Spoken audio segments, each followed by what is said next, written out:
Get this and get it straight. Crime is a sucker's road, and those who travel it wind up in the gut of the grave.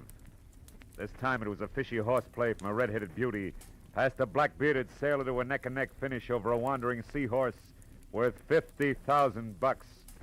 I was the jockey. It happened like this. From the pen of Raymond Chandler, outstanding author of crime fiction, comes his most famous character in The Adventures of Philip Marlowe.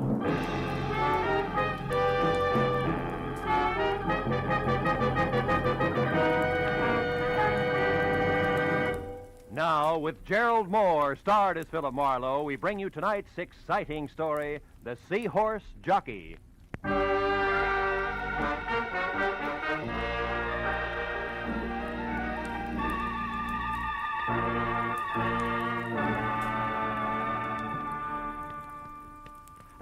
You know, Mr. Marlowe, when you came in today, I said to myself, it's a funny thing. You've been getting your haircuts here now for 6-7 years. But I never found out how you vote. Republican or Democrat? Well, I like to think that's my business. And another thing. Never did you tell me if you're for the Marshall Plan or against the Marshall Plan. Well, the Marshall Plan And for the California's governor next fall?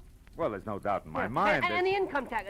sit back, please. Yeah. Now, the income tax is fair or it's not fair? Well, eminently... Now, how come all this stuff, I don't know, what is your opinion? I can't imagine. Of course, my opinion, I tell people. I say political party is a matter of getting to... Oh, excuse me. Saved by the bell. Hello, Alvin's barbershop. Alvin speaking. Who? Mr. Marlowe? Yes, he's right here. Hold on, please. It's for you, Mr. Marlowe. Always interruption, ain't it? You're so right. For 60, well, never mind. Hello? Mr. Marlowe, this is Mrs. Lola Demarest speaking. Oh? Thank goodness I've finally located you. Now, you're to come out to my place at once. Pacific Palisades, 1312 Old Tower Road, and your plane leaves in 2 hours. Now, wait a minute. What plane, Mrs. Demarest? Why? What's this all about? The seahorse. I'm going to sell it, Mr. Marlowe. My mind's made up. The sea witch? A seahorse, Mr. Marlowe. It's a brute 6 inches high and set with precious stones, which a San Francisco dealer is anxious to pay $5,000 for. Well, look, Mrs. Demarest, The dealer's flying to New York tomorrow, Mr. Marlowe, and also my doctors say I'm living by sheer willpower alone. Hence, my decisions must be made quickly. Now, the terms of the deal are cash, so please be sure that you're armed. And the money will be returned here to my stepdaughter, Jillian Demarest, unfortunately. Oh, you don't approve, huh? No. However, I'll abide by my late husband's wishes. Jillian is to be provided for. Now, no more questions, sir. Just hurry. You'll be paid handsomely, and when you get here, Mr. Marlowe, use the back porch. I'll be in my bedroom. The other doors are locked. You're alone, Mrs. Demarest? No servants? I'm merely sick, Mr. Marlowe, not dead. And since I've just fired Elmer Ferris, who was called a lawyer, but it was actually more of a baboon, we'll be able to talk. Now, hurry, Mr. Marlowe. Please be punctual. My new lawyer is due here at 4:30. I'll finish up and be ready for you at exactly 5. Is that clear? I've got one question. Were you ever a barber? Goodbye, sir. Well, Alvin, it looks like we'll have to skip that shave. Oh, that's too bad, Mr. Marlowe. Like I said, I'm anxious to get your opinions. Opinions are important, huh? Important, Oh, you know. sure, Al, sure. Yeah, I mean, the way I look at it, Mr. Marlowe... Alvin! Yes, Mr. Marlowe? Wipe the lather off. Your chin, not mine.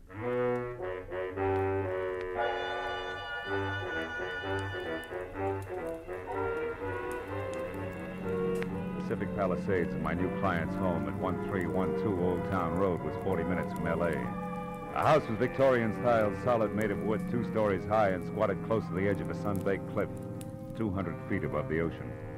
I parked behind what must have been the first Pierce arrow ever made, and started slowly along a gravel path that led to the rear, until I heard it.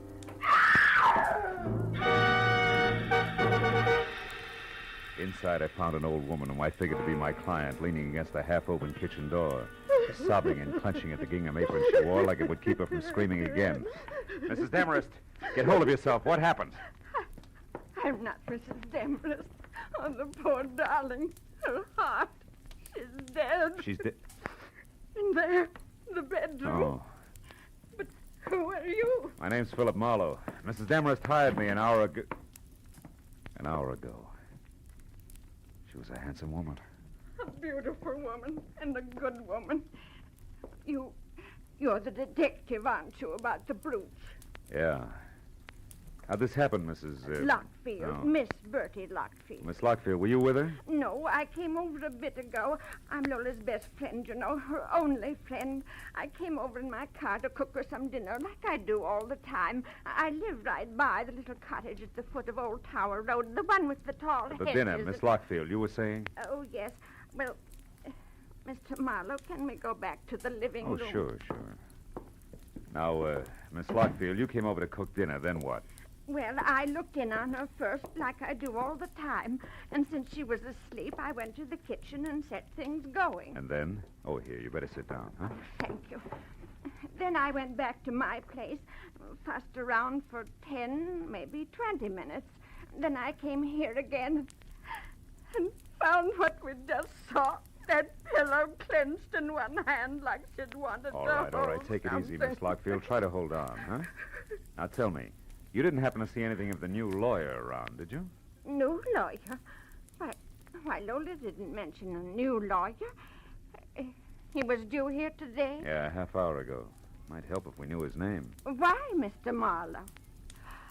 Mr. Marlowe? Surely you don't think there was, well, foul play? I don't know, Miss Lockfield. But for one thing, the position of the pillow seems kind of cockeyed to me. Yes, but who on earth would want to... Oh, no, not Jillian. It couldn't be. Mrs. Demarest was quite clear about Jillian. Jillian hated Lola, Mr. Marlowe, but Jillian isn't a killer. Yeah, well, maybe nobody's been killed. But tell me, Miss Lockfield, did this stepdaughter, this Jillian, know that she was getting the money from the brooch? Oh, no, I doubt it very much. Although she did know that Lola had it, of course, And what? and that Lola's money was dwindling, Mr. Marlowe, and that she was selling her possessions one by one. Uh-huh. And therefore, Jillian might think that the seahorse brooch was hers by right of inheritance, huh? Yes. Yeah. Tell me, Miss Lockfield, do you know where Mrs. Demarest kept the brooch? Oh, yes, in the bedroom. I'll show you exactly where. Come. All right. It's behind the portrait of Mr. Demarest and... Oh, the poor Come on. darling. Take it easy, honey, huh? Did you say behind the portrait, that one? Yes. There's a panel in the wall that slides. Uh-huh. Move the picture to your right, Mr. Marlowe. Then pull out on the panel edging. Oh, you'd better use the chair. Yeah. To the right. And out on the panel edging, huh? That's it. See it? This velvet case? No, those are earrings. The brooch is much bigger. It's in a silk bag, Mr. Marlowe. Mr. Marlowe, don't you see it? No. And I don't think I will. Miss Lockfield, the velvet case is all there is. The seahorse is gone. I called the law and reported both the theft of the brooch and the death of Mrs. Demarest while Bertie Lockfield prompted over my shoulder. After that, I started through the place looking for anything that could possibly give me a lead on the wandering seahorse. 15 minutes later, all I could show for my effort was a telephone number, Surfside 10229. It meant nothing to me except that it was written on a sheet of brown roll-your-own cigarette paper. When I dialed the number and got no answer, I dropped the paper into my pocket. I told Miss Lockfield to wait for the police and headed for town in the first public phone booth. I started through the local classified directory looking for a lawyer named Elmer Paris. I didn't find him. I figured he could be somebody's junior partner. So I began at the top. I scored on my seventh nickel. Calder, Kramer, and McDuff. It was the anchor man who answered. Elmer Paris? Yes, we employ a lawyer by that name. One who was fired by Mrs. Lola Demarest early today, Mr. One McDuff? who ceased working for Mrs. Lola Demarest early today. All right, objection sustained. Tell me, where can I get in touch with Mr. Paris? At his desk here in the office where he's been all day. Your reason for asking, sir? The answer you just gave me. Now, one last item, Mr. McDuff. Did your firm supply a new lawyer for Mrs. Demarest late today? We did not. And, sir, we never will. Oh? Each lawyer in this office is, first, a gentleman, second, a competent barrister. The literary Mrs. Demarest has use for neither. Good day, sir.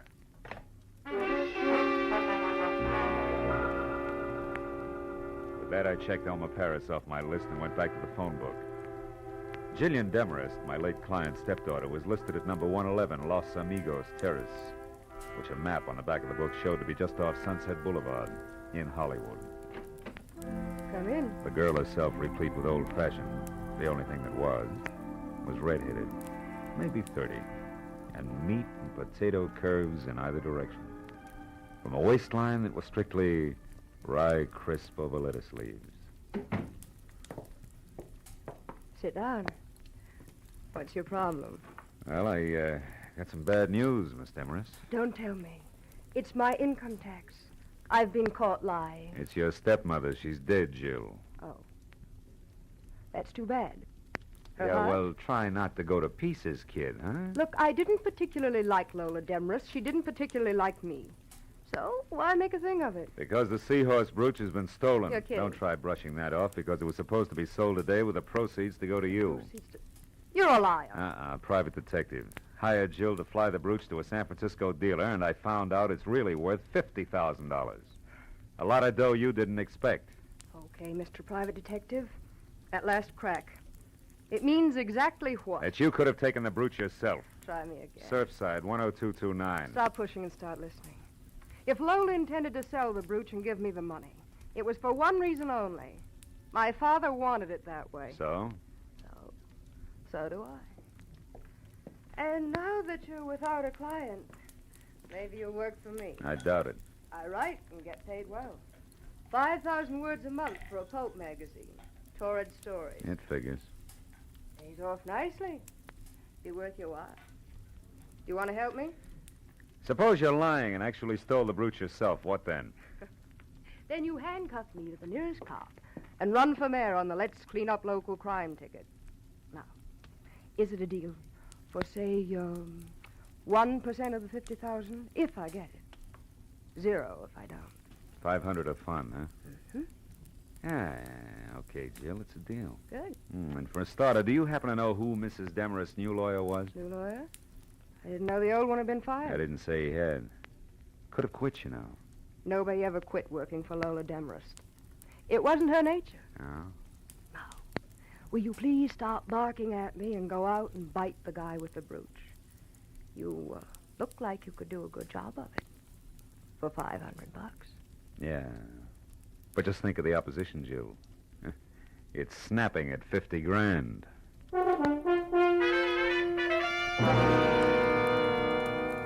I drove back to the foot of Old Tower Road in the smothered and ivy cottage labeled Miss Bertie Lockfield.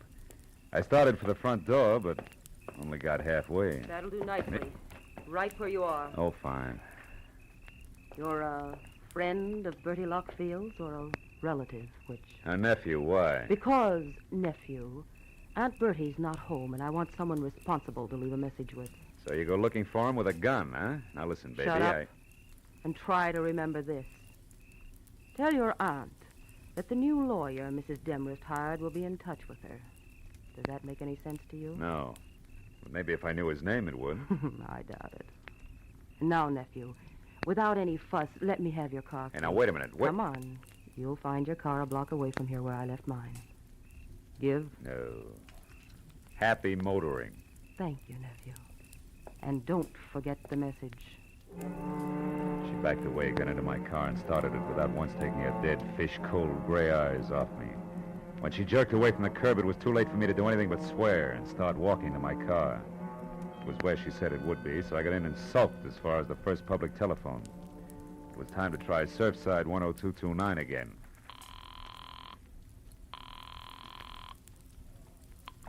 Hello. Hello, I'd like to talk to... To who? Wait a minute, is that you, Lieutenant Matthews? Yeah. Marlowe? Yeah, that's right. Oh, that Demarest case, huh?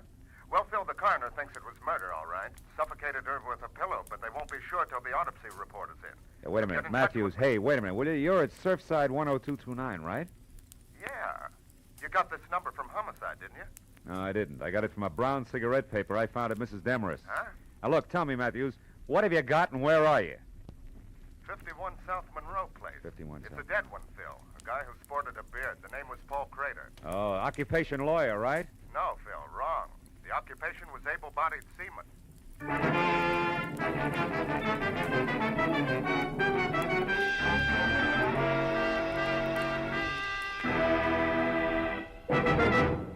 In just a moment, the second act of Philip Marlowe. But first, Dr. Christian's latest patient comes up with a new problem for the kindly small-town physician this Wednesday, and it's the case of a man who's about to be evicted from the place to which he's come home to die. Add to this, the patient is an exceedingly lively, rip-roaring centenarian, and you have the makings of a highly dramatic, amusing yarn. Dr. Christian, starring Gene Herschel, is heard every Wednesday on most of these same CBS stations. Now with our star, Gerald Moore, the second act of Philip Marlowe, and tonight's story, The Seahorse Jockey.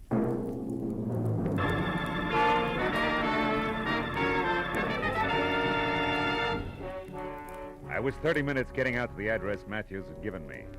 The neighborhood around Surfside looked like it had been pushed together from scraps that had washed in from the sea. And number 51 Monroe Place was no improvement. It was a corroded little frame house surrounded by a picket fence, with most of its front teeth missing. I parked in the red glare from the squad car's spotlight, and as I walked past the sagging gate, I could hear Matthews inside. Oh, hello, Marlowe. Come on in. But don't fall over the late Mr. Paul Crater there. Oh, that's him, huh? Doesn't look much like a sailor to me, Matthews, in spite of his whiskers. What do you expect, bell-bottom trousers? All right. Those guys wear suits when they're ashore like anyone else.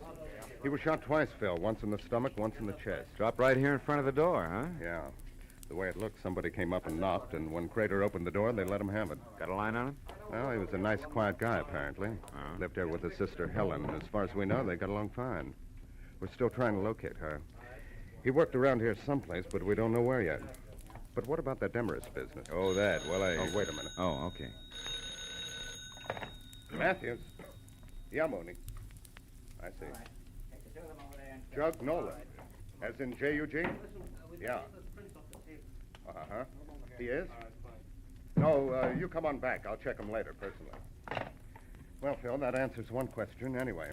Crater here worked out of a boatyard on Front Street. Now, what was that Nolan, J-U-G, about? Jug Nolan. He's the bird who runs the shipyard. Oh. Mooney says he's a genuine old sea dog from roll your owns to... Wait a minute. Did you say roll your own? Yeah. Matthews, how about letting me talk to this Nolan before you and the boys move in? Why? I'd like to check the color of his cigarette papers, and I'll let you know. Well, okay, Marlowe. Only keep your chin in. Maybe Nolan doesn't know anything about what happened to Crater here. Unless he pulled the trigger, huh? I drove through the thick smell of seaweed and dead fish that was Front Street for 10 blocks before I found a battered sign that read Nolan's, dangled over the door to a shanty of an office behind which a tangle of crooked masts stuck up like jackstraws out of a jam of crusty hulks. I pulled into the curb across the street from the place and started to get out when the office door opened. And a man who looked something left over from Moby Dick stepped out, headed across in my direction. As he passed in front of my car, I got a good look at the butt of the homemade cigarette, drooping over a jaw as heavy as the end of an anchor. It was rolled with brown paper. Odds on it had to be Jug Nolan. When he swung on down the street and finally went into a bar, I followed. Hey, Swede, do it again, huh? Be right with you, Jug. Snap to it. I gotta get... Well, what do you make of it, mate? Something biting you? Not exactly, Jug. I was just wondering how well you're acquainted with Lola Demarest. Demarest? Yeah. Well enough to know she's got vinegar in her veins instead of blood. Why? The old crackpot something to you? No, not now. She was my client earlier tonight. I'm a private detective. Name's Marlowe. Now, keep it. You were up to see her today. I'd like to know why. Go ask her. That's a little tough now. She's dead. Yeah? Well, better late than never, mate. Miss her, do you? I can stand the strain. What was your business with her? Boats. Sure it wasn't seahorses? Don't talk bills to me, mate. I said boats. 2 rusty, rotten scows covered with barnacles enough to sink 'em in another week. But to hear that old gal talk, you think each one was the Queen Mary. Hey, Swede! Yeah? Pour me that drink. Okay, Jug. Here, what's yours, mister? Scotch, Johnny Walker. Take them both out of this. No, you don't. I'll buy my own. And I'm tired of your questions, mate, so haul out. Here, Swede. Suit yourself. Maybe you can bear up on one more question, Nolan. For you, maybe it's easy. Who killed Paul Crater? What was that? Somebody put 2 bullets in Paul Crater in front door of his house. I just came from there. If you're lying to me, mate, I'll tear you in two. Get your hands off, Jug. Why would I lie? The cops know who did it. Not yet, but they will. I'll find out about this and in a hurry. Slow down, Nolan. There's no rush. Crater's going to be dead a long time. I want to ask you... Get out of my way! Now, look, Nolan, I said I wanted to... Never mind. Okay, Commodore, help yourself. Nolan's ponderous right fist was cocked when I changed my mind, but that wasn't what did it. Over his shoulder, I'd spotted a familiar face. Detective Lieutenant Matthews leaning at the end of the bar and studying his thumbnail intently. As Jug stamped past him and out the door, Matthews jerked the intriguing thumb at a thin, sandy man working a pinball machine, who suddenly lost all interest in the game and left abruptly. And Matthews sidled down the bar toward me. Sorry to step on your heels there, Bill, but we found out that Nolan has 2 judgments against him for assault. Got a very dangerous temper, it seems. Well, you saved me a split lip. Did you hear all of it? Enough to convince me that Jug Nolan didn't do it, but we'll tag him just to play safe. Oh. Chances are he's heading for Crater's house now, which should just give me a good chance to go to his place and look around. Uh-huh. I'll see you, Marlowe. Yeah, so long, Matthew. Something else for you, mister? No, thanks, Swede. Unless you can tell me why so many Surfside sailors grow Van Dykes. Ha, I wondered myself.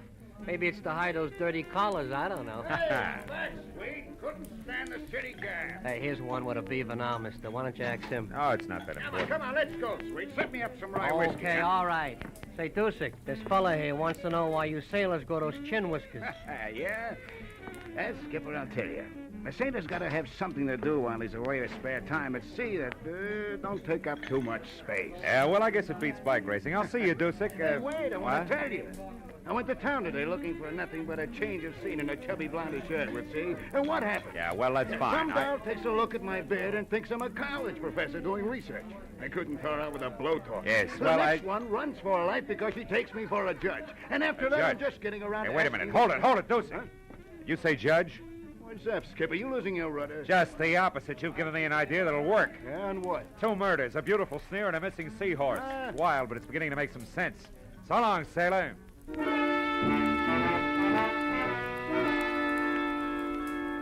checked Nolan's boatyard first, but his office shack was dark. So I drove hard back to 51 Monroe Place in the hope that Matthews had been right about Jug's destination. When I ground to a stop, I once again gave thanks for smart cops. Jug Nolan was there, all the fight gone out of him as he stared without seeing it at the blood spot on the floor where Paul Crater had died.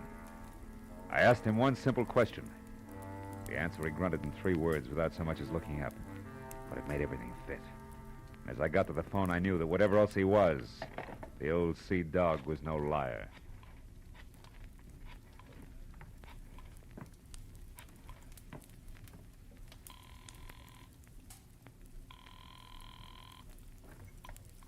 Hello? Is Marlowe, Jill? Oh, I've been waiting for this. What is it? Money or fun? All depends. Now listen close. I've got to have some help right away. What's wrong? Where are you, Phil? It doesn't matter, but this does. Get hold of that friend of your stepmother's. What's her name? Bertie Lockfield. And both of you meet me at your stepmother's house as soon as you can make it. It's important, baby. Don't fail me.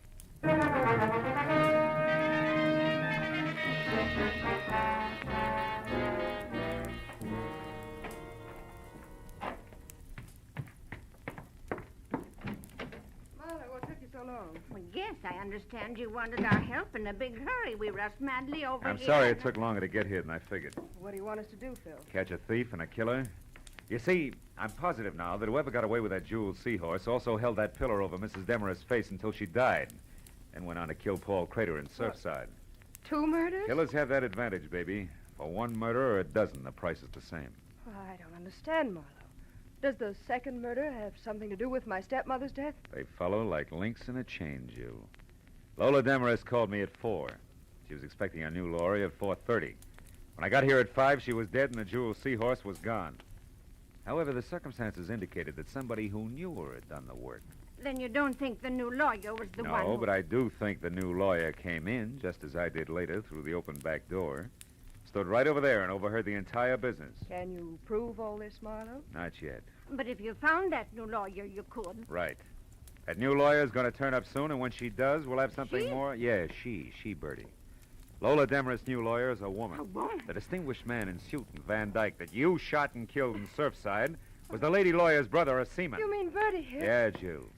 The new lawyer who witnessed the whole thing decided to move in on it. Right, Bertie? But it was blackmail. I got a note in my mailbox from a lawyer named Crater accusing me and demanding money. And since you were already in so deep, you figured another murder wouldn't matter. You got the lawyer's Surfside address some way and went there. And that's where you stumbled, Bertie, over a suit of clothes and a beard. Bertie. Well, you were Lola's best friend. You'll never understand, you fool. So don't try. Bertie!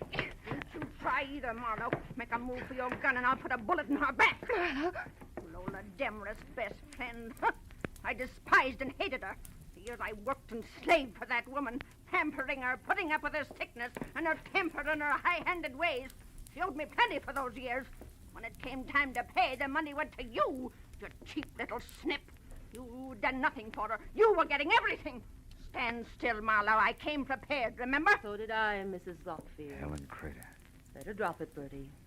You're in the middle. Listen, we can still do business like you said in the note. Not now, sister. You forget 3 things. First, you tried to kill me. Second, you did kill my brother. Helen, you don't know what you're doing. And third, the female of the species is always deadlier than the male. Well,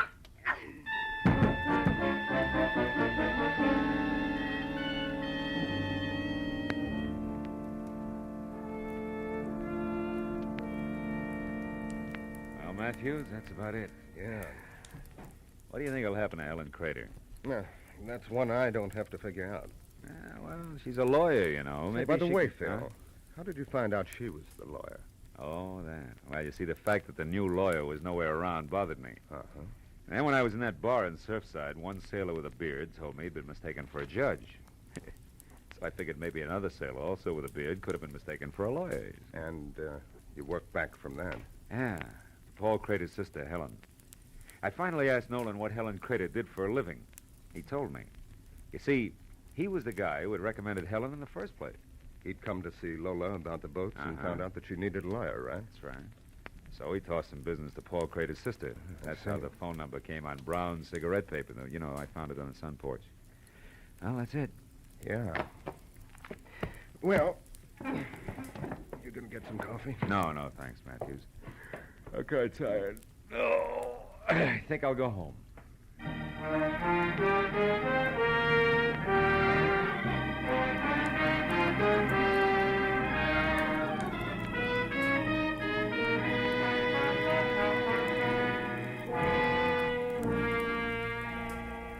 It was almost 3 in the morning.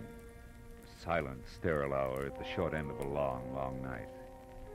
Everything that happened had been because of a jeweled seahorse, an ugly little replica of an ugly little fish. But then, as I thought about it, I realized that the trouble wasn't because of the seahorse.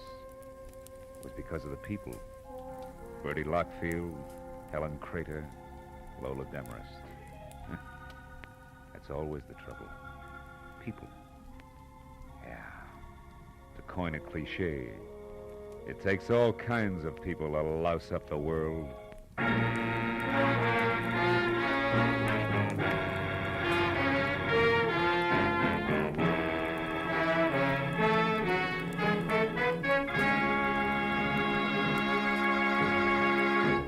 The Adventures of Philip Marlowe, bringing you Raymond Chandler's most famous character, star Gerald Moore, are produced and written by Norman MacDonald and written for radio by Robert Mitchell and Gene Levitt. Featured in the cast were Stan Waxman, Ann Morrison, Ruth Parrott, Eileen Prince, Ed Begley, John Stevenson, and Bob Sweeney. The special music is composed and conducted by Richard Arant. Be sure and be with us again next week when Philip Marlowe says... This time all I had to go on was a postmark, but that was plenty. It led me to a knife between a pair of shoulders, a woman with a second-hand face, and a corpse by a water wheel.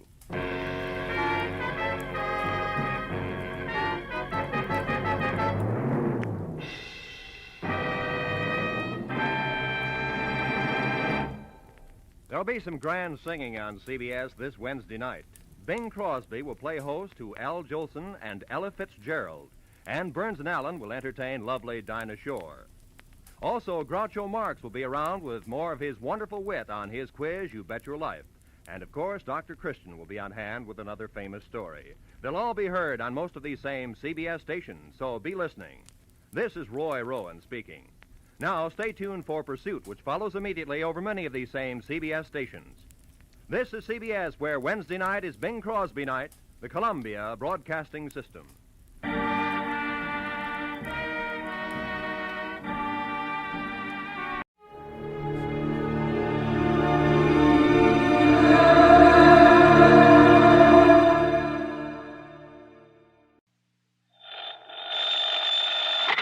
Johnny Dollar. Johnny. Yes?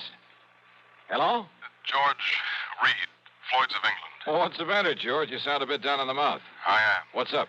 Well, Johnny, I understand you've handled quite a few investigations for the Continental Insurance and Trust Company. Oh, brother, I sure have. And you know something, George? Yes? Floyd's of England, you that is, have handed me some pretty wild ones over the years. I know. But believe me, they've been nothing compared to some of the cases that Continental has handed me. And you know why, George? Why, Johnny? Because of just one client of theirs. Well, He's a wealthy old screwball by the name of Alvin Peabody Cartwright. Cartwright? Yeah, he carries a lot of insurance, millions of it. And any company that has his account is making plenty. Yes, But, brother, the fantastic problems that man comes up with. Why, it's enough to drive you off your rocker. I mean, I'm always the goat. Yeah, I handled one crazy investigation for him only 3 or 4 weeks ago. So I understand. They told Continental that if they sent somebody else around, he'd leave them flat. Johnny... Actually, I suppose I shouldn't complain. Some of the biggest fees I've ever got have come out of his pocket.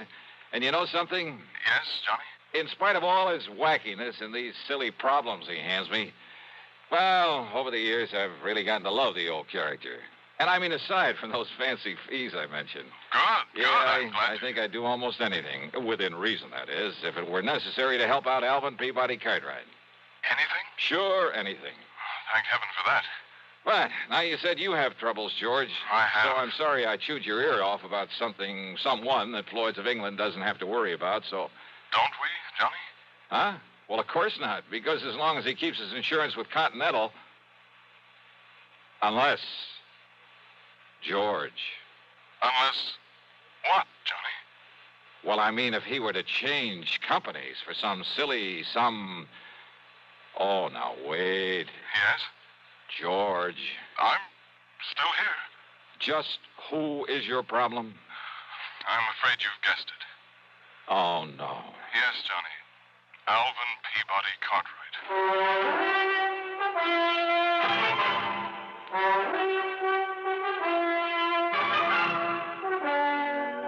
CBS Radio brings you Bob Bailey in the exciting adventures of the man with the action-packed expense account, America's fabulous freelance insurance investigator. Yours truly, Johnny Dollar.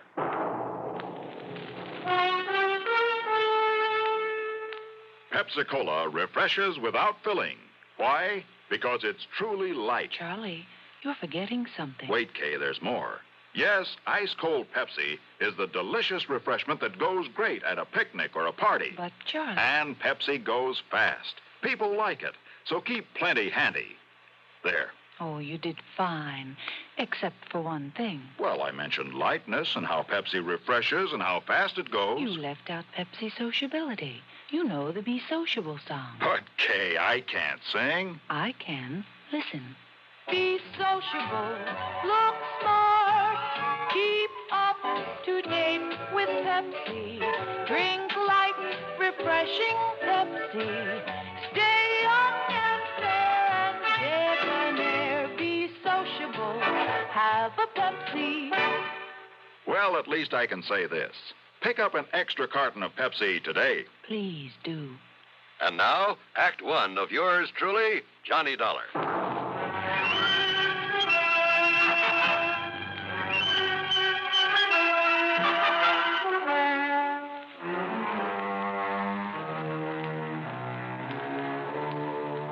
Expense account submitted by Special Investigator Johnny Dollar to Floyd's of England, North American Office, Hartford, Connecticut. Following is an account of expenses incurred during my investigation of the Alvin's Alfred matter.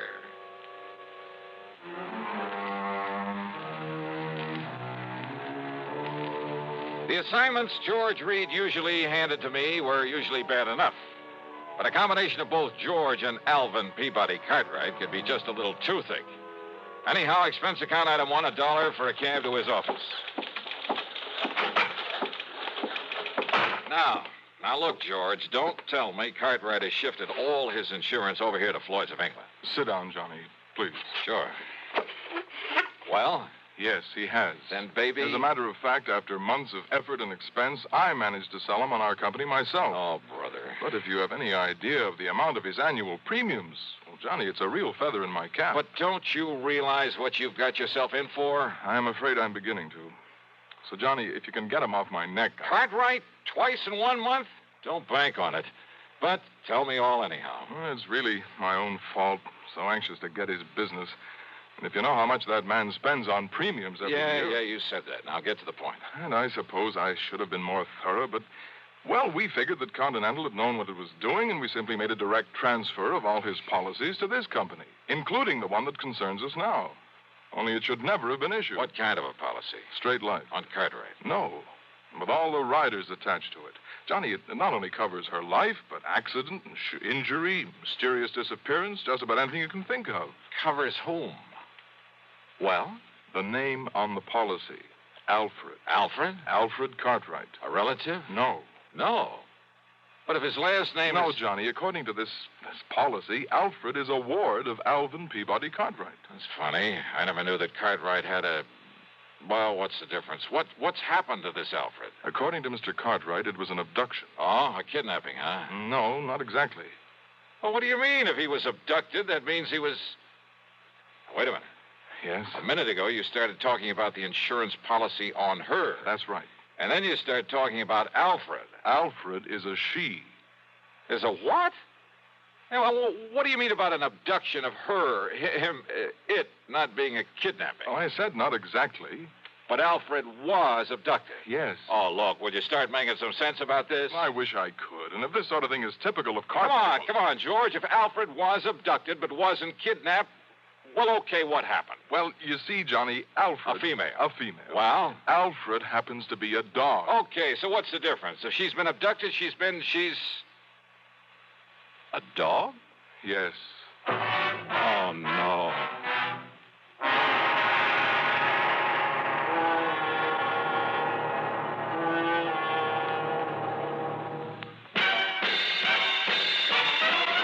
Are you smoking more now, but enjoying it less?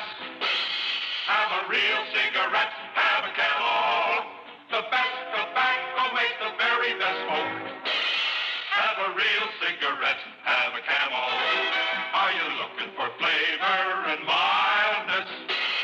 Have a real cigarette, have a Camel. The best tobacco makes the very best smoke. Have a real cigarette, a real cigarette, a real cigarette, have a Camel. Again, for the 11th straight year, Camel outsold every other cigarette, filter, king size, and regular. The best tobacco makes the best smoke. So if you're smoking more now but enjoying it less, change to Camels. Get more real satisfaction every time. Start to really enjoy smoking again. Have a real cigarette, a real cigarette, a real cigarette, have a Camel. And now Act Two of yours truly, Johnny Dollar, and the Alvin's Alfred matter.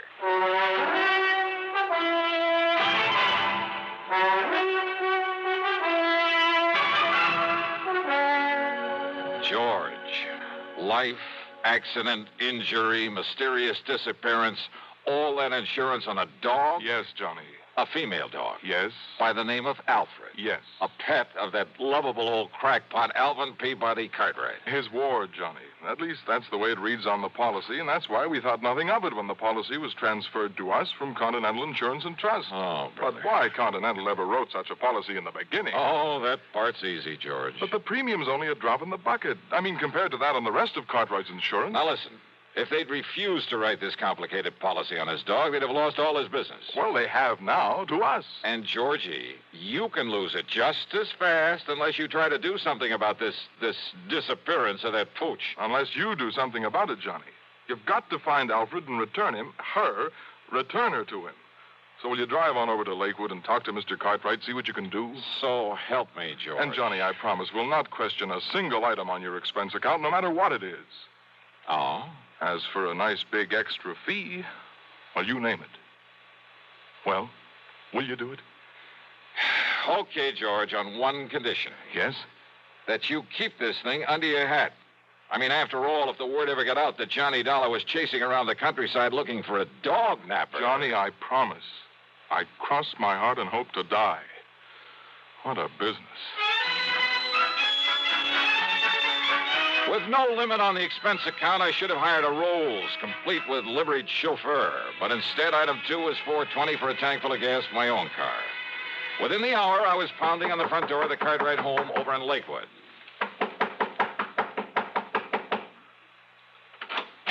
Hi, Mr. Cartwright. No. I'm sorry, young man, but I'm far too upset to talk to anyone right now. So goodbye. No, wait a minute. Hey!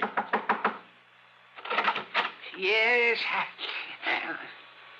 Why, Johnny? That's right. Well, why didn't you say so? Come in, boy, come in. Sure.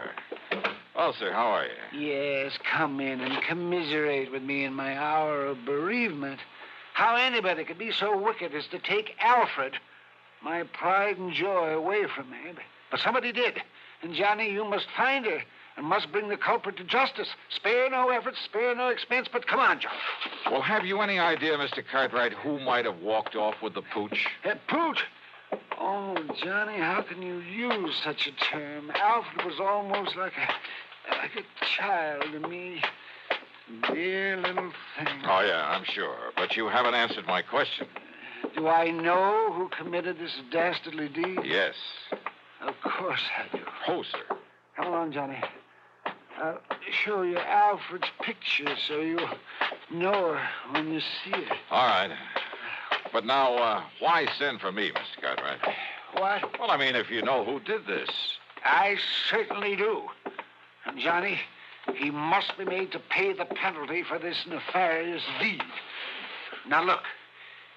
Here's dear little Alfred's room. Huh? Well, do you like it? Isn't it nice?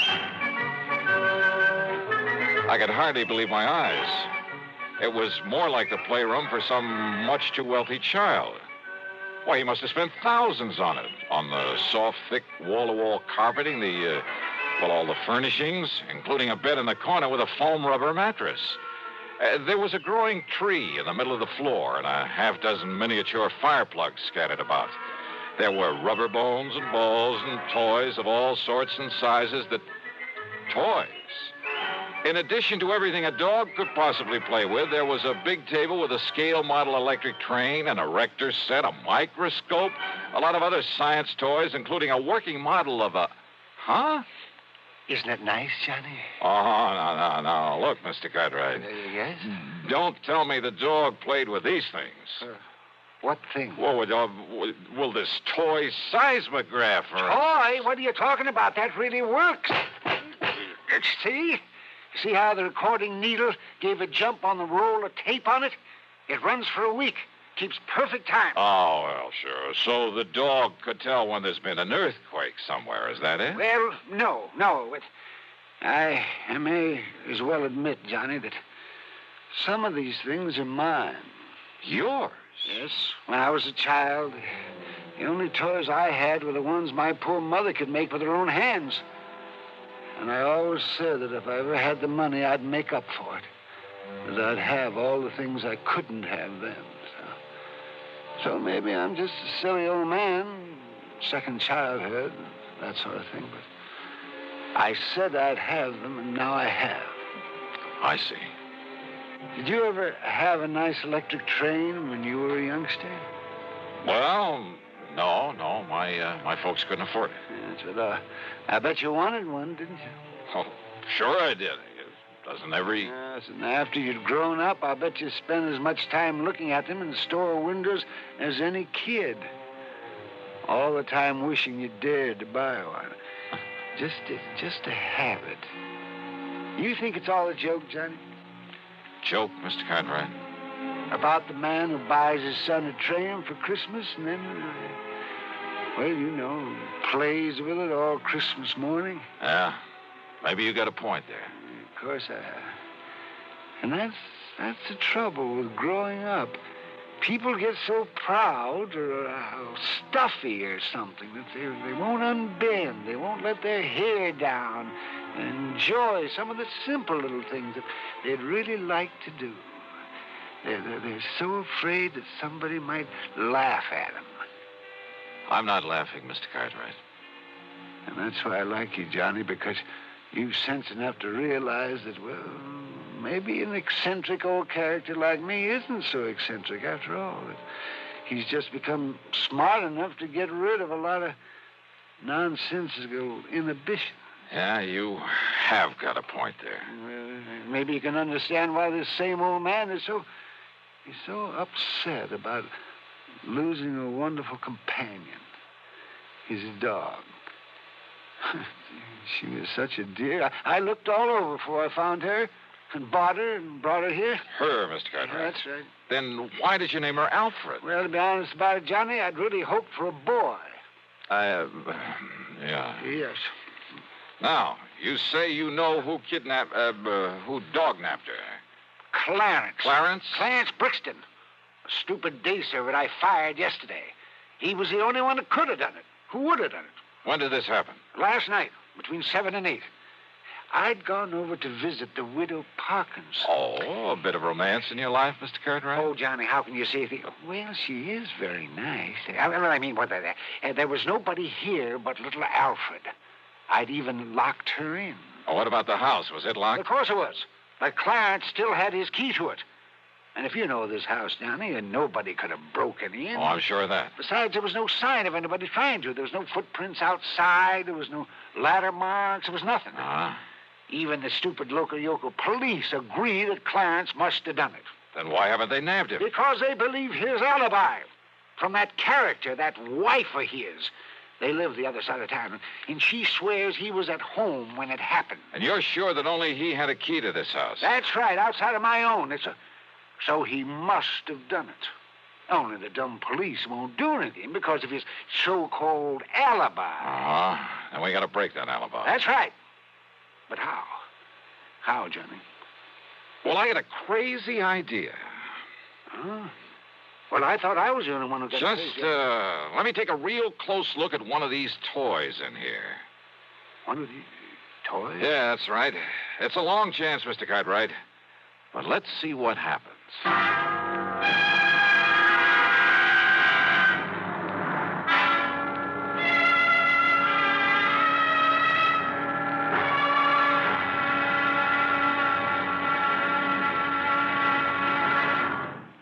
Act 3 of yours truly, Johnny Dollar, in a moment. Welcome, recording star Mel Torme. It's terrible trying to sing with a bad cold. So I always take 4-way cold tablets to relieve cold miseries fast. Good idea.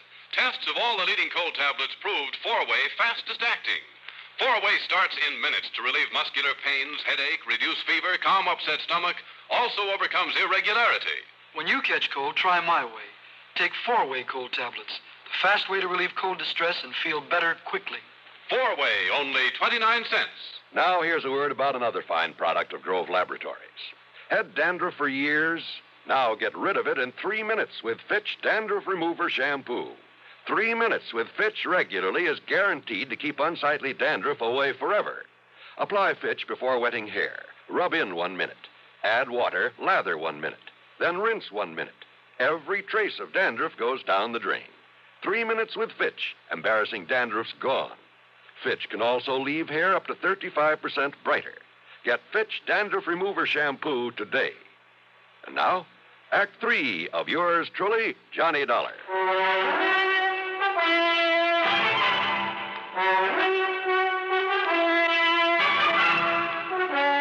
I got back into my car and drove to the address of Clarence Brixton. I hoped he was as stupid as Cartwright seemed to think.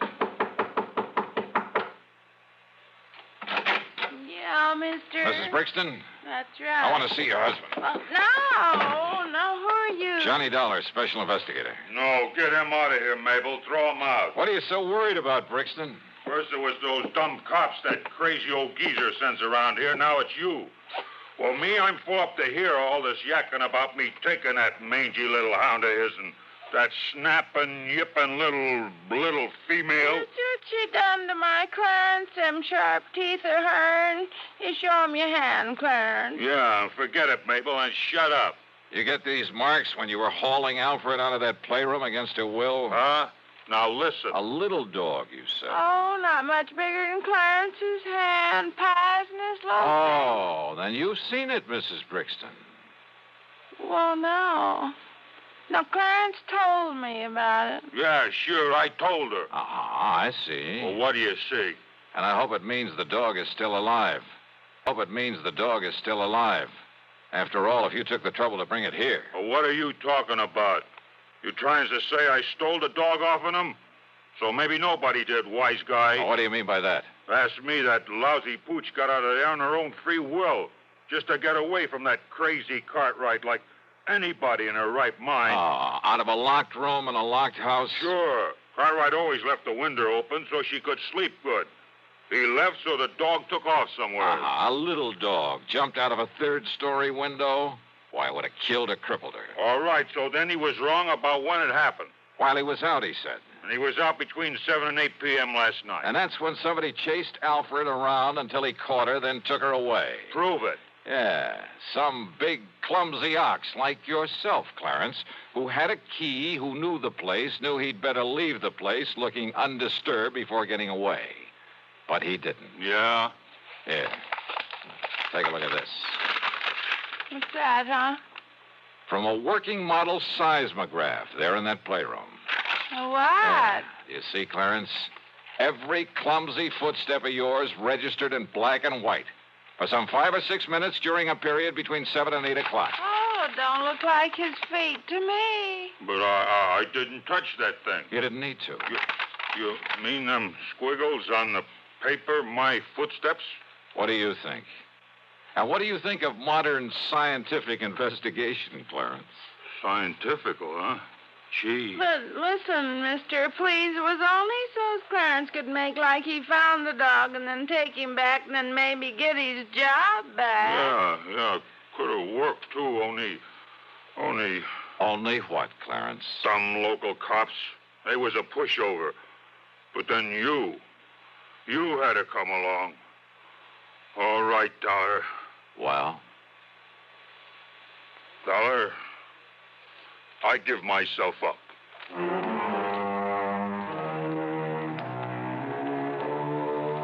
Oh, sure. Modern scientific investigation. But he fell for it. And Mabel brought the dog up from the cellar, and she was kind of a mangy little pooch. The dog, I mean. But she meant the difference between keeping or losing Cartwright's insurance account. Which reminds me, you can forget the expense account. Cartwright did well by me, as usual. And he'll probably break down and take Clarence back. Oh, well. Yours truly, Johnny Dollar.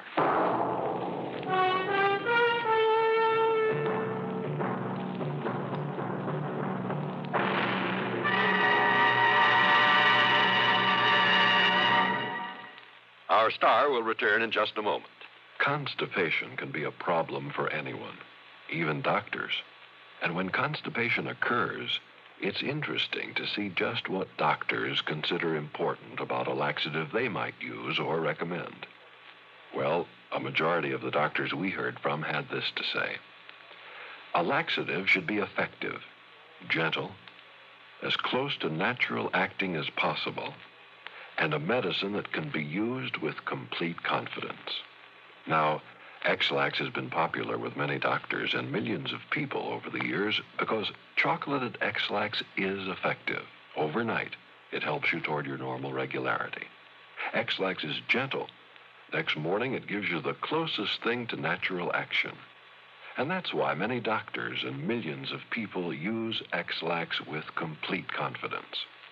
X-Lax, the laxative that helps you toward your normal regularity gently, overnight. Is X-Lax in your medicine cabinet? Now, here's our star to tell you about next week's program. Well, first, a real hearty welcome to WATV in Birmingham, Alabama, and to KSOB in Cedar City, Utah. Glad to have you with us on the network. Next week, I run up the biggest, the fattest expense account you ever heard of. Join us, won't you? Yours truly, Johnny Dollar.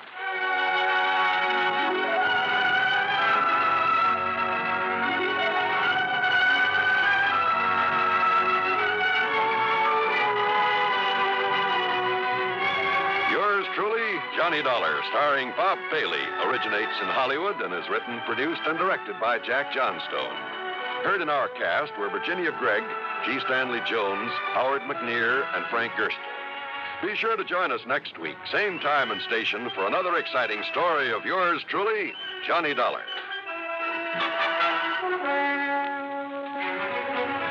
This is John Wall speaking.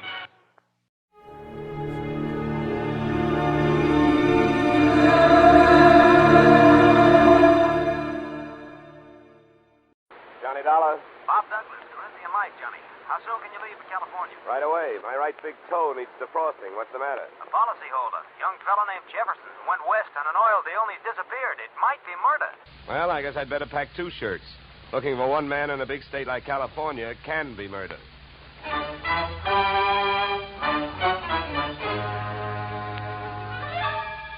Edmund O'Brien in the transcribed adventure of the man with the action-packed expense account. America's fabulous freelance insurance investigator. Yours truly, Johnny Dollar.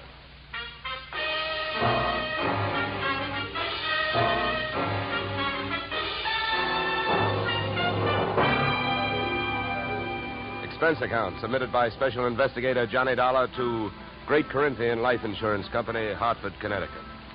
The following is an accounting of my expenditures during process of search for your missing policyholder, youthful millionaire Alec Jefferson, or how they were drilling for oil, for what they struck was me. Expense account item 1, $186.13. Airfare, Hartford to Los Angeles. Item 2, $15. Hire car, airport to office of Rebel Wildcatters Incorporated on potential oil land in the Newhall Saugus district. I arrived at 9:30 a.m. A handful of dirt dentists were hard at it, drilling at a rig not 30 feet from the shack-type office. Pull it over, will you? Better stand by, driver. My man may not be here.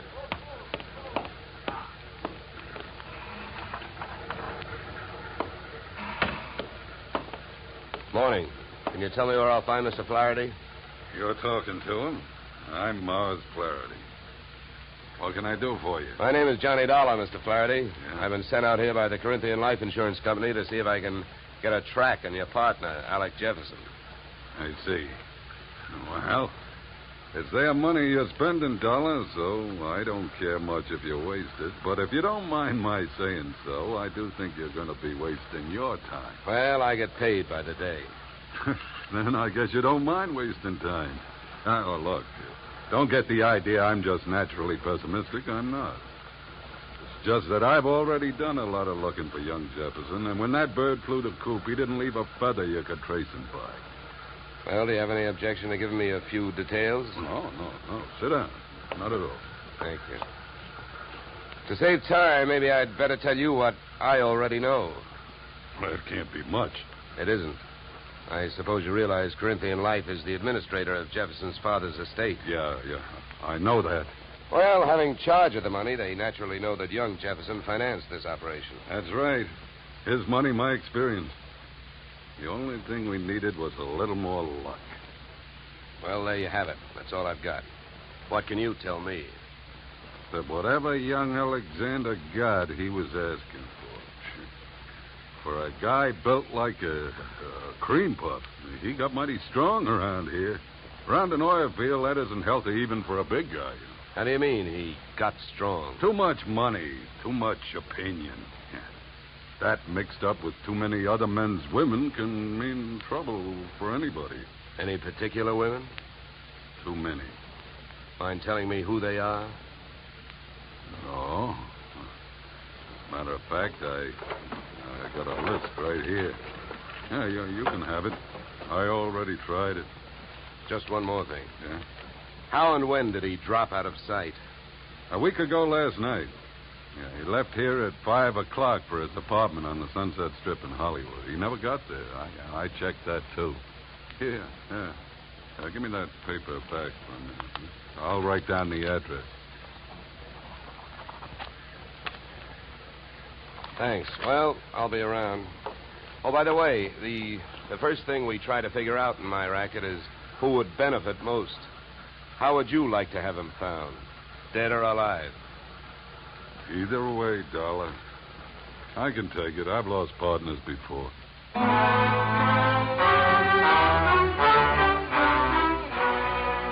spent the next 20 minutes on a long shot, thinking I could pick up some information from the drillers. But it was a long shot that missed.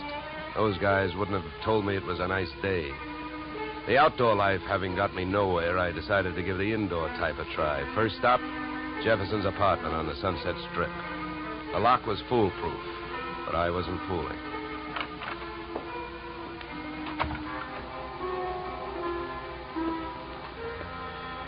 The joint was decorated in a lovely shade of hangover green. The A series of alcohol rings from the bottoms of glasses, carrying out the motif on all flat surfaces. In the living room, I found several pieces of loosely strewn feminine attire. In the bedroom, I found one piece of loosely strewn female. Hey, who are you? What do you want? Oh, sorry. I understood this was Alec Jefferson's apartment. It is? Oh. You can drop your eyebrows, mister. I'm his wife. I beg your pardon? You heard me. I'm Mrs. Alec Jefferson. Pass me that robe, will you? Now to make coffee? Yeah, why? Well, how about making me some while I go put on a face? I guess so. You'll probably have to wash the percolator. To me, the best grounds for divorce would be coffee grounds and an unwashed percolator. Oh, I washed it. I also made the coffee, wondering the while how she had made the matrimonial grade. Right then and there, I'd have given her the Bad Housekeeping Award. She looked like the kind of a girl who could get into a beauty contest, but like she'd never win it. Any way you looked at her, she was a new complication. Your coffee's ready. Yeah, thanks. Good. Find any clean cups? No, but I washed two. Here. Thanks. Now, would you mind telling me who you are? I'm an insurance investigator. I'm looking for your husband. Well, we should find him. I could use some money. How long have you two been married? Few weeks. Why? Routine question. Tell me, when was the last time you saw him? I was waiting here for him the night he disappeared. Any witnesses? If I need him. Okay. Tell me this. Do you have any idea why he disappeared or where he is? Not the slightest. Do you know a man named Morris Flaherty? Yeah. Yeah, I sure do. How well? I was his girl. So? By the way, have the police come to you yet? No, I went to them. You see, I'm the one who reported Alec missing. Do you know whether they've come up with anything? Nothing much. Up until now, he's just a missing person. They put Alec's picture on a television every night. I don't know that they're doing much else. They keep calling him a Caucasian. Look, please don't get so hysterical about this. It makes you so hard to question. Huh? Oh, nothing. Oh, I get it. Excuse me if I seem dense this morning. Morning. It's 3 in the p.m. All right, so everything about me's wrong. That's right. Look, you can think that I married him for his money if you want to. Suppose you're used to suspecting everybody of everything. But have you heard? There are two sides to every marriage. Do I look strong enough to have carried him to the altar? I never weighed him. But answer me this. If he swept you off your feet, why did he pull a fade out in the middle of the honeymoon? What should I know? Maybe he'd never seen a dame without makeup on before and had to go someplace to think it out. I wonder if there's anything to eat. I'm hungry. Look, I think I'd better be going. I'm not much of a cook.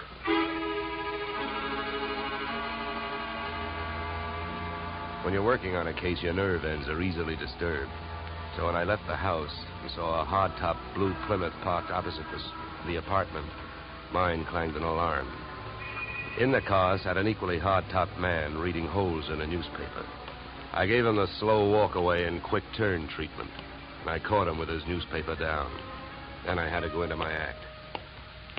Why, George, you old son of a gun. Huh? Oh, my gosh, it's good to see you. What are you talking about? My name ain't George. What? Well, I'll be. What you know is I came out of the house, I got half a look at you, and as I started to walk away, the face registered. Why, mister, you're a dead ringer for an old school pal of mine, George Pfeiffer. Now, how do you like that? Look, come here. Let me take a closer look. Come here. All right, look out. Sleep tight.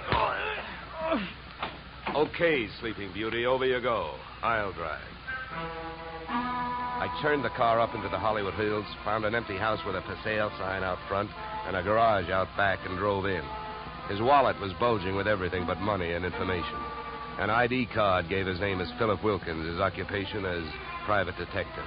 The next fact I came up with was that Mr. Wilkins was a light sleeper. He came to find me still fishing through his wallet. Hey, give me that.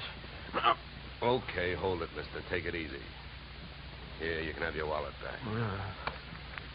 Now, keep calm, and everything's going to be all right. If you don't, I'll have to give you Whiskers another dusting. Oh, look, what's a big idea? What'd you slug me for? You know why, Mr. Wilkins. Because you had a plant on me, and I figured if you were that curious about me, I wanted to know more about you. You're nuts. I wasn't watching you. I was watching that house you come out of. There's a dame in there that I'm getting paid to tail. I can't afford to be convinced of that. Who hired you? I'm not telling. You or anybody else, Mr. Dollar. Oh, word travels fast. First you tell me you're not watching me, then you also tell me you know who I am. So what? Is that illegal? You went to see the dame that I'm watching. I was told you'd probably be around, and you was. You'll be in my report. If you're healthy enough to make it. What were you really doing with that stakeout? Were you watching the apartment, waiting for somebody to show up? Do you really have a tail on Mrs. Jefferson? Or did you follow me in from the oil fields? Why should I follow you? Maybe you and I got the same approach to this case. You found him yet? No, but it's still early. Who else is interested in finding Jefferson? Well, I hear he's quite a playboy. Maybe one of his playmates wants him served with breach of promise papers. Oh, come on, Donald, let's face it. I can't tell you who I'm working for. You know that. It ain't ethical. It's not ethical to let yourself get picked up as easily as I picked you up either. But let it go. I don't suppose by any chance you know a man named Mars Flaherty. Know him? I'd like to see one of his derricks fall on him. Why so? What did he do to you? A couple of days ago, I went out there to try and sell him some information. He had 3 of his men beat me up and throw me off the oil field. Yeah? What's with that look? Don't you believe me? Who knows? You might be telling me you hate Mars Flaherty to keep me from thinking you're working for him. I think you better get out of this car and let me drive away, Dollar. You're in a lot of trouble. I don't think so. Oh, you don't think so? I can have you pulled in for kidnapping. If that's what you have in mind, then first you'd better get a few witnesses for yourself. Now, come on, suppose you calm down for a minute. If you really hate that guy, well, maybe we can make a deal. If it's against him, I'll deal with him. How much do you know about Flaherty? My bookie's marked lousy from way back. He's promoted about 50 wells, and none of them ever happened. He's wild to hit oil. It's my guess that he's got a hunch that this is the big one. That's why I think his partner disappeared. Yeah, what difference would that make? Even if his partner turned up dead, Flaherty would still have to split any profits with young Jefferson's estate. Maybe not. I know they had a queer deal. Well, who'd know about that deal besides Flaherty and Jefferson? I don't know. But I do know one way of finding out what it is. How's that? Flaherty keeps all his papers in the safe in his office. I've even got the combination. We'll give it to you. You keep it. Wilkins, I still don't know who you're trying to get even with, Flaherty or me. So what I'm going to do is give you half a break. Then I'll only be taking half a chance. Yeah, then why don't you want the combination to the safe? I don't need it. You're going to open that safe. Because you're going out there with me. Tonight.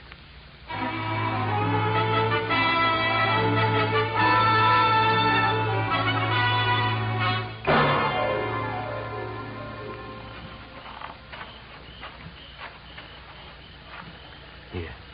This window. Okay. Now, here. You handle the glass cutter. Right. Now, look. Here's what we do. I'll wet this suction cup. Get a grip on the glass, see? Now, you cut around the outside edge, and I'll lift the paint out in one piece. Lesson number 1, straight from the burglar's handbook.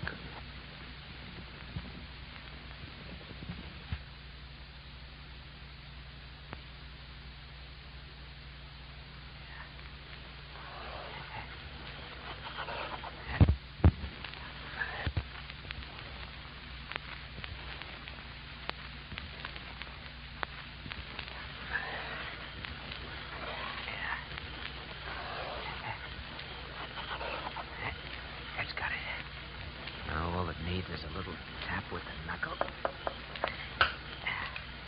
That's it. Okay.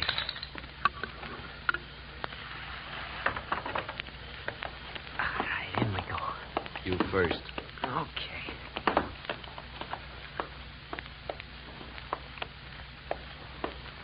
Now, the safe is over here. Get your fingers over that flashlight. For all I know, you might still turn out to be the local Paul Revere. Yeah, that's right. I might. Here. You hold the light. Thanks, I will. Go on, get to work. All right. I'm as anxious to get this over with as you are. Give me a little more light, will you? Okay.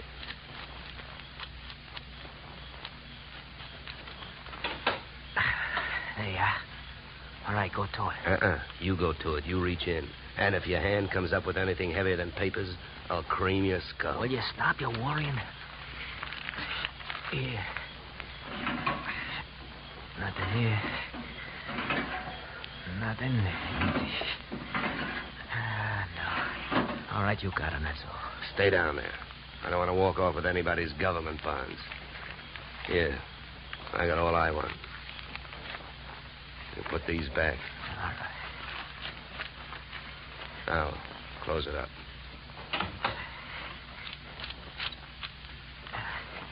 All right, now, come on. Let's get out of here. Just a minute, Wilkins. I can have a good look at these papers. You can look at them later. Come on, let's go. Look, this I'll give you for free. And it's the difference between being a $4 a day private detective and a $10 one. What you've got printed in your memory, nobody can take away from you. So hold your horses while I take a look at this partnership agreement. All right. But hurry up, will you? Got a couple of watchmen around here. Yeah, here it is. Okay, let's go. You first.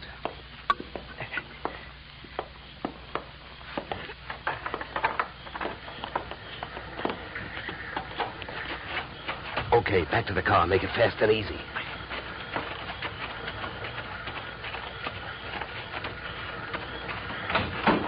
Get in. Over here. You drive.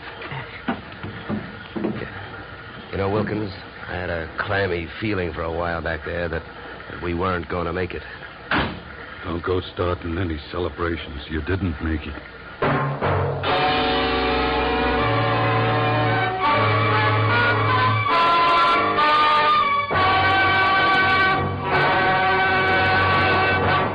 In just a moment, we will return to the second act of yours truly, Johnny Dollar. But first, and young truly, Johnny Dollar to Bing, Gary Cooper, and young Gary this Wednesday. Now we return to yours truly, Johnny Dollar, starring Edmund O'Brien.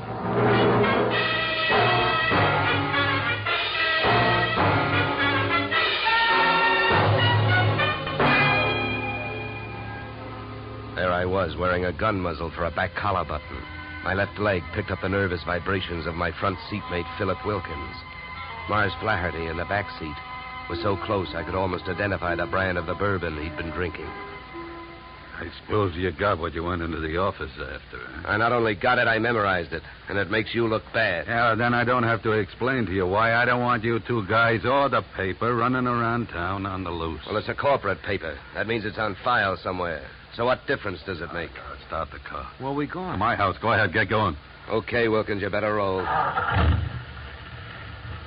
What's at your house?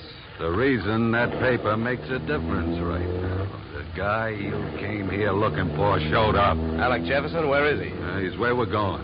My place. Well, then I guess maybe my employers have got nothing to worry about. Nothing but paying off on his life insurance. Alec Jefferson's dead.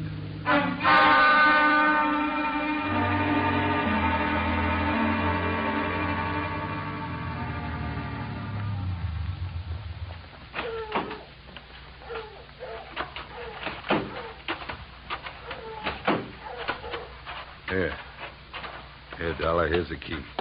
To open the door. Stand next to him, Wilkins. Close.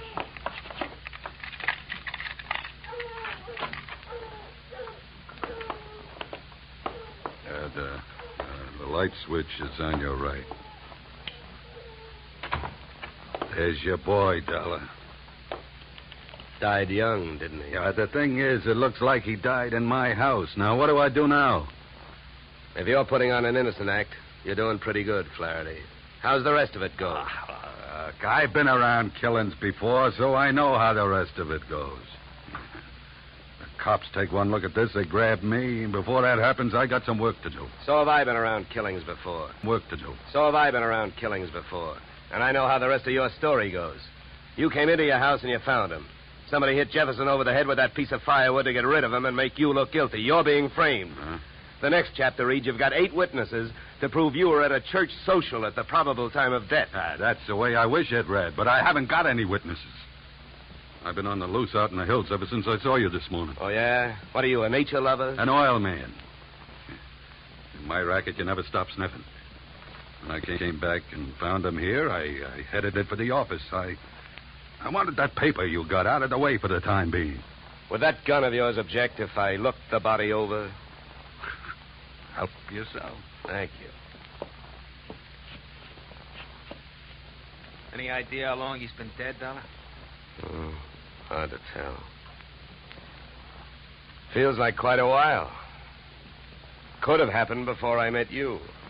What do you mean by that? Nothing. Hey, Flardy. Huh? You ever see this before? Oh, what is it? An earring? No, let me see that. Here, hands off. Don't touch it. That's another $4 detective move. You don't touch evidence. You draw a mental picture of it. What are you trying to do? Involve yourself or uninvolve a client? How about it, Flaherty? Do you have any idea who that earring belongs to? Maybe one of the dames on that list you gave me, huh? I wish I could get away with lying to you, Dollar, but I don't think I'm in a position to try. Huh? It belongs to Ada. Oh? Jefferson's wife? Not legally. What do you mean? I married her in Mexico in 45. She must have liked the scenery. She took Jefferson down there and went through a ceremony with him 2 weeks ago. Without divorcing you? That's right. You guys really turned out to be partners. How about that earring?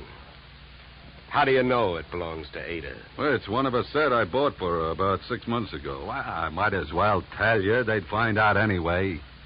Uh-huh. Well, I don't suppose you're in the mood to let me do what I want to do. What's that? Call the police? No, not yet. Well, I'll tell you one thing. With this piece of evidence that just turned up, you're wasting your time holding on to us. What you should be doing is getting to Ada before she flies the coop. That would really fix you up. Sure would. I don't want to see her get loose any more than you do. Then I guess we better go pay Ada a visit.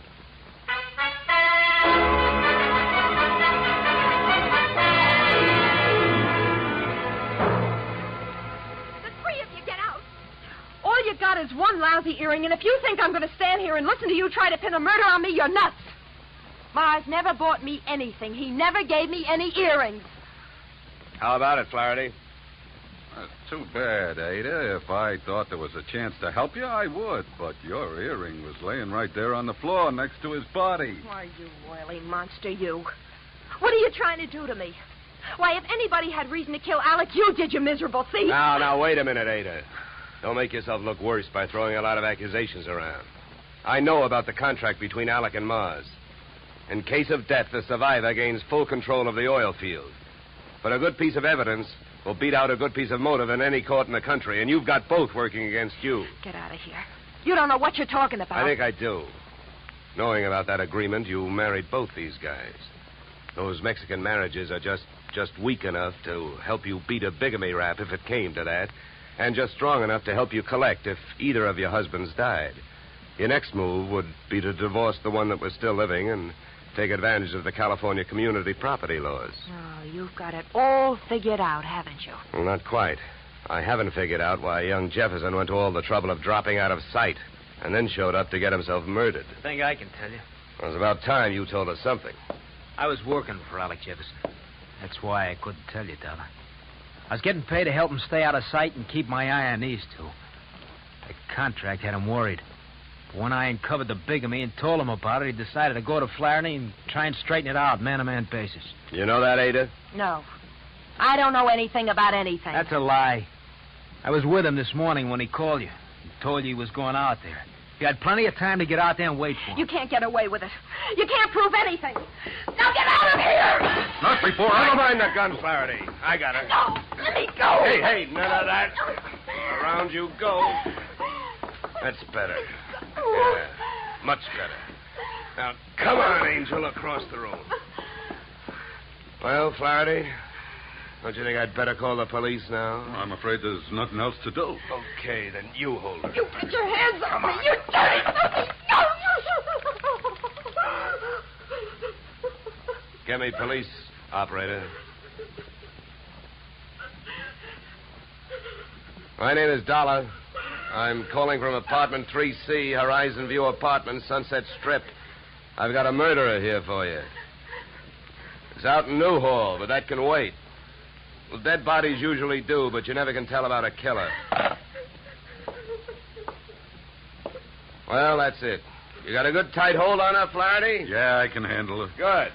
Then handle this. Are you nuts? What'd you do that for? I wanted to keep him on ice till the police get here. Mars Flaherty is our boy. What? Come here, Ada. What is it? Wilkins, take a look at her ears. What? I don't see nothing wrong with them. Well, that's just it. That earring we found near the body, it was made for a pierced ear. Ada's aren't. She never could have worn it.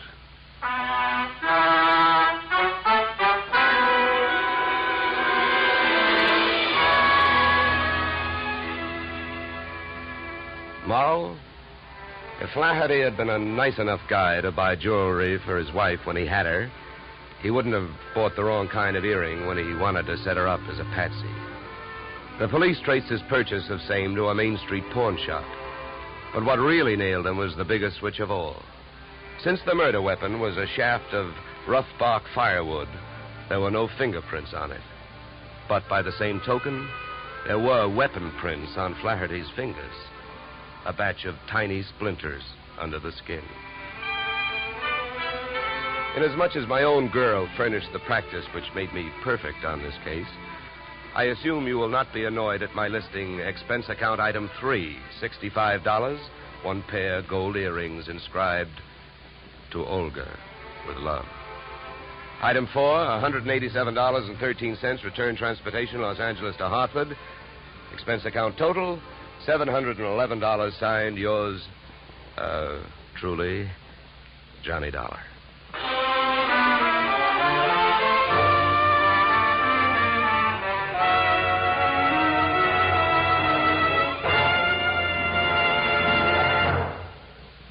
Yours truly, Johnny Dollar, stars Edmund O'Brien in the title role and is written by Paul Dudley and Gil Dowd, with music composed and conducted by Leith Stevens.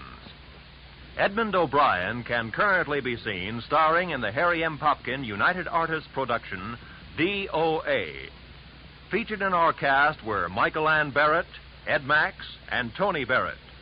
Yours truly, Johnny Dollar, is produced and directed by Jaime Del Valle. Be sure to join us next Tuesday evening when Edmund O'Brien returns in another transcribed adventure of... Yours truly, Johnny Dollar.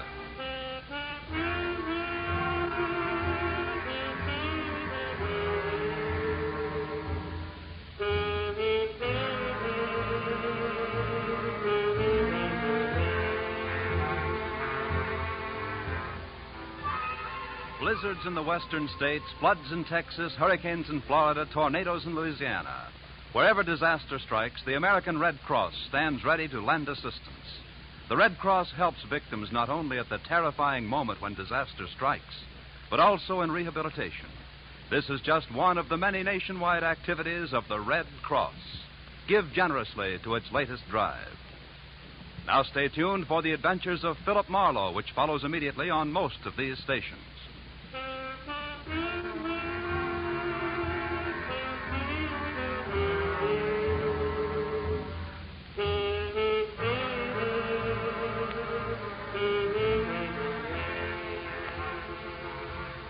This is CBS, where yours truly, Johnny Dollar, meets adventure next Tuesday night, the Columbia Broadcasting System.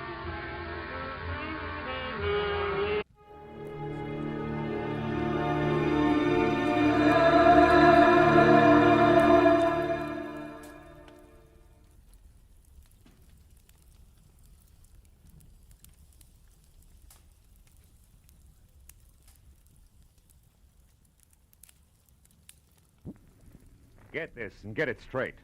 Crime is a sucker's road, and those who travel it wind up in the gut of the prison of the grave. There's no other end, but they never learn. From the pen of Raymond Chandler, outstanding author of crime fiction, comes his most famous character in The Adventures of Philip Marlowe.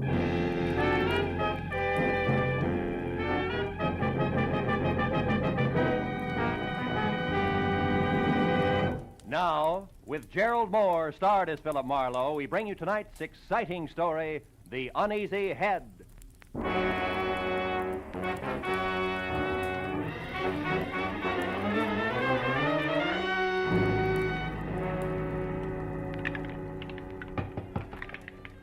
Hey, Slattery, you running a bar Let's here? not be neglecting the regular clientele. Okay. Everybody relax. Remember, them also serve will only stand around and wait. I'm calling them like I see them. Hey, you try again, chum. Another shot? Yeah. Say, Slattery, you happen to know a guy named Sammy Archer? I was supposed to meet him here at 6. That was an hour ago. Hey, yeah, chum. Another shot. What's yours, friend? Rye, wander on the side. Rye and a little help. Slattery, I asked you a question. Listen, chum, I sell whiskey. I sell gin. I sell beer. Pretzels I give away, but only pretzels. If you're busting with questions, try Louis. Louis? Yeah, a punk in the corner there, the guy with the patent leather hair. Oh. Louis welcomes visitors. Now, you want to pay for this drink? Oh, wouldn't miss it for the world. Mind it for me, will you? Hey, round boy, I'm going to forget I'm a lady. Your name Louis? That's me. Slattery tells me you might have some information I want. Could be. What race? Don't want any dope on ponies, Louis. I'm looking for a guy. A guy like who? Archer. Sammy Archer. Do you know him? No. What's the matter? You welch on a bet? No. Well, thanks anyway, Louis. I got something good at Beaumont if you... Check. Here twice. Urban once around. Coming up now. No luck, huh, chum? I thought maybe Louis could help you. He knows everyone in town. Yeah? Well, here's the Sammy Archer, a guy I never met. Well, so long, chum. Yeah. Don't go away mad, huh? Oh, not a chance, Slattery. After all, you... Hey, what kind of scotch was that? Tastes like boiled cabbage heads. Slattery, what did you... I drink it was dope. Are you no good, too, Simon?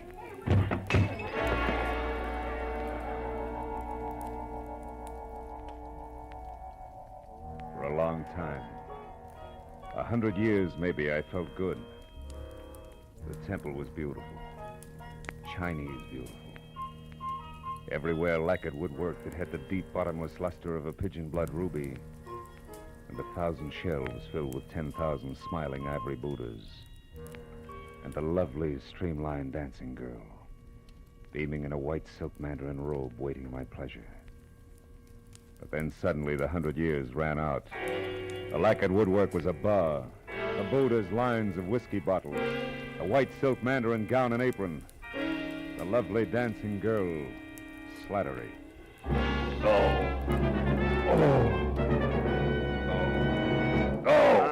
Easy now, Carl. Yeah.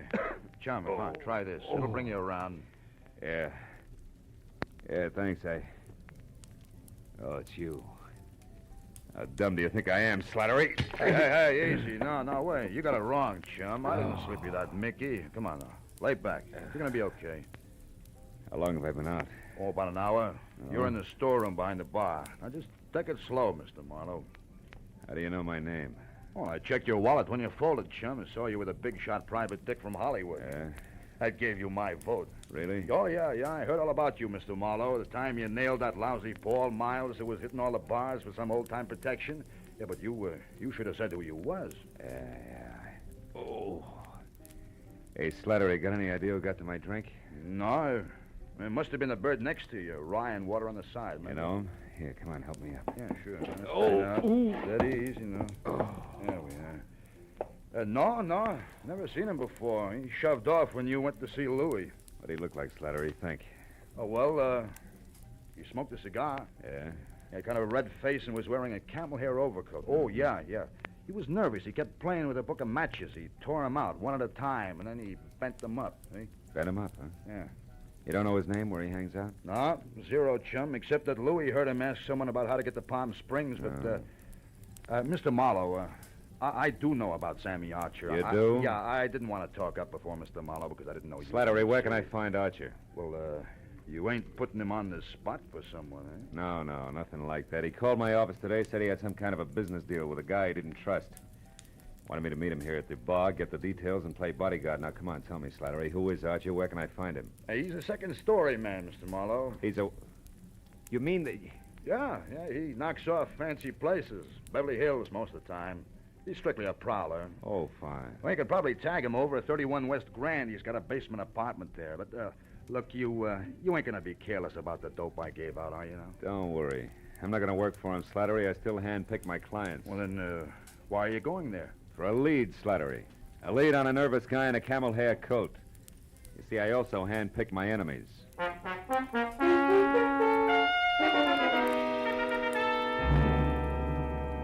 31 West Grand Avenue was a dirty stone tenement propped up by a dirty stone stoop. A cracked pavement led to the basement apartment, which showed a fuzzy slice of yellow light, where the door was cracked open inches. So when I knocked, I was ready for almost anything, just as long as it was on the see-me side. But I didn't expect it to come from overhead. You're wasting your time, big boy. When Sammy leaves his door open, you shouldn't bother knocking. You mean he's out? No, I mean he's in. And he's got the blind staggers. I know. I heard him falling over the furniture. But go ahead, see for yourself, if you'll pardon appearances. The big slob.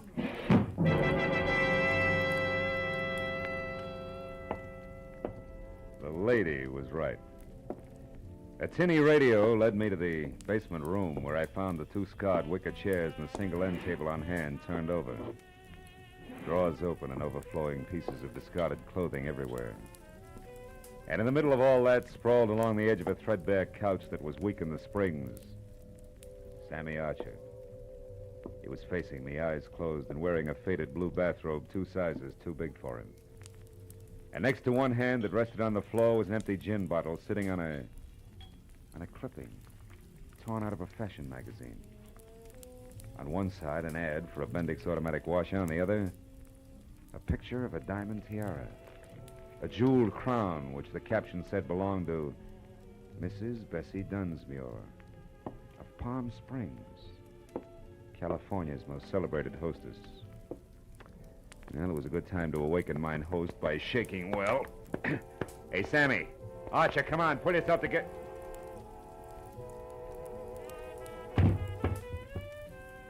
I should have known better.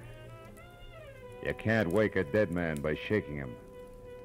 Especially when he's got a knife buried in the middle of his back.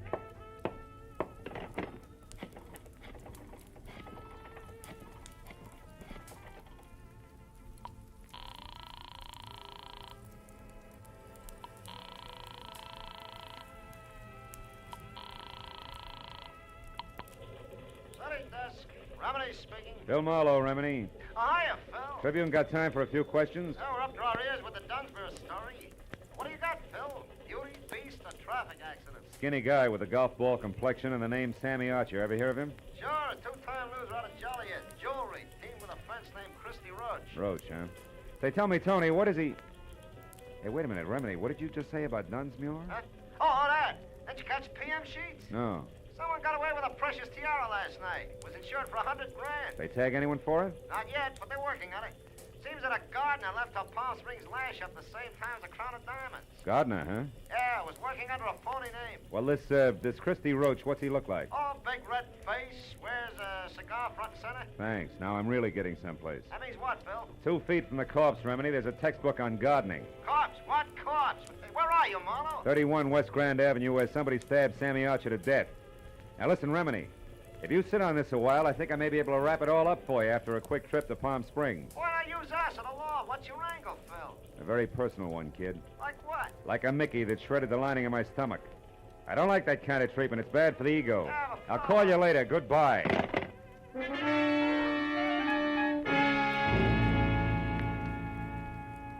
The trip to Palm Springs was 2.5 hours of hard driving through sterile wasteland. And there was plenty of time for me to add what always came out to the same thing. Sammy Archer, posing as a gardener, swiped the Dunsmuir tiara to peddle through Christy Roach, whom he feared. But Roach had double-crossed him, in a permanent sort of way, taking care of me and then headed for Palm Springs. Yeah, but there I got stopped each time. Why Palm Springs? Unless, of course, Archer's apartment turned inside out meant that the tiara was still hidden someplace in a desert hamlet. Yeah, that really would make it a cinch to find.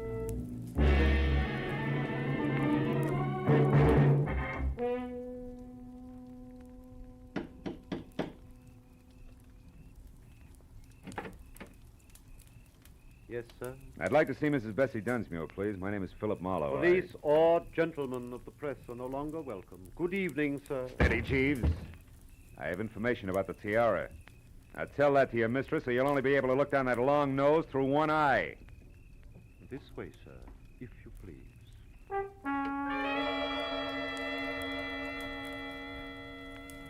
The interior of the Dunsmuir shanty was strictly colossal. From a foyer the size and shape of the Union Station to a plush, leather-lined den that was about as cozy as a parking lot. And Mrs. Bessie Dunsmuir herself fitted perfectly. Because as the renowned party giver glided into the room, I saw enough jewelry on her arms, ears, and neck to match Tiffany, carat for carat. She listened intently while I brought her up to date. After that, she ushered me into an uncomfortable chair, rang for long nose, and then asked a sensible question. Mr. Marlowe, this Sammy Archer, what did he look like? Well, he was thin, Mrs. Dunsmuir, and sandy hair. Does that fit your ex-gardener? Precisely. Now perhaps we're actually going to make some progress. The police here haven't, and... come in, Barton. Oh. A lecture, Mr. Marlowe? Oh, no, thanks. No. Thank you, Martin.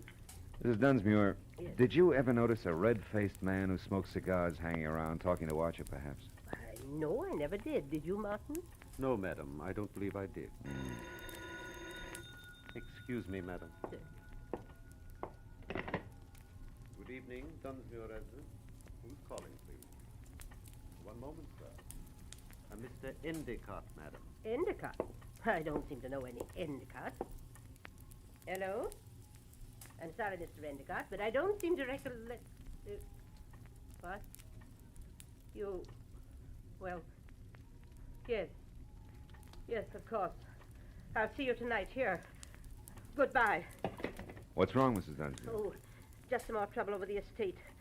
Ever since my husband passed on 3 years ago, we've had a mountain of trouble with his investments. I see. Well, about the tiara, Mrs. Mr. Marlowe, do what you can about locating it. You'll be rewarded handsomely by the insurance company if you're successful, I'm sure. They stand to lose $100,000. Yeah, but Now, can't you tell me anything about Archer? I'm afraid not. I don't believe I ever said more than 2 words to him. Now, excuse me, Mr. Marlowe, and thank you for your interest. Martin, Madam. please show the gentleman out.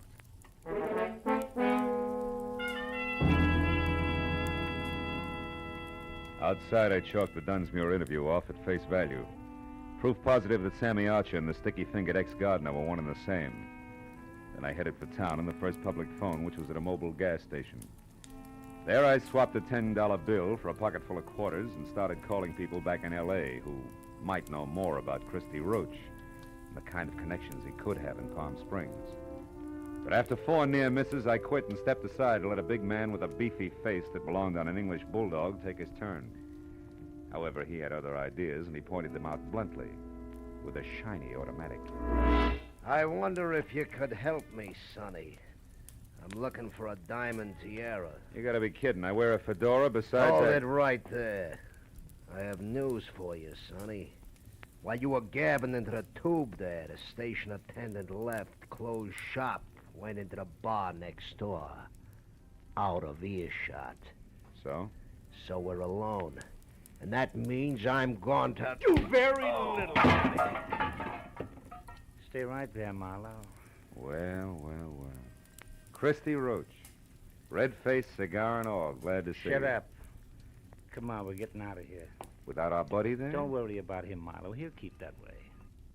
Maybe a lot longer than you will.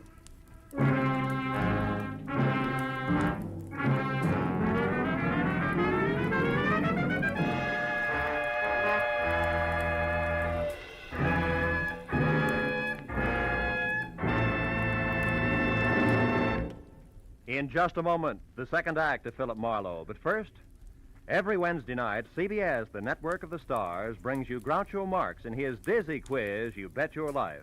To hear You Bet Your Life starring Groucho Marx this Wednesday night on most of these same CBS stations, as well as Dr. Christian and that bright new musical show, The ABCs of Music.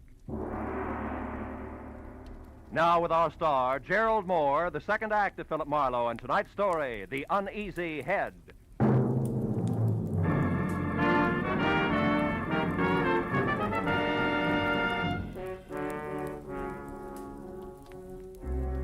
From the way Christy Roach had brought his gun barrel down on the bulldog's scalp, I knew he meant it when he jammed the same gun into the small of my back and marched me to my car. He didn't relax until we were driving down a dark side street toward the center of town. Well, kid, you jumped right out of the frying pan into the fire. You should have taken that first hint I tossed you. The Mickey? Yeah, that was real cute. But it was too subtle, Christy. I didn't really peg you till I found Sammy Archer. Oh? It's too bad about Sammy. That was more or less of a mistake. Oh, sure. You only intended to carve your initials. The knife slipped. No slips, kid. At the time, I thought Sammy had tried to pull a fast one on me, but I found out later he was just stupid. He had a great thing, and he was just too dumb to see it. As for you, turn east the first chance you get, and don't run any stop signs, you understand? Where are we going? Oh, no place in particular, just so it's nice and quiet. You know, you don't know when to quit, Marlowe, so now you're just one of the loose ends I've got to tuck in before I clean up my business here. Take it easy on the corners. You told me to turn east the first chance I also told you to mind your manners. Busting my wrist isn't going to help my driving much. It'll be worse the next time. I've got a lot of ground to cover yet tonight, and I want it smooth. That's too bad. Because there's a bump coming up fast right now. We picked up a tail. Huh? Take a look. Cops. Yeah, cops. Call it, laughing boy. You're the skipper. Do we race them out of town, or do I pull over? Pull over. I don't know what that beep is, but play it straight, kid, because if it comes to shooting, you'll be the first to drop.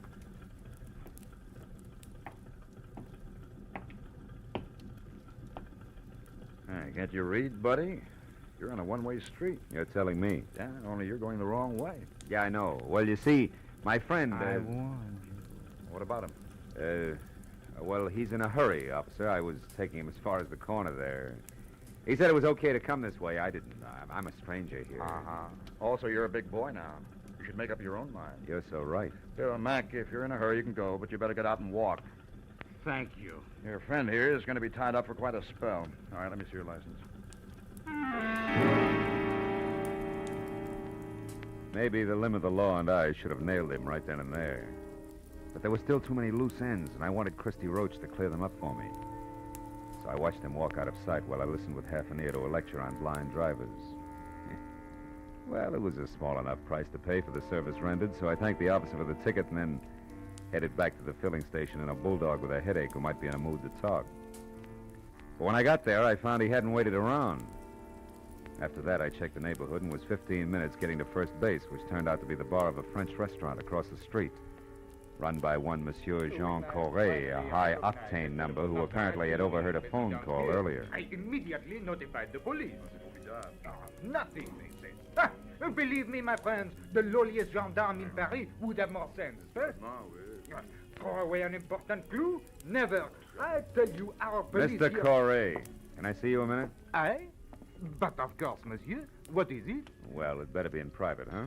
It's about the Dunsmuir case. Nom de nom. Step this way, monsieur. All right. You naturally are a detective. Naturally, yeah. Now, look, I understand you overheard a phone call. Oh, yes. About an hour ago. A suspicious man called the Dunsmuir place from here. What did he look like? I am desolated, monsieur. I do not know. You said it was an important clue. I assume it was important. In a case as big as this, anything may be important. The smallest... Yeah. You made your point. Go ahead. Eh bien, he made an appointment. I only overheard, monsieur.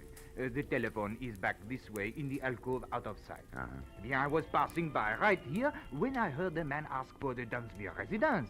He talked to his party and made an appointment. I couldn't hear where or when, so I went on about my business. But suddenly, a memory exploded like a bomb in my head. Bessie Dunsmuir, the owner of the stolen tiara. I rushed like this, monsieur, to the phone. Pardon, madame. But he was gone, monsieur. I called the police at once. The rest I can fill in. Now, tell me something else, Mr. Corret. Did you happen to notice a man with a cut on his head around here a while ago? A cut? Yeah. Why, yes. One who looked as ugly as Satan himself. I saw such a one in the washroom. Ah, you mean you suspect? Well, not exactly, no, but he's connected. Where can I find him? Ah, you ask me, monsieur. He was sick. I tried to help him, but he refused and left. You've no idea where he went? No. But wherever it was, I'll wager he was too wobbly to get there, monsieur. All right, in that case, I better make a quick call and The telephone, certainement. Permettez-moi, monsieur. Bessie Dunsmuir hasn't had a new husband for 2 whole years, Madame. my dear. I can't imagine how she keeps up that elaborate front of hers. Why, do you know You! that... what? Madame, hang up the telephone at once. I insist. Vitement. I beg your pardon. In the name of the police, monsieur is a detective. I demand you clear the line. I've paid my nickel and I... Never mind, skip it. But I would like to know about those bent matches on the floor. What do they mean, monsieur? I better skip the call and get going fast. You've been a big help, Corey. Maybe I can get you the Croix de Guerre.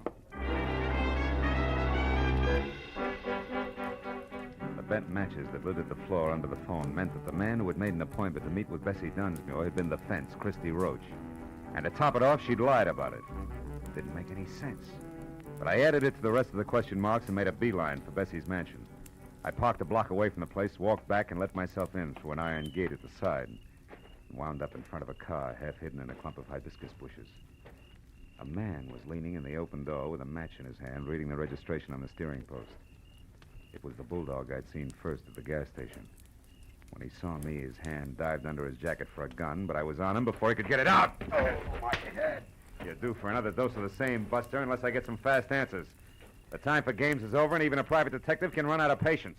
You're a private dick. Yeah. I don't get it. This car here belongs to the guy who helped you. Fence. Christy Roach. And if he's inside, I got... Roach didn't help me, and you've got to do nothing till I find out about you. Who are you? Temple. Fred Temple. Hamlin Insurance Company. Oh, no. We're covering the missing tiara.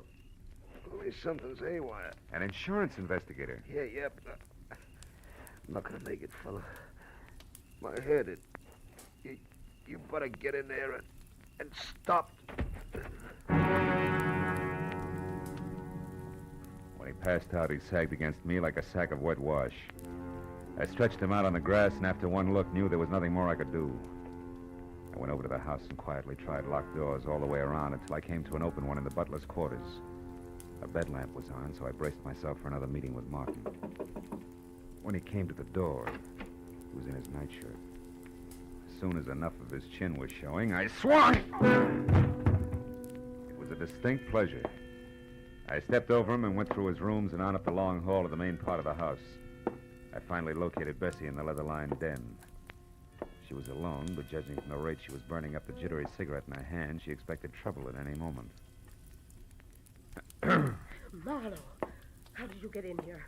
Why are you here? Just checking up on a lie, Bessie? I don't know what you're talking about. Your late date tonight. Incidentally, he's due any second now. His car is outside. On my ground? Yeah. Surprised? What's so important about that? Now, look, you better tell me all about it, Bessie. No. Get out of here. Get out. Later. Right now, this setup is so full of holes, even the truth is leaking out. First, Roach the fence, figuring Sammy Archer, the guy who swiped your tiara, was pulling a fast one. And he changed his mind and got a new angle. Second, you brushed me off because actually you're afraid of finding the tiara. And third, the insurance company that's covering your loss is suspicious. Yeah, it's screwy, but it can only add one way. Like the tiara that was stolen from here yesterday is worthless. Are you insane? It is famous, fabulous, worth a king's ransom. Yeah, the original, maybe. Not the cheap duplicate. I may be fuzzy on the details, but the big picture's easy. You dismantled the original and sold it probably quite a while ago. But not before you made a duplicate to keep up appearances so gossips wouldn't know you were going broke. Also, you kept up the insurance on it for the same reason. And the duplicate was stolen. People knew you'd been robbed, so you were forced to claim the insurance, but you knew that if the fake was recovered legally, you'd be prosecuted by the insurance company and disgraced. Sure, Christy Roach knows that, too. He's coming here for blackmail, isn't he? Why else? Come on, Bessie, you might as well... You might as well... Might as well what? What are you looking at? A cigar butt there on the floor. Oh, burned a hole in your rug. What happened to make Roach drop a cigar? Bessie, where is he? I don't know what you're... Stay away from that desk. I mean it, Bessie. Next time it's for keeps. Now stay back. Where is he? In the closet there. I didn't know what else to do. You are right about the blackmail. About everything. I had to kill him. He'd have wrecked my life. Yeah. Just your way of life. That was top-heavy anyway. I guess so. But I thought I had to have it that way. Well, at least I'll give them all a big laugh on the way out. Bessie Dunsmuir's a great entertainer.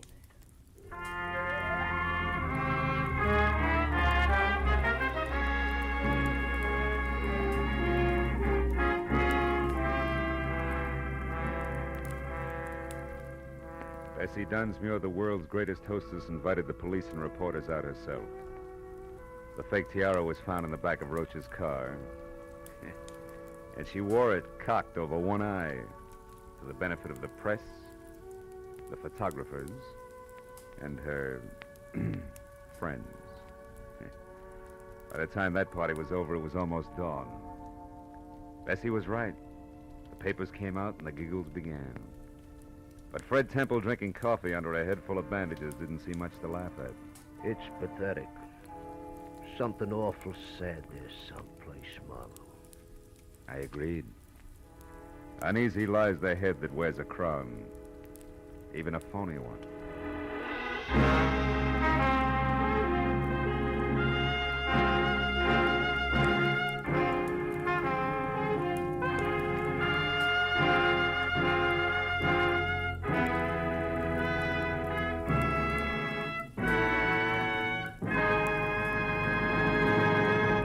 The Adventures of Philip Marlowe, bringing you Raymond Chandler's most famous character, star Gerald Moore, are produced and directed by Norman MacDonald and are written for radio by Robert Mitchell and Gene Levitt.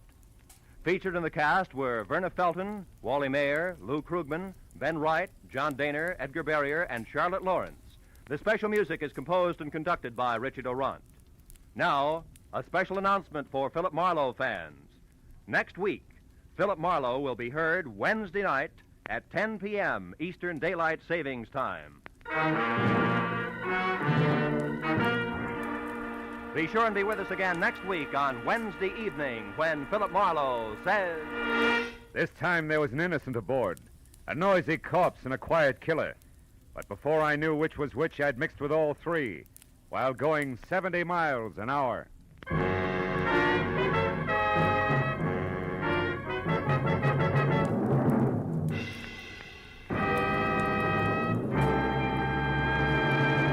Now that warm weather's here, many of us will be doing more driving and more walking. It's the duty of every motorist and every pedestrian to take every precaution so that we may cut down on the terrible injury and death toll exacted by traffic accidents. These accidents don't just happen. They're man-made. Somebody causes them. Make sure that you're not responsible for a traffic accident. Walk and drive carefully. The life you save may be your own.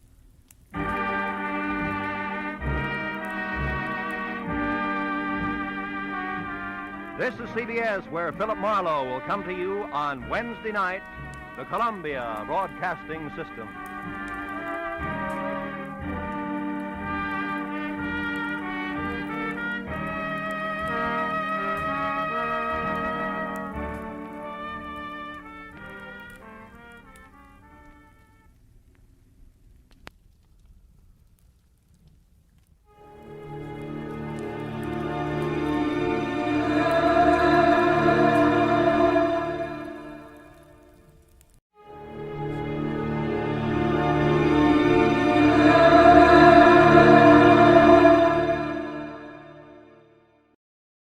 Now, the Roma Wine Company of Fresno, California presents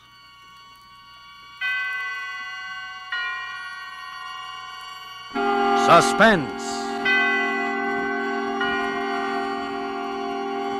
Tonight, Roma Wines bring you the suspenseful play called A Guy Gets Lonely, starring Dane Clark. Suspense is presented for your enjoyment by Roma Wines. That's R-O-M-A, Roma Wines. Those excellent California wines that can add so much pleasantness to the way you live, to your happiness in entertaining guests, to your enjoyment of everyday meals.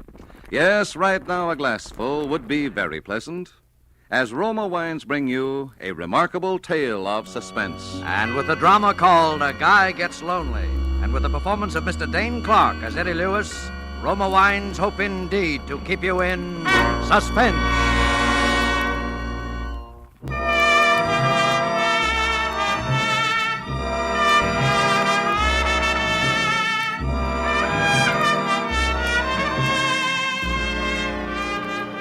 Have you ever been lonely? Desperately lonely? Well, there's an emptiness in the pit of your stomach that no food can remove. There's a coldness about people's faces that make you shudder. And you do silly things when you're lonely.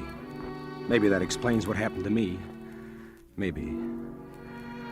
Anyhow, I was hanging around the shooting gallery in one of those Broadway penny arcades that night, one of those places where you can play a game of chess, get your fortune told, have 10 shots at Hitler, all 15 cents.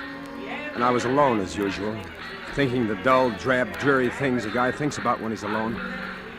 When suddenly an old man standing next to me said... Well, my aim is not what it used to be. Oh, got a match, my boy? Match? Oh, sure, here. Oh, thank you. You haven't by any chance got a cigarette to go with that match, have you, son? Of course, here, take one. Oh, thanks again. You know, with cigarettes so scarce nowadays, the only way a gentleman gets a smoke is to buy him himself. Yep. Thank you, thank you. What's the matter, kid? You look like your ship came in, only your mother-in-law was aboard. Oh, nothing. Oh, come on. Fess up to old Horace. I'm Beatrice Barefax without the girdle. Well, I'm just fed up with this town, that's all. Oh, there's nothing wrong with this town, kid. It's like all other towns. Yeah, except the one you grew up in. Well, I suppose you're right. You know what you need is a little diversion. Huh? Oh, here, my man. Yes, sir. Yes, load sir. these guns up again, will you? Yes, sir. Both guns, chum. Naturally. You'll try it again, won't you, son? All right, sir. Okay. You know, I think perhaps I've got just the right medicine for your homesickness, young fellow. Oh, what's that? A girl. A girl? Yes. Don't tell me you've never heard of them. Well, if you haven't, bless me. I don't want to be the one to tell you. And there we No, are. it's That's not it. that. Here you are, sir. That'll be $2. $2? That's right, chum. There's a war on, in case you haven't heard. Ammunition's kind of hard to get nowadays. Oh, well, as a matter of fact, it's a little dark in here, and my eyes aren't what they used to be, so perhaps I'll simply forget. No. Here's the money. Go on. Go ahead, Pop. Shoot. You wouldn't care to make a small wager on this, would you, my boy? As I say, my eyes... No, thanks. Well, as I was saying, son, I have a splendid idea. Now, tomorrow, being the Sabbath, my wife and I are bound for Minnewanka on a peaceful little fishing expedition. If you'd care to accompany us, there is a faint chance, just a faint chance, mind you, that I might round up a beautiful young lady who will make it a foursome. Well, wouldn't that be too much trouble? Oh, not at all, son. Meet me here tomorrow at 9. What do you say? Gee, that's swell, except that... Except what? Oh, do you mind if I shoot first? No, go ahead. Except that I've never been fishing before in my life. Well, don't worry about it. Hey, your eyes aren't too bad.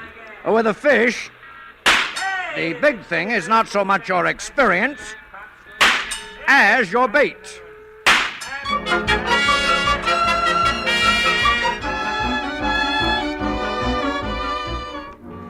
The idea of not being alone again on Sunday is what excited me. I didn't give much thought to the girl until I saw her. If you've ever seen a truly beautiful woman walking toward you, you'll know what I'm talking about. First, you see the tiny gray silhouette in the distance, and then the figure seems to spring to life. Each curve rounds into place, and finally you see the smooth oval face and the long auburn hair dancing in the breeze. And before you know it, you're in a trance, that's all. That must have been what happened to me when I first saw Jolie, because I don't remember much of anything until I heard myself saying, "Oh, hey, what's that?" A worm, silly. You can't fish without a worm. Do I have to? Well, of course. As captain of this boat, I promised to bring in more fish than Horace. Wow. I order you to put that worm on the hook. No, it shakes. Rather gracefully, don't you think? Kind of reminds me of a shimmy queen at a burlesque show. Oh. There. Oh. Now you did it. Easy, wasn't it? Now drop your line in the water. Okay. Well, where's the fish? Patience, lad, patience. The fish hasn't had a chance to read your advertisement yet. Well, if they could only see you, Jorlie, I doubt if they'd bother with my line at all. Oh, your line isn't bad, Eddie. This is so bad at all.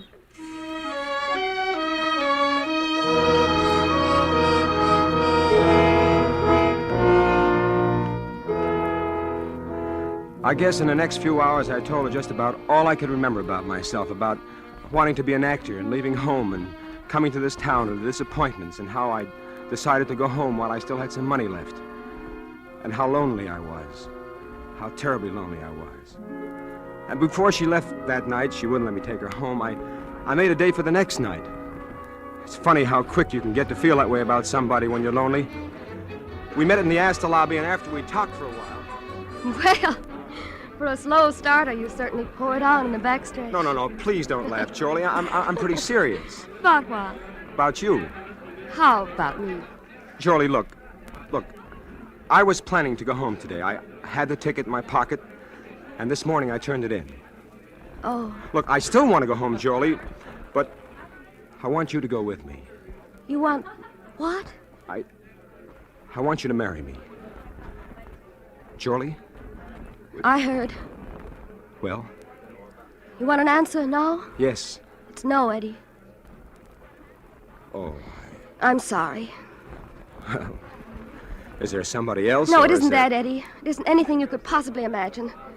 It isn't even that I don't love you, because maybe I do. Jorlie! But you see, Eddie, I was going to ask you something tonight, too, and it doesn't stack up very well against what you asked me. Jorlie, what? What?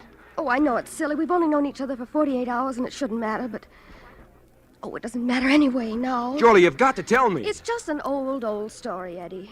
Such an old story that you probably wouldn't even believe it.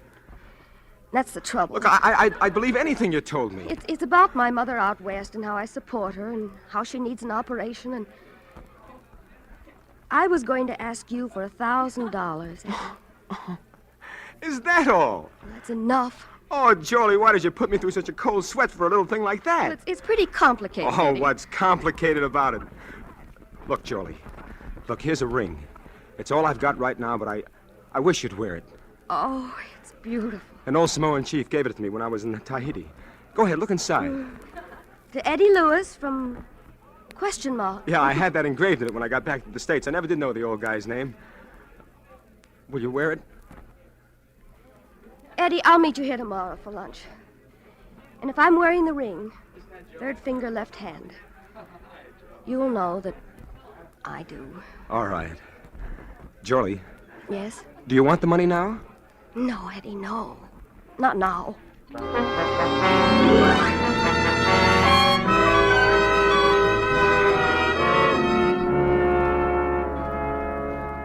The next day I was there waiting for her, way ahead of time again, but this time she was late.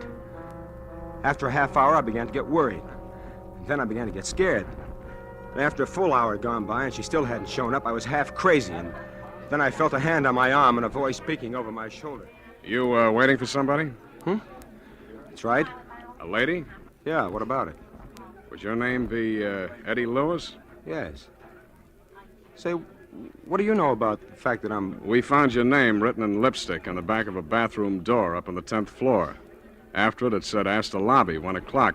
So we, sort of put 2 and 2 together. You see, I'm from headquarters, Eddie. What? I'm a detective. Detective? Listen, if you know anything about Jorlie Andrews, I was supposed to meet her here about an hour ago, and she Would hasn't... Would she have been wearing this ring by any chance? Well, that's right. That's my ring. Where is she? She's down at the city morgue, Eddie. She's dead.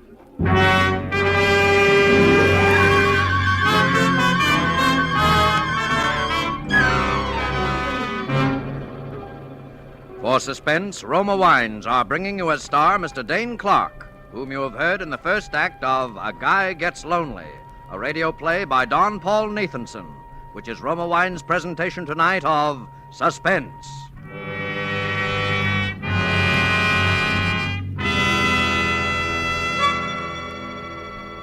Between the acts of suspense, this is Truman Bradley for Roma Wines. Gracious hostess, internationally known on entertaining, Elsa Maxwell's suggestions are always worthwhile. Spring is here, and nature is again bursting into life. Let's bring some of this beauty to the dinner table. A centerpiece of spring flowers will brighten your table, and there's no better way to awaken winter-weary appetites than by serving cool Roma Burgundy with the meal. This glorious wine from California goes well with almost any food. So simple, and yet how charming. A few flowers to give your table the gay note of spring. A bottle of cool, delicious Roma Burgundy as the subtle accompaniment to a savory meal. You'll enjoy the tart piquancy, the fruity, robust taste of this distinguished Roma Burgundy. Like all Roma wines, unvaryingly good, always high in quality. The result of selected grapes, slowly brought to perfection in California's choicest vineyards, gently pressed, then brought to fullest flavor by the ancient skill of Roma's famed wineries. Yet all this goodness is yours for only pennies a glass. Remember, more Americans enjoy Roma than any other wines. R-O-M-A, Roma Wines. And now Roma Wines bring back to our Hollywood soundstage Dane Clark as Eddie in A Guy Gets Lonely, a play well calculated to keep you in suspense.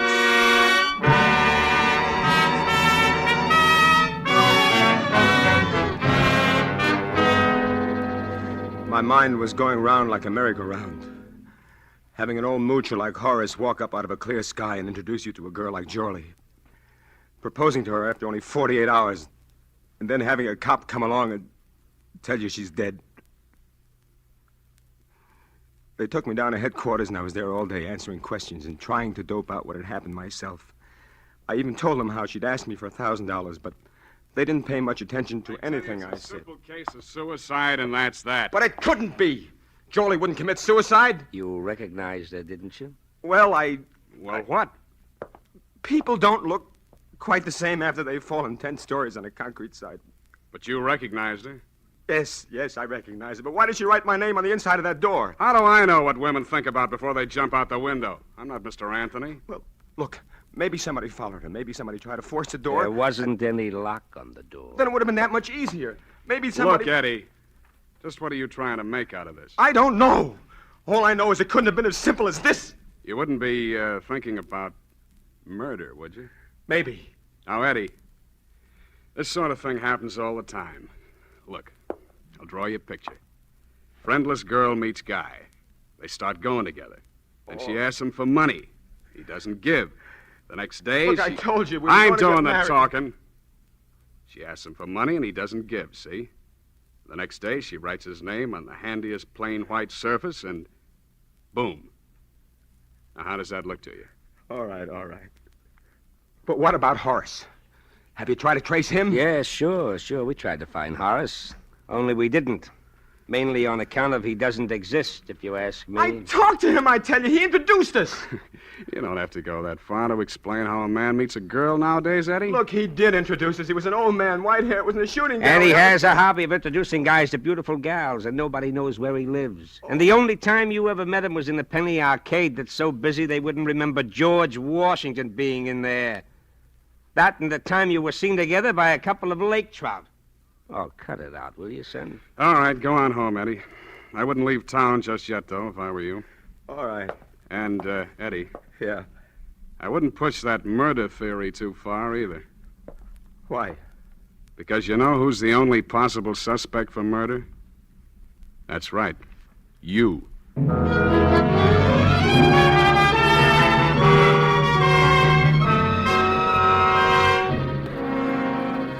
First, I didn't know what to do or what to think. I didn't blame the cops. From where they sat, it just didn't make any sense any other way. And then all at once, I knew what I was going to do. First, I moved to another hotel, just in case. And then I started growing a full beard, and I dyed it black. And my hair, too. You see, I'm a natural blonde, so it turned out pretty good. Good enough to pass off for a night anyway. And I really am an actor. Maybe no Barrymore, but enough to give a fair imitation of an accent. And I got some different clothes, and then I was ready. I began haunting that shooting gallery because I figured the old man had a system. But after about 3 weeks, I'd about given up hope. When one Saturday night, I walked into a little place off Times Square and I saw him. My heart was jumping through hoops, but I just sort of moseyed around, tried to look as down in the mouth as I could, kept my face out of the light. I felt pretty safe with the beard, so I went over and I stood next to him. Oh. Well, my aim seems to be off tonight. Oh, pardon me. Do you have a match? I reckon I do. Sure, here you are. Oh, thank you. My boy, like to try your skill at the shooting gallery? Perhaps a little wager? Oh, no, thanks. I've just about had enough shooting to last me a lifetime. I just come back from 2 years in the South Pacific. So that's where you got the beard? Yeah, a bunch of us fellas grew him down there. I promised my kinfolk I'd let him see it before I shaved it off. I'm not so sure I would shave it off. It's mightily becoming to you. Thank you. Where are your folks? Texas. Got a mighty nice little ranch of my own down there. I sure do miss it. Kind of lonely, huh? Oh, you all can say that again, mister. Well, son, if you'd forgive an old man for sticking his nose in somebody's business where he's got no call to... Shucks, no. What's on your mind? I think I know just the medicine for you. Why, what's that? A girl. That was it. That's what I've been waiting for. First, I thought of taking the old devil out in the alley and sweating it out of him right then and there. Then I thought, no, there'll be a girl, and I want to have a talk with that girl. In the meantime, the old man was going on about that fishing. If you'd care to join us, my boy, I think I can promise you a very pleasant afternoon. Well, I reckon I couldn't do that. Perhaps if you could make it tomorrow night. Well, now, that might be arranged. Where would you like to have us meet you? Well, couldn't you just sort of give me the young lady's phone number, tell her I was fixing the call? I'm afraid, you see, this particular young lady doesn't have a phone. Well, don't think I'm not downright grateful, mister, or that I wouldn't enjoy your company, but... But you'd rather be alone. Shucks. No, don't get me wrong. I'm no wolf or nothing like that, but... Well, when a fella has his first date with a gal in more than 2 years, maybe you can't understand what that means. I think maybe I get the general idea, son. I'll tell her to look for a handsome Texan with a beard. Can you be here tomorrow night at, say, 8 o'clock? Oh, I calculate I sure can. Well, then, my boy, you've got yourself a date. The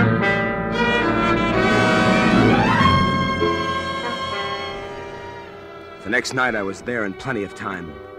I had plans for that girl, lots of plans. As I got around toward 8 o'clock, I kept looking toward the street entrance, but somehow I must have missed her because the next thing I knew, there was somebody standing beside me and I heard a voice. Hello there. I'm Joyce Island. It seemed as though minutes went by before I was able to say a word. If it hadn't been dark where I was sitting, she couldn't have but helped to see that something was wrong. Because the girl was Jorley. My Jorley, who was supposed to be dead. The Jorley that I'd seen it myself at the slab at the city morgue. And somehow I managed to pull myself together and start talking. You're Johnny Farrell, aren't you? Yeah, that's right. It was sure mighty nice of you to come. Oh, that's all right. I wasn't doing anything. Is there anything in particular you'd like to do now? No, nothing in particular. I thought maybe you'd like to go dancing or something like that, Only what? Well, I discovered a terrible thing just before you got here, Ma'am. You can call me Joyce. You see, I left my wallet up in my hotel room. Oh?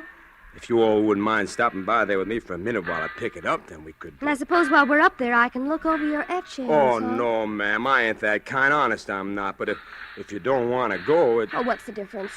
Come on, let's go.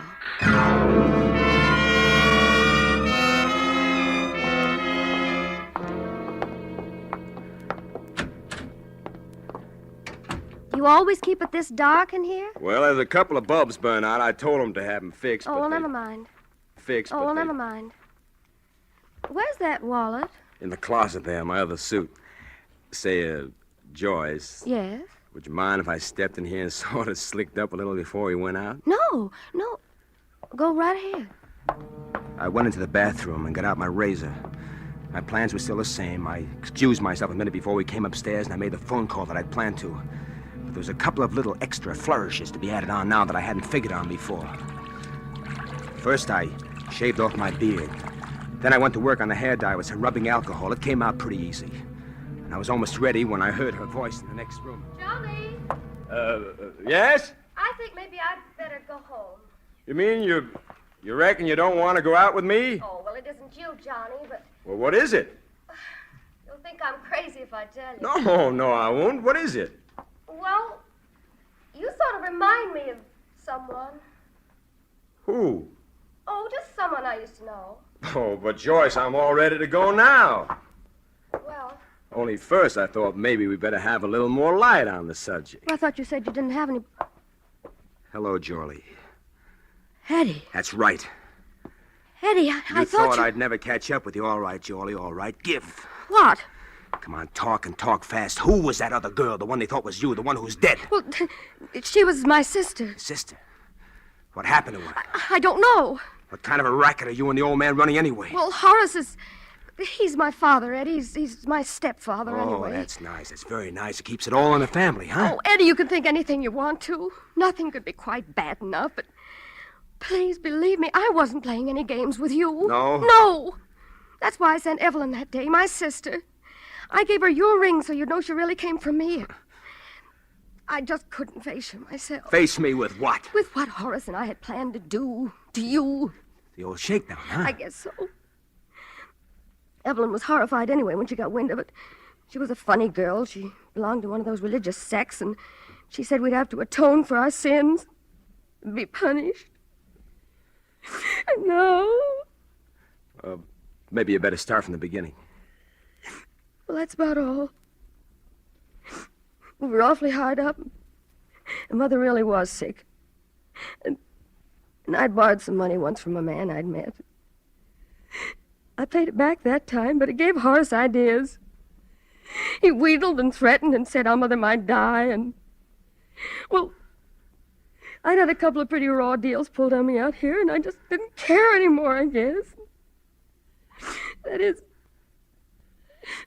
till I met you. Yeah, and so you sent your sister to me to confess all, and she jumped out of the window instead. Is that what you think happened? I don't know. Then why did you tell me what you knew then? Well, it wouldn't have brought Evelyn back to life. And Horace said we'd all go to prison, and... You see, Mother didn't know what was going on. It would have broken her heart. Yes, but you went right back at it again. Horace said if he'd had just a little money, he'd go away. He'd leave us alone and go back east. And I was supposed to be the next victim as Johnny Farrell with a ranch in Texas. No, Eddie, no. Not after I met you. No. No. You weren't before, were you? Oh, Eddie, maybe if you knew a little more about what a girl is up against in this town, you'd understand. Telegram. Telegram? Well. Yes. I had a hunch about you, my boy. Horace! Why, you... Oh, don't try anything foolish. I'm quite expert with this little gun, as you may recall, my boy. Now, I suggest we close the door and have a nice, quiet talk just between ourselves. That's better. So, in spite of all my admonitions, you still persist in this confessional mood, do you, my dear? Horace, what are you going to do? You young people may not see it quite my way, but I'm an old man, and I don't fancy the notion of spending my remaining years behind bars. It's quite a penalty for extortion, you know. You're telling me. And so I'm afraid there's going to be a little accident up here. Something like the accident that happened to poor Evelyn. So you did kill her? Well, technically, yes, I did assist her through that window after she insisted on making a scene. Why, you... Evelyn was always excitable, you know. Really not quite normal, I'm afraid. Oh, Horace, you're mad. Now, my dear, I want you to write a little note. See, there's paper and pen over there on the desk. And you will say, Darling, forgive me, but it will be best this way for both of us. And sign your name. You must be mad to think I'd do such a thing. You wouldn't like to see me kill your lover here, would you? Oh, yes, these old eyes can still tell love when they see it. Charlie, look, don't do it. Don't do it. Can't you see he's going to kill us both anyway? Horace, will you promise, Of course then? I will. That's it, my dear. Write it down just as I told you. There's only one thing wrong with all this, Horace. You want to know what it is? Naturally. I've already called the police. They're waiting for me in the lobby right now. And if I'm not down there in about 5 minutes, they'll be up here. Oh, dear. This is embarrassing, isn't it? Isn't it? I think perhaps you'd better get on that telephone, my boy. Give directions for the officers to go away immediately. Say that you no longer have any need of them. Well, all right. Hello? Hello, desk? You know those two men who are waiting in the lobby for me? Well, tell them to get up here as fast as they can. You! Horace, no! Jolie! Why, you won't... Jolie, are you all right? I think so. It's only my shoulder. Oh, darling, you shouldn't have gotten I'd rather have had it been me than you. Look, I'll call a doctor. What's going on here? We heard a shot. Look, there's the man who's responsible for the suicide of Jolie Andrews. Only it wasn't a suicide. He killed her. It wasn't Jolie Andrews. That's Jolie Andrews over here. What are you talking Hello, about? hello? I've got to get a doctor. Wait a minute, will you? All right, Hello? Look, that again? Don't you understand? Look, that isn't Jolie Andrews that's dead. That's Jolie Andrews over there. You're not making sense, man. Look, fella, look. I met this guy at a hotel. Yeah? And then we went fishing, and then we put the worms on a hook, and... Yeah? And then she was in the slab, and she was dead, only she's not dead. She's wonderful. We're going to get married, see? I love her. And then Horace and I were in the shooting gallery. Then I met him, and I dyed my hair, and I made a fake Texas accent, see? And I met him one afternoon, and I fixed this whole thing over myself. Joey's alive.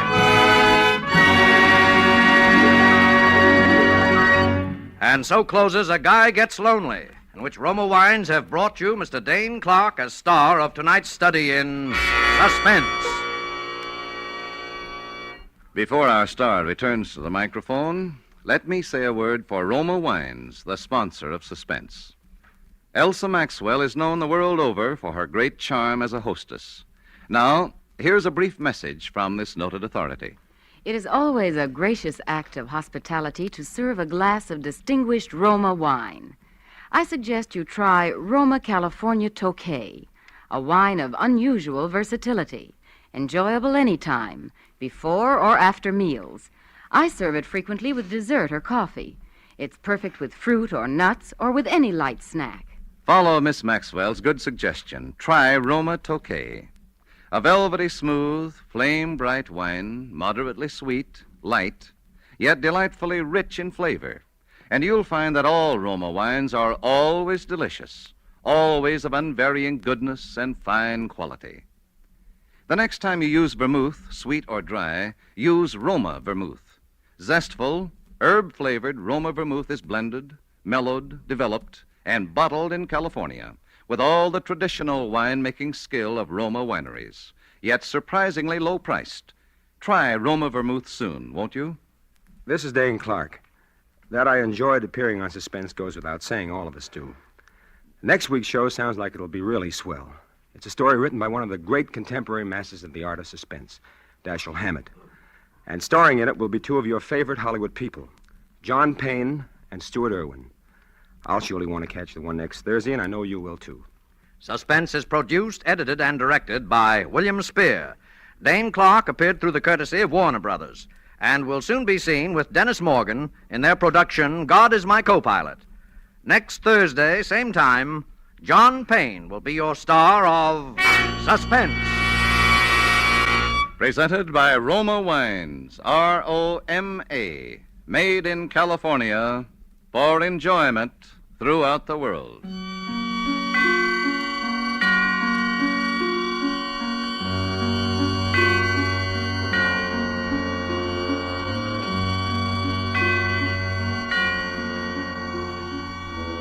This is CBS, the Columbia Broadcasting System.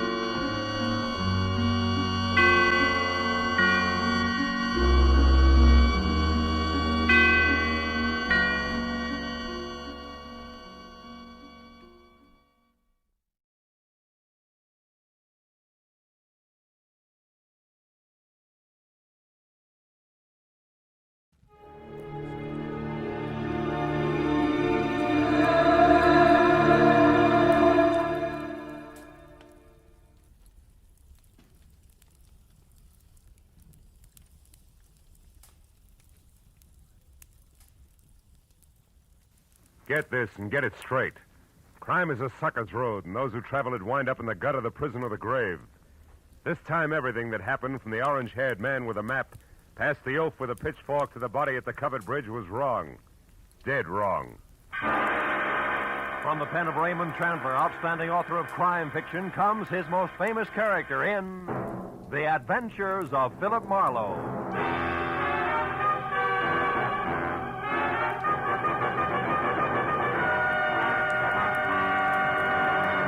Now, with Gerald Moore starred as Philip Marlowe, we bring you tonight's exciting story, The Covered Bridge.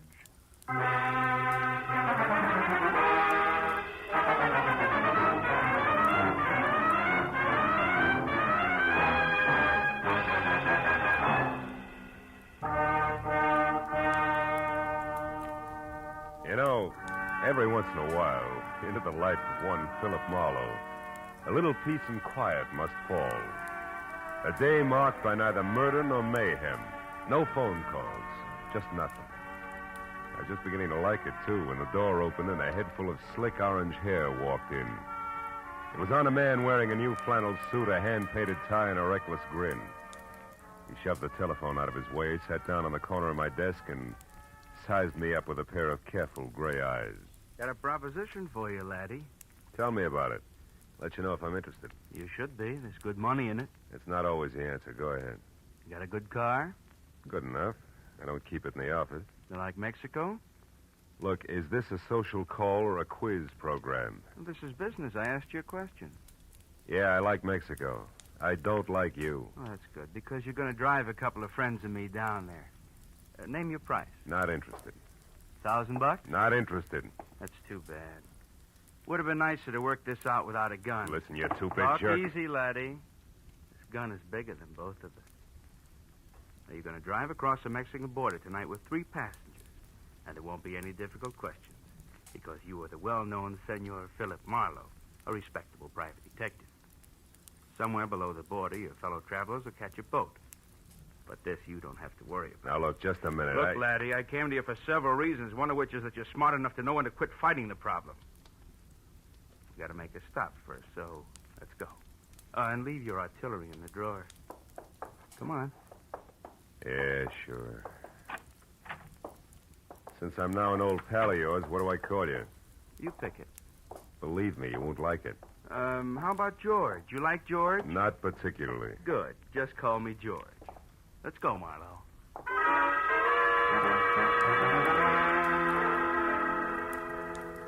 We nodded at the elevator girl, waved goodbye to the kid in the parking lot, and headed south on Highway 101. All with the front of that Mauser nudging my kidney. It was screwy, but I was on my way to Mexico. Don't get ambitious, Marlowe. Not too fast, not too slow. Just keep it rolling nice and steady. I did what I was told and watched for a break. For every foot of 100 miles down the coast. At Oceanside, we cut inland past Escondido and up into the citrus country. Once he dug a little map from his pocket and studied it while we headed into the hills where farms were farther apart. George was busy looking for a turnoff when my chance came, and it came fast. My foot slammed down hard on the brake. George's head smacked the windshield, and the gun slipped out of his hand. I dropped 2 wheels in the ditch, but I got the gun. He took one look, then jumped out and ran in a low crouch for the back of the car. Before I could follow him, I heard the truck coming. It was a big 2-section job rolling fast. It topped the rise just as George pivoted toward the road. The truck driver must have seen him just as it hit, because the air brakes locked on all 26 wheels at the same time. I ran to where George lay like a discarded doll at the side of the road. The truck driver was out of his cab before it stopped rolling. I didn't see him. I didn't see him. I come over the rise there. I didn't see him. Take it easy. Honest, I didn't see him. Is he all right? He ain't dead, is he? No, he isn't. He won't be walking much anymore. It wasn't my fault, Mr. Honest. I know it wasn't. Get hold of yourself. Gosh, what should we do? I want you to drive to the nearest phone and get the police and then come back. Here's my card. Give it to the troopers. Tell them they can reach me at my office. Yeah, what are you going to do? If I can figure out how to read this map of his, I'm going to pay a call on a couple of people who are expecting this guy. Maybe it's just a stubborn streak, but when I'm being used as a patsy, I like to meet the people involved.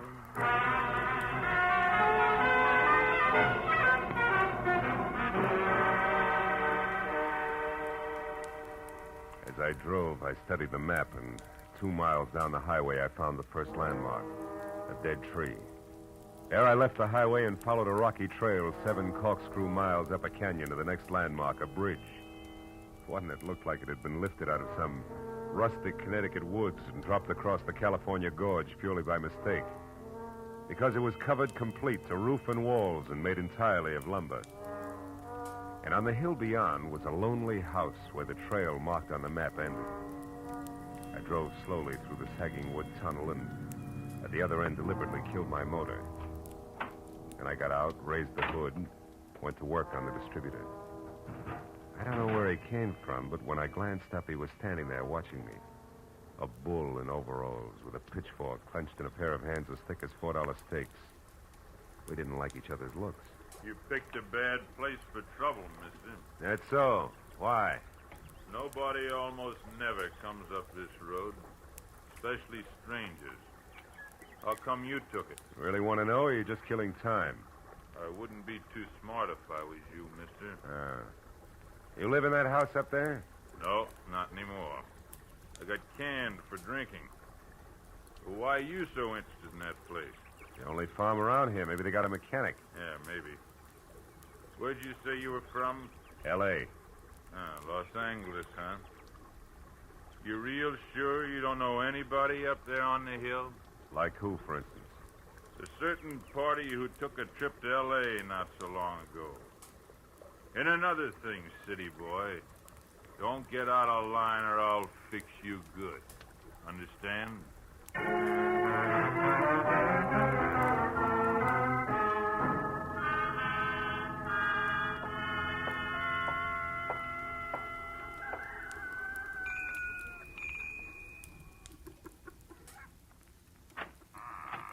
Yes? Oh, yes. Now, I mean, how do you do? You want something? Yes, my car stalled at the bottom of the hill. Dolly, who is it? Who's there? A man, Uncle Walter. He says his car broke down. What's that? Your car broke down, you say? Yeah, I don't know what went wrong, Mr. My name is Brule, Walter Brule. Oh, I'm glad to know you. I'm Philip Marlowe. What are you doing on this road, Mr. Marlowe? I thought it was a shortcut. Did you? Well, you were wrong. It's a dead end. Oh, Come inside. thanks. Look, Mr. Brule, I'd like to have somebody who knows motors come down and look at my car, huh? Mm-hmm. All right, when Ed comes in, I guess he could go down with you. Oh, That's my new hired hand, Ed Fry. Oh. I don't know, Uncle Walter. It's getting pretty dark. Yeah, I was thinking the same thing myself. As a matter of fact, if you can accommodate me, Mr. Brule, I'd just as soon rest up a while and shove off in the morning. I want to pay you for everything, of course. Stay overnight? Oh, I'm afraid that's impossible. Impossible? Why? What's the matter with you, Dolly? If necessary, I'm sure we can arrange to take care of Mr. Marlowe some way. Well, okay. Yeah, that's better. Now, if you want me, Dolly, I'll be out in the barn. Make yourself comfortable, Mr. Marlowe. Your uncle, huh? He owns this place? That's right.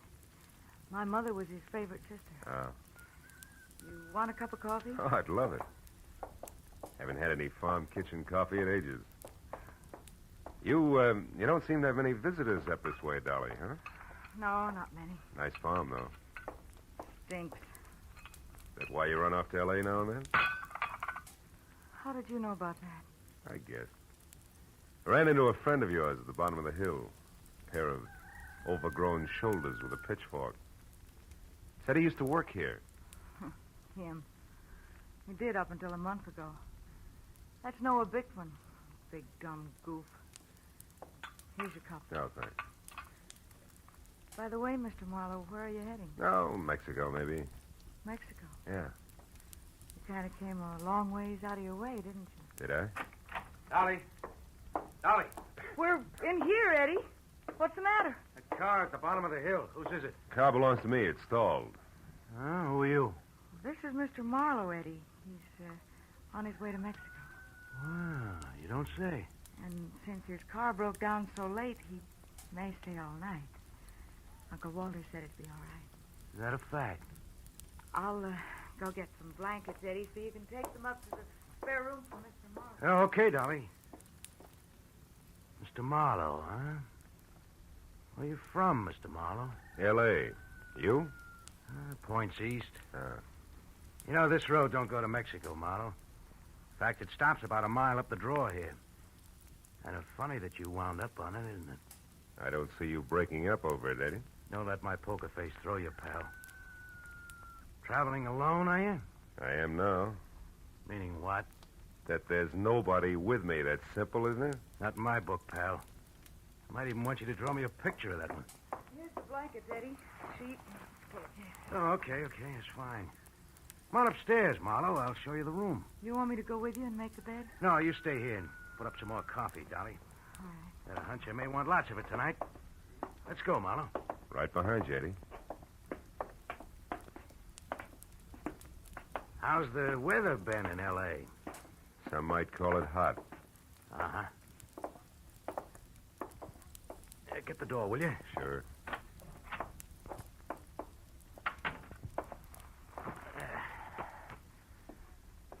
Okay, how come it's you, pal? I got good credentials, a car, and a tight yap. You better be right on all three. How'd you find me? Little map, Eddie. From Escondido to the dead tree to the covered bridge, and then up here it's a cinch. Why'd you show alone? Where's Red? Got to meet us at the border. It's a bum fit, pal. It's not in the book. Why? He had some kind of a last-minute jam with the boat. Oh, that jerk.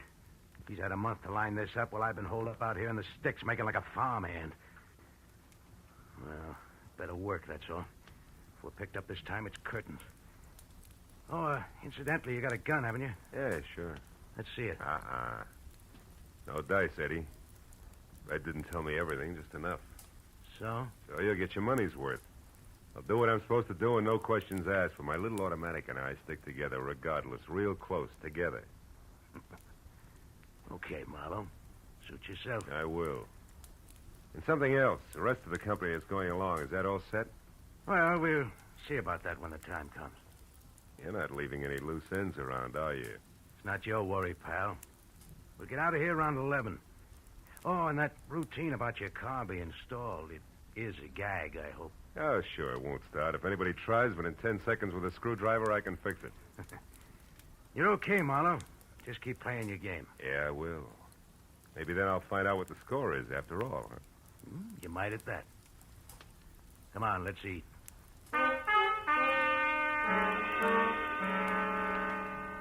Dinner at the Brule farm was as loaded with gay chatter as a bad case of lockjaw.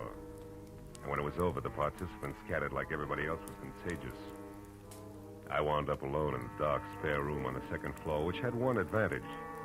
Windows that viewed both the front and the rear. The moon was bright, so I didn't bother with a lamp. I listened to Dolly rattle dishes in the kitchen until that stopped, and then I watched old man Brule pace his front yard.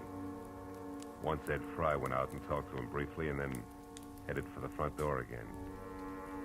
For a long hour after that, the big house was silent until from somewhere out in the back, there was a soft, metallic tapping. Eventually, I spotted a heavy figure outside tossing pebbles against a window pane downstairs. And he edged back through the shadows to the barn. A moment later, I saw the girl slip out a rear door and run across the backyard to join him. I went down the back stairs and out along the house to a hedge, and I followed that until I was close enough to hear. True, I tell you. He's an escaped convict, a killer. He's been hiding out here on your place. Can't believe it, no. I just can't. Are you sure? Of course I am. I read it by accident just tonight in an old newspaper from Denver. The whole story with pictures. There's no doubt about it. Ed Fry is really Eddie Fillmore. He's a murderer plenty of times over. What do we do? Should we call the police? No. Not on your life. Listen, you want to get off this farm, don't you?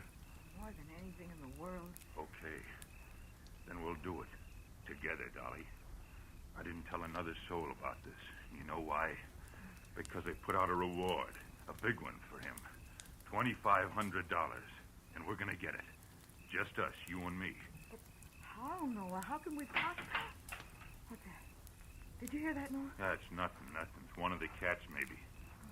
Look. You've been taking walks with him lately, Dolly. Well, yes, I have, Noah, but... Well, never mind that now. Just get him to take another one right away. Get him to walk you down to Pritchard's house. I'll be waiting there, and as soon as you get inside, I'll jump him. You'll never know what hit him. Will you do it? Pritchard's house? Yeah. Well, I'll try. You give me some time to persuade him. Sure. Oh, I knew you'd see things my way, honey. No. Boy, with that reward money, there'll be no stopping us. You better go in now before they miss you.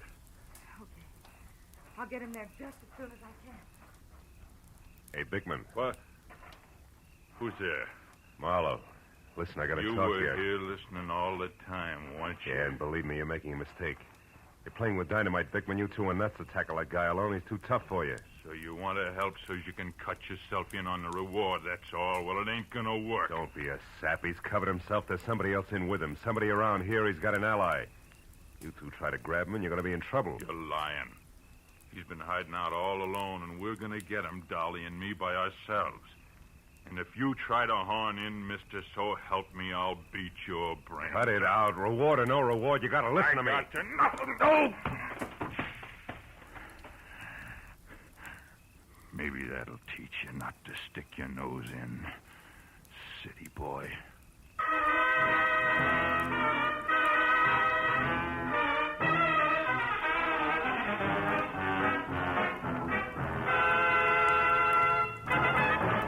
In just a moment, the second act of Philip Marlowe. But first, Fred Allen's first appearance on the CBS Jack Benny Show. Al Jolson sings, but the face is Charlie McCarthy's. Andy of Amos and Andy goes on trial for deserting his bride by mistake. Those are three headlines that guarantee you a world of fun on CBS tomorrow night. Yes, this third Sunday of the new year will be an all-time high in radio entertainment. Hear them all on CBS tomorrow night. Now, with our star, Gerald Moore, we return to the second act of Philip Marlowe and tonight's story, The Covered Bridge.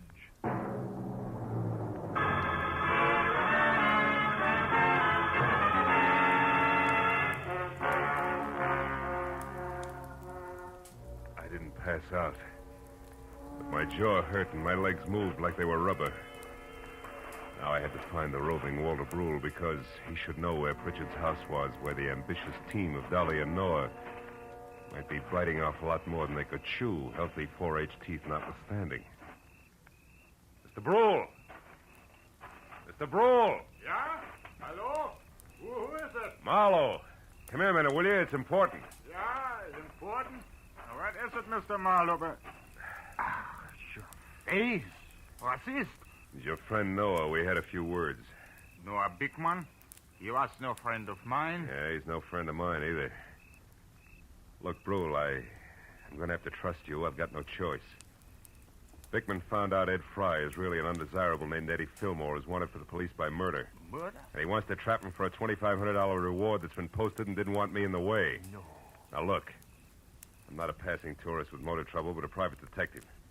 Tell me, who is Pritchard and where does he live? Pritchard? Where does he live? Mr. Marlowe, somebody has been making a joke on you. Elihu Pritchard died 20 years ago. He lived right in this house where I do today. This is Pritchard's house here? Oh, Pritchard's house? No.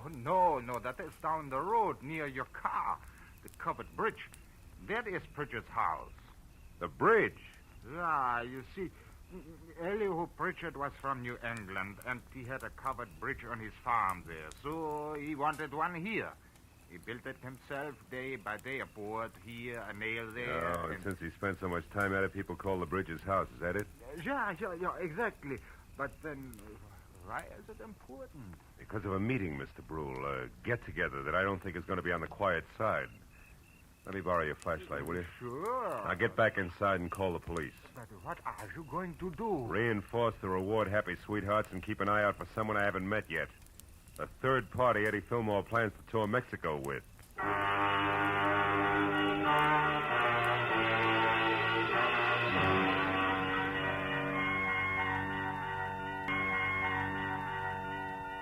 It was a quarter of a mile romp country style back down to the covered bridge. When I was there, the Mauser I'd recovered from George in one hand, flashlight in the other. I found only the moon-washed, gray-covered bridge itself, trying to stand erect like an old soldier who has more pride than posture. But then as I stepped in the chalk road onto the sheltered oil-soaked planking, I found something else. Inside and face down was Noah Bickman. And lying nearby, the red-stained, icy fingers of the pitchfork that had killed him. I started to move closer. But then footsteps from the road behind suggested that I do different, so I moved quickly back to the bridge entrance, flattened myself into a narrow shadow, and waited. Noah? Noah, is that you? It's Marlowe, Dolly. What? Mr. Marlowe, what are you doing here? Why are you down at the bridge at this hour? Where's Noah? He's dead, Dolly. Huh? He's dead? He's in there, but don't go inside. Look, I tried to stop him, believe me. Stop him from Don't what? bother, baby. I know about Fry being Fillmore, the reward, all of it. What? How? Well, first of all, I'm a private detective from L.A. was dragged into this by an ex-buddy of Fillmore's. Second, I was in the barn when you and Noah made your plans. When you left, I tried to talk Noah into accepting my help. Why? Because I know what Fillmore's kind is like. I mix with them every day. I know how they work. Look, did you tell Fillmore to meet you here, yes or no? No. No, I couldn't find him. I've been looking since I left the barn every place. That's why you came down here just now? Yes. I wanted to tell Noah that our plan would have to be postponed. But what difference does all this make? I don't know. Maybe a little, maybe a lot. If Fillmore had known about this rendezvous you two planned, it'd be 20 to 1 that he got here ahead of schedule and took care of Noah. But since he didn't. Well, since he didn't, I'm betting on a third party, someone we haven't met yet. A third party? Yeah, now listen to me and do just as I say. Turn around and walk straight back up to the house, and when you get there, get inside and stay put. But, Marlowe, what if... Go on, fast. All right. But be careful, Marlowe. Whoever killed Noah won't hesitate to kill you, too. When she started back up the road, I turned toward the bridge again. My flashlight following the dusty white footprints on the freshly oiled planking leading to the dead man. I stood over in the circle of light sweeping the area around him. There was just one thing I had to know. Marlowe! Marlowe! It's me, Walter Brewer. What are you doing down here? Well, I thought you might need help, so after I called the police, I got my rifle and came down here, and I... Yeah, he's dead. The prongs on that fork went right through him. How terrible. Yeah. Look, Brule, was this planking freshly oiled today? Yeah? Why? I just wanted to make sure those chalk footprints were made today. But what do Brule, footprints... you stay here and see that no one enters the bridge. But where are you going? Up to your house in a hurry, because I think I know who the killer and the third party is.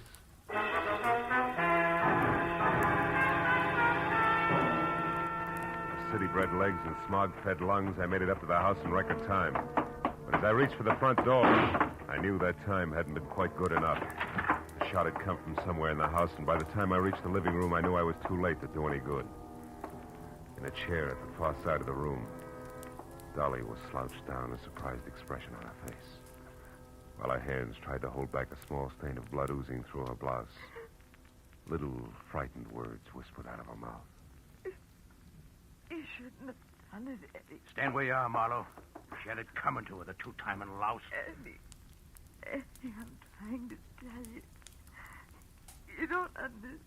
I understand plenty, you no good little... Eddie. I was in the barn, heard the whole thing. You and that Bickman planning a switch with me out. No, you're wrong, Eddie. Tell it. Tell it. Dolly didn't try to double-cross you, Eddie. She only pretended to so she could set Noah Bickman up and kill him. That's what she did. No, you're a liar. Who? That's what I tried to... Eddie. I don't believe it.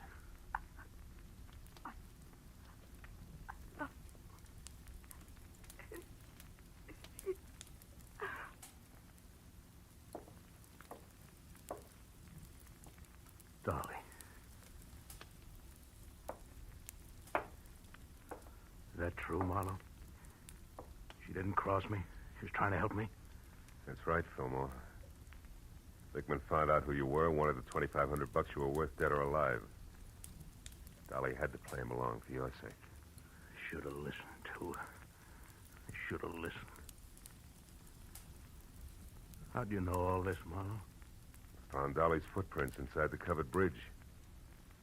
Proof she'd been there before I found Bickman's body. Yeah. And you knew who I was, so you put it all together. Well, you're holding the gun, kid. What's the next move? Doesn't matter much anymore. I could still am out of here for Mexico. Somehow I don't want to. Not without Dolly. Phone the police, Marlowe. I'm not going anywhere.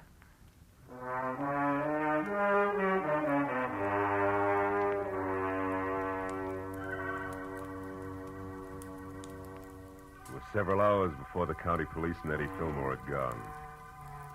Walter Brule and I sat at the long wooden table watching the light from the fire dance across the hanging skillets and pans by the grate.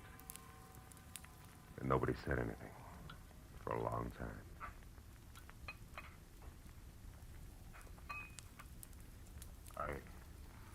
I suppose hot apple pie at 4 in the morning seems odd to a man from the city.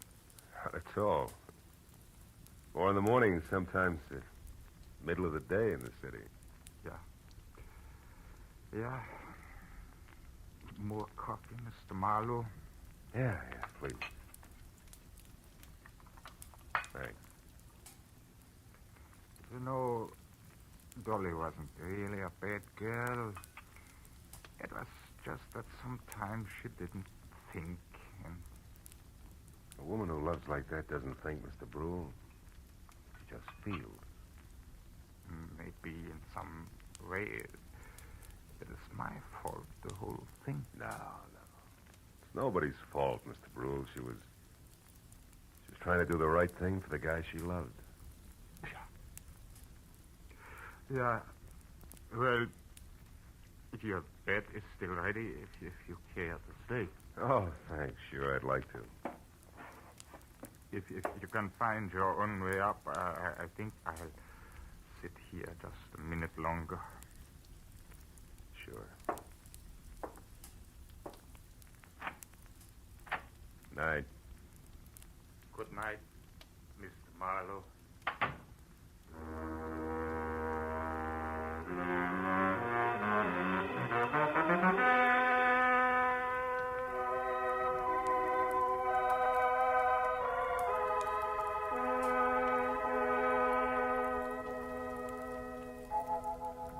As I sat looking out over the starlit countryside, I thought of all the great love stories written about the good people who love, live, and suffer.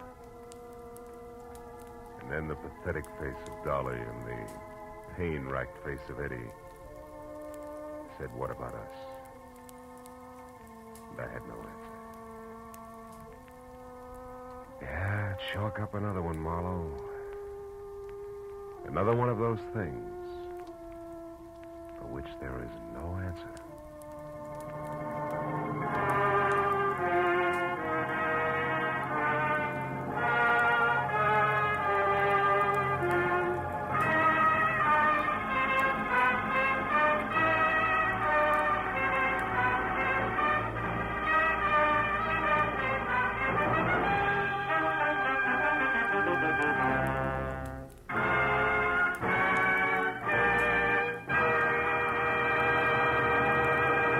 The Adventures of Philip Marlowe, bringing you Raymond Chandler's most famous character, star Gerald Moore, are produced and directed by Norman MacDonald and are written for radio by Robert Mitchell and Gene Levitt.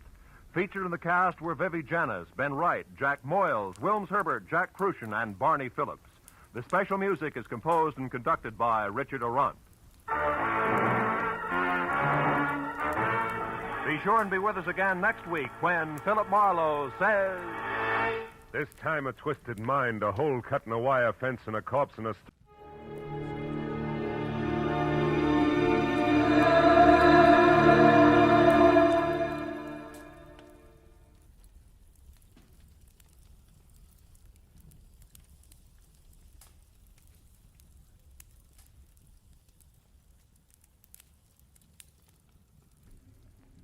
Get this and get it straight. Crime is a sucker's road, and those who travel it wind up in the gut of the prison of the grave. This time I was in the country where the night should have been nothing but peace and quiet. But a pair of angry eagles changed all that. One was solid gold and too close to a battered corpse. The other weighed 160 pounds and was too quick with his fists. It happened like this. From the pen of Raymond Chandler, outstanding author of crime fiction, comes his most famous character in The Adventures of Philip Marlowe.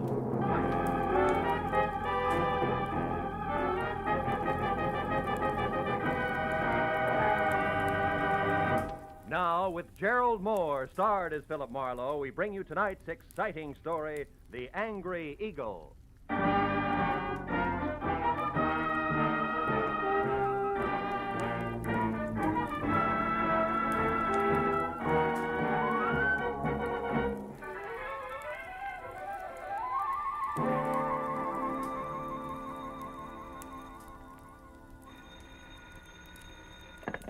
Hello. Mr. Philip Marlowe, please. Clover Lake, California calling. This is Marlowe. One moment, sir. Go ahead on your call to Los Angeles, please. Hello, Marlowe. Babe Durney. Remember me, light heavy contender in 39? Oh, yeah, sure. I remember you. Good. You still have that bar in Southgate? No, I'm back in the game. Ah. Trainer this time for a welterweight that's good. His name's Danny Eagle, and he's another Barney Ross, believe me. No kidding. Yeah, but he's in trouble. Come on out, will you, Phil? Clover Lake's only 20 miles. You can be here by 6. It's just outside of Malibu, up on the hill. Well, what's your boy's trouble, babe? Plenty. And it could end up being his life. Now step on it, Phil. Oh, and listen, you're a sports writer from Detroit, not a private detective. You got it? Got it. Leaving now, babe.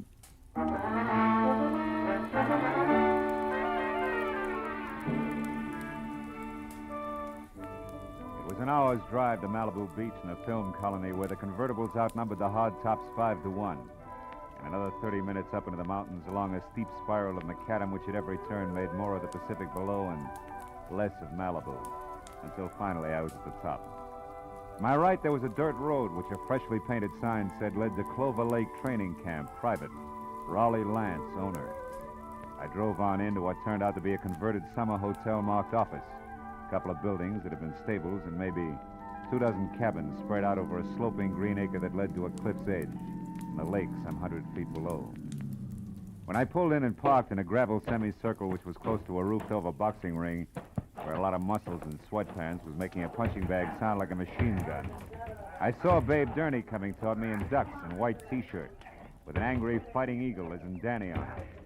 He was more bay window and less hair than last time, but still the same quick smile under a nose that spread over half his face and an extended hand that could have passed for a catcher's mitt. Hiya, Phil.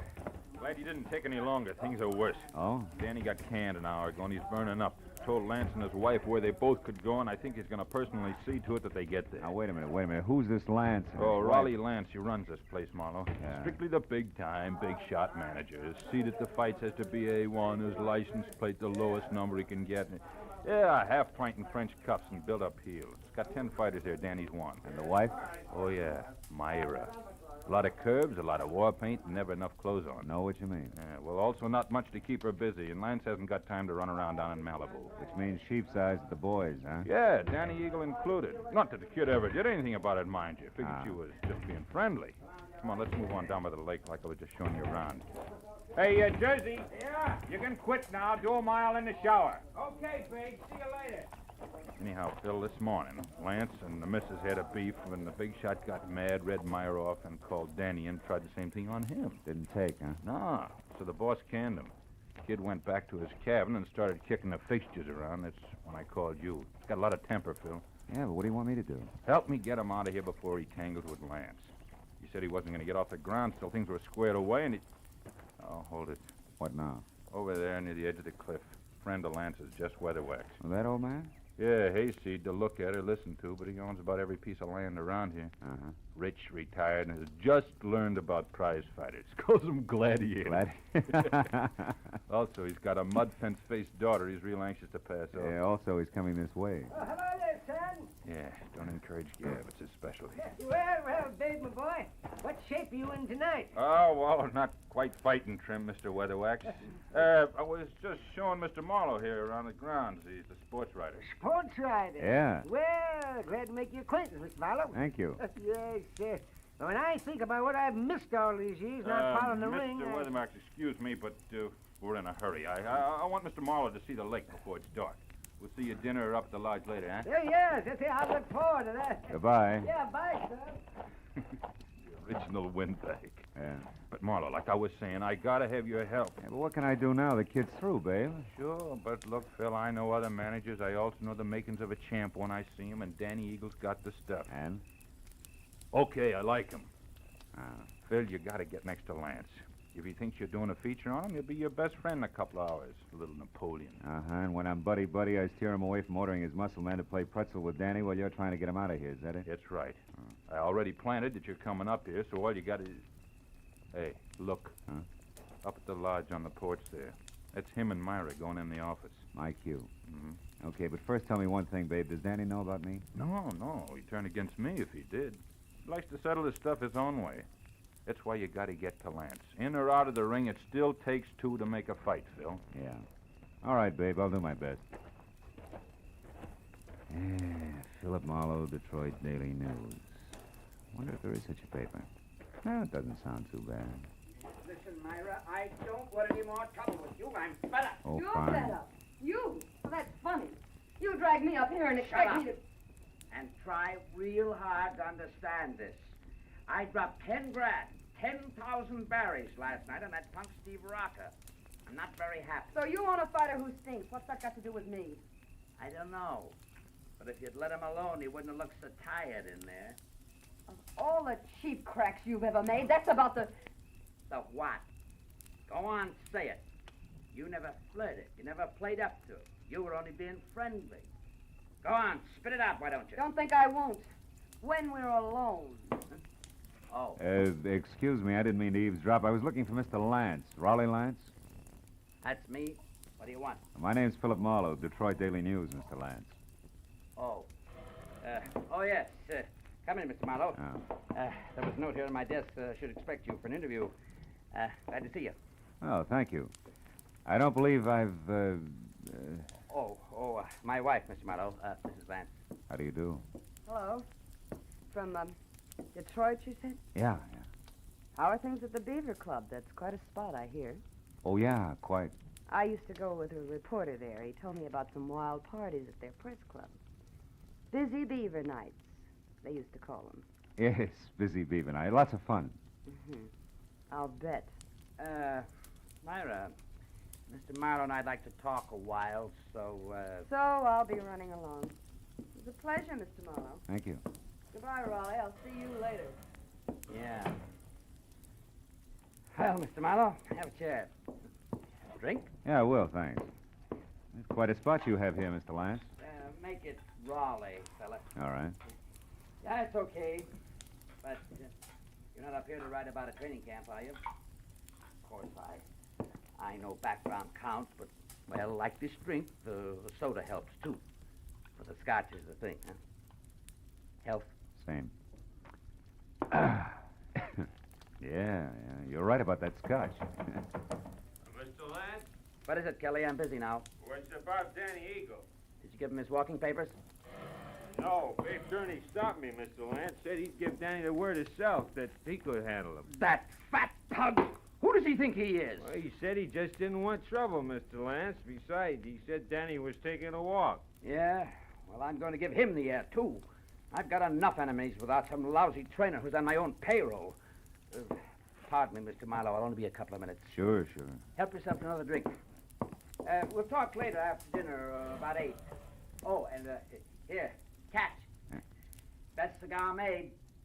Let's go, Kelly. Best cigar. Seats marked A1. Yeah.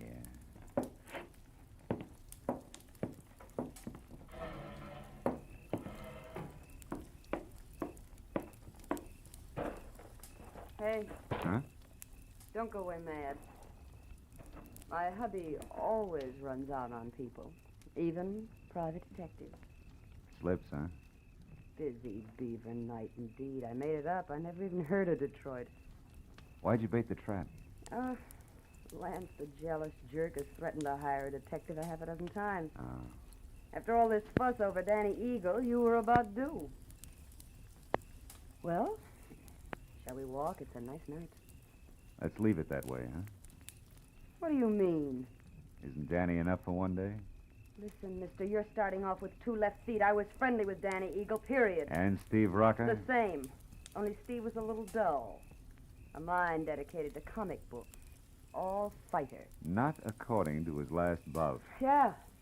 Rocco moved like he was drugged and collapsed in the third, so it's my fault. Oh, the big shot is quite a loser. And don't bother with your next question. I can feel it coming. Why have I stuck? Yeah, well, it belongs here someplace. Well, I've stuck because... Well, because I thought that each battle was going to be our last. That sooner or later he'd have time for me. You're a busy guy, Myra. So was King Solomon, but he always had room for his wives. True. I thought this place was going to be our answer. Just the two of us, plus the peace and quiet of the country. It was Malibu on hand for a change of pace. So what happens? Still busy, huh? Yeah. So busy that he spends 8 hours a day with Jess Weatherwax, a guy he never heard of until he started this camp, but a guy who thrills to hear the lives and loves of Raleigh Lance. And that leaves me with his daughter, Clementine, if I don't talk to the fighters. Clementine, whose shoes are number 9, with an IQ to match. Good night. Wait a minute, Myra. Where you going? Going as far as my cabin on an old-fashioned cry. Or maybe just an old-fashioned, I don't know which. Good night.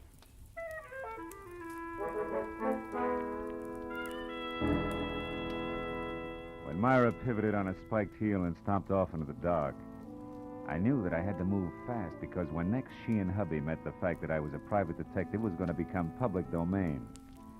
And from there on out, I'd be of little use to Babe Durney, and if Lance's muscle playmates caught up to me, of no use to anybody. I located Danny Eagle's cabin among half a dozen others, peeking out of a thick grove of pepper trees, showing light from a half-open door.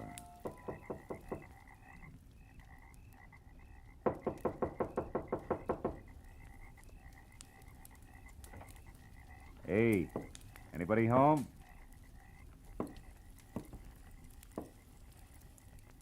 Inside, there was a closed valise on the edge of the only bed. And on the dresser, some money, a package of lemon lifesavers, and a tie clasp. A gold one with a gold angry eagle on it that said Danny was still around. Then he got to talk for himself. I think you're in the wrong cabin, mister. I haven't vacated yet. Well, don't you think it'd be easy all the way around if you did, Danny? Right now, I'm not looking for the easy way, mister. I've been walking and thinking about that. That and a pair of people I don't like. A pair I want to square myself with. Mr. and Mrs. Raleigh Lance. Oh!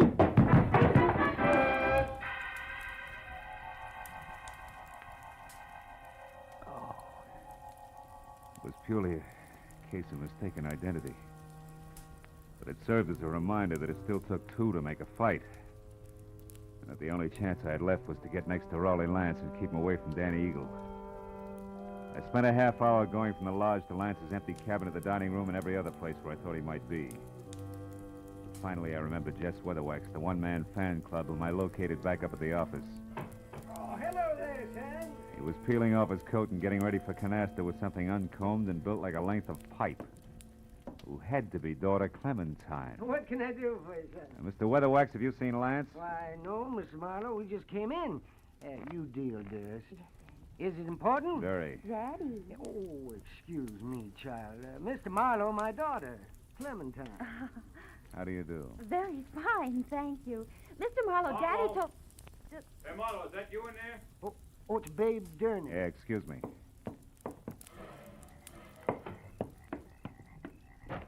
Phil, come with me, quick. What's wrong?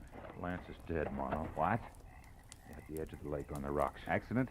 I don't know. Come on, Phil.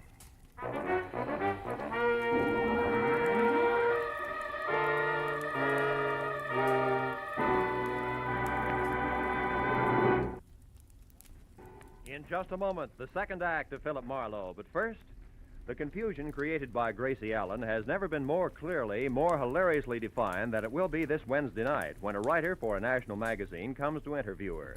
For the writer also meets some of Gracie's friends, who present highly conflicting stories which Gracie does not untangle.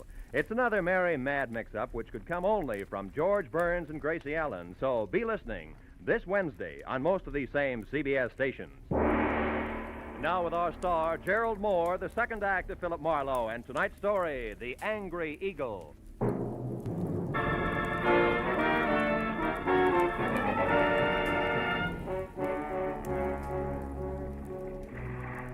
Sharp lakeshore stones, like countless fighters' fists, had hammered all the life out of Raleigh Lance.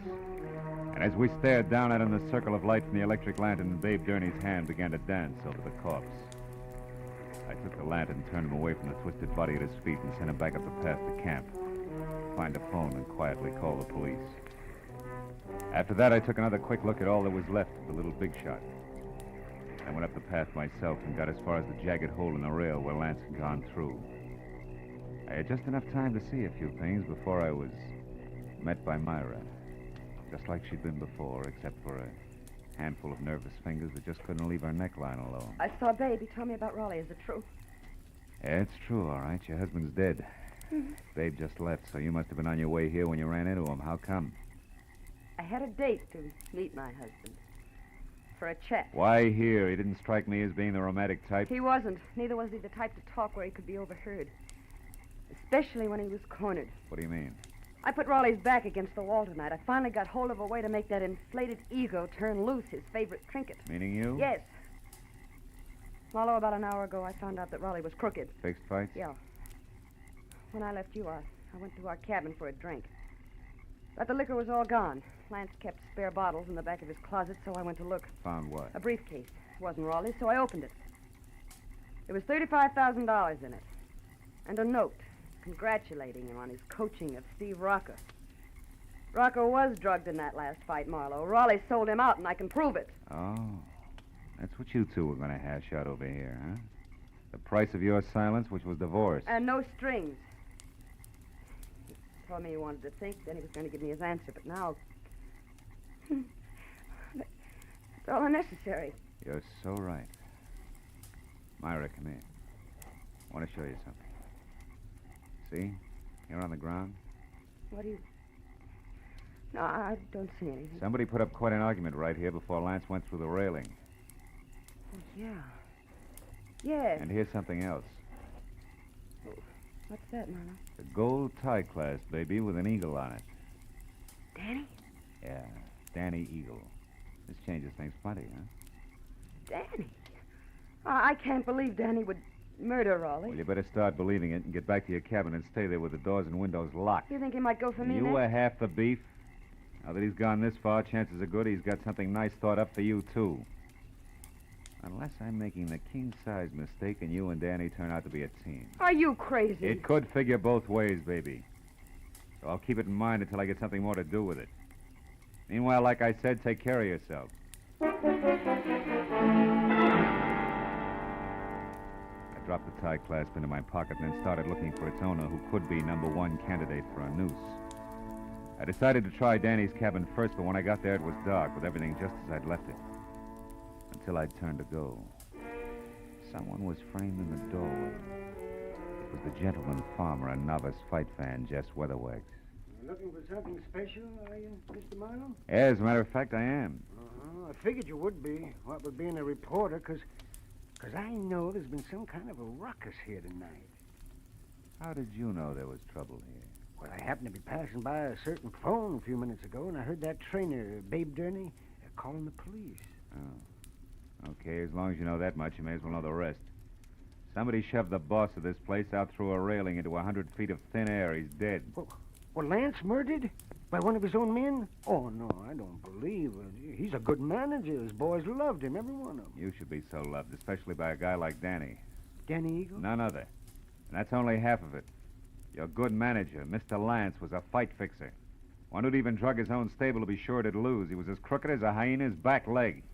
He prearranged boxing fights? That's putting it mildly. His own wife, Myra, pinned that on him just tonight. She didn't go into detail. She didn't have to. She had enough proof to make it stick because she was getting a divorce on the strength of it. Oh, I find it mighty hard to believe all this, Mr. Marlowe. And here's something else. I'm not a reporter. I'm a private detective. You're a private detective? Yeah, called in by Babe Durney because he was worried. Now I am. Anyway, here's what I'm getting at. If you're really sincere about liking your violence according to Marquis of Queensberry rules, you can do me a big favor. What can I do? Keep an eye on Myra Lance for me. Uh-huh, yes. I left her in the cottage. Dan Eagle may be only half finished with what he started. I'll do my best. You can count on that, sir. Okay, I'm going up to the office at the lodge now and find out if anyone saw Danny leave the grounds. I'll see you.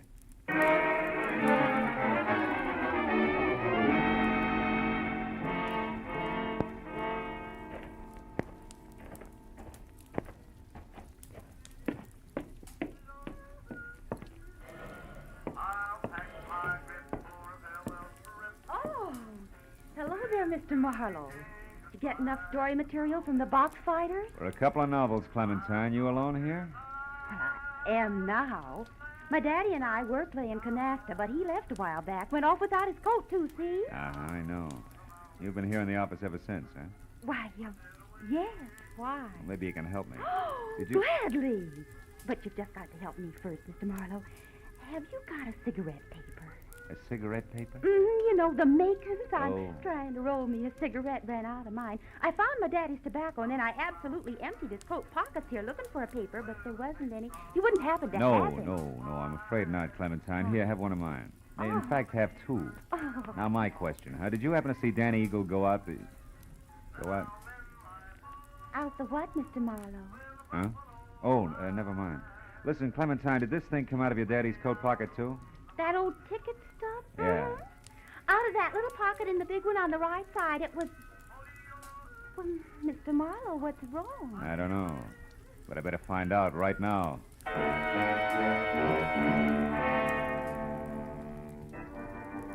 As I ran out of the office and past the empty rope ring toward where the cabin stood, I was full of the conviction that Clover Lake training camp was due for a second corpse any minute. Only this time I knew that some fast adjectives I myself had tossed off and not a hot-headed fighter were playing cause and effect. As I made for the door of the Lance cabin, there was no help in the fact that my volunteer guard, Jess Weatherwax, was nowhere in sight. I called Myra's name twice and still got no answer. So I stepped back to go to work on the door with my shoulder when the lock turned from inside. What is it, Marlowe? What are you doing here? At the moment, Myra, baby, I'm counting lucky stars, the kind that kept you hale and hearty in spite of me and my big mouth. I'm afraid I don't know what you mean. I mean, I almost spilled all, including the clincher, which was where you could be located. All this, mind you, to the guy who no doubt was in it with Lance right up to his Adam's apple. The fact that you're still breathing means that he must have given up and beat it because as a topper, I sent him here to guard you. Say, what's the matter? Aren't you even curious? Why, yes, sure, of course. So am I, Marlowe. Don't move. Oh, no. You have a talent for stupid audacity, young man. Myra's still breathing because up to the point where you knocked on this door, she still didn't realize my connection. But when you showed up, I couldn't take a chance. I was forced to bring this gun into things and wait behind the door. Now, obviously, you both know. And I was so relieved you still had strength enough to open the door, Myra. I stepped in chin first and was happy about it. Well, I was afraid to warn you. Well, it's your move, Weatherwax. What'll it be? I have no choice. What? You'll have a lot of bodies to crawl out from under, Buster. It won't be too hard. Dan is already framed for Raleigh's murder. Framed by whom? By Raleigh Lance himself. Oh, such a simple little plan. I worked it out as I worked out everything else around here. Just for the record, how was it supposed to go? Once Myra knew about Raleigh, she became dangerous to me. She had to be killed. So I told him how to set up the whole thing. You know, you're really enjoying yourself, aren't you? Frankly, no. Or I just don't intend to take the rap for my late partner's stupid clumsiness. Oh, but this has gone far enough. Oh, no, it ain't. Dave, look out. He's got a gun. Duck, Myra! That boy, Bill. He lost his gun. And I still got a good right hand. My boy ain't gonna be framed for nothing. Dave, stop it. I'm gonna fix this guy good. Lay off, Dave, will you? Lay off. Lay off, I tell you. Lay off. Okay. You gotta tell us the rest. Come on, Weatherwax, talk. What actually happened on the path to the lake? Well? Lance set up a frame on Danny's. I told him to. By planting that eagle tie clasp at the weak spot in the rail. And then he made a lot of marks on the path, like there'd been a fight. Go ahead. And after that, he went over to kick the rail loose. He tripped and he fell. All because of those shoes of his with the hard, slick soles and built-up heels. Silly little man.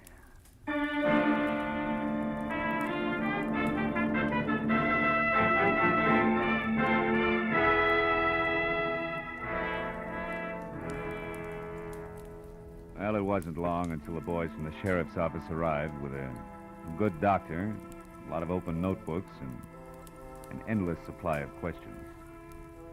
But finally, all the pieces were fitted together. Very surprised, Danny Eagle, who had done a lot of thinking, was back from a second long walk.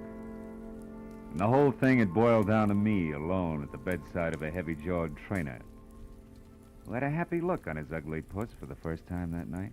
My boy's gonna be champ now, Marlowe. Thanks to you. Oh, thanks to you, babe. We were almost down for the count when you showed up. Hey, how's the shoulder? That's nothing. Hey, look, tell me something. How'd you back old Weatherwax into that corner? Oh, well, I found a ticket stub from his coat pocket with the number A2 on it. Weatherwax claimed that he'd never seen a fight or met Lance until the camp opened up here. But that stub proved that just a month ago, he sat right beside Lance. Yeah, that's right. Yeah. Lance always had seat A1 at the arena. Check. In short, Weatherwax was a liar who dropped his guard. And in this racket, you do that just once and you're out. Yeah. Hey, see that the Eagle keeps his guard up, will you, babe? I'm going to be betting on him from now on. Don't give it another thought. Good night, Phil.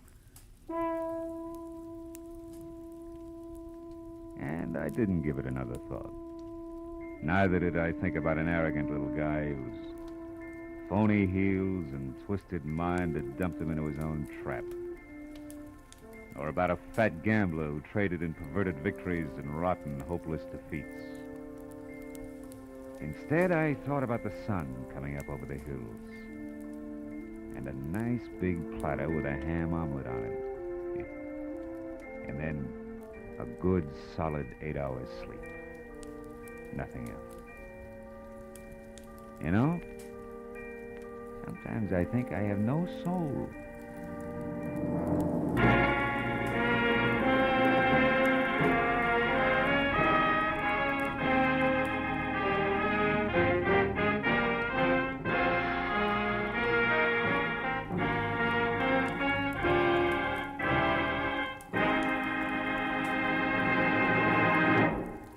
Adventures of Philip Marlowe, bringing you Raymond Chandler's most famous character, star Gerald Moore, are produced and directed by Norman MacDonald and are written for radio by Robert Mitchell and Gene Levitt. Gerald Moore can currently be seen starring in Republic's The Blonde Bandit.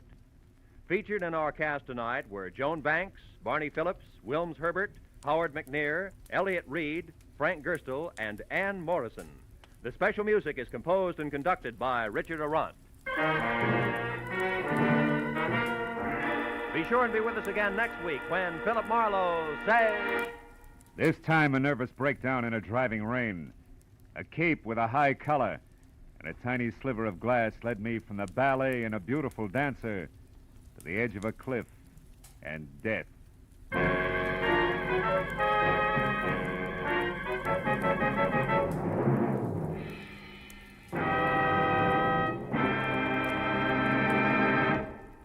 A few months ago, our newspapers and magazines were full of articles and pictures showing the progress we've made during the first half of the 20th century.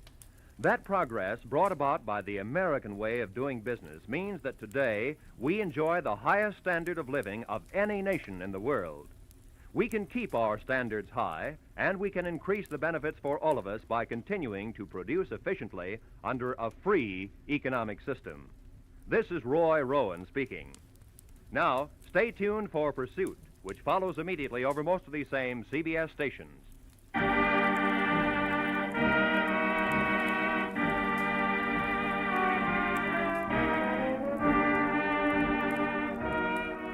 This is CBS, where Burns and Allen are heard every Wednesday night, the Columbia Broadcasting System.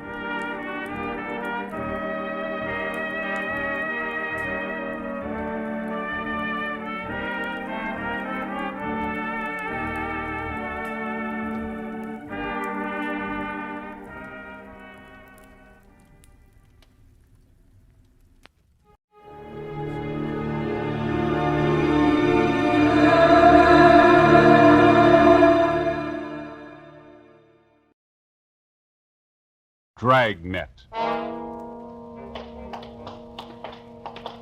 It was Saturday, November 23rd. It was warm in Los Angeles. We were working the night watch out of Homicide detail. My partner's Ben Romero. Boss is Blaine Steed, captain of Homicide. My name's Friday. It was 6:35 p.m. when we got to the corner of Western and Lexington, a Western fur shop. Hi, Brennan. Hi. What happened, Frank? The owner's been shot. His name's Albert Kreiber. Yeah? Who is that? Mrs. Schreiber. Haven't been able to get anything out of her. Where's the body? In the back. Munkers is back there. Did you call the lab? Yeah. Jones on his way. Photographer and fingerprint men with him. All right, let's take a look. Nothing seems to be messed up. Back room is. It was a small shop. A couple of fur coats on dummies on one side of the store, and on the other, a tall glass case holding about 15 more. Mrs. Schreiber sat on a straight-back chair staring at the floor. We went through the curtains into the back room of the store. Sprawled out on the floor at the far end of the room was the body of a man. He had a fur coat gripped in one hand. Sergeant Moncrief from Hollywood Division was standing by. What do you figure, Mom? Looks like a couple of hours. Did you call the coroner? Yeah. How long you been here, Monk? Just a couple of minutes. You think Miss Schreiber moved anything here? I don't think so. She was sitting in that chair when we got here. I don't think she's moved except to call in. Did she put in a call? Yeah. Empty shells are on the floor. You got a pencil? Yeah. Yeah, 32. Yeah. You think robbery? I don't know. Let's talk to the wife. Wait a minute. Bottle here. Yeah, Sierra Valley Wine Company. World's finest muscatel. 27 cents a pint. Nobody touched this, did they? No, I've been here. No. Okay, let's get out front. Anything in the customer files running? Not so far. Have you tried to talk to Miss Schreiber again? No, pretty bad. Well, let's give it a try. Miss Schreiber? I'm Sergeant Friday. This is Sergeant Romero. We'd like to talk to you if we could. We know how you must feel, but there are a few questions that we have to ask you. Did you telephone the police? We have to know how it happened, Miss Schreiber. Miss Schreiber? Mm-hmm. Can you tell us what happened? Who is it? What do you want? We're police officers. Oh. Albert. Albert's dead. Albert! Albert! Someone call the police? Miss Schreiber, we are the police. My husband's been murdered. He's dead. Albert. We better leave her.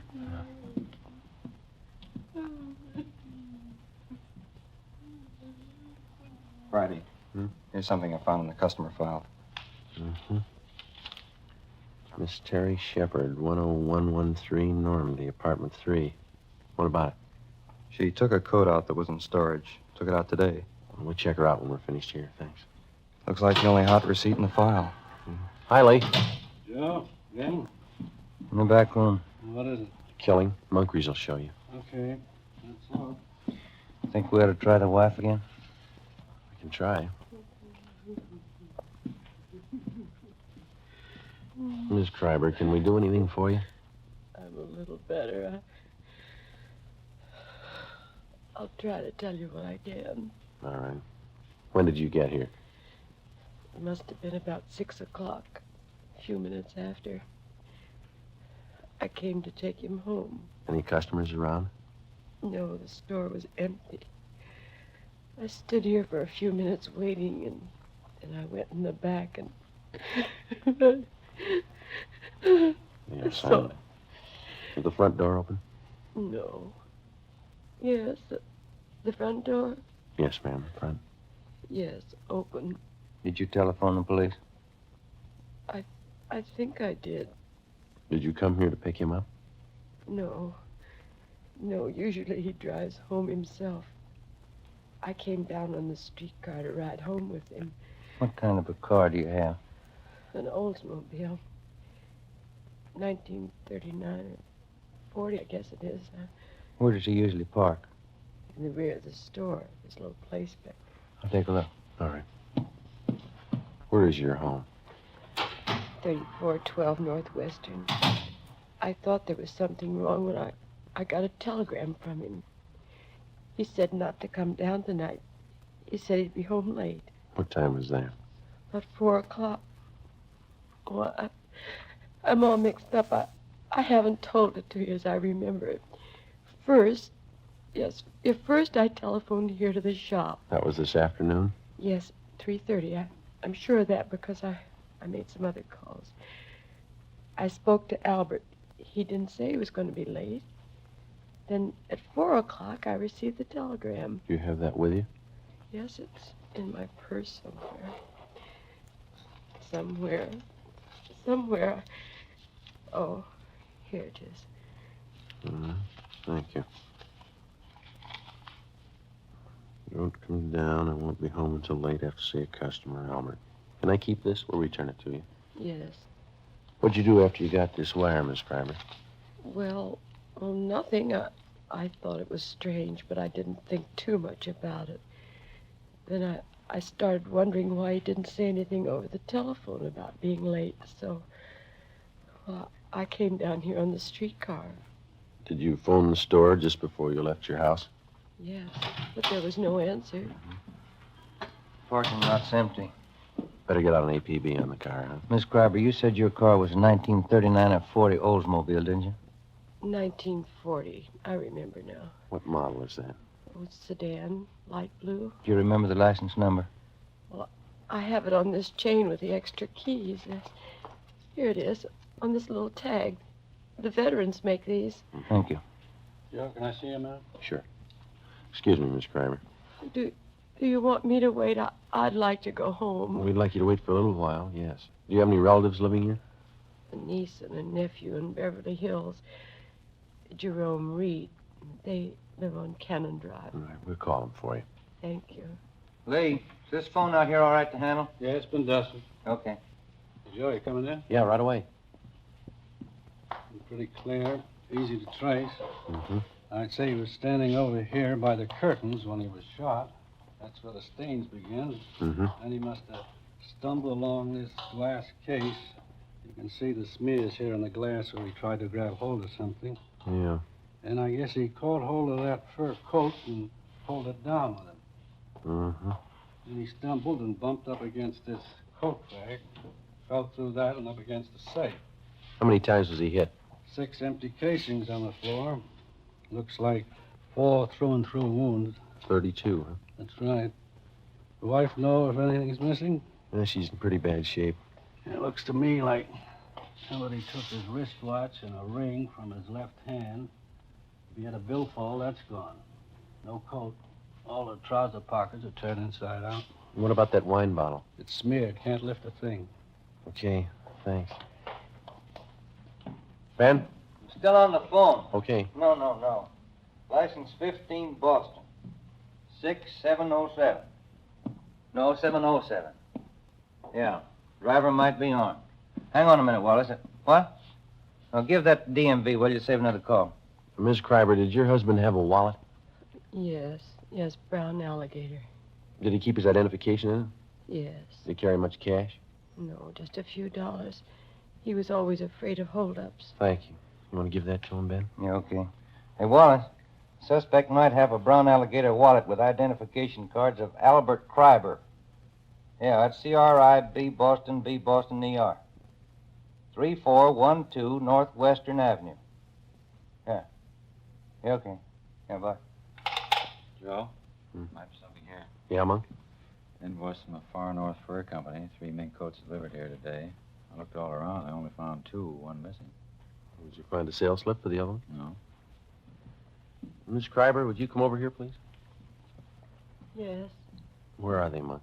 Over here. All right. Over this way. Well, these are mink coats here, aren't they? Yes, wild mink. Albert told me he ordered them. Yes, ma'am. We found the invoice. He ordered 3. There are only 2 here. Do you know anything about any of his customers? No, I don't. I never met any of them. Oh, I remember now. Just the night before last, he called someone from home. Told her he'd have some minks in today and she could come in and look them over. Do you know who that was? I didn't hear any name. Miss Kreiber, do you have any idea who might have wanted to shoot your husband? No, none at all. He was friendly with everyone. Everybody liked Albert. He didn't run around. He was either working or at home. Did he drink?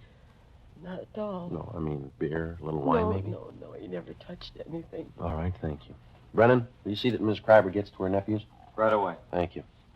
Might as well go, Ben. Yeah. We can talk to some of the neighbors. 6 shots fired. Wonder why nobody heard him. Pretty heavy traffic outside, huh? Somebody wanted a mink coat pretty bad. Coat like that costs quite a bit, doesn't it? This one's going to come a little high. Yeah.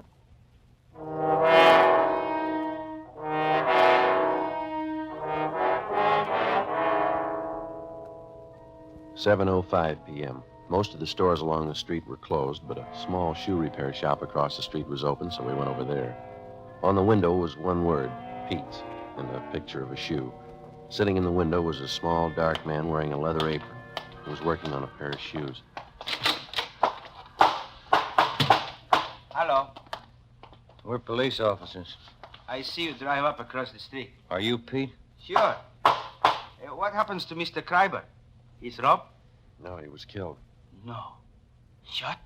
I do not hear anything. Have you been sitting in your window all afternoon? Oh, most all the time. You see, I have machinery here. I advertise that way. People watch me. Mm-hmm. Do you remember seeing anybody going into Mr. Kreiber's this afternoon? 2, 3 long black cars. Uh-huh. Anybody else? Some. Were they women? Officer, they are all women. I see. Did any of them walk out with a new fur coat? There, all done. I do not see all of them, I guess, but I see 2. Can you describe them? One beautiful young girl, tall, red hair. She walk out with big package. What time was that? 3, 4 o'clock. The second woman is about the same time. Funny thing. I do not see the bottle, but Benny from liquor store on corner tell me the second one, the blonde. She buys bottle wine. Did he tell you what kind? No. Reason I remember, I laugh when he tell me. I go over to Benny's for a can of beer. He tells me she buys cheap wine, walks out of Kreiber's with new fur coat. Me, I spend $5 for good wine, and my wife has no fur coat. How old was this blonde? How was she dressed? She's maybe 25. Young, you know, not too young, but young. She has on slacks, gray. Mm-hmm. What kind of a fur coat was she wearing when she came out? Mink. Look from here like Mink. I see. Did you notice where she went? The blonde, the gray slacks, mink coat. Yes, turned the corner onto Lexington and she went up the street. Did you see Mr. Kreiber's car drive away? No, he parked in back. I don't see him come in. I don't see him come out. All right. Thanks a lot, Pete. Mm-hmm. You know, officer, that blonde, something wrong there. How do you mean? Well, she has got fur coat, but she drinks wrong wine. I don't understand. Why do you say that? $5,000 coat, 27-cent wine. 7:45 p.m. Ben and I questioned Benny Davis at the Safety Liquor Store. He remembered the blonde and said she bought a bottle of Sierra Valley Muscatel from him between 2:30 and 3 o'clock that afternoon. He'd never seen her before. We contacted communications and gave a description of the blonde to supplement the All Points Bulletin.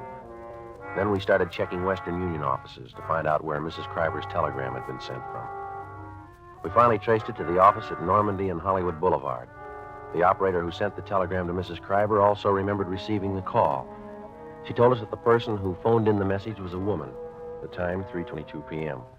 We asked her to put a tracer on it and told her we'd check back. 8:24 p.m. Ben and I went to 10113 Normandy to talk to Miss Terry Shepard, whose name had appeared in the customer files at the fur store.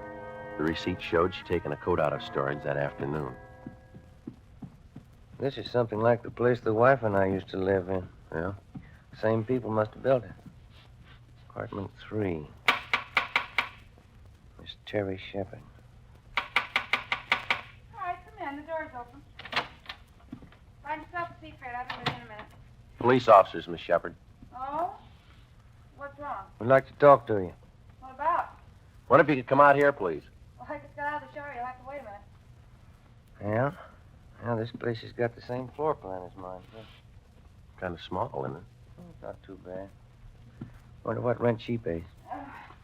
You don't mind if I wear this tubing, do you? My hair's wet. It's all right. We're sorry to bother you. What can I do for you? You got a fur coat, Miss Shepard? Yeah, sure. What if we could see it, please?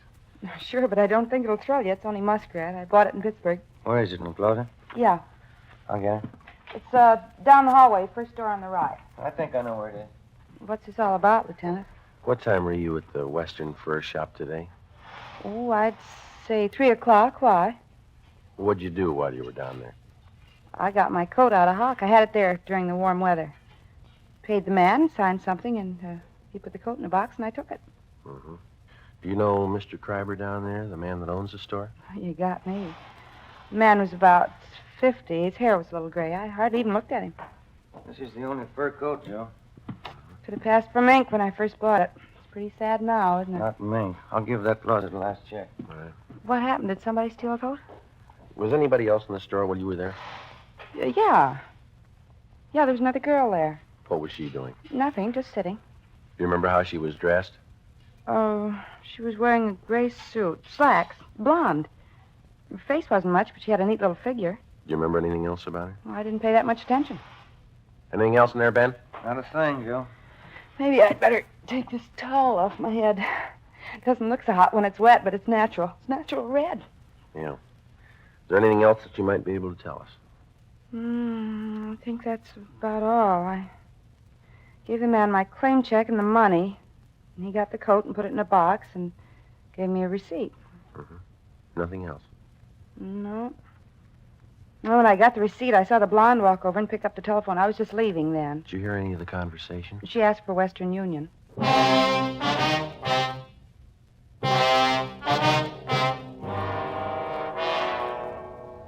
Sunday, November 24th, 9 a.m. Ben and I contacted the owners of all the shops in the vicinity, but none of them saw or heard anything at the time of the shooting. Officers Brennan and Moncrief interviewed all the regular customers of Albert Kreiber's fur shop. Only 3 had been in the store on Saturday, but none of them had noticed anything wrong. 11:35 a.m. We spoke to Mrs. Kreiber again, but she could add nothing to her story. Her niece and nephew had been to a football game at the Coliseum in the afternoon and knew nothing had happened until they were telephoned by Officer Brennan. 2:55 p.m. We spoke to all the tenants of the apartment house at 5513 Lexington, which is in the rear of the fur shop. None of them had been home, but the owner told us that he had some men working on the roof of the apartment house at the time of the murder. Through the owner of the durable roof company, we traced the 2 men who had been working on the roof, and they told us that about 4 o'clock they'd seen a blonde in gray slacks enter the parking space in the rear of Kreiber's fur store. They whistled at her, but she paid no attention to them. She got into an Oldsmobile and drove east on Lexington.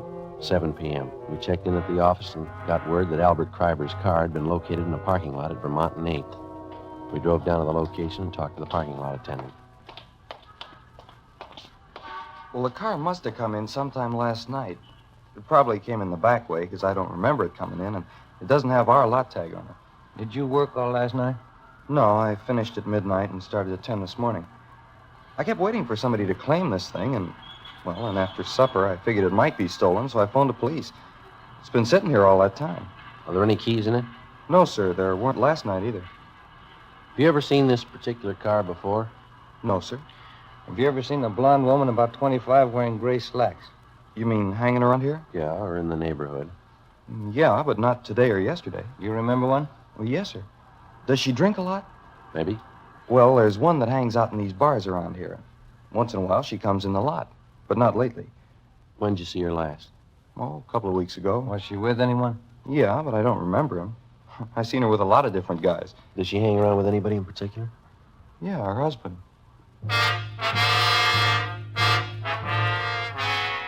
Before leaving the parking lot, we pulled the rotor out of the distributor so that nobody could drive the car away. 8:12 p.m. We called Homicide and asked for more men to canvass the bars in the neighborhood. Ben and I staked out on the car. We sat in our car across the bars in the neighborhood. Ben and I staked out on the car. We sat in our car across the street from the parking lot until midnight. Nobody showed up to claim the car. The streets were almost empty. Our only chance was that the blonde lived in the neighborhood or was in a bar and would sooner or later try to claim the car. 1:53 a.m. What rent do you suppose that Shepherd girl pays? You got me. 75? I don't know.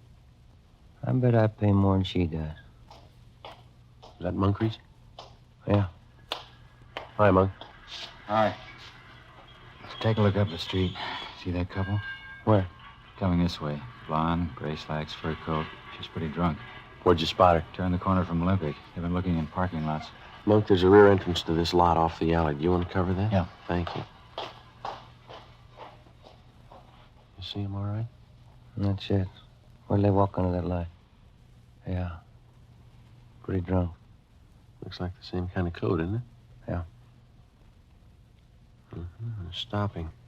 Looking for another parking lot, I guess. Sierra Valley Wine, world's finest muscatel. And going into the parking lot. She's not carrying a purse. Those coats don't have pockets big enough for a .32 automatic. That stuff sure gets people. All right, let's go. We're getting in Kreiber's car. Look, we can't even find the door. She's helping us. You take the other side of the car, will you? Yeah. Stop pushing me.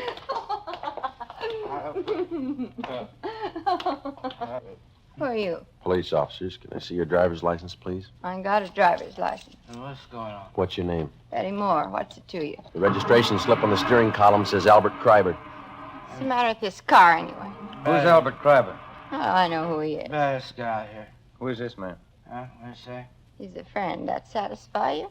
Yeah, What's the matter with this thing? Take a look in the glove compartment, Ben. You okay? Come on, honey. Let's get going, huh? Yeah.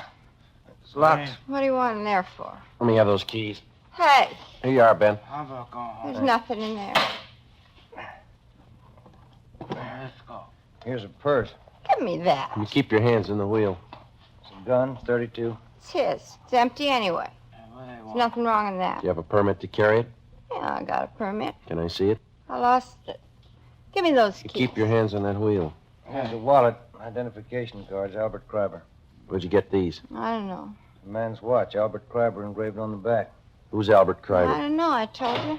All right, let's get out of the car. Hey, let me push it. Why didn't that car start? All right, come on. Stand up. You get over there. Where'd you get the fur coat? I bought it. Where? I don't know. Joe, look at her slacks. Wine stains. I spilled wine on them. What kind of wine? Muscatel. Muscatel isn't a red wine, it's a white wine. Who's Albert Kreiber? I don't know. This is his wallet. This is his car. Where'd you get him? I don't know. I don't know. This the gun you shot him with? This the gun you shot him with?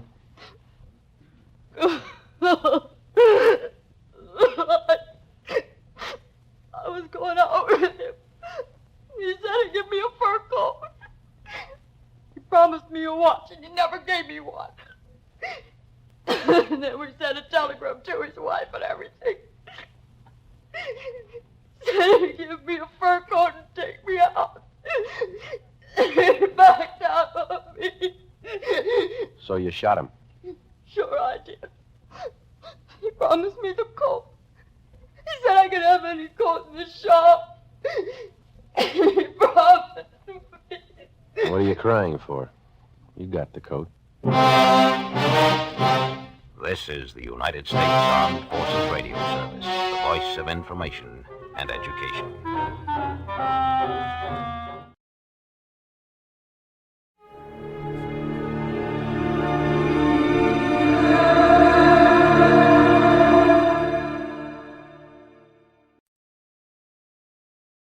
I hope St. Peter's listening. This report may one day help qualify me for that pass through the pearly gates. This case almost rushed me up there.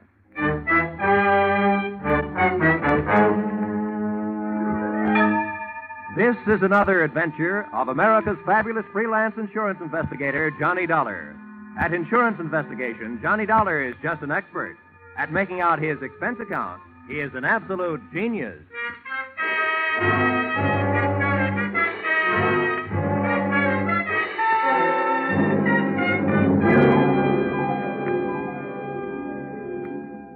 Expense account submitted by Special Investigator Johnny Dollar. To Special Investigator Johnny Dollar. This one's on the house. I wouldn't even bother itemizing it, except that the whole thing is probably tax deductible. The following is an accounting of my expenditures during my investigation of Bonnie Goodwin. Or, she was under 21, but that didn't mean she was involved with nothing but minor vices. Or, murder ain't minor. Expense account, item 1. $12.40. Scotch whiskey and cigars consumed at surprise party arranged for me by one Mr. King Hart at my apartment in Hartford, Connecticut at 1:25 in the morning.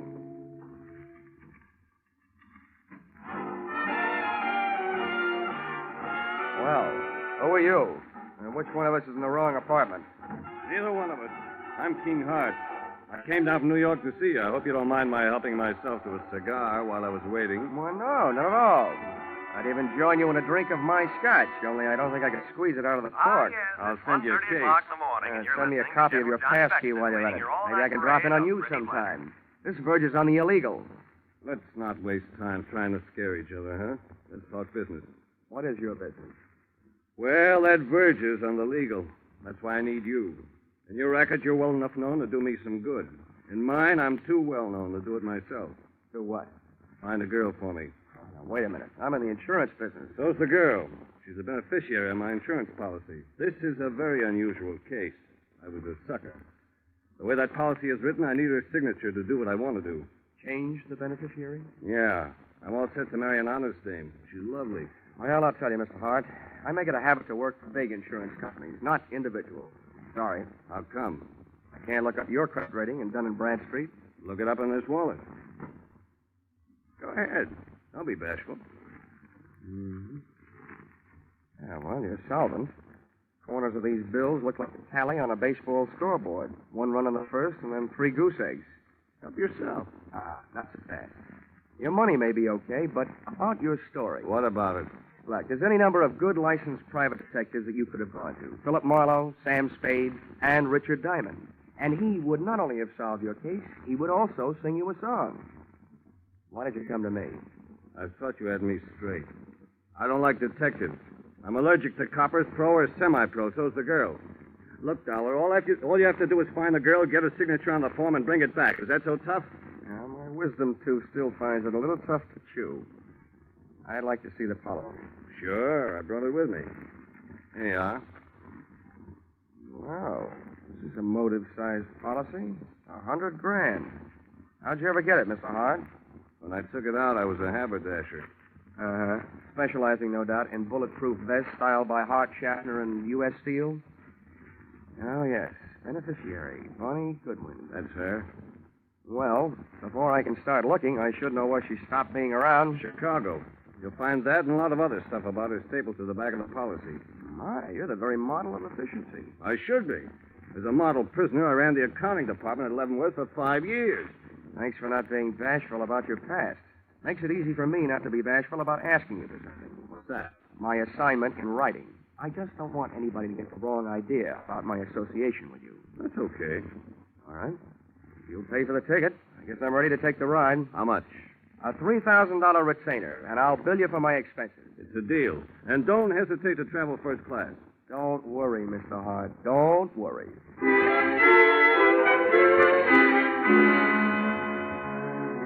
Expense account, item 2, $55.32. Plane fare, Hartford to Chicago. Expense account, item 3, $4. Cab fare from airport to downtown. It takes about half as long to get from the Chicago airport to downtown as it does from Hartford to Chicago airport. I checked into the Ambassador, where I intended to live, first class. And expense account, item 4, $1.20. Cab fare to the Muriel Arms, a female hostelry where I didn't expect to live, but which was Bonnie Goodwin's last known address. Even at noon, it looked like a good place to start an investigation by either the police, the fire, or the sanitation department. You ain't gonna sing on me. I stand my constitutional right. Yeah, and when did they give you for an answer? 30 days.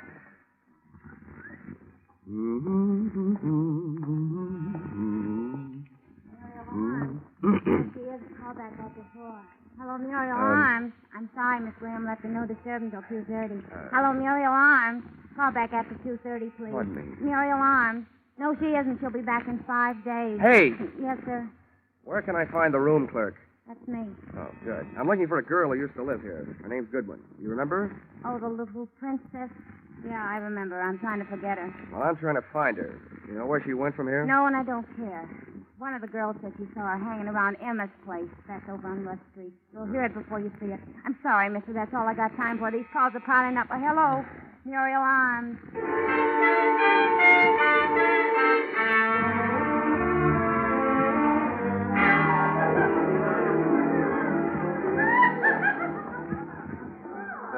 Bartender.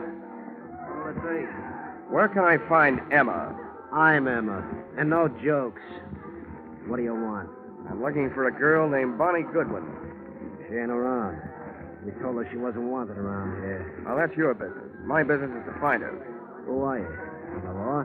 Well, from the law of averages, the insurance business. If you're selling insurance, you're going the right way. She needs some.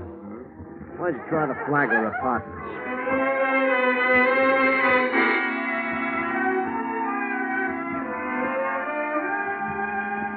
Not only did the Flagler Apartments fail to produce Bonnie Goodwin, but so did about 18 other wayward way stations scattered from the Loop to the far north side. She was an easy girl to follow, but a hard girl to find. One of the things I learned along the trail was that Bonnie's heart was apparently no express train. It made a lot of local stops. And one of the things I was reminded of during the tedious search was a philosophy passed along to me at a tender age by an old Pinkerton operative. He said, being a detective is 90% legwork, just like being a mailman with no address on the letters.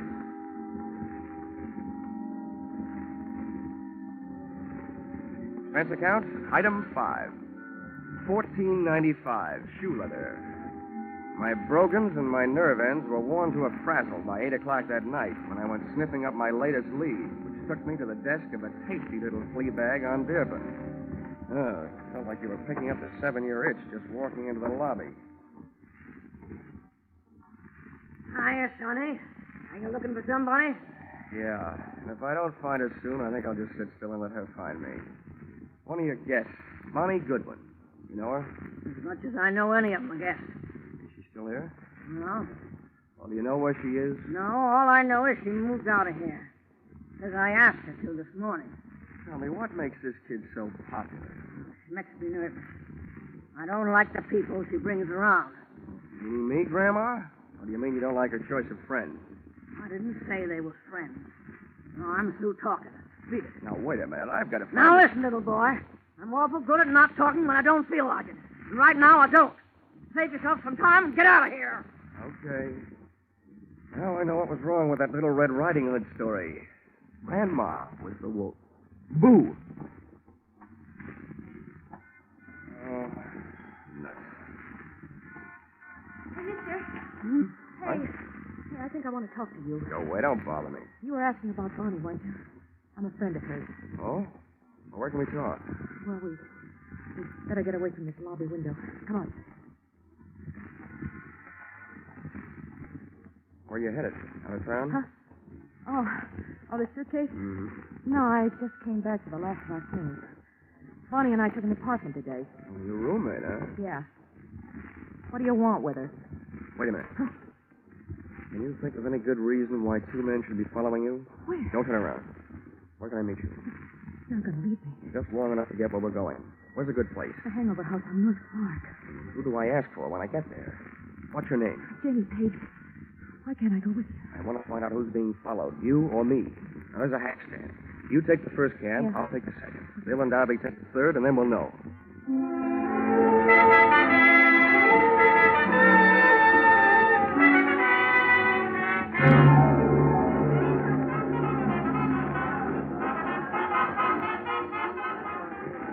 What did you find out? Oh, nothing, Janie. Those guys pitched me the biggest curve since Lefty Grove. What does that mean? We took 2 cabs, so they took 2 cabs. One of them followed me, so it figures one of them followed you. Any idea why? Now, wait a minute, mister. First, I got to get you straight. I just picked you up on a hunch because you don't look like the other ones. Who are you, and what do you want with Bonnie? My name is Johnny Dollar. My business? Insurance. Insurance? Who's dead? King Hart? Did I hear a hopeful note in your voice, Janie? Well, is he? Look, in my business, I've learned never to give a definite answer to that question. But, as far as I know, he's still alive. He was when I saw him yesterday. He hired me to find Bonnie because he wants to get her name off his life insurance policy. As simple as that. That skunk. after what he put her through. You can file this question under N for none of my business, but just what did he put her through? He built her way up and then he dragged her way down.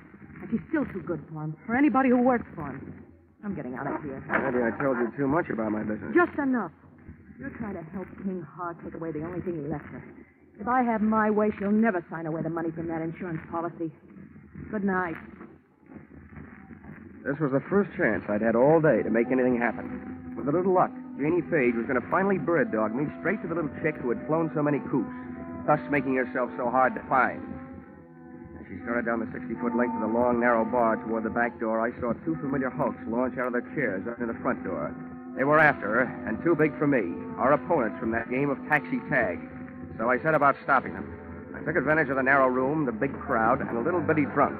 I hated to do it, but I had to turn the bottle baby into a bottleneck. I hope he was too numb to care. Hey, lay off the little guy. Guys like you that Come on, let me like through here. Get out of our way. We're coming through. If you like mob scenes, it was a great go-round when it lasted. But it only lasted 40 seconds. And then we got upstaged by some off-scene action out in the back alley.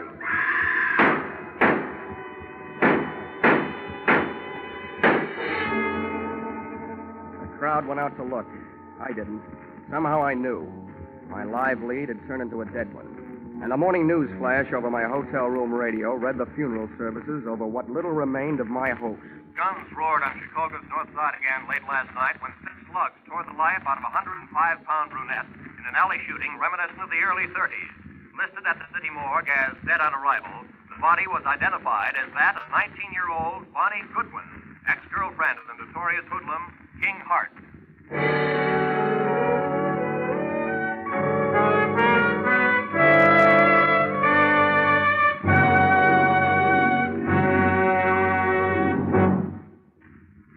In just a moment, we'll return to the second act of Johnny Dollar. But first, a burly sea captain, a fashion designer, a neurotic young gun collector, and a wealthy socialite. One of them very much dead. These are the elements Police Commissioner Bill Grant faces in his adventure on Call the Police tonight. Join Bill Grant for the thrills of the chase as he sets out to solve the case of the hero's funeral. And then take in Sam Spade's latest two-fisted adventure, well spiced with wisecracks. Bill Grant of Call the Police and Sam Spade, like Johnny Dollar, are regular Sunday visitors on most of these same CBS stations. Now, with our star, Charles Russell, we return to the second act of yours truly, Johnny Dollar.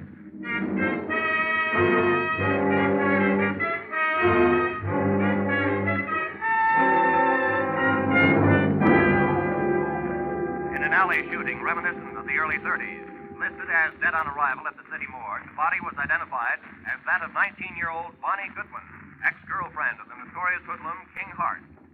And now for yesterday's baseball scores in the National... Expense account item 6, $22.50. Replacement of one hotel room radio, which I punched on the dial. After it had told me that the girl I'd been using as a bird dog the night before was really the bird. That I had spent an hour with Bonnie Goodwin, looking for Bonnie Goodwin. I agree that isn't the proper way to turn off a radio, but the fight up to that time had been one-sided. I had to throw one punch even if the fight was all over. But then the bell rang, calling me out of my corner for another round. The bell on my telephone. Hello. Hello, Dollar. Yeah? This is King Hart. I just got in town at the airport. Well, 9 a.m. News travels fast. You got private lines to the major morgues of the country? A friend of mine phoned me last night. Joe Emma. What the devil happened, Dollar? I'm not sure, Hart. It could be that you used me for a leadoff man on a relay team. You hire me to find the girl, then hire some gunmen to follow me. And when I find her, boom. Now, wait a minute, Dollar. From now on, it looks like you don't have to worry about who's going to collect on your insurance. Do you, by any chance, collect on hers? It's out of my line these days, and flying 800 miles just to be at the scene of the crime has never been one of my habits. I'm not so sure you just flew in, but I'm dead sure that I'm not on your payroll any longer. Dollar, listen to me. You listen. I didn't follow through last night because I didn't want to be picked up as a material witness. But first, I'm going out to prove a few things that'll keep me from being picked up, and then I'm going to make my report to the police. Aren't you turning the gun, Dollar? You know more about guns than I do, but I learned a lot about Bonnie Goodwin while I was tracking her down yesterday. And one thing I learned, I like her kind better than I do yours. There wasn't anybody around to help her last night when she needed it. But I'll bet she had plenty of help making her first big mistake. Probably from you.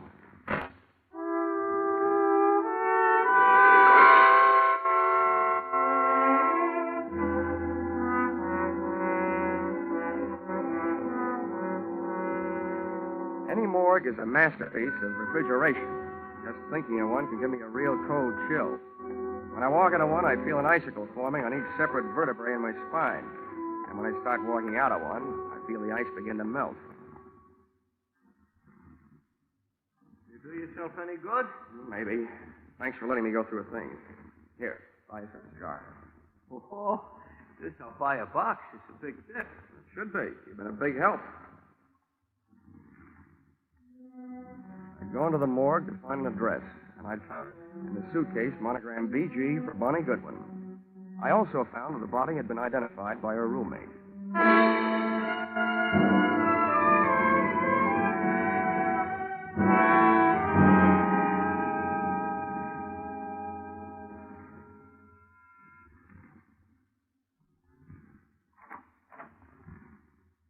What do you want?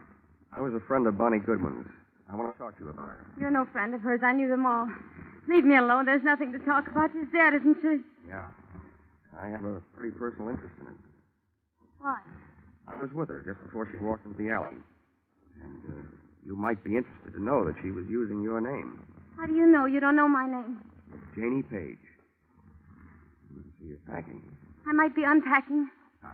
When you pack, you fold things on the bed. When you want, you put them on hangers as you take them out of the bag. Now, you know where you're going? You better close the door. Well? I don't have to be a quiz kid to figure out that you're leaving because you're scared. Probably running away from the same thing Bonnie didn't have a chance to run away from. I'd like to find out what it is. Bonnie didn't have any big brothers looking out for her. What's your angle? I'll break it down for you. About 10% of my interest is keeping myself from being implicated in what happened last night. The other 90% might get me a merit badge in a Boy Scout troop. I'm just trying to do my good deed for the day. I'd like to see somebody get paid off. Who's your candidate? King Hart? He's one of the people she was afraid of. For a little girl, she had a lot of people after her. Did she double-cross too much, talk too much, or just know too much? She knew too much. About what kind of thing? The kind of thing smart people stay away from. Wasn't she? Couldn't. For a girl being mixed up with the wrong people is an incurable disease. You just wait it out. Mm-hmm. I see what you mean. You can't throw a bad reputation into reverse. You can stand a compliment. You strike me as being a gal who might have a better chance than most of busting into this unsmart set. I can't figure you out. What do you really want from me? What are you doing here? Who are you working for? I always feel sorry for you, kids. Particularly the nicer ones. Oh, who knows? Maybe I'm just being selfish. Maybe this is a good chance for me to show off in front of heaven. I'd like to revise those percentages I gave you. From now on, let's call it 10% me, 10% Boy Scout, and 80% you. Well, now that I've cut you in for most of the profits, I'll get some help. I haven't got much to give you, but I think it was King Hart. Why? That insurance policy? That'd be one good reason. And the others? She brushed him. He wanted to marry her, but she brushed him. He was crazy jealous. King Hart claims he was in New York at the time of the shooting. If he can prove it, he's clear. If he can prove it, he's clear. But assuming that he did have some gun work to do in Chicago, who would he hire to do it? A guy named Joe Emma, by any chance? Joe Emma? He'd be more interested in shooting King Hart. They split up over Bonnie Goodwin. Emma wouldn't leave her alone till after Hart got out of town. Is that enough reason for him to kill her? I don't know. I don't know how jealous he gets. There's only one other thing I'd like to know. What? How I'm going to help you. I want to do something more than just help you pack. Hey, how does this sound? You and Bonnie are about the same type, same build, same hair, close enough to confuse anybody in a dark alley. Hey, what have you got going? If I could get a little story published on the first page of the evening paper to the effect that the body in the morgue, originally identified as Bonnie Goodwin, is not Bonnie Goodwin, that it was identified in error and actually is you, Janie Page, I think we can sweat Bonnie's killer out into the open, trying to finish the job. Hey, what are you trying to do to me? I'll get killed. No, you won't, because you won't be waiting here for them. I will.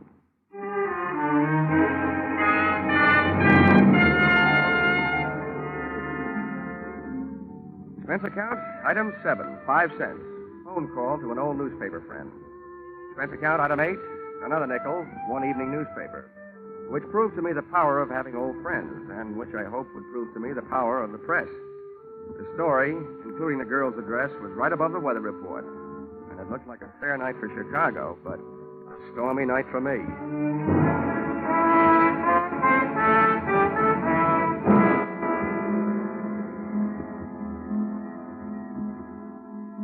I learned early in my career that when you're waiting in an apartment for the arrival of killers, don't just wait. I opened a window onto the street, made myself a pot of coffee, some sandwiches, sat down in an easy chair facing the door near the telephone, and had a picnic. For dessert, I had a sweet, rich idea, which made me feel much better. When a little after 10, I heard a car pull up outside. When I heard footsteps coming up the hall 20 seconds later, I took the telephone out of its cradle, dialed 1 to get rid of the telltale tone of a line not in use.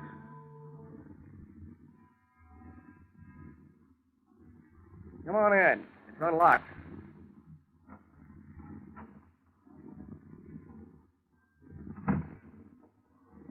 King Hart. Repeat, King Hart. What are you up to, Dollar? I'll tell you what I'm up to.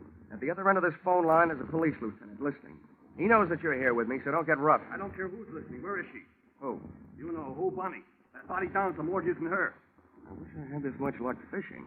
People seem to bite easier. I suppose you're here because you missed her the first time. Don't be stupid. I'm trying to save her life. Where is she?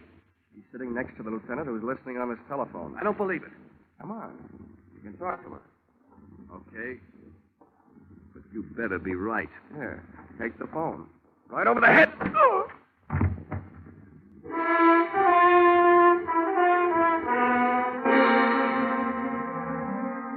Dragged Mr. King Hart into the living room closet, went back to the phone, and really told the police to tell them that I had their man. I still had the phone in my hand when the apartment door opened, framing two masses of manhood, one of whom I knew. So this time, just to play safe, I said into the live phone, Joe Emma, and help her. Shut the door, Angie. Yeah. It ain't our insurance here. Who you talking to with that telephone? Police. I just gave them your name. Hang it up. Okay. Pretty smart trick, I suppose. But I got news for you.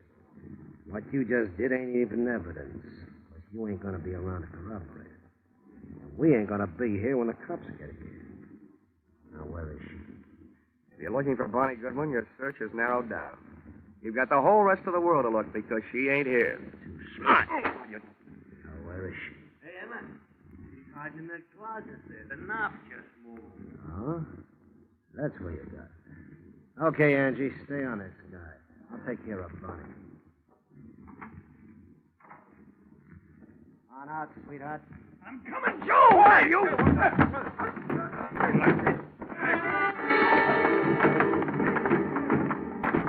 Joe Emma had expected the pleasure of kicking a girl around, but instead found himself being belted around by a man. Angie's right hand dove for his armpit, and not to scratch himself.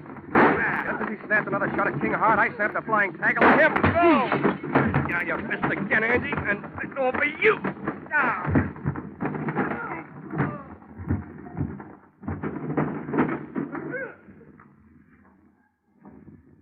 Congratulations, King. It's a delightful right hand you throw. Never mind that. Where's Bonnie? She's dead, Hart.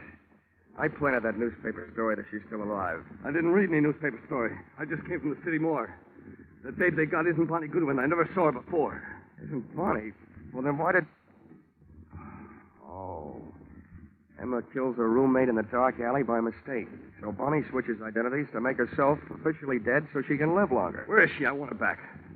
I thought all you wanted was to get her name off that insurance policy. That isn't true. If I wanted an insurance investigator to find her, what else could I tell you so you take the case? I want her back. She'll have to make up her own mind about that. For you, I'm not playing Cupid. I'll tell you what I'll do. You tell me all the sweet, pretty things you want to say, and I'll repeat them to her.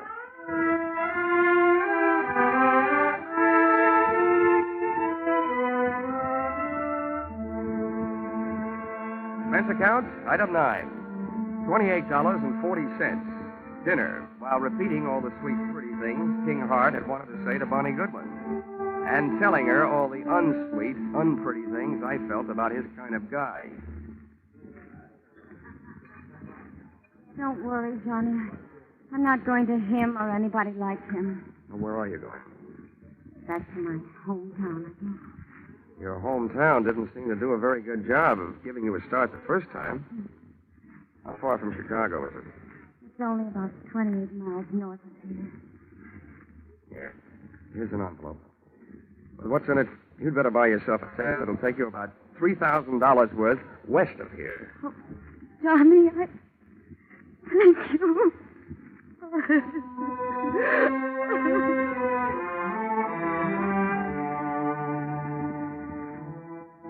Expense account, item 10, 20 cents.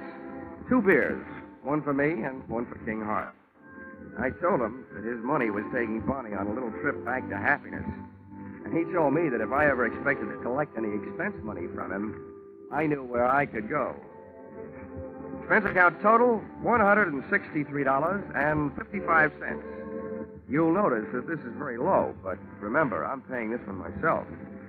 Yours, very truly, Johnny Dollar.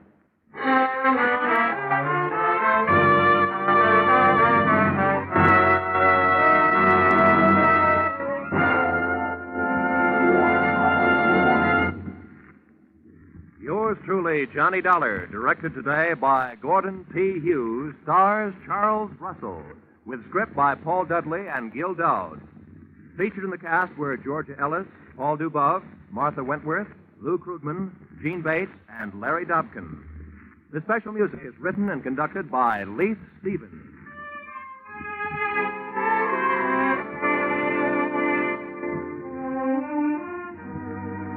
Be sure to be with us at the same time next week when another unusual expense account is handed in by Yours truly, Johnny Dollar.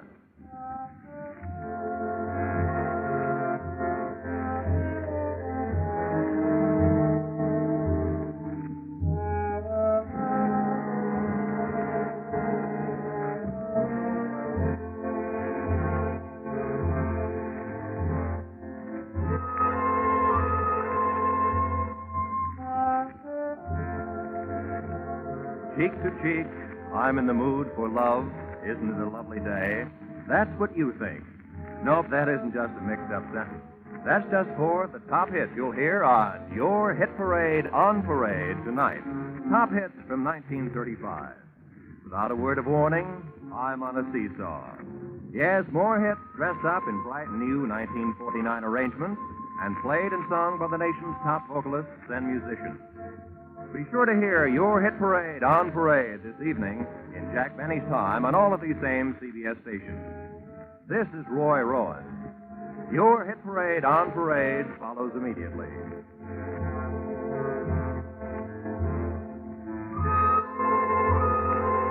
This is CBS, the Columbia Broadcasting System.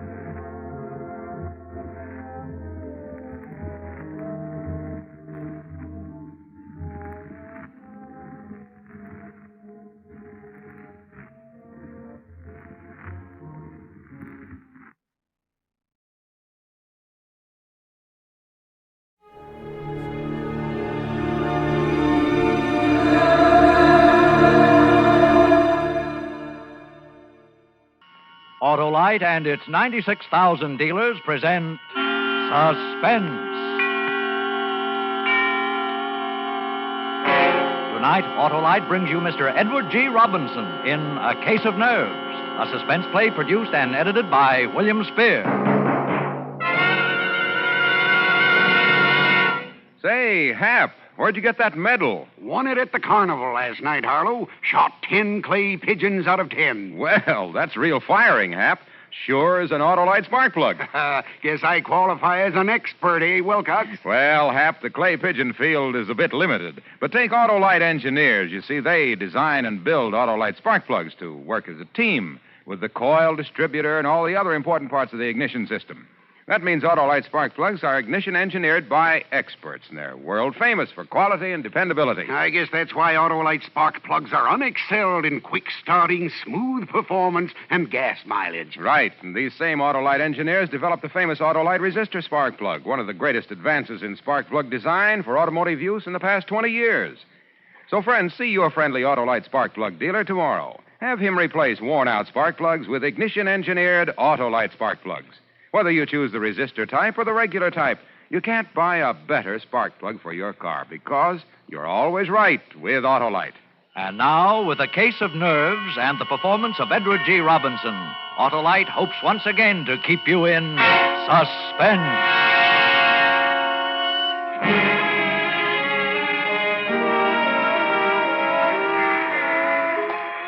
I got off the train in Toledo and walked through the station to the street.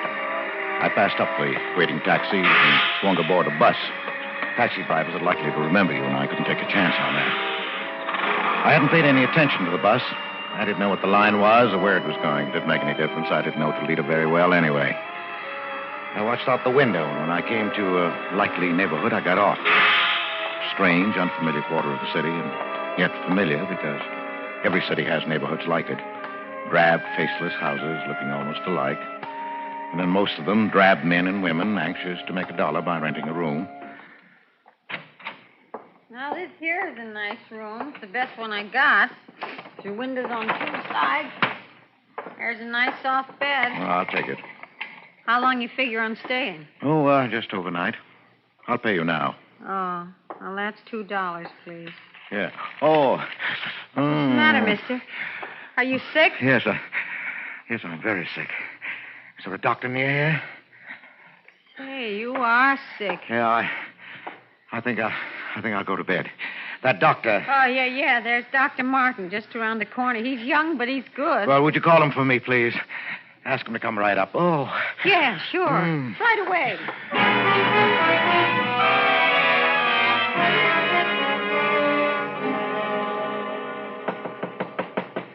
Come in. I'm Dr. Martin. You're Mr. My name is Wentworth, Doctor. James Wentworth. Oh, yes.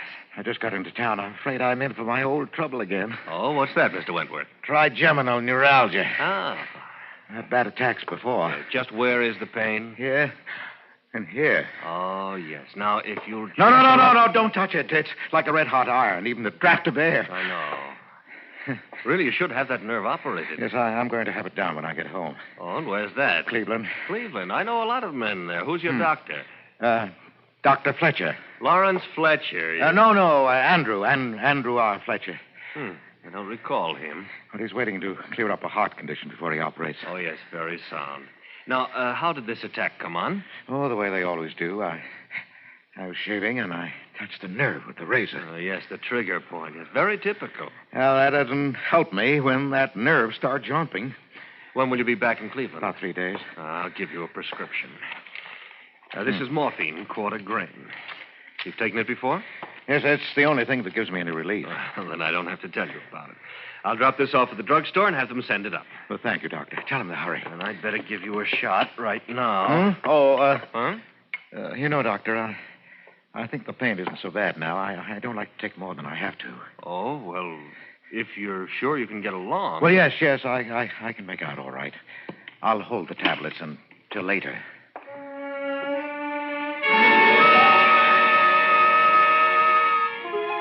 I paid Dr. Martin, young Dr. Martin of Toledo, and he left. I waited for the package to arrive from the drugstore. Then I stayed the night so the landlady wouldn't think it was peculiar. In the morning, I got on the train, went back to Cleveland, to the hospital with the little white tablets in my pocket, with the little white tablets with which I would kill Louise.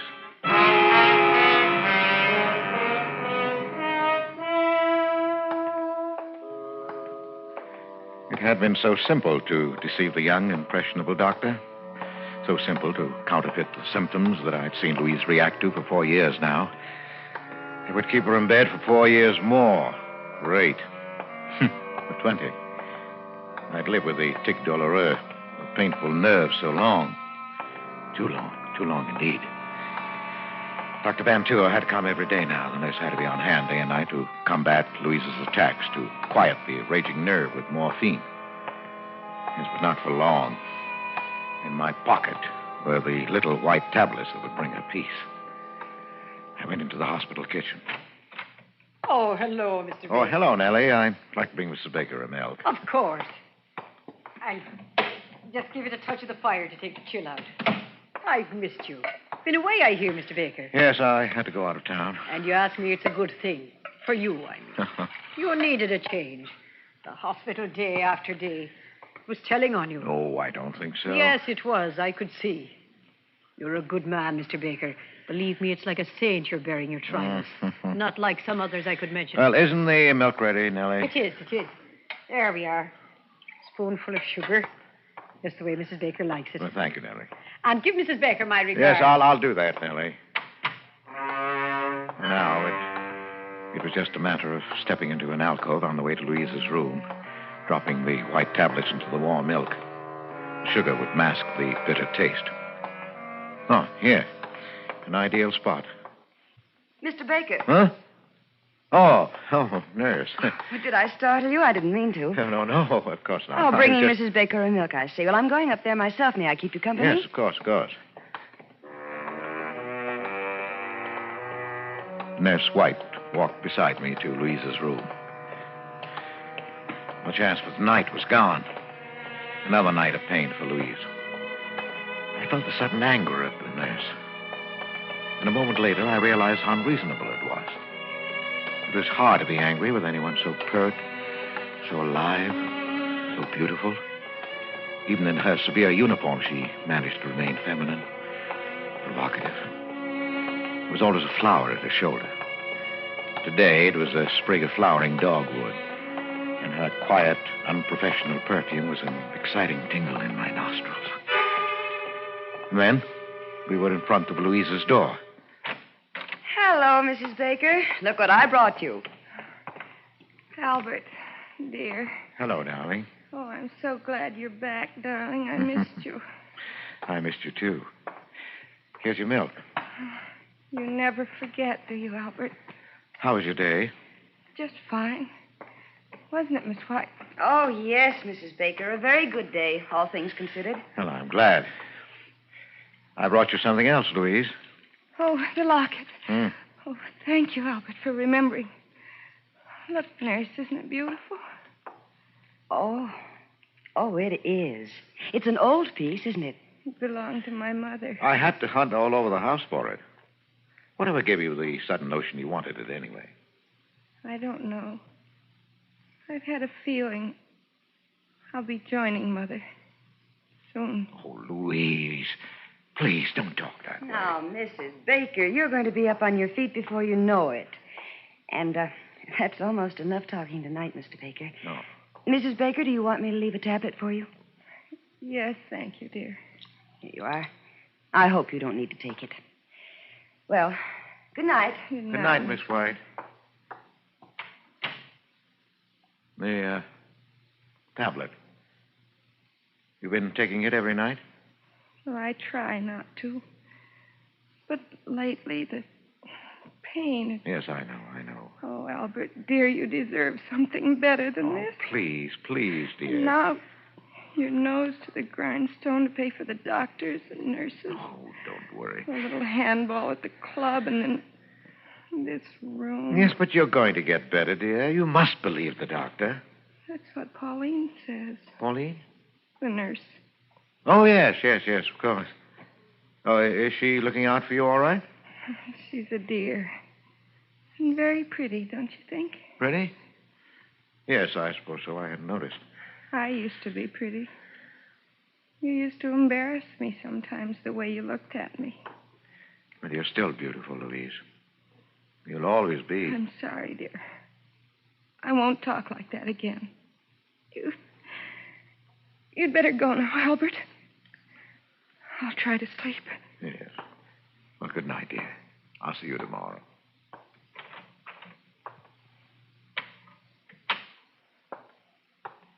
Mr. Baker. Oh. Miss White. I thought you'd gone. I wanted to talk to you, Mr. Baker. Yes? It's about Mrs. Baker. She worries me. Her mental state is very low. You heard how she talked about her mother, the locket. Yes, I heard. She needs something, I don't know what, to snap her out of this mood. I just thought I'd mention it to you. Yes, thanks. Oh, where are you going? To put the morphine away. You know, I don't see why Dr. Van Tuer doesn't give her more of that stuff. She needs it. Yet you ration it out as though it were poison. Well, it is poison, Mr. Baker. That's why I'm particularly careful about Mrs. Baker. But you don't think she'd actually... Well, usually the ones who talk about it don't do it, Mr. Baker, so I wouldn't worry. Well, good night. Wait a minute. Yes? Miss White. Pauline, isn't it? Why, yes, I didn't think you knew. Well, would you mind, when we were alone, if I called you Pauline? I'd like it.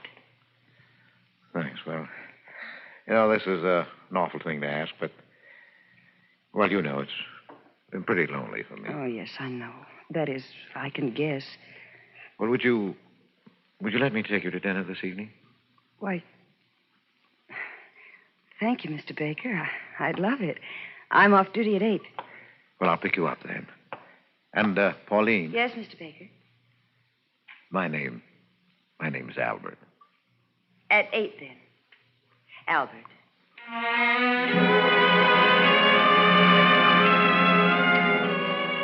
My heart sang. She was perfect. Everything was perfect. I had my poison. I had my witnesses. Louise had said just the right things in their presence, talking about her locket, making her veiled hints at suicide. How beautifully everything fell into place. I started toward the lobby door when I heard my name. Oh, Baker. I say, Baker. Oh, Dr. Van Tour. How are you? Oh, fine, fine.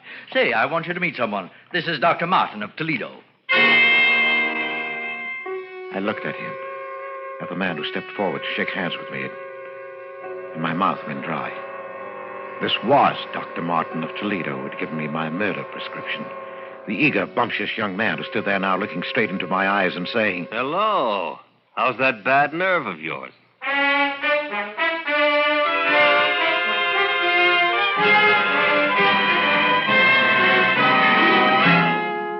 Autolite is bringing you Edward G. Robinson in A Case of Nerves, tonight's production in radio's outstanding theater of thrills, Suspense.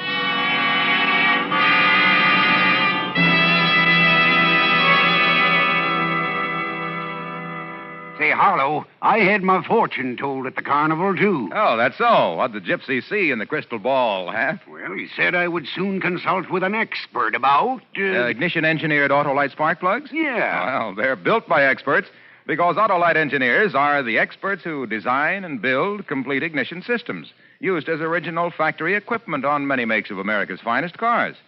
So naturally, they engineer Autolite spark plugs to work as a team with the coil, distributor, and all the other important parts of the ignition system. You mean, of course, they know how to build ignition-engineered Autolite spark plugs that can't be beat for quick starting, smooth performance, and gas mileage. Precisely. And it was these same Autolite engineers who developed the famous Autolite resistor spark plug, one of the greatest advances in spark plug design for automotive use in the past 20 years. Oh, that gypsy had nothing on you, Wilcox. Well, friends, see your friendly Autolite dealer tomorrow. Have him replace worn-out spark plugs with world-famous ignition-engineered Autolite spark plugs. Whether you choose the resistor type or the regular type, you can't buy better spark plugs for your car because you're always right with Autolite. And now, Autolite brings back to our Hollywood soundstage our star, Edward G. Robinson, in A Case of Nerves, a tale well calculated to keep you in suspense. I was caught flat-footed. I couldn't answer, couldn't even turn and hide. Dr. Martin stared at me a minute, unbelievingly, and then his jaw hardened. After a long time, he put out his hand. Because there was nothing else to do, I took it. Oh, this is Mr. Baker, Doctor. It's his wife who has this trigeminal condition. His wife, eh? Well, yes, of course. You didn't think I meant Mr. Baker, did you? He's as strong as an ox. Yes, I can see that, no. I ran into Dr. Martin in the doctor's lounge, Baker. He was telling me about a case he just saw in Toledo. Was Toledo, wasn't it, Martin? Symptoms were remarkably similar to Mrs. Baker's. Remarkably. I thought he might like to look in on Mrs. Baker. You don't mind? She's sleeping, I think. Oh, it's too bad. Well, another time, perhaps, eh, Doctor? Oh, yes, certainly, Doctor. Well, I've got to run. Glad I ran into you, Martin. Have lunch sometime, eh? Yes, glad to. I'll see you later, Baker. Yeah, sure, Doctor, sure. I'll have to be going myself now, Mr. Baker. Wait, Doctor. I want to talk to you. Don't see that there's anything to talk about. Yes, but there is. I want you to know that what happened in Toledo yesterday. You don't have to explain. I understand. You understand? You didn't say anything, Dr. Van Tour. Well, why should I? It's none of my business. None of your business? Of course. I admit I didn't have you tagged as an addict. Addict? Yes. You don't look like one, and that trick of refusing an immediate shot, well, I've got to hand it to you. You fooled me completely. And using your wife's symptoms. Very clever. I don't doubt you can get a supply whenever you need it with that routine. Oh, no. I assure you. Please, don't bother to lie to me. I guess I ought to thank you for teaching me that trick. It won't work again on this baby, believe me. And now, if you'll excuse me, Mr. Baker, or Mr. Wentworth, I'm heading for a spot of handball. Oh, wait. Yes? No hard feelings? No, of course not. Look, Doctor, if you really mean that about no hard feelings, and if you haven't got a partner, well, I play a pretty good game. That's what I call a switch, anyway. All right, hop in.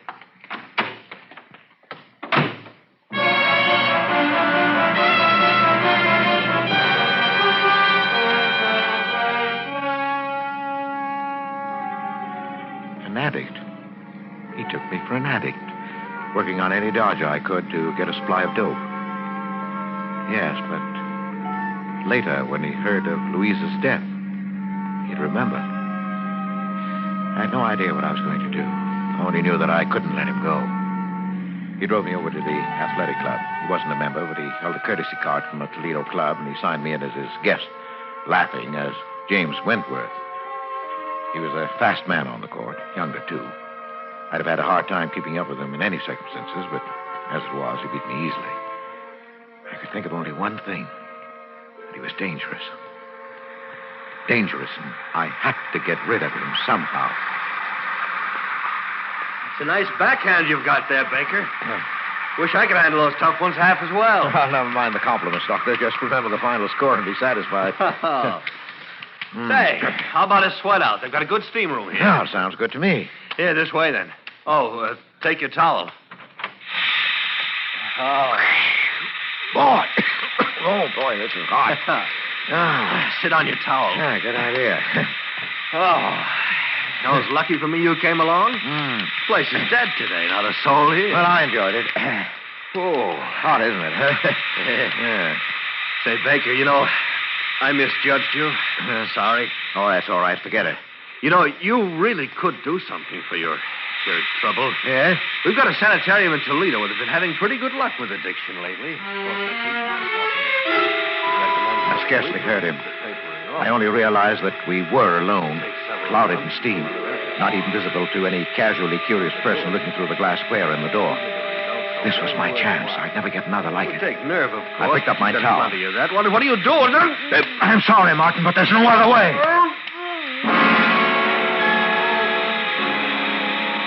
I whipped my towel over his head and got behind him where his flailing arms couldn't reach me. I didn't want to leave any marks on him. With my free hand, I covered his mouth and pinched his nostrils shut through the towel. He fought hard. But in a few minutes, he hung limp in my arms. And after a few minutes more, I knew he was dead. I left him there, hidden in the steam.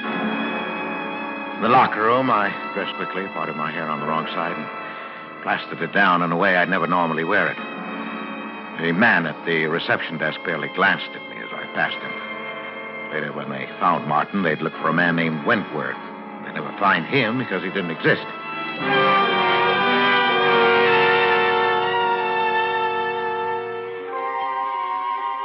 It wasn't even that close.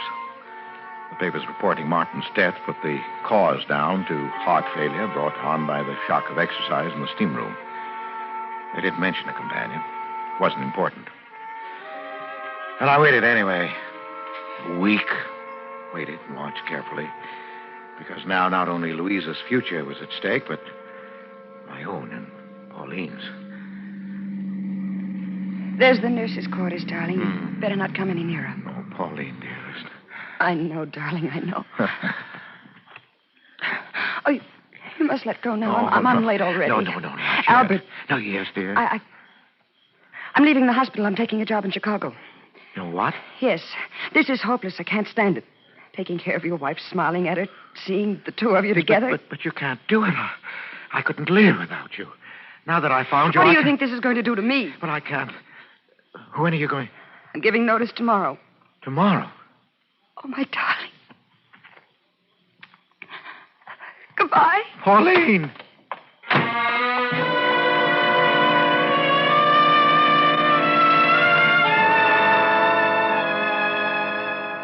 She was gone. She said goodbye. So I knew what you meant. When I saw her again, it would be in the hospital across Louise's bed. She'd be Miss White, and I'd be Mr. Baker. No, I couldn't stand that now. Yes, but there was one sure way to hold her. The little white tablets were still in my pocket.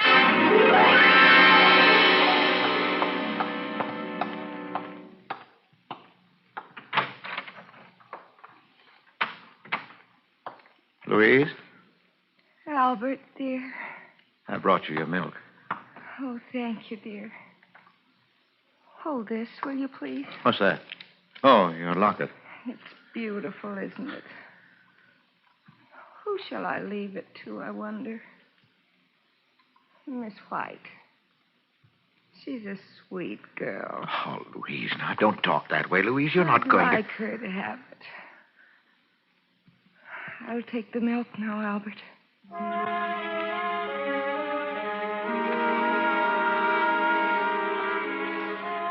She drank it. I had to clench my jaws to keep from crying out. She smiled and held out the empty glass to me. And it was over. I went home and talked sleeplessly, waiting for the inevitable. Hello? Yes? Yes? No, I'll be right over.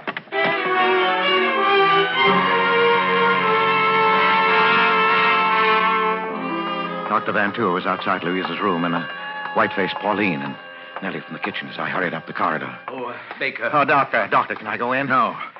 Baker, your wife is dead. What? Dead? Oh, but I don't understand. I thought she was improving, that you planned to operate. She died of an overdose of morphine. Oh. Oh, Mr. Baker, I'm terribly sorry. I am too, Mr. Baker. Yes, but how could she get it? That's what I intend to find out. She took it in this glass of milk. There are traces left. Nellie here says you brought it up to her. I didn't want to, Mr. No, that's Baker. all right, Nellie. Well, of course I took it up. I did every night. Everybody in the hospital knows that. Yes, I knew it also. Was anybody in the room when you brought it? No. Just Louise. And you saw her drink the milk? No, Doctor. She didn't drink it then, not until after I'd gone. She did that frequently. Well, that's right, Doctor. Yes, I know that, too. Only last night, before she drank it, she managed to dissolve in it a lethal dose of morphine. I've checked the hospital supply. Every tablet is accounted for. We keep a very strict count, you know. Yes, I know that. Have you anything to say, Baker? Well, I hardly know.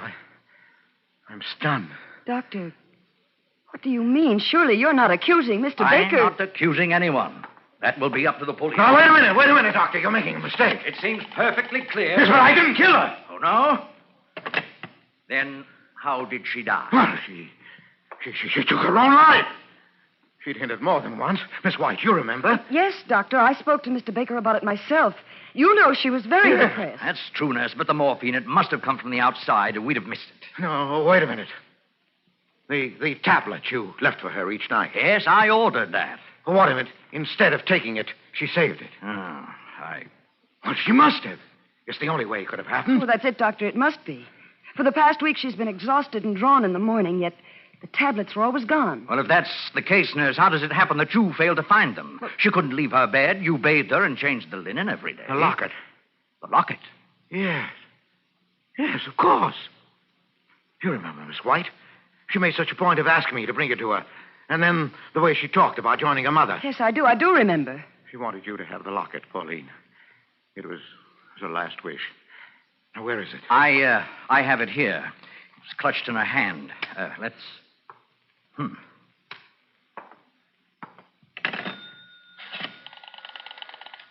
Police headquarters, please. You have to notify them? Yes, I do. Police headquarters, give me homicide. Homicide? Yes, I'll wait. Are you out of your mind? I just got through explaining everything. Yes, you explained everything, including what still puzzled me. You see, Baker, you were right about this locket. Your wife did have a reason for wanting it. Look, I'll open it. You see, it's full. 1, 2, 3, 4, 5, 6, 7 quarter-grain morphine tablets that she saved at the cost of 7 nights of agony. And she would have taken them last night. Only you beat her to it.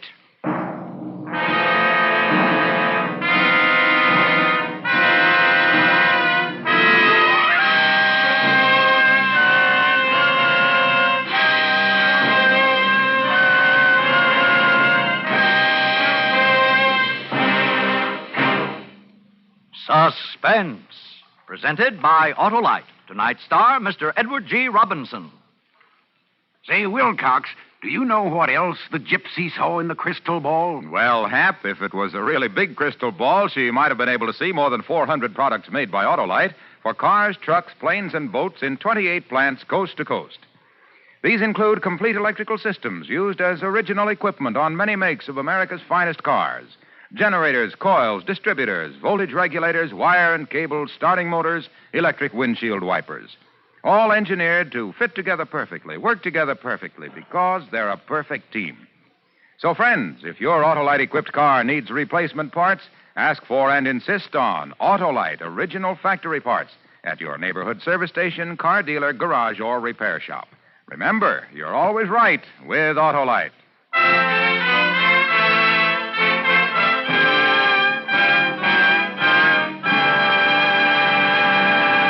Next Thursday for Suspense, our star will be Charles Boyer. The play is called The Case of Henri Vibard.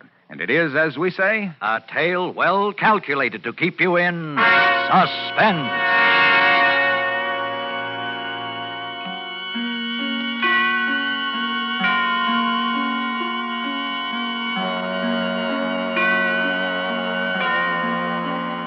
Tonight's suspense play was produced and edited by William Spear and directed by Norman MacDonald. Music for Suspense is composed by Lucien Moraweck and conducted by Lud Bluskin. A Case of Nerves is an original play written for radio by Lawrence Goldman. Edward G. Robinson may soon be seen in My Daughter Joy, an Alexander Korda production for London Films. In the coming weeks, you will hear such stars as Broderick Crawford, Jack Carson, and Kathy and Elliott Lewis. And don't forget, next Thursday, same time, Autolite will present Suspense, starring Charles Boyer.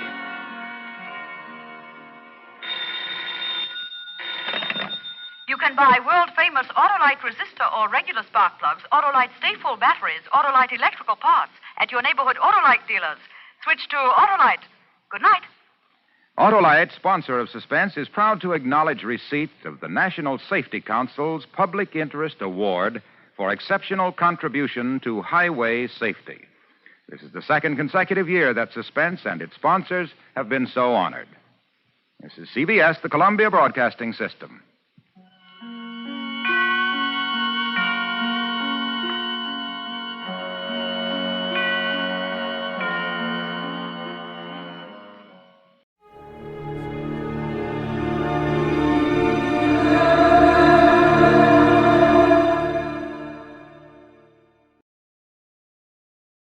Time now for Edmund O'Brien as... Yours truly, Johnny Dollar.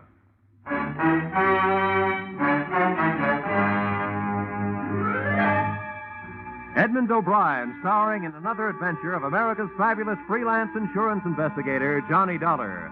At insurance investigation, Johnny Dollar is only an expert. At making out his expense account, he's an absolute genius.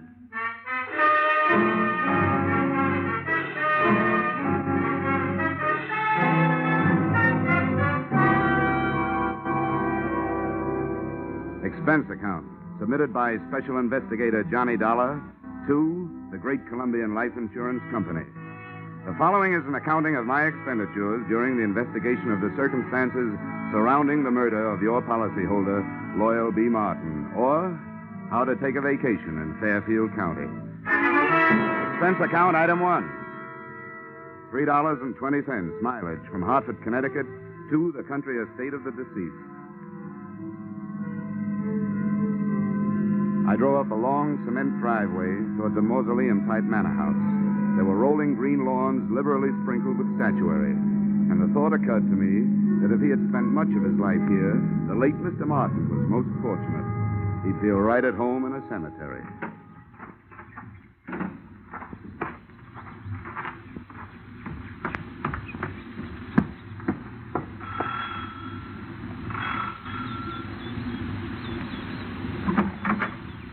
Yes? My name is Dollar. I'm here to see Mrs. Martin. Oh, yes. Mrs. Martin. Uh-huh.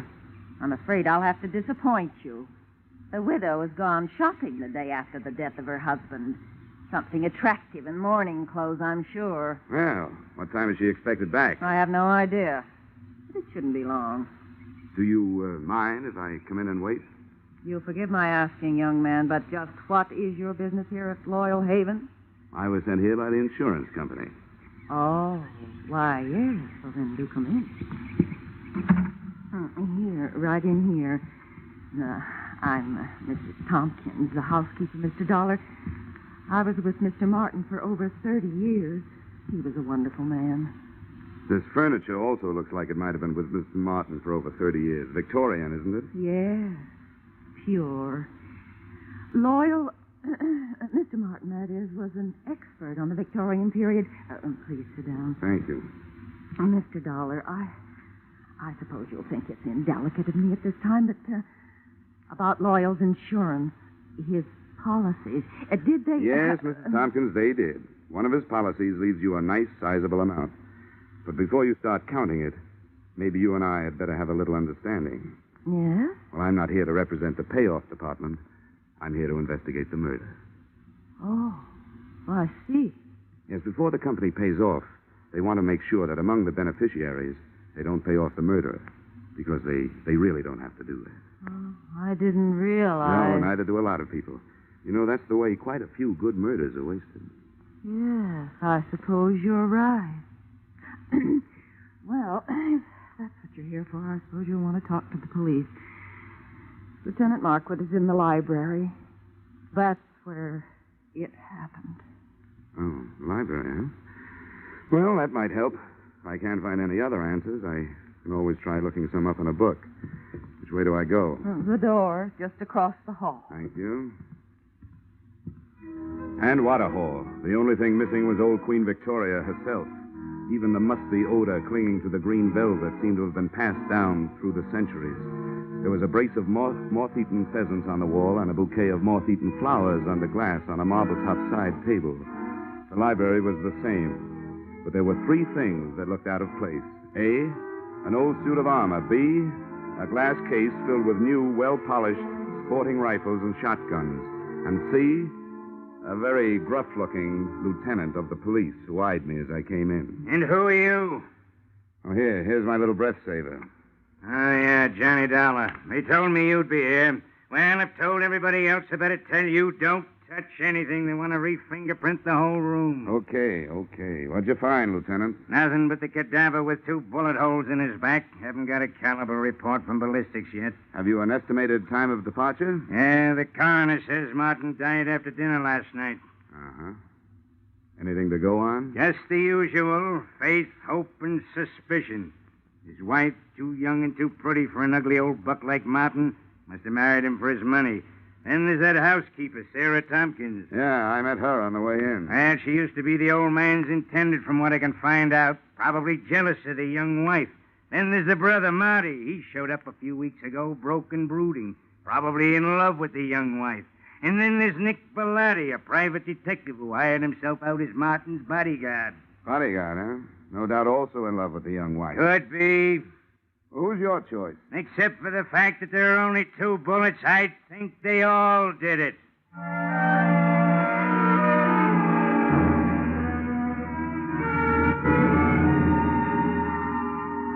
The nose through which Lieutenant Markwood talked was a long one, and in more ways than one, a horn of plenty, for out of it had poured enough motives and suspects to furnish a dozen murders. I started through this cast of characters and found that all of them had very little to say and didn't want to say it. The first I dug up was the bodyguard, my brother investigator, Nick Bellotti, as he returned from a horseback ride. Glad to have you on the case, Dollar. The police have tied my hands. They told me to stay out of it, but to stick around. Have you got any ideas? Everybody seems to think it was an inside job, that somebody in the household did it. I'm not so sure. The reason I was around was because old man Martin made too many dollars and too many enemies doing it. But that's only my opinion. Why don't you talk to the old boy's younger brother, Marty?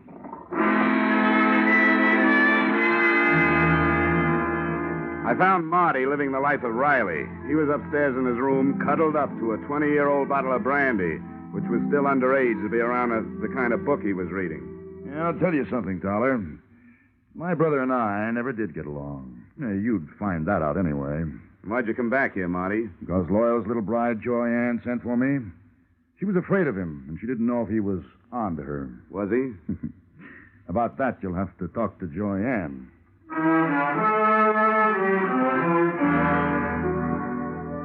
Joyanne didn't get home until 3 o'clock in the afternoon. I caught up with her 20 minutes later as she came dripping out of the swimming pool. The suit she was wearing would have gotten her pinched on the Riviera. Oh, that was refreshing. It certainly is. Oh, toss me that towel, will you? Yeah, surely. Here, Mrs. Martin. Joyanne, I hate formality. Who are you? Well, I'm from the insurance company, here to find out whether you killed your husband or not. Good for you, Mr. Dollar. That's what I like. Men who get right down to the point. I was told you were here. Oh? Nobody told me about you. Oh, come on over and learn. I want to stretch out here in the sun. Here, you man the fly swatter. Okay. Come on, sit down. Here beside me. If it gets too warm, slip off your shirt. Oh, thank you. Well, suppose we start talking business. Marty tells me you sent for him to come here because you were afraid of your husband. How come? Well, I knew Marty before I knew Loyal. As a matter of fact, he's the one who introduced me to. What do you call a dead husband? You call him unlucky, I guess. Anyway, for the purposes of this conversation, I'll know who you mean if you just say husband. But you didn't answer my question. I meant, were you afraid of your spouse? And if so, why? Yes, I was afraid of him. Oh, I might as well tell you, Mr. Dollar. I want to be frank with you. The only thing Loyal didn't have to offer me was love. I seem to be a girl who needs just that. Frankly, I tried to make up the deficit. Mrs. Tompkins, the housekeeper, saw to it that my husband found out about it. From then on, it was like living with a madman. So endeth my confession. So beginneth my suspicions. What about this housekeeper? Well, until I came along, she always thought that Loyal would wind up marrying her. No, don't get me wrong. I realize that I'm still the best jury bait around. If you killed him, you might make some headway with a self-defense plea. Thanks. I'll remember that. In the meantime, just in case this thing gets messy for me, and it shows signs, I'm going to spend what's left of my free time enjoying myself. Well, that won't sound good to a jury, but it sounds good to me. If I spend too much time around here, I might wind up having to plead self-defense myself. Oh? From me? No, from that bathing suit.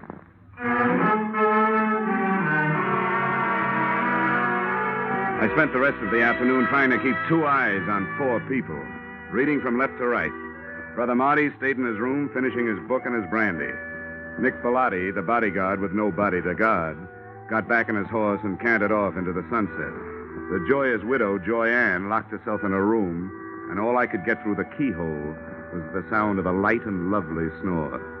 I couldn't tell whether it was the genuine article or not. Having no way of checking, I picked up the trail of Sarah Tompkins, the housekeeper. She, at least, was apparently up to no good.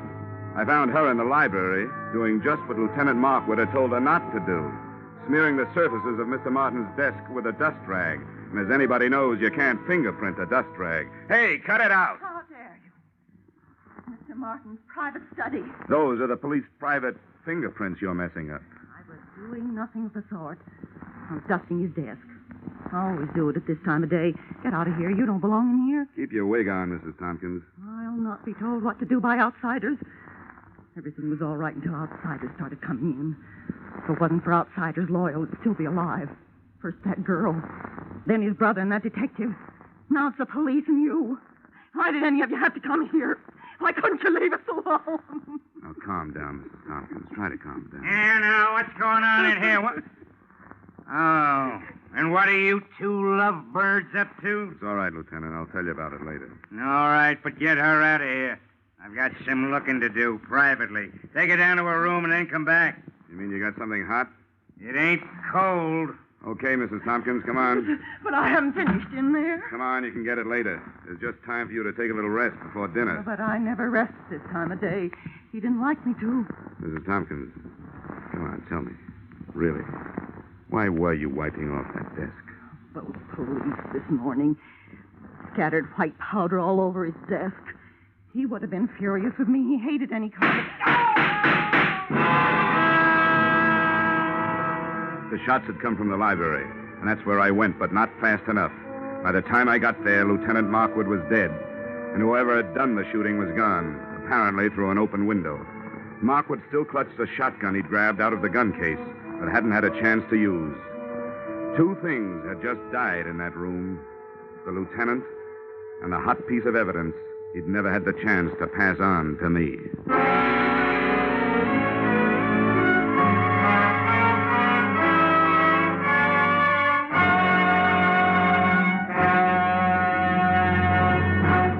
In just a moment, we return to the second act of Johnny Dollar. But first, the cream of the wit and the best of the music, which Arthur Godfrey brings you in the daytime on CBS, can now be heard on Godfrey's Digest, a new Saturday evening show heard on most of these same CBS stations.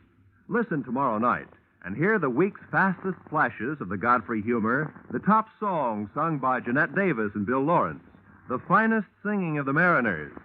Arthur Godfrey's Digest and the Goldbergs are the latest addition to CBS's Great Saturday Nights. Now, with our star, Edmund O'Brien, we return to the second act of yours truly, Johnny Dollar.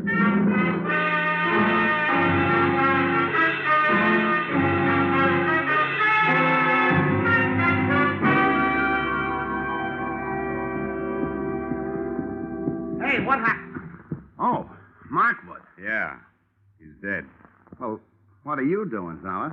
I'm looking for what there seems to be a shortage of around here, Bellotti. Clues. You don't mind where you look, do you? Rule number 1, don't get caught frisking dead cops. Forget about it, Bellotti, will you? Maybe I can suffer from lapse of memory for you sometime. That's a deal. Got any idea what you're looking for? No. But whatever it was important enough to get him killed. I'd hoped maybe there'd be something in his notebook, for instance. Any luck? Well, very little. It's a brand new book, only one notation in it. Here it is. Check tattooing diameter. Recheck penetration. What do you make of that? It's too scientific for me. I'm a skip case and divorce type detective myself. All I know is you'd better put that book back in his pocket and leave it there. Yeah, I guess you're right. A nice timing, Bellotti, and remember, thanks for the loss of memory. Forget it. Hey, what happened? What's going on Good here? Lord. Lieutenant Markwood. Who did it? Dealer's choice. So far, the dealer's the only one who knows. First my brother, now Lieutenant Markwood. There'll be real trouble about this. Johnny, shall I call the police? Drop the innocent act, sister-in-law. I'll call them. No, maybe I better do it, Marty. If everybody will stop pleading not guilty by wanting to call the police, I'd like to get a word in. The police have already been called. Now, if you'll get out of here, I'd like to try earning my salary.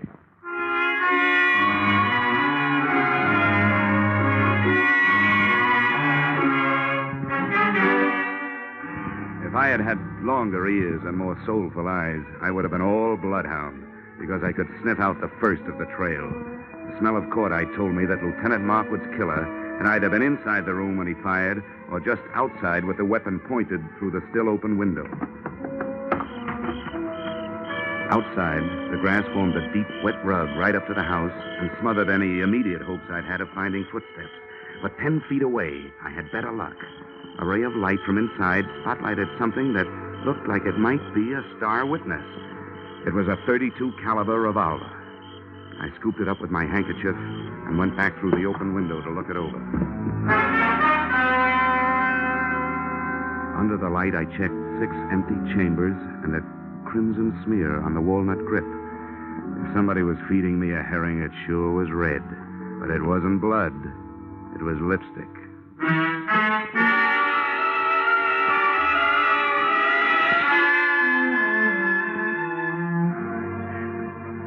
I'd like like to introduce myself, Dollar. I'm Sergeant Norrin McDougal. How are you, Sergeant? Poor Markwood. Thank the Lord he didn't have any wife and kids. I'm glad to hear that. Cops usually do. Well, there's one good thing about it. When a police officer goes, there's plenty of them that lives on to fight back. All the police in the world. You can throw in the private ones, too, Sergeant. Thanks, Dollar. And now maybe I'd better take your statement. Well, it won't take long. I heard the shots from the hallway, and I came back. He was killed either from inside the room or just outside the window. I didn't get a look at the killer, but I found what might be the murder gun. Here it is. Watch that handkerchief. 32 caliber. Yeah, how does that match up with the gun that killed old man Martin, do you know? Same caliber. Uh-huh. Huh. I wonder what he was doing with this shotgun. It ain't loaded, and Markwood knew better than to wave an unloaded gun in the face of a full one. Did you get anything else out of ballistics, Sergeant? Headache. Dollar, what we got from ballistics don't add up with what we got from autopsy. Well, how's that?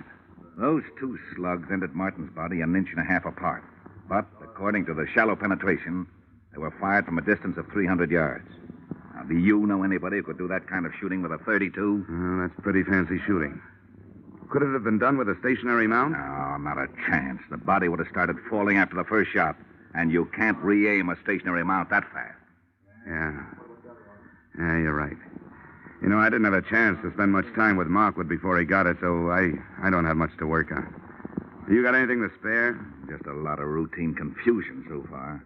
You know yourself, Dollar. You take 4 witnesses, you're bound to get at least 2 different stories. Now, 2 of the people that heard the shooting when Martin got killed last night said they heard 2 shots. The other 2 ear-witnesses said they heard 1. The only thing the whole 4 agree on is that they didn't see anything. Well, that sounds familiar. Thanks anyway, Sergeant. Sure, anytime. Hey, Sam. Yeah? Take this gun into town. Tell ballistics to run it through for fingerprints and check it against those slugs in the Martin case. I want to report right away. I hitched the ride with that gun into the ballistics department. While waiting for the test to be made, I asked some questions, and I came up with a real brain buster. Despite the fact that the penetration report said that Martin had been shot from a distance of 300 yards, his skin and clothing had been tattooed with powder, indicating the shots had been fired at close range. The tree that little puzzler put me up would have made the giant redwood forest look like a hedge. Then they gave me the ballistic report. The lands and grooves scored into the slugs by the revolver barrel proved that both Loyal Martin and Lieutenant Markwood had been killed by the .32 caliber gun I'd picked up in the yard. No prints on it. Registered owner, the young lady who looked much better in a bathing suit than she'd ever look in the electric chair. The widow, Joy Ann Martin.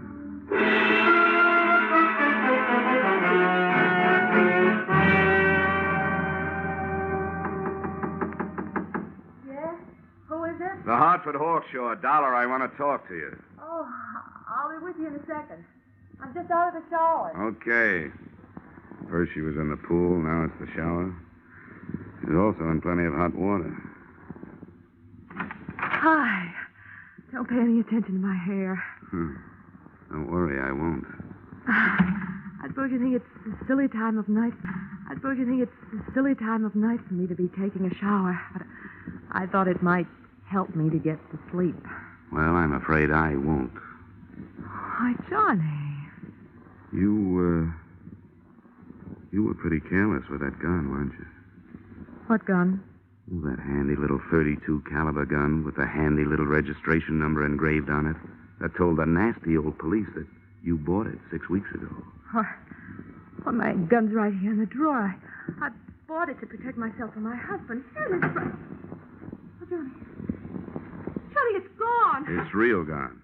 It's done gone and killed 2 men so far. And if you can't do some fast talking and some fast proving, it stands a good chance of shortening your pretty little life expectancy. Somebody must have stolen it. Oh, no. That's not even a down payment on a story. Oh, but, Johnny, there's a whole house full of people who could have done it. Not only that, they'd be glad to get me out of the way if they could. Why? Well, Mrs. Thompson, because she hates me. Loyal's brother, Marty, because I stand to inherit everything. What about Nick Bellotti? Doesn't he have an axe to grind? I don't know what it could be. Okay, skip it. Tell me, you remember hearing 2 shots being fired around here any time before your husband was killed? Probably away from the house. Why do you ask that? Because I want to know, did you? You amaze me. Yes, I did hear 2 shots. The day before Loyal was killed. I was horseback riding down by the walnut grove. I remember because my horse shied. Well, this is coming a bit too readily to be readily believed. But how big is that walnut grove? Not very big. Yeah? Can you spot those shots a little closer? They sounded as if they came from about the middle. I didn't stay to find out. I guess I frightened easily. Yeah. Yeah, you frighten me easily. Why, Johnny? Why? I'll tell you why. Because whether you shot anybody or not, you're murder, baby. Oh, Johnny. I didn't kill them. Got to believe me, Johnny. I don't have to. But just for a minute, I will.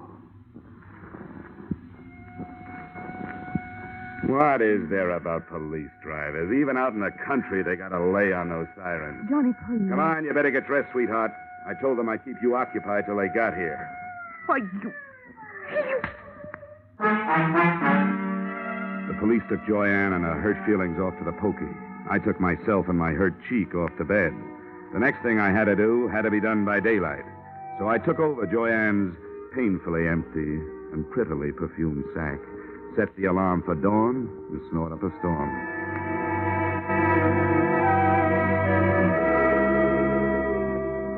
I never knew before how much went on in the country so early in the morning. On the way to the walnut grove, the damp air washed the cobwebs out of my head, and I started thinking.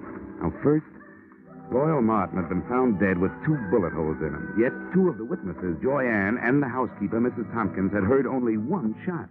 Second, that powder burn tattooing on the body, denoting a close-range killing, was in violent argument with a bullet penetration report which screamed long-range killing.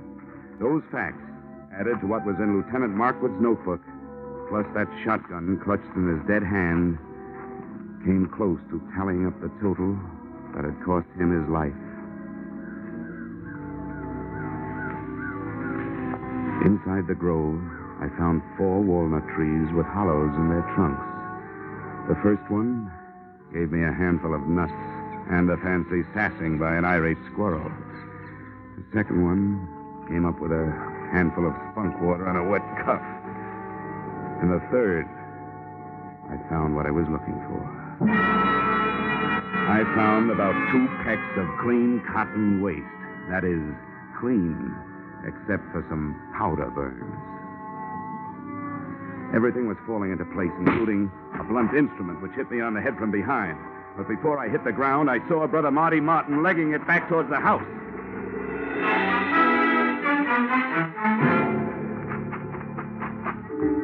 I made it up the house and up the hill and onto the trail, and was just starting up the stairs when I heard another out-of-season 4th of July. Okay, Dollar. I got him. Yeah. So I see. It was self-defense. I had to do it. I hated to butt in on your case, but all of a sudden everything stacked up, and I knew he was your man. When I threw it in his teeth, he made a try for his gun, so I dropped him. You sure did, Bellotti. Well, I owe you a lot of thanks. But if you don't mind, I'll take over from here. Sure, help yourself. Good. And, I think the first thing you'd better do is hightail it into town, get your story filed with the police. Yeah, I guess you're right. You're all straight now, so you can back me up. 100%, Nick, all the way. Now get going. Come on. Okay, Dollar. See you later.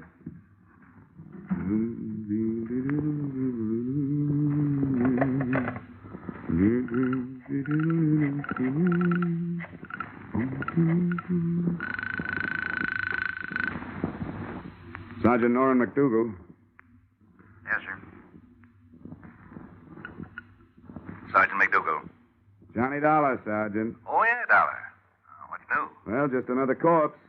And in just about 15 minutes, the guy who made it one and conspired on the other 2 killings is going to walk right into your arms through the station house door. What?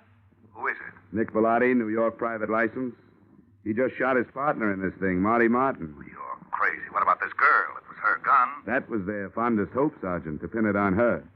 They borrowed her gun, fired 2 slugs from it into some cotton waste, then took the slugs and stuck them in a shotgun shell. 1 shot, just like both ladies said they heard. The shotgun Lieutenant Markwood was looking at when he died was really the Martin murder weapon. That takes care of the powder burns and the shallow penetration, yeah. Well, thanks a lot, Dollar. I'll be waiting for him. Hey, wait a minute. What's he walking in here for under his own power? To tell you an early morning bedtime story, just before you go off duty. He'll give you a pitch about a self-defense killing. It's a lie. The victim wasn't carrying a gun. If he had been, he would have used it on me. But he didn't. He used a sap. The sap.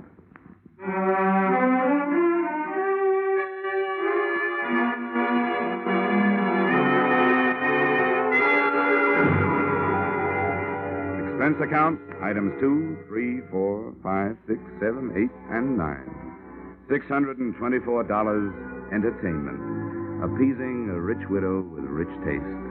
Expense account, items 1 through 13 inclusive. $160 entertainment of poor insurance investigator with extravagant taste. Expense account item 14, $7.80 mileage New York to Hartford. You may disagree with that item, claiming that I finished the case in Fairfield County. But I didn't finish the case until I left her. And New York City is where I left her. Expense account total, $823. Signed, yours, truly, Johnny Dollar.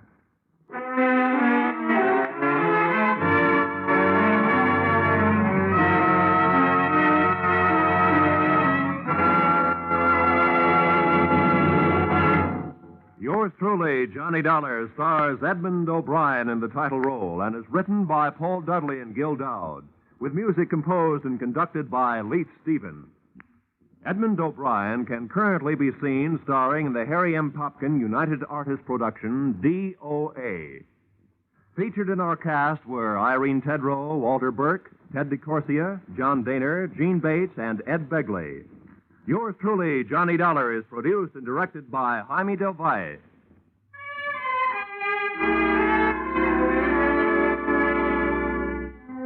Join us again next week when Edmund O'Brien returns in another adventure of... Yours truly, Johnny Dollar.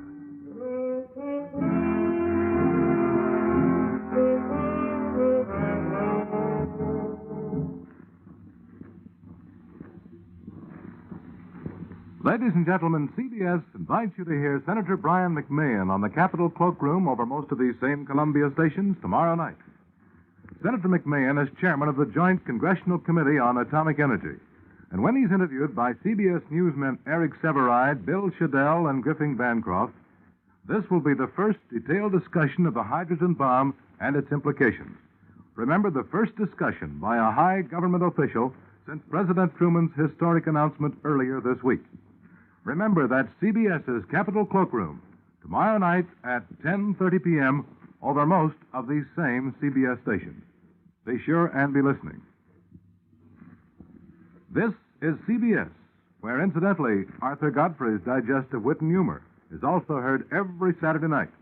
The Columbia Broadcasting System.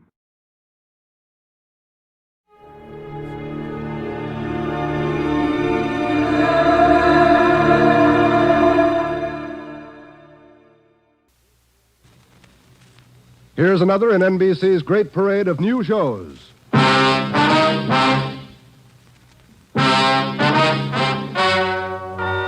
Ladies and gentlemen, the story you are about to hear is true. Only the names have been changed to protect the innocent. NBC brings you Dragnet.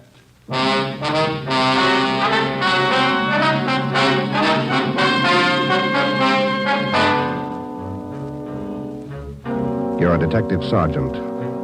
You're assigned to homicide. A mad killer is loose in the city. In every instance, he leaves the murder weapon behind. There are no fingerprints, no clues to the killer's identity. Your job, get him.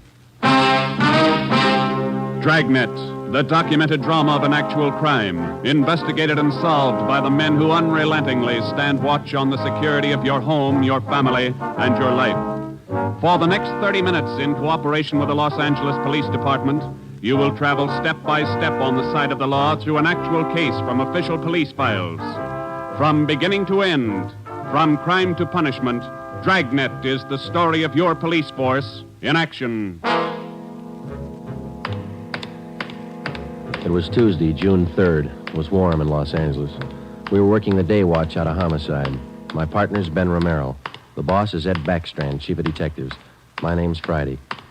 I was off duty reporting back in on an emergency call. It was 3:57 a.m. when I got to the basement of the city hall, the carpool.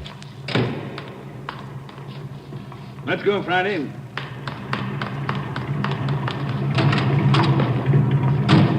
Sorry to call you back in. Couldn't be helped. All right, Ben. Okay, Skipper.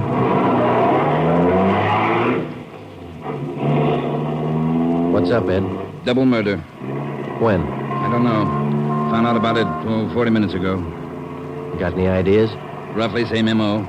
Was that 6413 Norwich, Skipper? No, 6430. What do you mean, the same M.O.? The same guy. Brickbat killer. How many does this make? Counting tonight, 4. We got anything at all? Smudged fingerprint we can't even classify. Sounds like a smart operator. We gotta get him. If we have to shake down the city from one end to the other. Big job, Skipper. Big killer.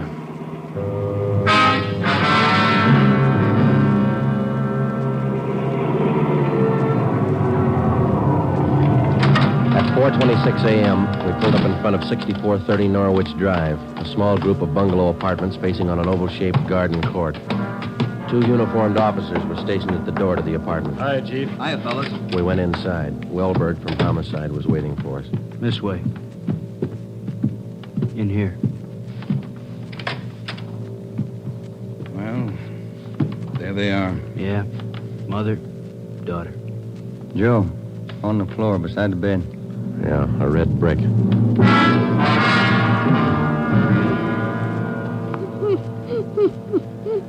Miss Hafters, we know how you must feel about all this, but would you please try to answer a few more questions for us? Yes. All right. Poor Margaret. Miss Hafters, how long had you known Mrs. Diaz and her daughter? 9 years. This November they moved next door. I remember it so well. We got along right from the start. And as far as you know, the only close friends the mother and daughter had live right here in the apartment court? Yes. Margaret was a pretty girl, but she was no chaser, no boyfriends. Very close to her mother. The 2 of them very close. Did they keep any amount of valuables in the apartment? Money, jewelry, things like that? Oh, no. Mrs. Diaz and Margaret didn't have much, you know. Very modest income. They both worked.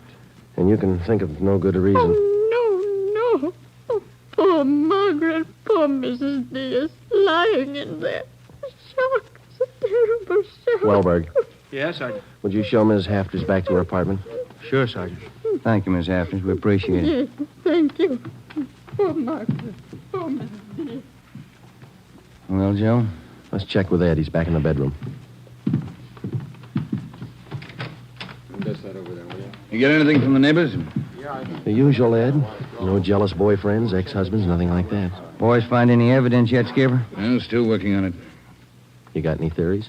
Well, we know the killings were all done by the same guy. Mm-hmm. Cuts the same pattern out of the window screen. Cuts the same pattern with a glass cutter out of the window. Reaches in and flips the locks. All right, where's that leave us? And before he gets inside, he makes sure there are only women in the house. That means he probably watches the house for a few days. Yeah. Once he gets inside, he wants only one thing, to kill. He's never taken any valuables. As far as we can tell, he's never searched for any. What kind of a man works like that? I think the guy's kill crazy. Hey, fellas. Yes, Donner? Here's a break. 2 fair prints. 1 thumb, 1 forefinger. What'd you get, Pete? Only got 9 points. Not enough to go into court, but enough to make him. We'll know him when we get him. Yeah? Found the prints on the lens of the old lady's eyeglasses. Probably knocked him off the night table when he went after her. And when he was done, he put him back on the table. Yeah. Had blood on his hands, see? Yeah. That's funny, isn't it? Why would he go to the trouble of picking up the woman's glasses after he killed her? We'll ask him when we find him.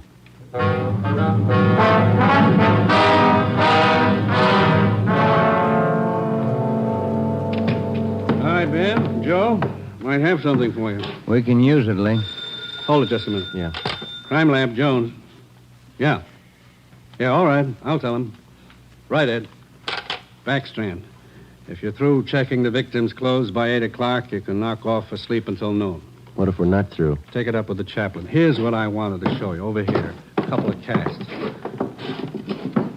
Bare footprint. That's right.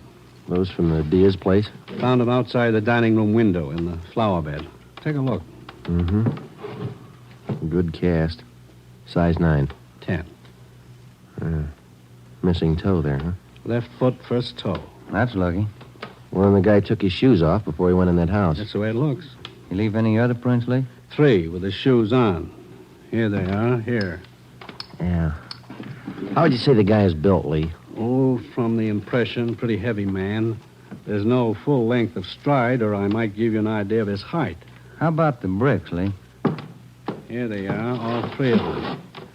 Used this one in the first murder, this one in the second, this one last night. Leaves them around like calling cards, and there's no way to check them. You'll never get a fingerprint off a common red brick like this, Ben. Surface is too rough. Well, I got an idea of his weight. We know that the first toe's missing from his left foot. That's something. The one we had yesterday. We can check that missing toe in the amputation file, Joe. Yeah. Well, we better get back. Pete ought to have those prints ready, too. Thanks a lot, Lee. Okay, fellas. Say, they post the bodies yet? Yeah, they're doing it now. Same as the first 2. The brain? Concussion, hemorrhage. They didn't have a chance. Hold it a minute. Crime Lab, Jones. Sure, just a minute. Either one of you fellas. I'll get it, Joe. Okay. Yeah, Romero. Yeah. Good, we'll be right over. They got a make on those 2 fingerprints.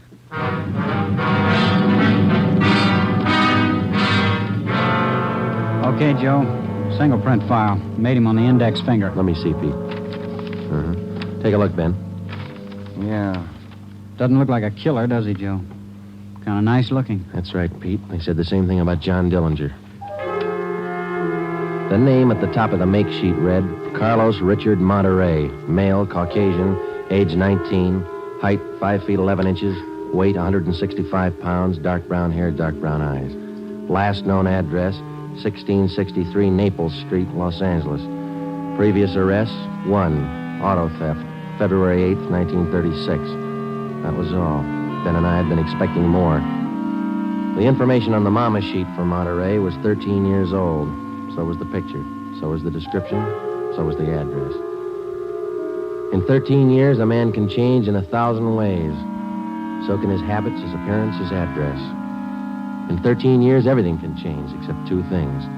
A man's fingerprints and a physical deformity.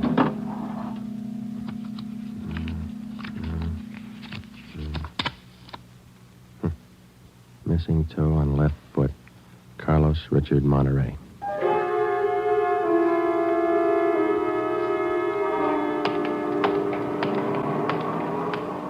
Here it is, Joe. 1663 Naples. Yeah, come on.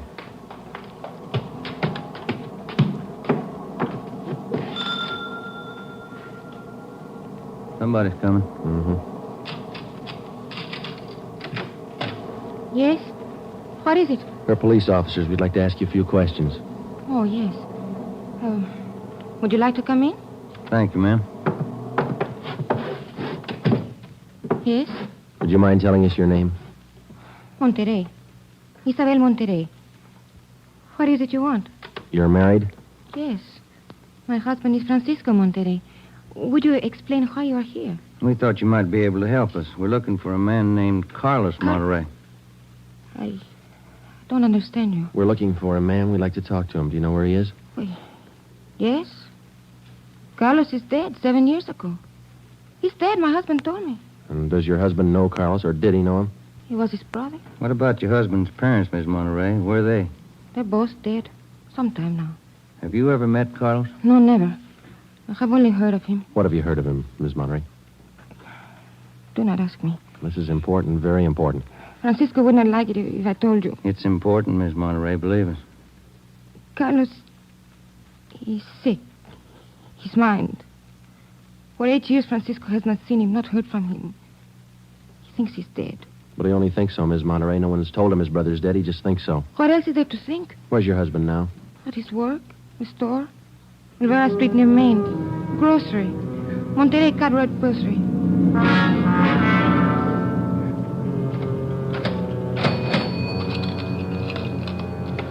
Here's your change. Thank you, Mrs. Myers. Now, look, officers, you know how it is. You don't like to let these things get out. That's why I trust you. You can trust us, Mr. Monterey. We just want to check on a few things. Oh, fine. Always glad to help out if I can. Well, can you tell us if your brother was ever in a mental institution in his life? Oh, I know there was nothing wrong. 1923. Got a little bad, so Mom and Dad had to put him away for a while, just till he calmed down. I remember the day. Sometimes, dumb, stupid kid, what do he know? Standing there by himself in the train, crying. The public nurse, stupid way he cried. What do you do? I cried too. I was only 10, Sergeant. I saw him go. He was alone. Later on, Mr. Monterey, your brother was released from the state institution. Yeah, he was 16. And then he started running around, playing tough, carried a gun, lived by himself. He never came around. He dropped from sight about 1938. You haven't heard from him since then? Nothing.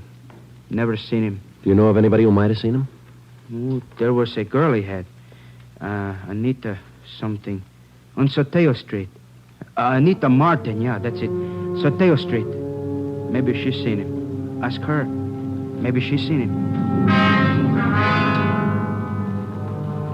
Carlos Monterey? Not in a year. Last March he was in. When I was working at the Peacock, down on South Main. He came in, we talked for a while. That was all. And you haven't seen Carlos for the past 2 months or so? I tell you, no. Has he written to you? Has he phoned you? Once, 3 weeks ago, he phoned. Here. He left a message with my girlfriend. But he didn't call back again. Now, that's it. That's all I know. Thank you, Miss Martin. Here's our card. If he does call, well, you'll let us know. Yeah, I'll let you know. You liked Carlos, is that it, Anita? Like him? No, I didn't like him. He was funny, but he was nice.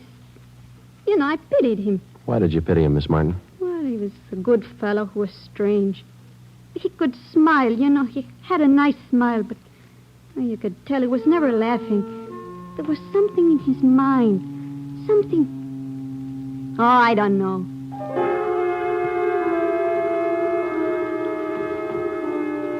At least a year, closer to 2, I haven't seen Carlos. No letters, not a card, nothing. He was in the East the last time I heard. When was that? A year ago, January. I was in here. He sent me a calendar. Sometimes he could get along fine, very well. Other times, terrible. He couldn't keep him down. How'd he manage to stay out of jail that way, Vicente? I don't know. Sometimes he should have been in jail 5 times over. And you say you don't know of anybody who might have a recent picture of Carlos, a snapshot? No.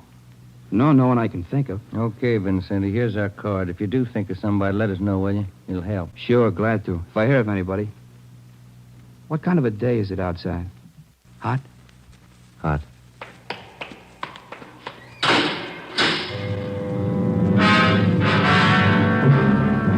By 5 o'clock that afternoon, Ben and I were certain of one thing. Carlos Monterey was in the city of Los Angeles, somewhere. We drove back to the office and told Ed Backstrand about our interviews with Monterey's relatives and his friends. Inquiries and requests for further identification and information on him were immediately relayed to the state mental institutions.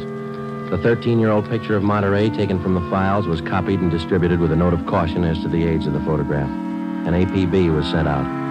Stakeouts were placed at the home of Monterey's brother, at the brother's store, and at the apartment of Anita Martin. A special detail of 300 men was ordered to join the Dragnet already in operation. The details at the airport and the bus terminals were alerted, as well as the details at the Union Depot and the main post office. By 6 o'clock that night, almost 1,000 men were actively working at the job of tracking down Carlos Monterey.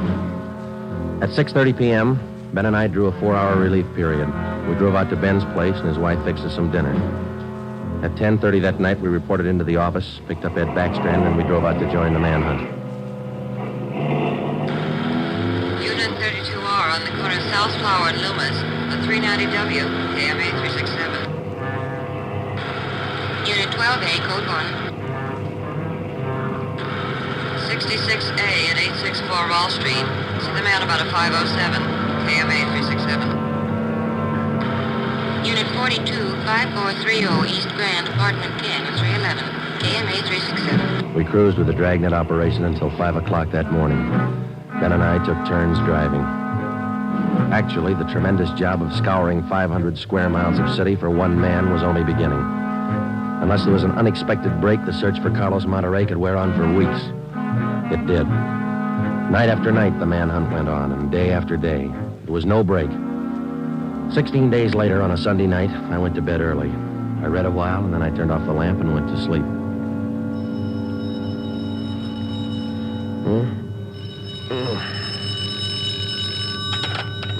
Hello? Friday talking. Sorry, Joe. Get in here as fast as you can. What's the matter? That girl Monterey knew, the one you talked to, Yeah? she left her apartment, went to her girlfriend's. Yeah? She's dead.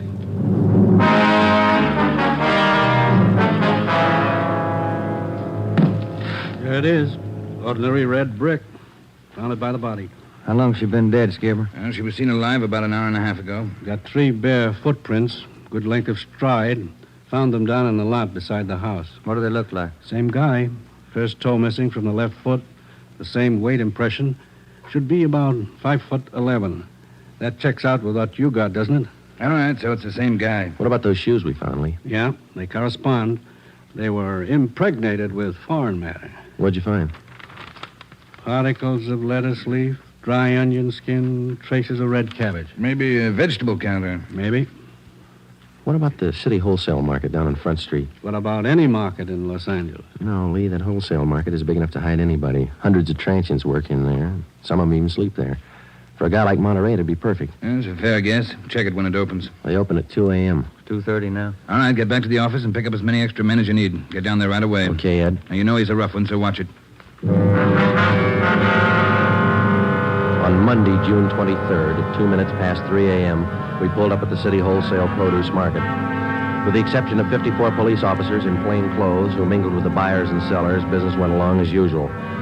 The market itself covered almost 3 square blocks in the lower part of the downtown area. It was divided off into hundreds of individual stalls by flimsy wooden partitions. To make the search even tougher, the place was crowded. For the first 45 minutes, we had the men circulate at random through the crowd on the chance that one of them might spot Carlos Monterey from the 13-year-old picture. It didn't happen. After that, we started a systematic canvass. We talked to the customers, we talked to the managers of the different booths, we gave them Monterey's description, we showed them his picture. Nobody recognized him. We checked the employment records one by one. Not a sign. Sorry, Sergeant. I'd like to help. I've never seen the guy. Okay, Mr. Snyder, thank you. We sure pick the sweet jobs, don't we? Oh, yeah, we could spend a year at this. Oh, Sergeant Friday. Yeah, Kamansky. Did you find something? Guy at the booth over there against the far wall. Thinks he might have hired Monterey a couple of days ago. Come on, Ben. Where? Over there, Sergeant. You showing Monterey's picture? Yeah, he thinks it might be him. Mr. Fresinetti, this is Sergeant Romero, Sergeant Friday. Yes, I told your boy, Sergeant. This fellow Carlos, I hired him to help last Thursday. Big rush for me now, so I hired him. You sure he's the man? In the picture? I think so. A little older, maybe. Oh, but I know faces. He's the man. You looking for him? You say you hired this man last Thursday? That's right. It's a big rush for me now in the morning. I hired him Thursday. He worked Thursday, Friday, Saturday.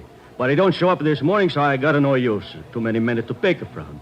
He don't show up, I let him go. What kind of work did he do for you? Same as he did for Schiller down there. Heavy work. Moving the stores, cleaning up. What kind of produce does Schiller handle, Mr. Fresinetti? Fancy, very fancy vegetable. Produce does Schiller handle, Mr. Fresinetti? Fancy, very fancy vegetable. Is a choice. New potatoes, expensive red onions.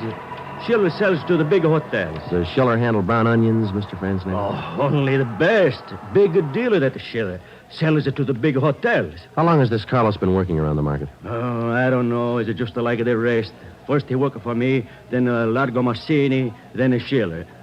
Hey, why are you looking so hard for him? He stole something? He murdered somebody. Him? Mamma mia, murder.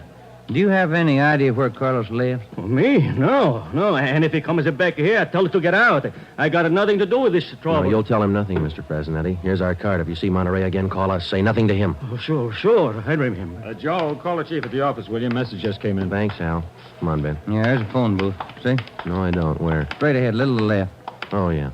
You got a nickel? Let's see. Oh, yeah. Yeah, there you are. Thanks. I'll see what Ed wants.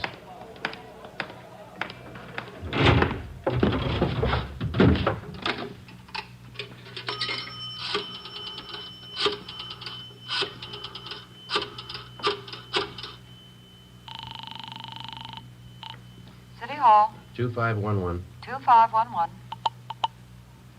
Chief of Detectives always had it. Hi, Mike. Ed there? Ed, take it on extension 2, will you? Backstrand talking. Friday, Ed. Move fast on this one, Joe. What's up? Main post office. Carlos Monterey picked up a letter there less than 5 minutes ago.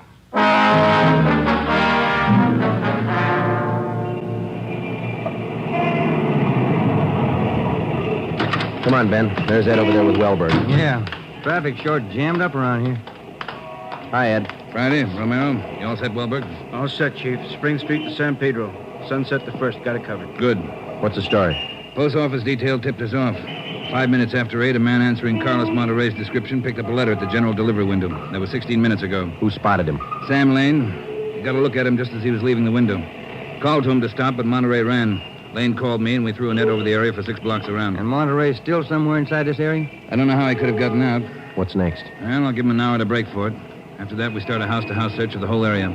Stop all pedestrian and vehicular traffic for identification. You're going to jam up the depot traffic. That's cheaper than murder, Romero. Get going. The first hour we counted off in 5-minute segments.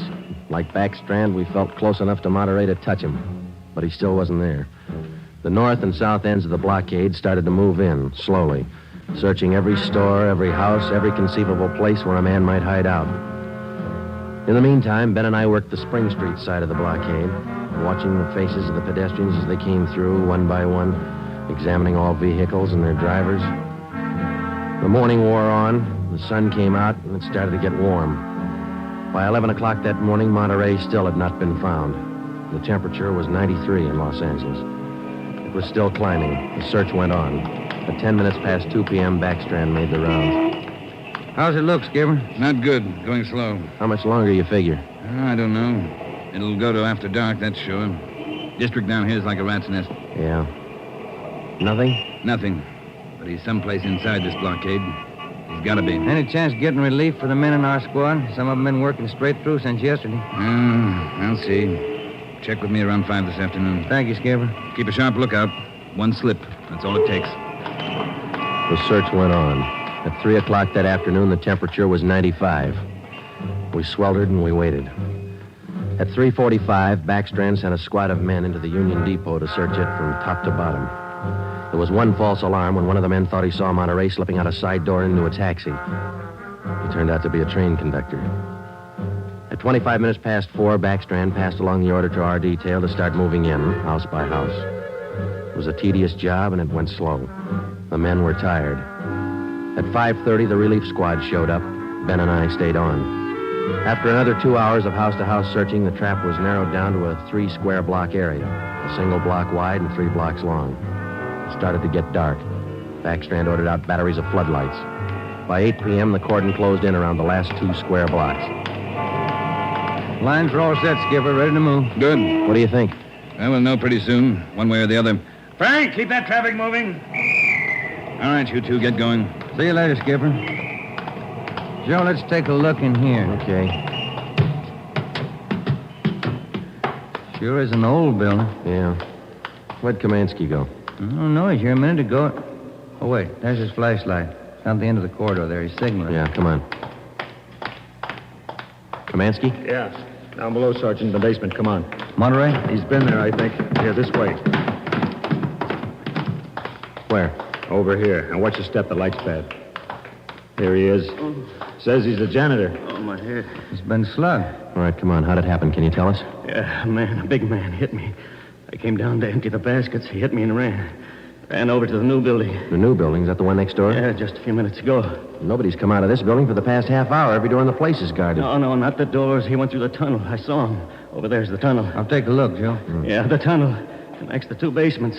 Same company, old building, new building. The tunnel connects the basements. Joe, come on. Yeah. Kamansky, get out to Backstrand. Tell him what's happened. Right, Sergeant. And call an ambulance. Right. All right, Ben. Through the tunnel. Watch where you're going. The light's bad. Yeah, it is. That a door up ahead there? Yeah, I think so. Yeah. Let's go. Good. There's a stairway. Come on.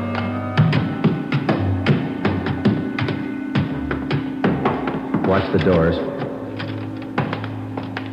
Joe, the elevator. They're both on the third floor. Let's head for the stairs. Ben, come on.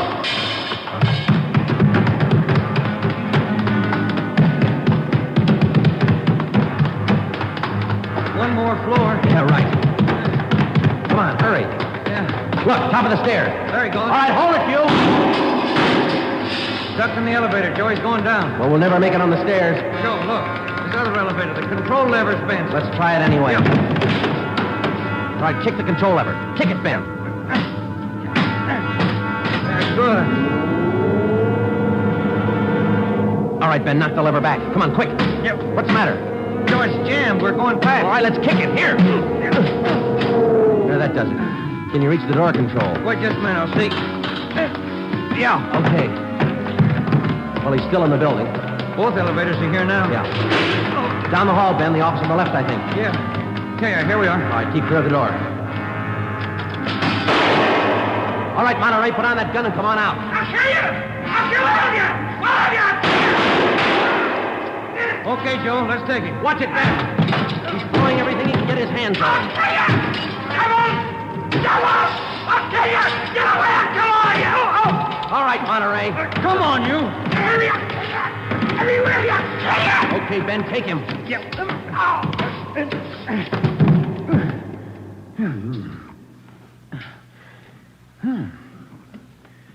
Nice looking guy. Clean cut. Yeah. Doesn't figure, does it? What's that? My wife would say he doesn't look like a killer, does he? What's a killer supposed to look like? The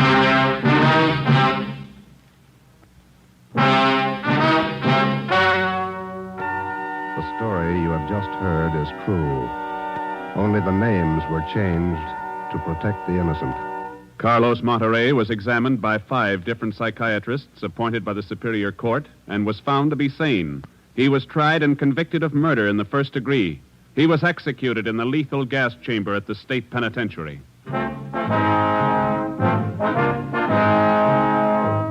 You have just heard the 17th in a new series of authentic cases from official files. Technical advice for Dragnet comes from the office of W.A. Wharton, Acting Chief of Police, Los Angeles Police Department. Tonight's program is dedicated to motorcycle patrolman John Kramer of the El Paso, Texas Sheriff's Department, who on the afternoon of April 26, 1940, gave his life so that yours might be more secure.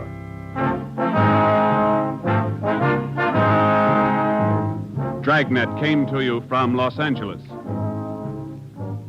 Your tune for the stars on NBC.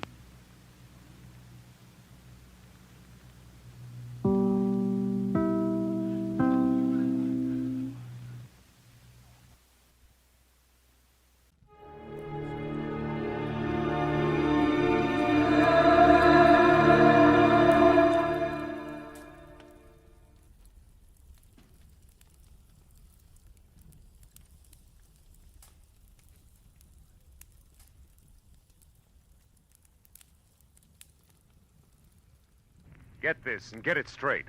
Crime is a sucker's road, and those who travel it wind up in the gut of the prison of the grave. There's no other end. But they never learn. Let me give you an example.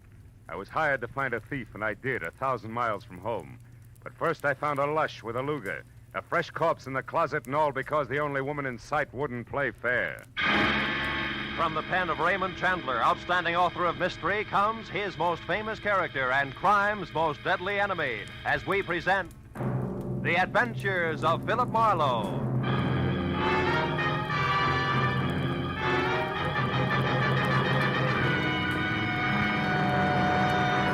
Now, with Gerald Moore, starred as Philip Marlowe, we bring you tonight's exciting story, The Unfair Lady.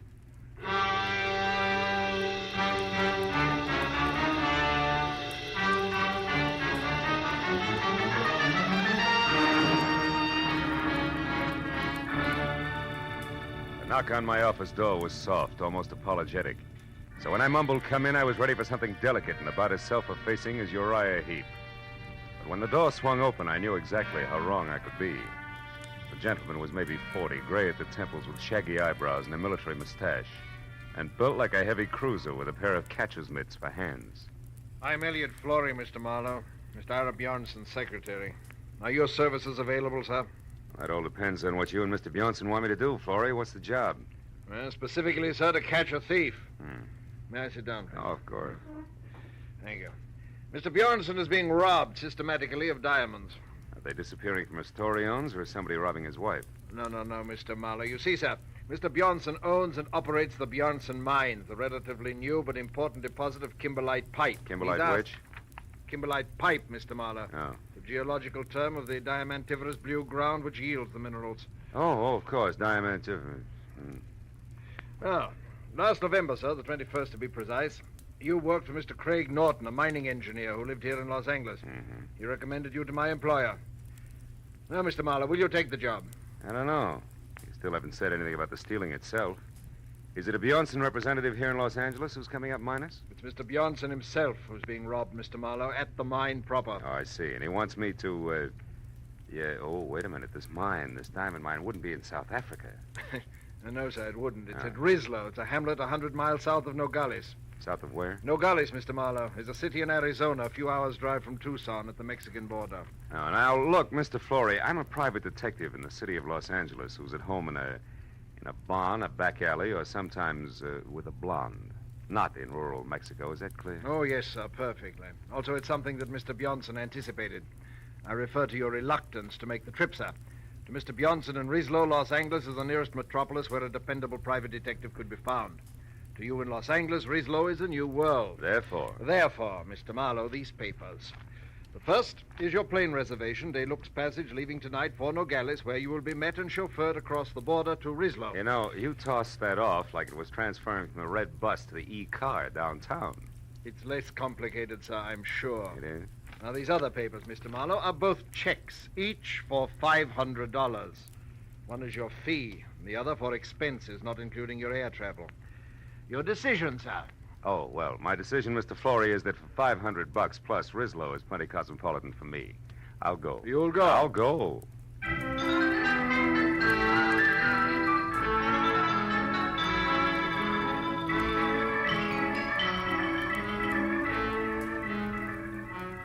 At 8 the next morning, we dropped gently out of the clear sky over Nogales, where I was met by a short, round Mexican who ushered me into a car labeled Bjornson Mines, and suggested that I sleep for the next 3 hours, which was the travel time to Rislo, 100 miles south.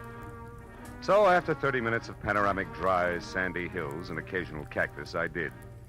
When I woke up again, it was better than noon, hotter than Hades, and we were parked at a filling station in Rislo itself, which could have passed for home if you happened to be a prairie dog. It wasn't until I had my eyes wide open that I realized that the man leaning on the running board inches away and staring at me like my eyebrows were on upside down was not my driver. He was shaggy hair all around an unshaven, unpleasant face that was home to a pair of watered eyes that said he was drinking himself to death. And when he talked, I knew it was on cheap rum. You're the new mining engineer, maybe? Yeah, I didn't know it showed. Since you're an American, that means you gotta be an engineer. Oh. No other Americans come out this way. I'm an American myself, you know, from Philly. Good old Philly. Yeah, it's a great town. What's for sale? Hot transits? No, just being friendly. Name's Calder, M.J. Calder. I'm staying over at the Granada Hotel for a while, first floor rear. Why don't you look me up some night, any night along about 8? I used to be an engineer myself. Might chew fat a while. Yeah, we might do that. So, well, I'll look forward to it. So long, pal.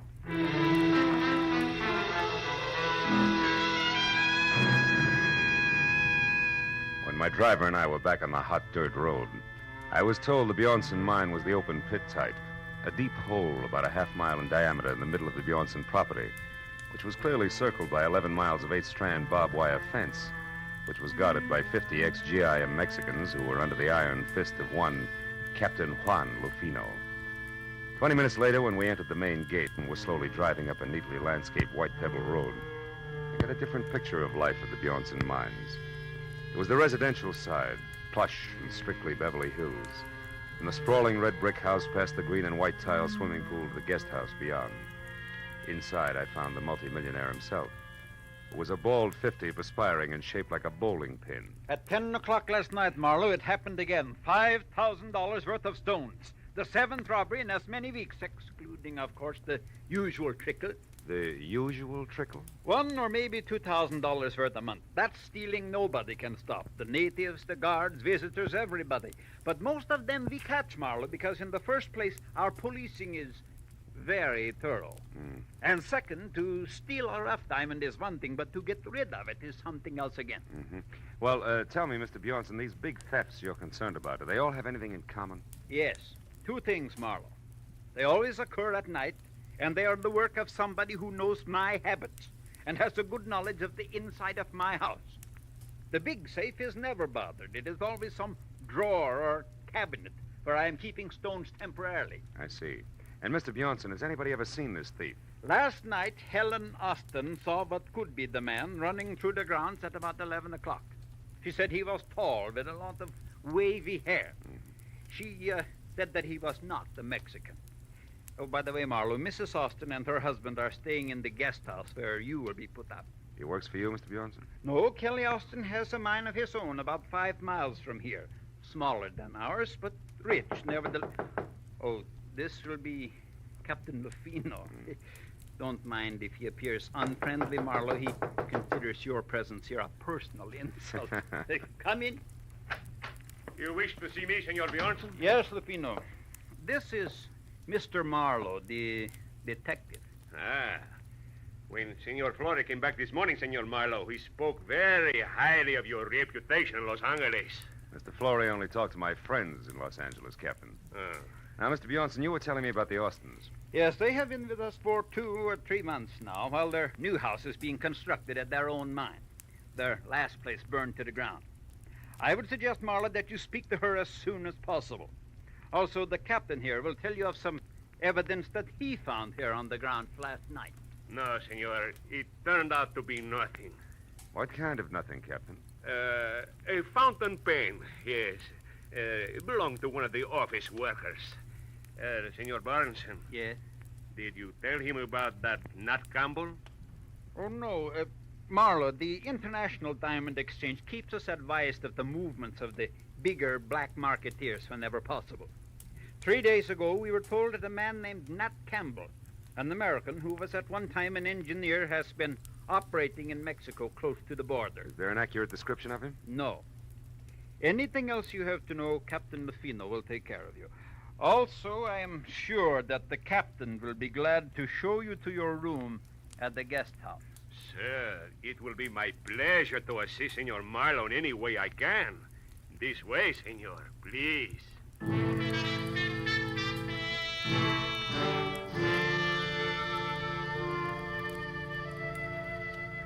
Captain Lufino's interpretation of assist was to hand my suitcase to a boy, point a thick thumb in the general direction of the guest house, and disappear. So after thanking him for his trouble, I went to my room, unpacked, changed into a dry shirt, which was damp again in 3 minutes, and then started for the suite on the opposite side of the building, where I'd been told I could find Helen Austin. But when I was halfway to a screen door, I stopped at the sound of a raised voice that I'd heard before. It was Mr. Elliot Flore, who was about to leave and unhappy about the whole thing. When I was close enough to see Mrs. Austin, I could also see why. The lady was blonde, deeply tanned, just a shade off beautiful, and almost dressed in a white linen shorts with halter to match. I told you Elliot, last stop night. it. Why You're do you... behaving like a fool. Oh, am I? Well, you just wait a bit, my dear. We'll see who the fool is around here. Oh, yes. Marlowe, what are you doing out there? Calling on Mrs. Austin. Why? Do I need a visa, Flore? No. No, Mr. Marlowe. You don't need a visa. You don't need anything.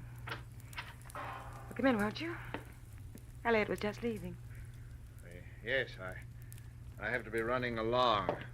I'll see you later, Helen. I can't wait. Well, sit here, Mr. It's Phil, isn't it? Phil Marlowe? Mm-hmm. Nice name. You know, Phil, I don't often get to see a new face around here, so anything I can do for you would be a pleasure. Mm-hmm. I'm sure the pleasure will be all mine. But aren't you afraid you'll catch cold? Why? Don't you like it? Oh. I made it myself. I do most of my things, you know. Rieslow styles are too far behind New York to suit me. My husband, Kelly, says I'm clever. Better than that, Helen. Kelly, what?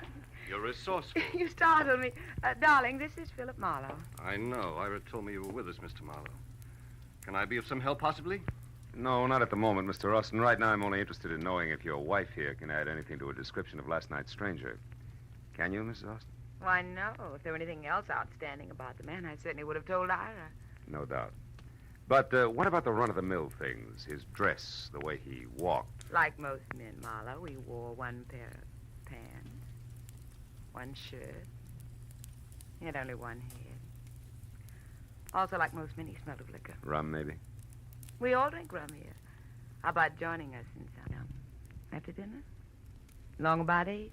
Thanks, but long about 8, I've got to be back in Rieslow to see Mr. Calder. Ever hear of him, Austin? Why, no. Should I have? I don't think so, no. He'd have very little in common with you people, with one exception. Which is what, Phil? Rum, Mrs. Austin. He's crazy about it.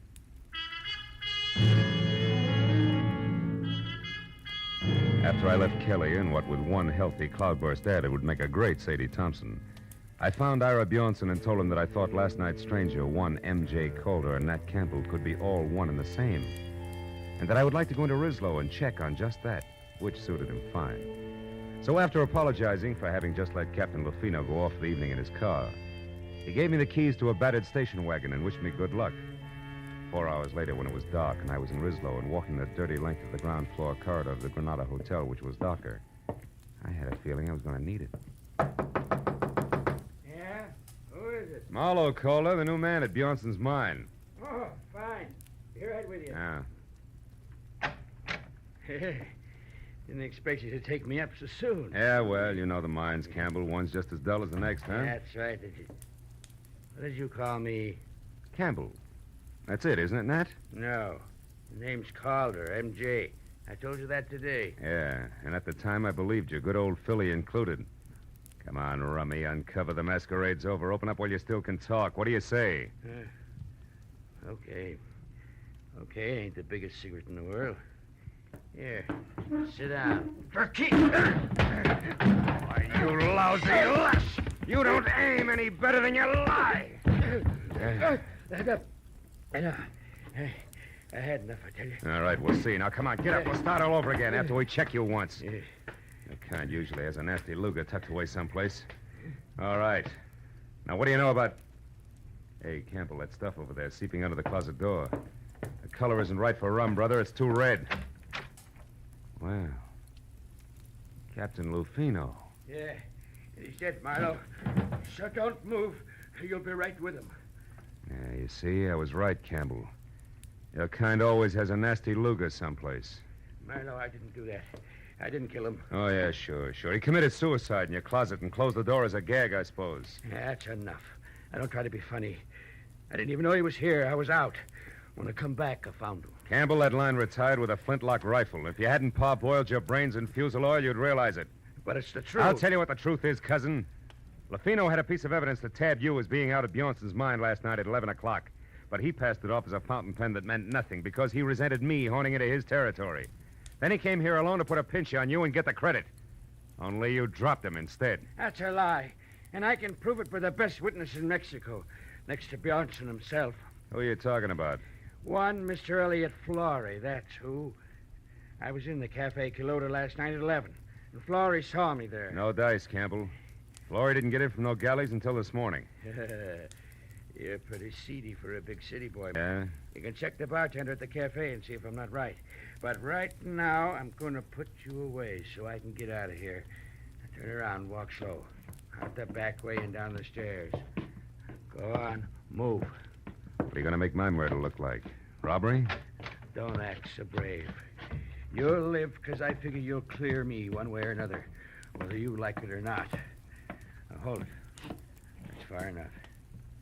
Now open that cellar door. Okay. When you get out, don't waste time looking for me. I won't be around. So long, countryman. Don't hurt yourself. Go down!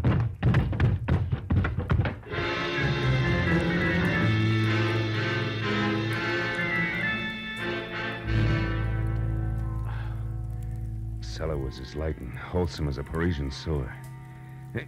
Even with the help of several generations of termites, it took a half an hour to break out. When I got upstairs again, it was deserted except for the late Captain Lufino. I went through his pockets, but they held nothing more exciting than battered cigarettes and some small change, but under the tight sash around his waist was a small green suede pouch containing 3 minute diamonds in the rough. I began to see what Bjornson meant by the usual trickle. Everybody, including the chief of his own guard, seemed to be in on the act. I dropped the pouch in my pocket and headed for the Quilota Cafe, where 2 American bucks and a nasty snarl at the bartender brought me the fact that Elliot Florey actually had been there last night. Had waited 2 hours for somebody who didn't show up, and then left. That made my next stop the mine. So I bounced the station wagon out of town, back to Bjornson's house, and started in. But a pair of bare shoulders above a snug linen halter intercepted me. Hello. You're back safe, I see. Enjoy all the sights in our filthy, stinking little town? Not much, Mrs. Austin. You should have taken me along as a guide. I could show you lots of interesting things. Like what, for instance? Like the sky and the moon. I like things clean, soft.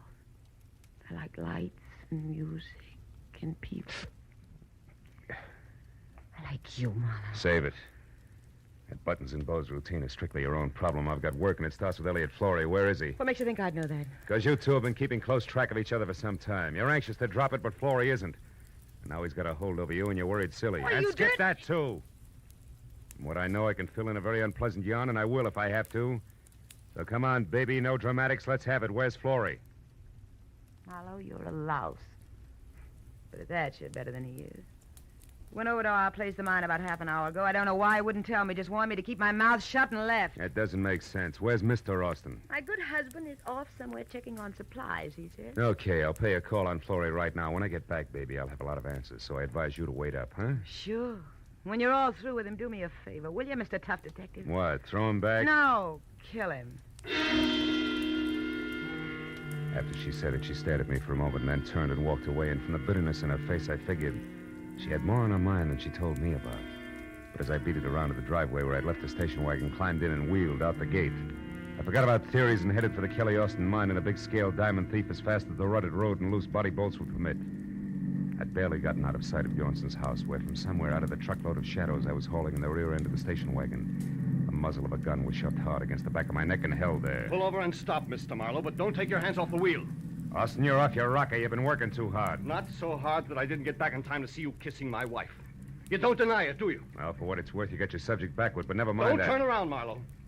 I'm sorry about this. I liked you when we met today. Now, listen. We'll take this up later in detail. Right now, I'm after a guy who's been biting into Bjornson's diamonds, and I'm sure it's his own secretary, Elliot Florey. Florey? Why, that's absurd. Yeah? And what's more, he's currently up to something cute at your mine. He's at my mine, Florey? That's what I said. Now, after I've seen him, Buster, I'll be indignant with you all night if you like. You're a clever liar, Marlowe, but it won't work. You're not getting out of this that easily. I'm getting out of this that easily. I'm going to tell Bjornson what you've done, but first, you cheap masher, I'm going to get some satisfaction out of you personally like this. Oh!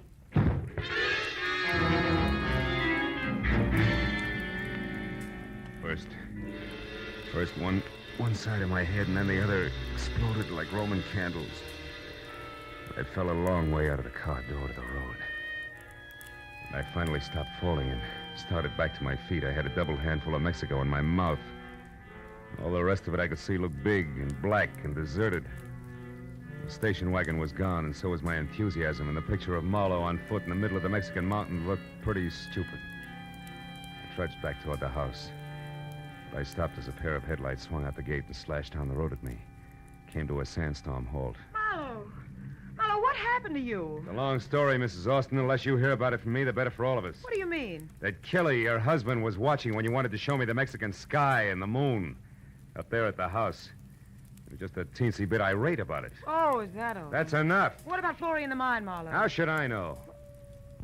When I got tangled up as a heavy in this corny gaslight melodrama, Wait a minute. Did you put that jacket on since I saw you last? No, what's the matter? Come over here in the light. Come on! Sure. Now, listen, Helen. You told me once sewing was your hobby. Did you happen to make this item yourself? Yes, Simon. What's so important about that? It's a long shot, but if it pays off, I'll catch both a killer and a diamond thief. I'm going to borrow your car, beautiful. Wait a minute. I'm coming with you. No, you're not. I've got to get Florey and stop a murder, and that takes a different kind of speed than you've got. So long, baby. With every jolt of the car, another Roman candle went off in my head, but I kept the gas pedal jammed to the floor until I saw the turnoff sign for the Austin mine. Then I cut the lights and pulled over. It was 400 yards up the side road to the gate where a Mexican sentry in a battered sombrero leaned against a post on a barbed wire barricade. I skirted him and followed a path outside the fence until I found the landmark I was looking for. There was another sombrero, and a few feet away, sprawled out, sleeping soundly from a blow on the back of his head, was its owner. 2 strands of the barbed wire had been cut, so I crawled through and up to the edge of the big pit. It looked black and bottomless, until a tiny flicker of light down deep inside winked on for an instant, and then went out again. That was my cue. But I was 15 tooth-and-nail minutes playing mountain goat on tiptoe down 150 vertical feet of ladders and catwalks before I was near the bottom and close enough to hear a pick biting hard clay. When it stopped suddenly, so did I, and listened with my .38 clenched in my hand. But Florey had been surprised by someone from the bottom of the pit, not by me. Austin! Austin, how did you... No. Don't shoot, Austin, please. Why not, Mr. Florey? You found what you were looking for, didn't you? Didn't you? Yeah. Yes, I did. And what precisely did you find? My mine has run out? That it's worthless? That I've kept it going only with stolen diamonds? That's right. I suspected it. Now I know. You're the one who's been stealing from Bjornson. You bring the diamonds here, you salt your own ground with them, and then remine them as fresh stone. And get the full market price, yes. But what do you hope to achieve with this information now, Mr. Florey? You realize that I have to kill you? No, wait. I have nothing against you, Kelly. In fact, I have a proposition to offer you. You're in a poor position to bargain, but go ahead. Now, you'll never get away with killing me. Won't I? I got away with one murder. Bruno. He would have found out about me eventually because I made a mistake last night. But that sot Campbell will take the blame for him. And right now, you're just another trespasser, so make your offer. Make it good. Go on. All right. I promise you, no one will ever know about this. If you'll get out of Mexico and leave Helen here with me. You dirt. I'm not going to shoot you, Florey. I'm going to strangle you with my bare hands. I ought to turn right back and let you. Gas, cool's out. Drop it, Austin. Stand still, both of you. No, it's too late for that. You hit him, Marlowe. You got him. I think he's dead. Yeah. And I got something for you, Florey. I hope I can get the slime off my fist.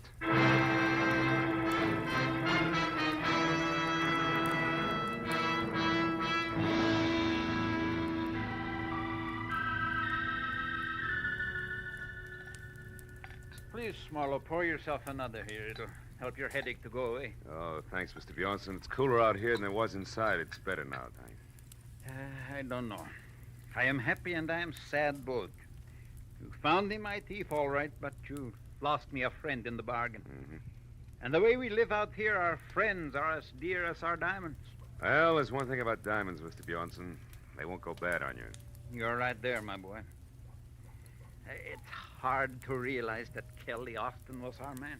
Yeah, I imagine it is. You said it was Helen's jacket that gave you the answer. How was that, Marlowe? Well, Lufino was carrying a little green suede pouch. I thought it was his. But actually, that was a piece of evidence that he found last night.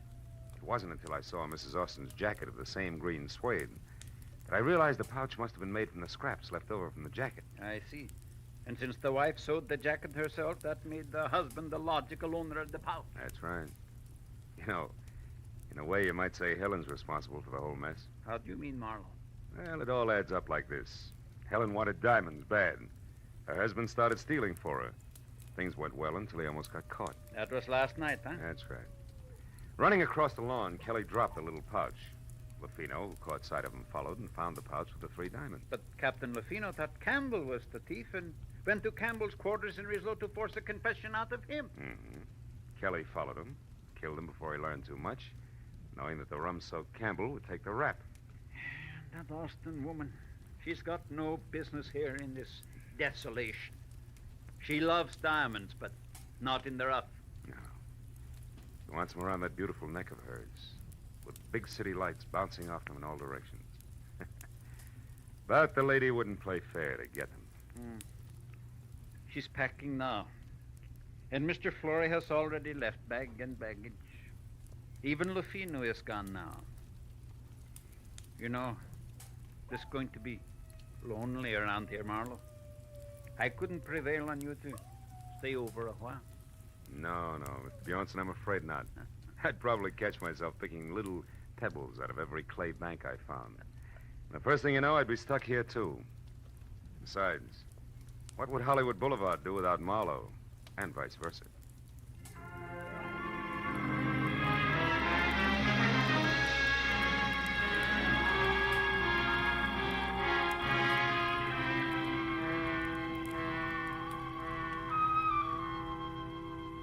When the driver who was taking me back to Nogales was finally ready, and we started out of the mines, I took a long last look down into the gaping, dirty, lonely pit that was the Bjornson diamond field.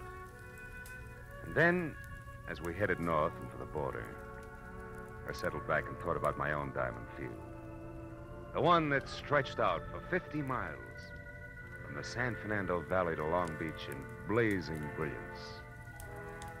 Yet, in its own way, I knew it was just as dirty, just as lonely, and just as tough as the pit at Rislow. But it was my hometown.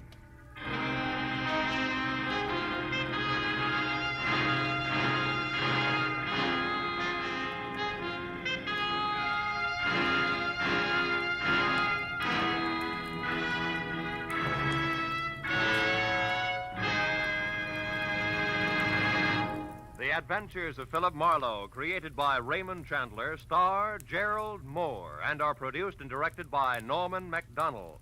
Script is by Mel Donnelly, Robert Mitchell, and Gene Levitt. Featured in the cast were Parley Bear, Betty Lou Gerson, Hans Conried, Paul Dubov, Wilms Herbert, and Nestor Paiva. The special music is by Richard O'Run. Be sure and be with us again next week when Philip Marlowe says... She had soft brown eyes and an accent, and she came to town with a job to do. But before it was done, death had struck 3 times. Then she was gone. And all because of 30 drops of pigeon's blood worth $50,000.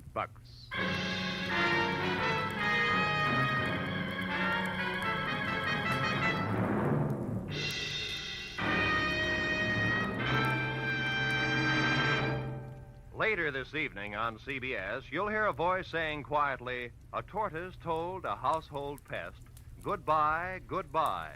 And MD said, "You'll pass the test up in the sky." Those words are a magic key to $53,000 in cash and prizes. Like to take a try at it? Then be waiting for Sing It Again, CBS's hour-long fun fest of music, laughter, and wonderful songs later tonight on most of these same CBS stations. This is Roy Rowan speaking. Now, stay tuned for Gangbusters, which follows immediately over most of these same stations. This is CBS, the Columbia Broadcasting System.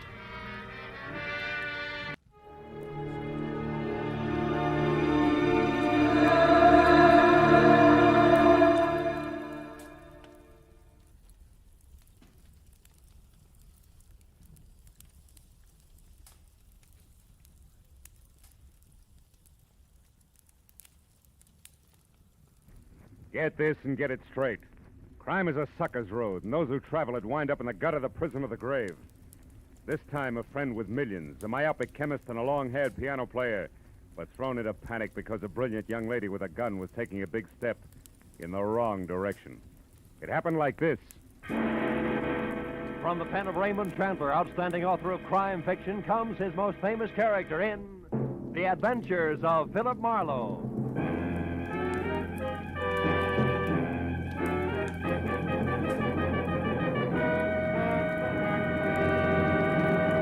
Now, with Gerald Moore starred as Philip Marlowe, we bring you tonight's exciting story, The Big Step.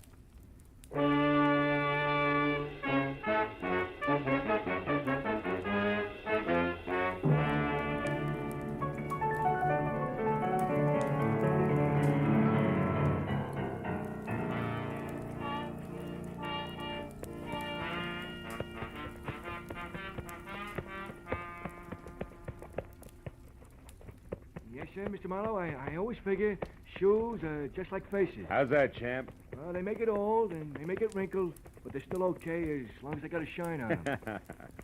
Yeah, it keeps that right in condition, huh, champ? Yes, sir. Hey, let me just spank up this one again, huh? Sure. Oh, come in. Mr. Marlowe? Yeah? Oh, excuse me. I didn't know you was busy. That's all right. Okay, champ. I guess that does it.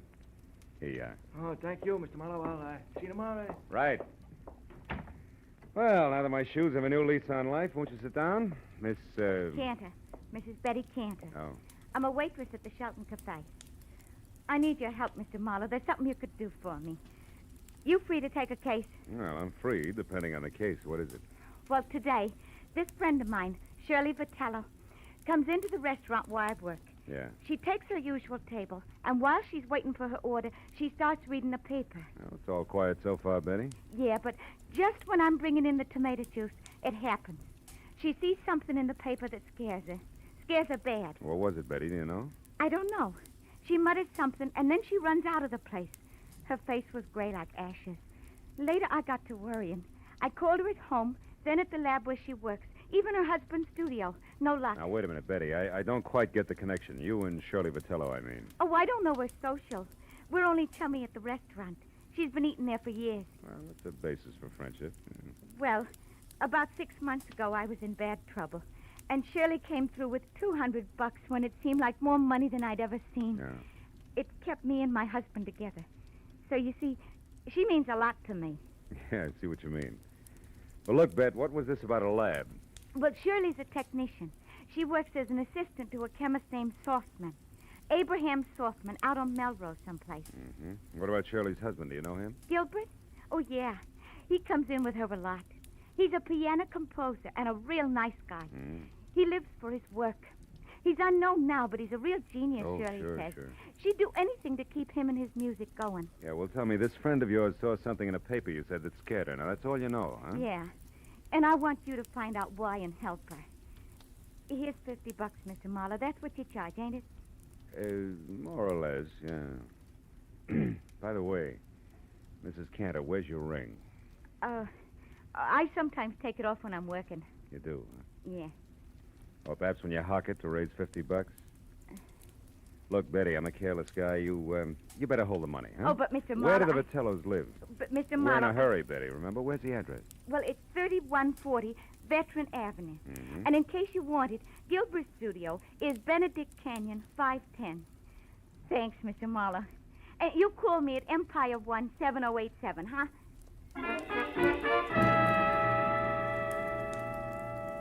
When Betty Cantor was gone, I got in my car and drove out to Veteran Avenue. You know, she was a pathetic little creature.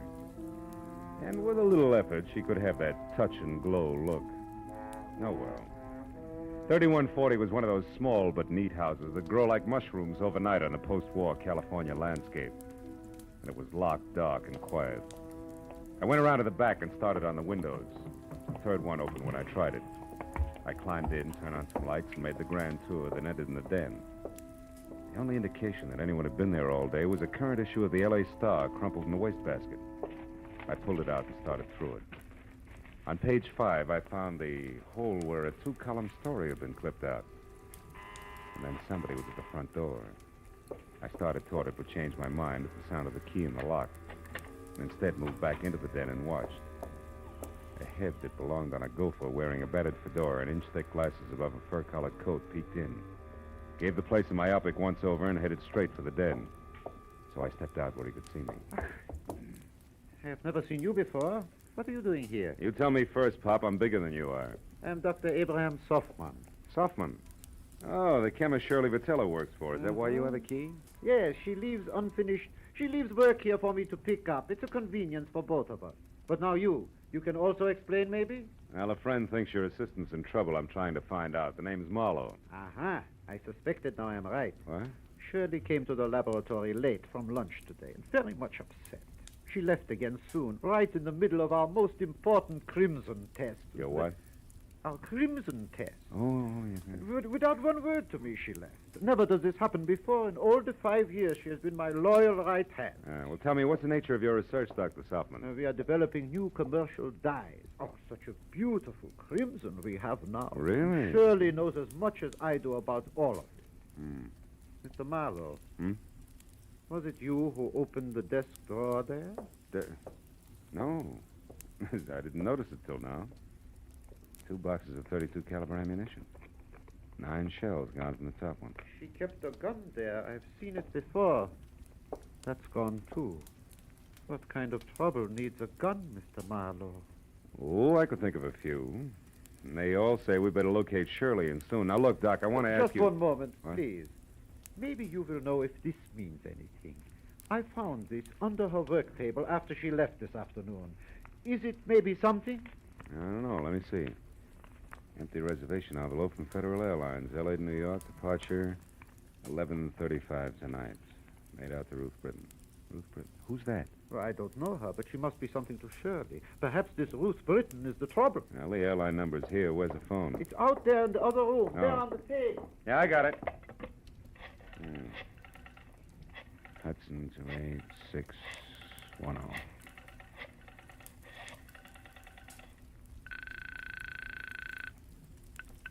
Good evening, Federal Airlines. Agent Frederick Stowe speaking. Frederick, do you have a Ruth Britton listed on your 11:35 flight to New York? Oh, just one moment now, sir. I'll check. Oh, no. Yes, we do.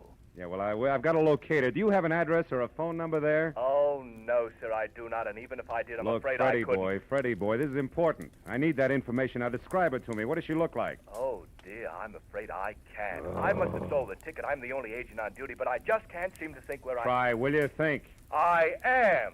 How do you expect Oh, me to isn't that remember awful? 75 or 80 faces every day? Now, listen, Good heavens, don't you think I get confused? Yes, I every do. Time Now, 9 or you- 10 jerks come in here at once, all wanting tickets at the Never same time. mind. Don't you think I have the Skip right it. to do it? Frederickson. Now, look, Doc. Now, look, do me a favor, will you? What is it? Stay right here and wait for Shirley. If she comes back, hold her. I'm going to look up her husband, Gilbert.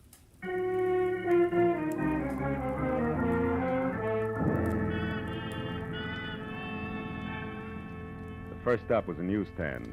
I bought an L.A. Star, turned to page 5, and found that the missing story was on a man identified only as Denneker, who'd been hit by a taxi on Temple Street at 8 a.m.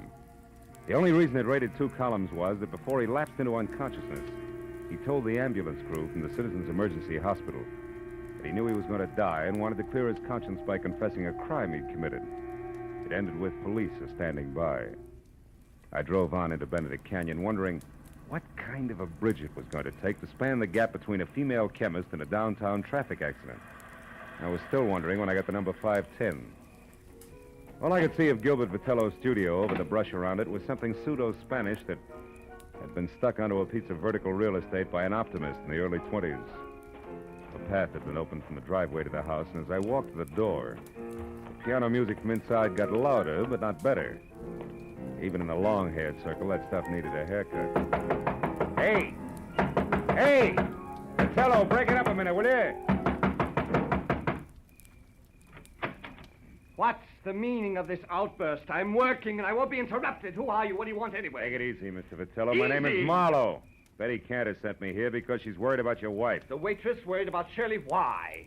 Well, she's in some kind of trouble. Have you seen her tonight? No, not since this morning, but that's not unusual. I often work late. My music is very demanding. Now, what gives that waitress the idea that Shirley's in trouble? Your wife's reaction to a newspaper story. It scared the wits out of her. About a taxi hitting a man named Denneker mean anything to you? Denneker, Shirley worked with a fellow by that name once, I believe, but why would that story frighten her? Well, I was hoping you'd tell me. Do you have a gun? A little .32 pistol is at home. Why? It's gone. See here, what's this all about? Tell me the truth and be quick about Oh, it. shut up. Answer my question. All right. My wife was shocked by that item on Denneker. She isn't at home, she isn't at Selfman's lab, and hasn't been all afternoon. And what's more, she's got a gun. That's all I know, except for one thing. Who's Ruth Britton? She's a friend of Shirley's from the East. She's been visiting relatives out here. Why? Nothing. Maybe Shirley's got a plane reservation for her, that's all. Mr. Marlowe, if that's all you have to offer, why don't you get out of here so I can go to work? I'm quite certain if Shirley were actually in trouble, she'd come to me for help. And incidentally, tell Betty Cantor to take some vitamins or something. She's becoming a meddlesome busybody. You know, there was a quality about Gilbert Vitello that made me want to sock him on the temperament with the heavy end of his grand piano. When I started down the path to the driveway, I forgot about him. Because a pair of headlights slashed through the foliage like a giant scythe. I ran to where I could see and watch the girl in a brown suit get out of a sleek new Hudson and start toward the house. Then she saw me. She backed away, then threw me one scared look and darted into a side path like a jittery cottontail. I followed as fast as I could, but it was home ground to her, and in 20 yards I was outclassed. I lost her at the corner of a sagging shed and stopped to listen for her footsteps. I heard something else, but not in time to duck. Oh!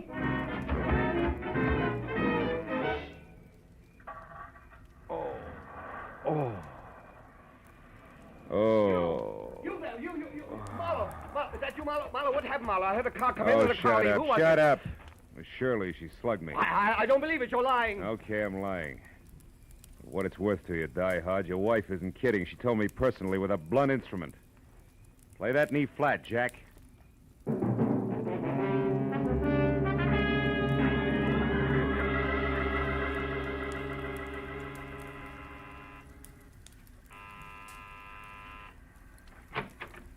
Mr. Marlowe, did you get something? Lumps. Oh, look at How about you, Dr. Softman? No, nothing. Come in. Yeah. No one has come here. You found out something? Ever hear of a guy named Denneker, Doc? Me, here of Morris Denneker? 5 times in the past 3 years, Morris Denneker in Chicago has beaten me by introducing a new dye substance or a new process just days ahead of me. Huh. 5 times this happened. He's a dye chemist, too, huh? A brilliant one. I admire him. But why do you Listen, ask this me? is beginning to fit like a rubber glove.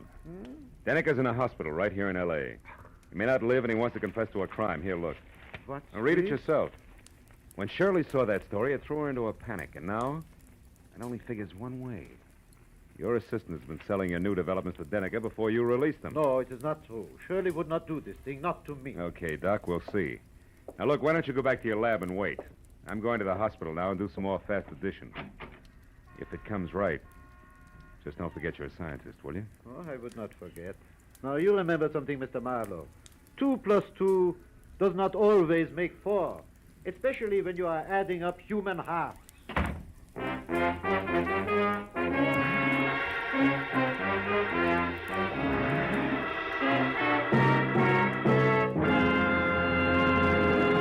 In just a moment, the second act of Philip Marlowe. But first, Wednesday's Wonderful on CBS, with Dr. Christian, Groucho Marx, Bing Crosby, and Burns and Allen all coming your way over most of these same CBS stations.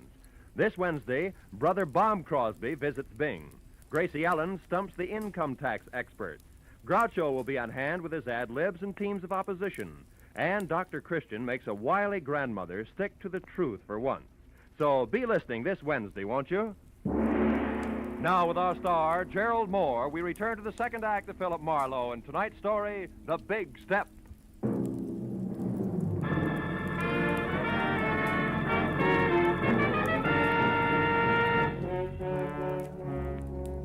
was 20 stop-and-go minutes through the snarled early evening traffic over to the Citizens Emergency Hospital. All the way, I kept hoping that Denneker's confession wasn't going to have anything to do with Shirley Vitello. But when I was there, standing next to Detective Lieutenant Matthews and filling him in to date, I racked that hope up under wishful thinking. Morris Denneker had already come, too. Yeah, Marlowe, about a half hour ago. He didn't say too much. How much? Only something about this woman you mentioned, this Shirley Vitello, and Yeah? the formula for some kind of a bleaching agent. Then he went out again. Hey, look, this Vitello girl who currently adds up to something very... What does she look like? Oh, blonde, about 5'4", maybe 30. Wearing a dark brown suit, no hat? That's right. She been around? Yeah, I spotted her here in the hall about 45 minutes ago. Claimed Oh. she was a reporter, but she didn't make any small talk with the other news hands. I got a little suspicious. Just then Denneker came too, so I went in there. When I came back out, she was gone. Hey, Marlowe, you know where we can pick her up? No, I don't, Lieutenant. Doesn't look so good for her. She could be pretty desperate right now. Like a quick trip to the country. Or like worse, she's got a gun, Matthews. And now with Denneker starting to talk, very little hope left. I better be going. Where? Just going, Matthews. Hey, wait I'll a keep in minute. touch. Wait a minute. Look, we have a big organization, Mr. Marlowe. We're equipped to handle all kinds. We could do almost as good a job as you. Just keep that in mind, will you? Yeah, and I'm glad you said almost. So long.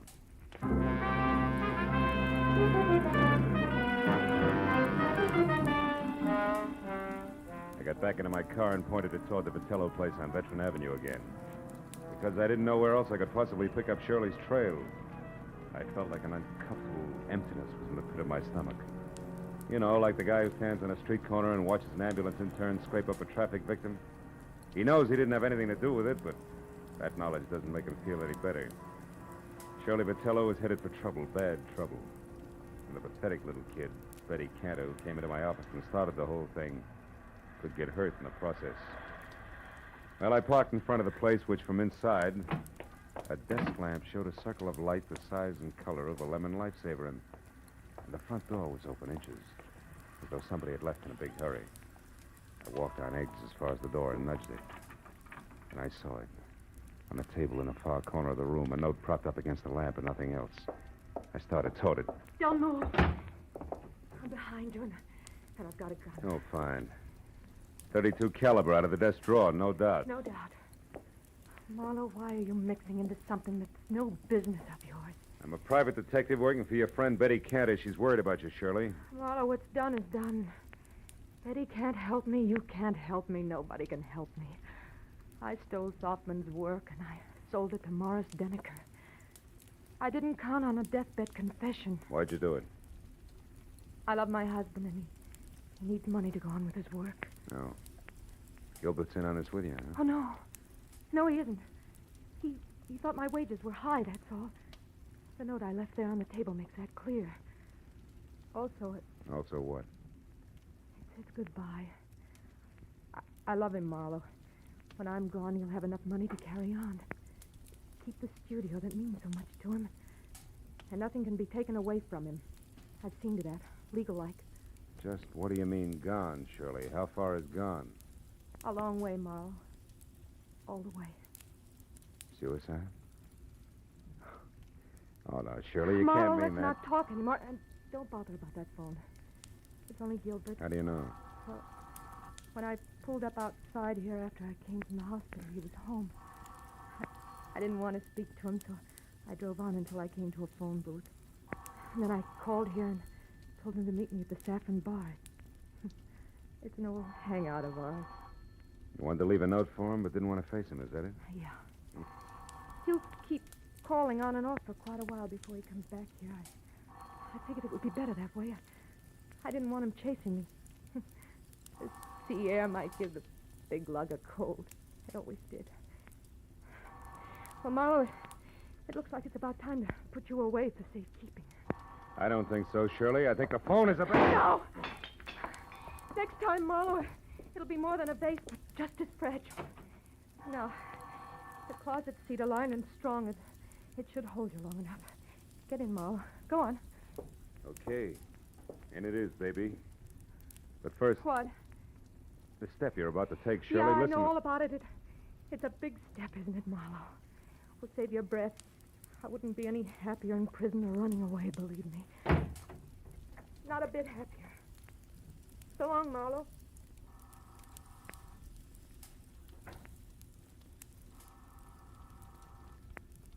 Nobody's home.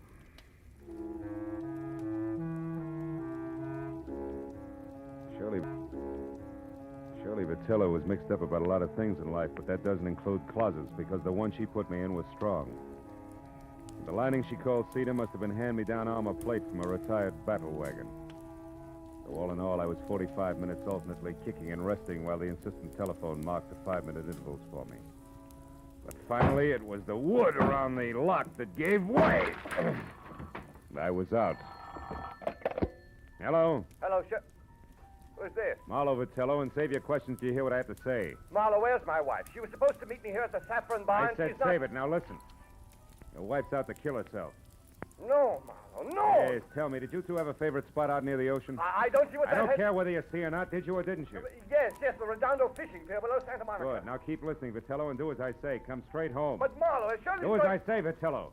Come back here and sit tight with fingers crossed. I worry about the pier. Goodbye. Connection was broken. I picked up the phone again, dialed 116, got through to police emergency operator, and from there to Matthews. who was still at the Citizens Hospital. I told him to pick me up in a squad car and get ready for a fast 10-mile drive to the Redondo fishing pier, where Shirley Vitello was going to kill herself. And I got outside and waited the 4 longest minutes of my life, until finally Matthews screeched up to a halt. When I piled in, we took off, siren wide open.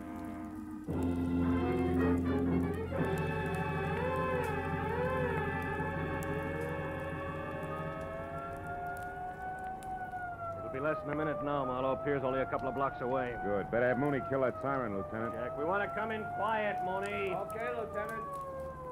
Well, there she is. That tower's out on the pier. Yeah, Mooney, pull up here, will you? We don't want to scare her into something. Matthews. What? That crowd there, halfway out on the pier. There's a cop with us. Yes, so there is. You better drive right up, Mooney. Looks like we're too late, Phil.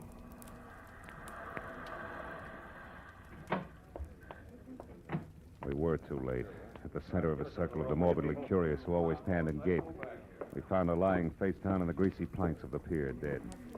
She'd shot herself through the heart, and the gun, the same .32 she'd used on me, was lying next to her. 2 bullets gone. I explained the extra shot to Matthews. Uh-huh. Okay, 1 bullet fired up at her place and the other one here.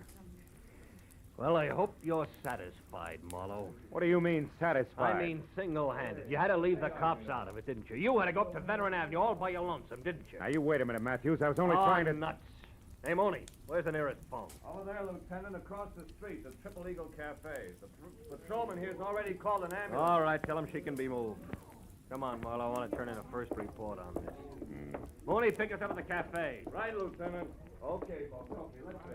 So Shirley Vitello was stealing formulas for those dyes from her boss and selling them to this Morris Denneker. Yeah.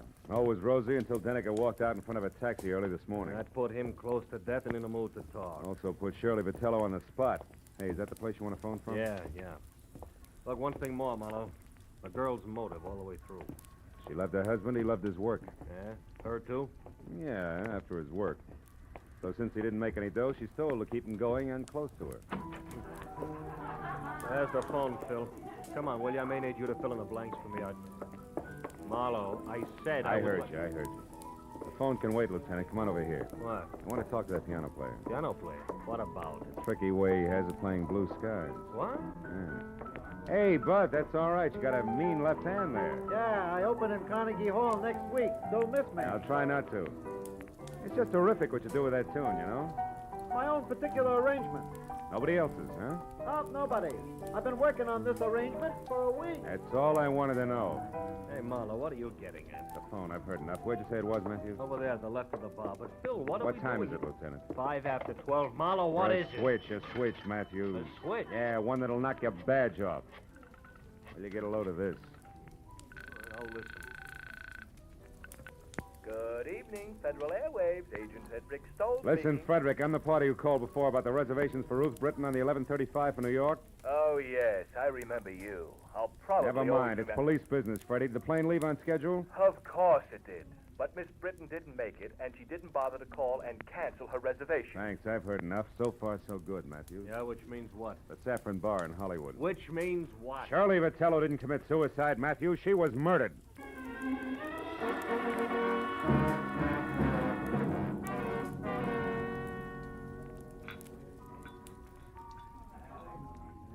Okay, Phil. Where's your man? Right there. That table against the wall. Oh. Come on, Matthews. Hawaiian music. Sentimental rock. Degradation. Abomination. Oh, I don't think it's as bad as all that, Gilbert, old boy.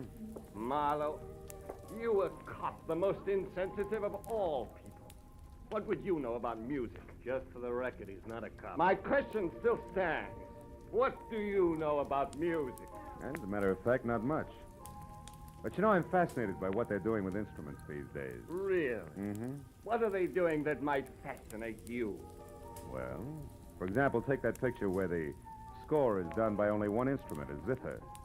What's more, it doesn't sound like a zither. To a trained ear, a zither is a zither. You mean you can't make one instrument sound like another? Well, for example, a guitar like a piano? Don't be ridiculous. Now, wait a minute. Not so ridiculous. Why, only tonight I heard a guitar that sounded just like a piano. Real tricky arrangement it was, too. Sounded... You're joking. Oh, no. Oh, you must have heard it, too. It was while we were talking on the telephone. Telephone? I talked to you? Sure you did. You remember? You said you were calling from here, the Saffron Bar, but the conversation was being scored by the pianist at the Triple Eagle Cafe at Redondo Beach. A real tricky arrangement in more ways than one. I didn't mean it. I didn't really want to. All right, what's the rest of it, Phil? He didn't want to quit his work and spend the rest of his life hiding in some forgotten corner of the globe. Which was her plan? Yeah. As I figure it, once Shirley knew she was finished, she decided they should both run for it. He was in on what she was doing all along. And the suicide note? It was part of her plan. Leave Puppy here and innocent with the money she got for her shenanigans. Then frame her own suicide, a trail that would lead us to the Redondo Pier, her hat and coat floating in the drink. And after a couple of days of searching, we say the tide probably carried the body out to sea. Closed case. That's right. In the meantime, she's phoned in New York as Ruth Britton and is heading on from there. Hubby here to join her at a later date. Yeah, fine. Only hubby double-crossed her and shot her, so he can sit tight with the money right here. That's it, Matthews. Please, give me another chance. Oh, shut up. Wipe them dry, Matthews, and take them away.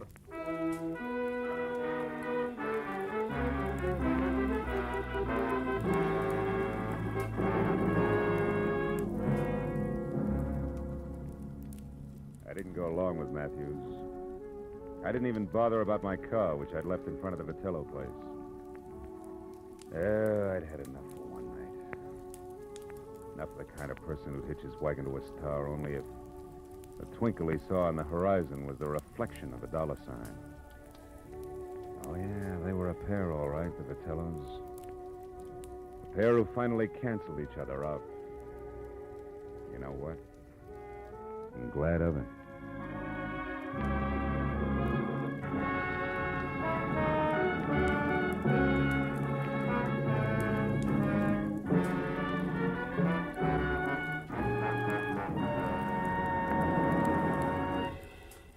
The Adventures of Philip Marlowe, bringing you Raymond Chandler's most famous character, star Gerald Moore, are produced and directed by Norman MacDonald and are written for radio by Robert Mitchell and Gene Levitt. Featured in the cast were Gene Bates, Paul Dubov, Vivi Janis, Edgar Barrier, and Peter Leeds. Detective Lieutenant Matthews is played by Larry Dobkin. The special music is composed and conducted by Richard Orant. Be sure and be with us again next week when Philip Marlowe says... This time I tangled with a mad Scotchman, a phony English lord, and a beautiful blonde corpse in a freight house. All because of a butler who walked on his knuckles.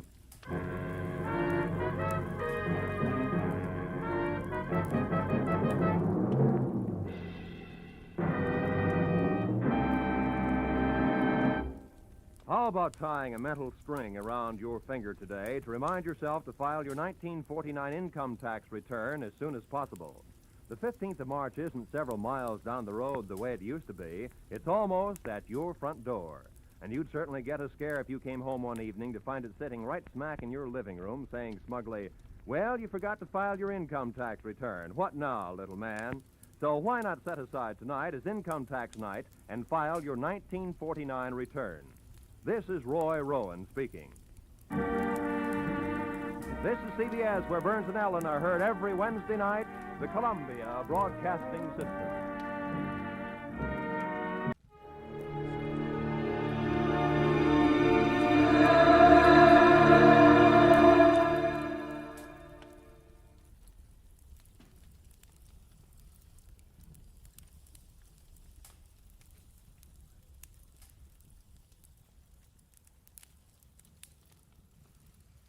Get this and get it straight. Crime is a sucker's road, and those who travel it wind up in the gut of the prison of the grave. There's no other end, but they never learn. This time it started as a routine search for a rich girl's fiancé, and the trail led to a silent house haunted by a face at the window and blood in an open cedar chest. But before it was over, it became a search for a corpse that wouldn't sit still. From the pen of Raymond Chandler, outstanding author of mystery, comes his most famous character and crime's most deadly enemy, as we present The Adventures of Philip Marlowe.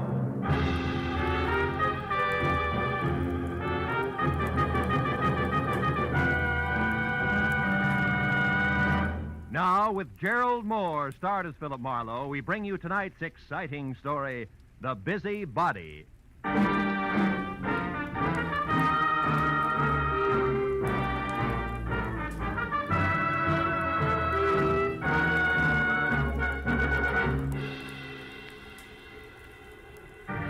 jerked me up off my back and out of the sports page at 9:30 in the evening of an already too long day. On the other end was a warm, feminine voice, edged with the kind of self-assurance that means money, and lots of it. But the words were both hurried and panicky, so after I hung up, I reluctantly waded through the sports section with my feet instead of my eyes and headed for the coffee shop at Franklin and Bronson, where my new client, who had identified herself as Liz Stewart, said she'd be waiting.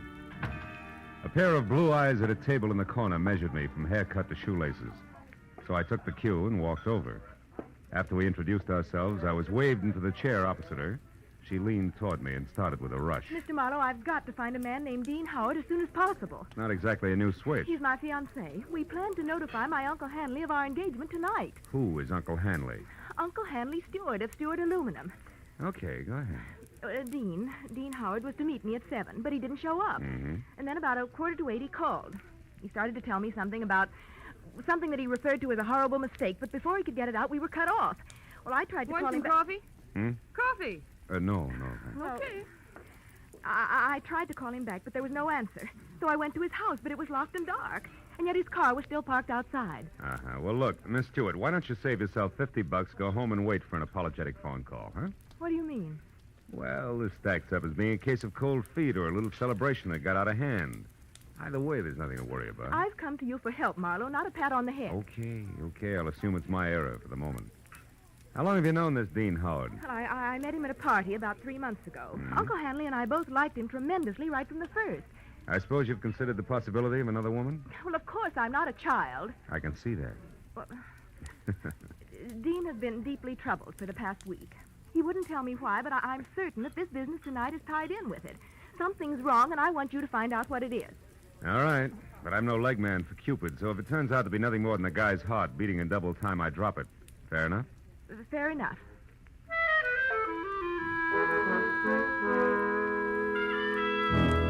She gave me a short list of posh joints she and Dean Howard sometimes visited, and his address, which was 312 Normandy. She said I could reach her at home, which was 28 Roxbury Drive in Beverly Hills.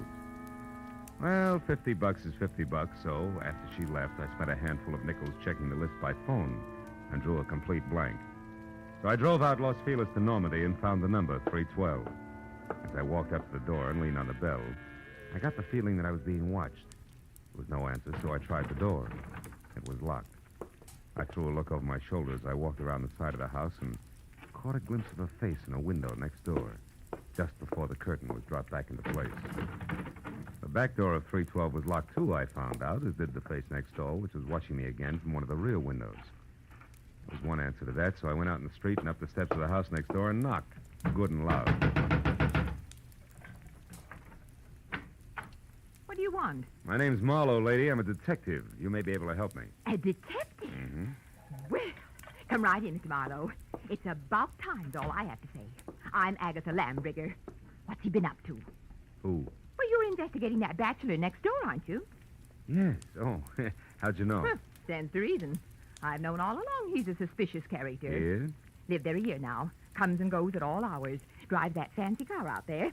Wears fine clothes, but nobody seems to know what he does or where he gets all his money. Well, look, Mrs. And girls. Oh. Well, believe you me, they don't come to clean his house.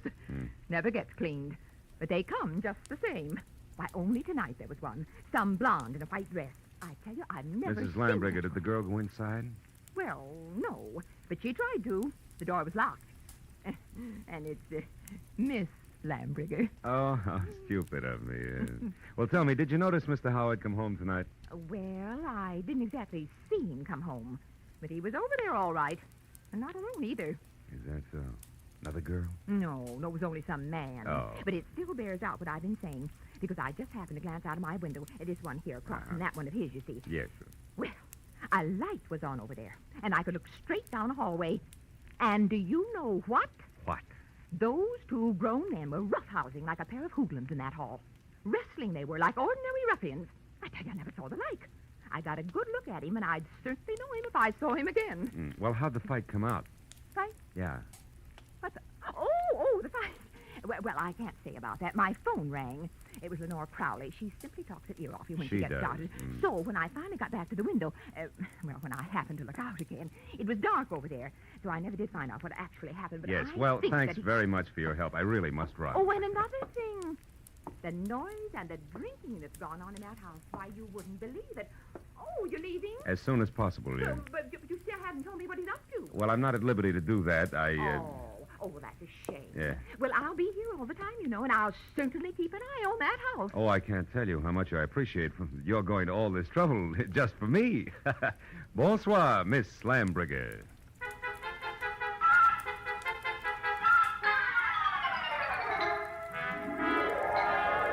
I backed out of that wind tunnel, got in my car, and drove noisily around the corner.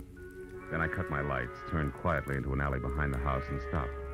Slipped through Howard's back gate and up the side of the house, found a window that could be persuaded, and went in.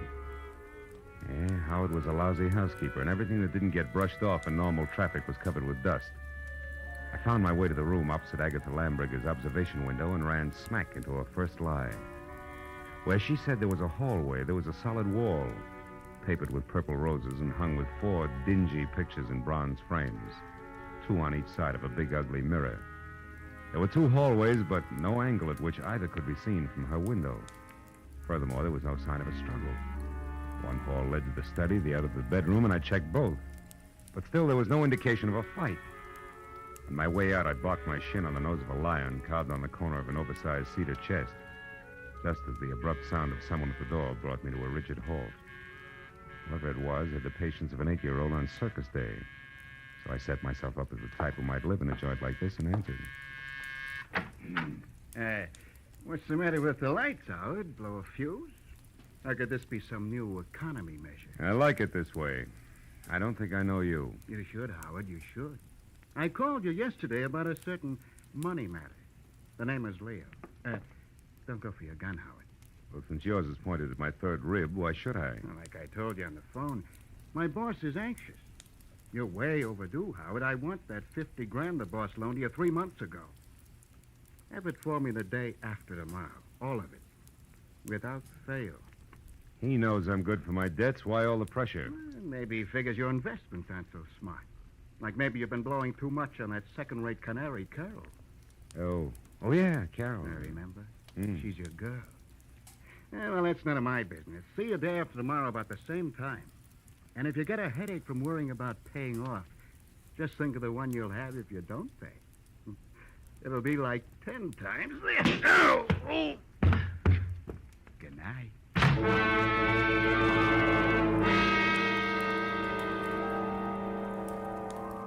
The .45 in his hand caught the side of my head, and I went out cold. When I opened my eyes, the room had shrunk until there wasn't enough space left to stretch out in. And the climb to my feet, was as easy as roller skating through a log jam. It wasn't until I found a match and had a light that I knew why. Somebody had moved me from the front door and crammed me into a broom closet like a bag of wet wash. When I got out, I saw that my cubbyhole was off the hall to the bedroom. I listened, but there was no sound in the house, so I started moving. But stopped when I noticed something else. The big cedar chest with carved lions on the corners that had been closed before now was standing open. I struck another match. Inside on the bottom was a thick red puddle of blood. Blew out the match and was in the middle of a mental apology to Liz Stewart when it came. I ran for the front door in time to see Agatha charge out of the driveway and down the street. Stark terror twisting her face. Help! Help! Hey, Miss Lambrigger, hold it! Oh, Mr. Marlowe! Mr. Marlowe! What is it? What happened? I saw him, Mr. Marlowe. I saw him. Up by the alley near the hedge. He's dead, Mr. Marlowe. Dead in my backyard. All right. Now take it easy, Agatha. Who was Howard.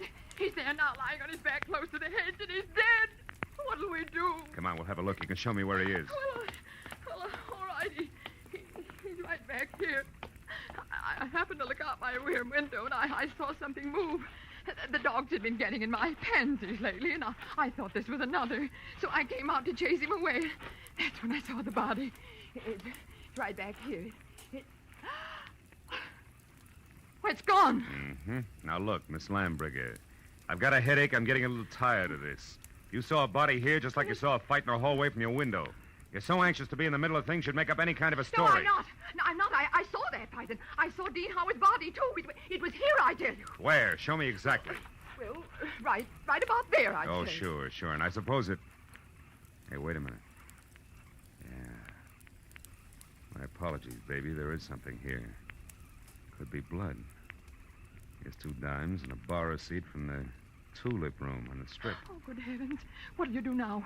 Raid the place? You can use my phone. Thanks, but until we know where the body is, we better play it cagey. Now, let's keep this a secret between us. That'll take a lot of courage, I know, but I can trust you, can't I? I won't open my mouth to a soul, Mr. Well, Marlowe. that's great. That's splendid. Now, you better go inside and stay there until you hear from me. Who knows? You may yet be a heroine, Miss Lambrigger.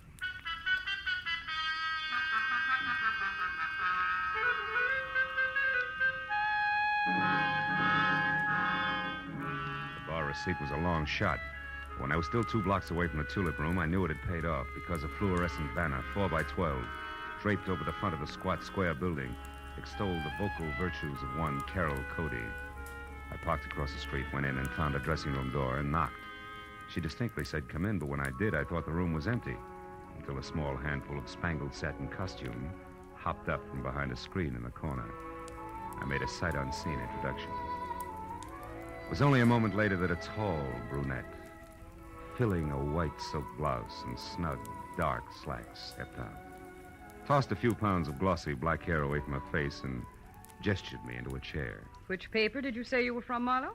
I didn't, honey. I'm a private detective. I can't use it. Don't give odds on it, baby. Not yet, anyway, huh? Let's talk first. For instance, what's with you and Dean Howard? Dean Howard is a low-crawling thing. That's strange. Had it you loved him?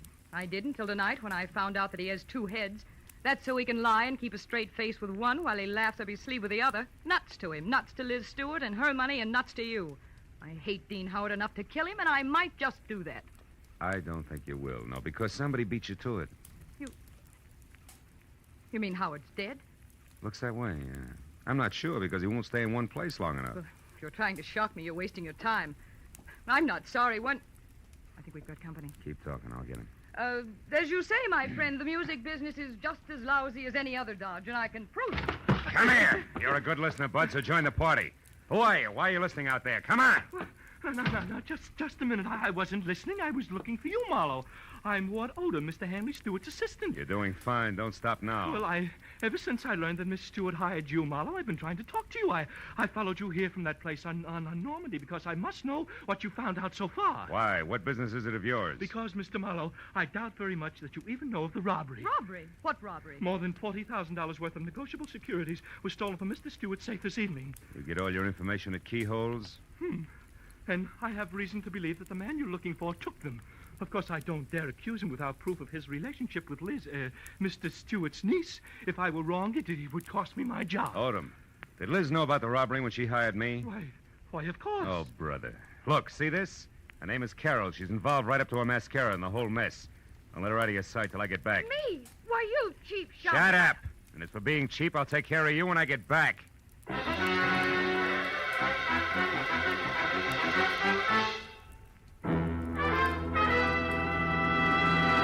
In just a moment, the second act of Philip Marlowe. But first, 3 gentlemen with highly varying but equally effective approaches to dealing with crime entertain you with their deeds of daring on CBS every Sunday. Jethro Dumont, alias the Green Llama, Police Commissioner Bill Grant of Call the Police, and Dashiell Hammett's Sam Spade. These 3 sterling gentlemen all make their appearances tomorrow on most of these same CBS network stations. And now with our star, Gerald Moore, we return to the second act of Philip Marlowe and tonight's story, The Busy Body.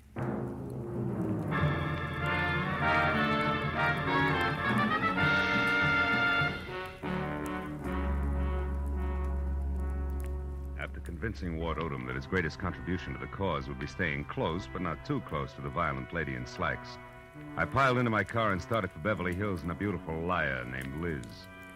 I didn't stop until I was at number 28 Roxbury Drive, out of my car and walking fast up the semicircle of gravel driveway that led to the carefully antique front door. But then, for 2 good reasons, I stopped again. The first, a squad car parked ahead of me that said everybody except Marlowe knew all about the bonds Mr. Hanley Stewart could no longer call his own. The second reason, and more important, was my client, Liz Stewart, sneaking out of a side door and hurrying toward a gray coupe. I stepped back into the shadow of a squat palm and waited for her to come abreast of me. Late date, Miss Stewart? What? Marlowe, why, you startled me. Considering everything, it's the least I can do. What do you mean? I don't like clients who lie to me. So if you don't mind, I'll just stroll along with you while you assure me you can explain everything. But I can, Marlowe. Just give me a chance, please. All right. Why didn't you tell me that 40 grand worth of negotiable bonds disappeared from your uncle's safe at the same time as Howard? Oh, because I didn't want you to be prejudiced, to be looking for a thief from the start. If Dean did take those bonds, he had a reason. Like being fond of money? No, like being forced to do what he did. All right, let's say he was forced. What then? Well, then I wanted to help him, to get to him before the police. They'd arrest him in a minute. And you, on the other hand, would get the bonds back to your uncle, convince him it was all a mistake, and talk him out of telling the law, huh? And with your own dough, you would help Howard out of the spot he was in. Is that it? Yes. But you haven't proved that Dean took the bonds. No, I haven't. Could have been anyone who knew the combination of the library safe. Which includes how many? Aside from Uncle Han and myself, just the family lawyer and Mr. Odom. Yeah, what about Odom? Could he have done it, Liz? No, I don't think so, as much as I dislike him. You see, Marlowe, for years, Odom's been very close to Uncle Han. He's had 1,000 opportunities to steal if he wanted to. Well, like this afternoon, for instance. He had $10,000 worth of the bonds with him today. What was he doing with all that dough? Paying gas bills? He was going to sell them for my uncle. But the transaction fell through, so he brought them back to the house and put them back in the safe. Anyway, Marlowe, I don't think he'd have the courage to steal. I know what you mean. I've already met Mr. Odom. When? Oh, about a half hour ago. In a nightclub called the Tulip Room. Odom thinks Dean is guilty, Liz, but he's afraid to mention it publicly till he knows a little more. What's a nightclub got to do with Dean? Carol Cody. Who? She's Dean's girlfriend. Marlowe, you're crazy. I talked to her, honey. She's a singer there. Told me that she and Howard were more than chummy, but that she gave him the air tonight when she found out about you. And you believe that? Mm-hmm. Now that I've had a little time, I believe even more. Details that she never bothered to mention. Details like Dean Howard and Carol Cody playing you for a sucker. He gains your confidence, then the combination of the safe, and then goodbye. But you see, the end was a switch, Liz. Dean didn't... Dean didn't what? Hmm? What is it, Marlowe? What are you staring at? Back of my car there. It's not gas dripping on the driveway. The color's too red. Liz, stay back. No, Marlowe. I don't want to. I want to... Marlowe! It's Dean. He's dead, Marlowe! Yeah. That, Liz, is the switch I was talking about. I think Dean Howard not only crossed you, but Carol Cody as well. She did it. She killed him. She killed him because she All right, found out. all right. Now listen. Get inside. Tell the police about this. Do you hear me? But first, give me a 5-minute lead. I'll take your car. I want to get to Carol Cody before the law does. Without saying another word, Liz Stewart, her face drawn and streaked with tears, handed me the keys to her car and turned and walked slowly back to the house. I took one long look at the blood-soaked shirt front on the body I had been a step behind all night. Then got into Liz's car and pointed it back toward the Tulip Room.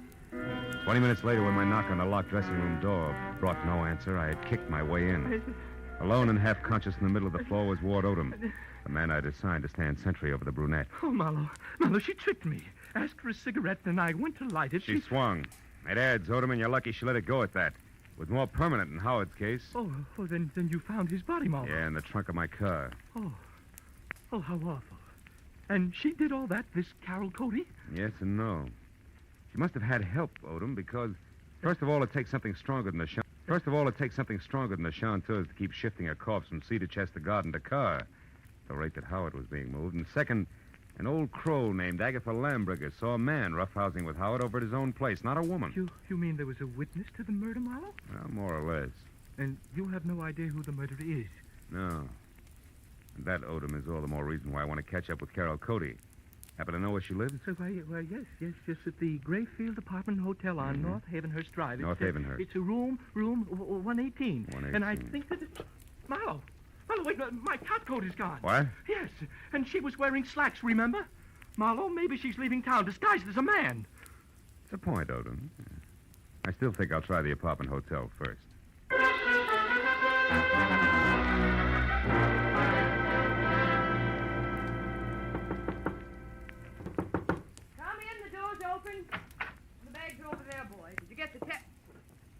Marlowe, what are you doing here? Not doubling for a bellhop, so get over there, sit down, and keep your hands in your lap, because if I have to, I'll shoot. But I don't understand. I'll make it real plain.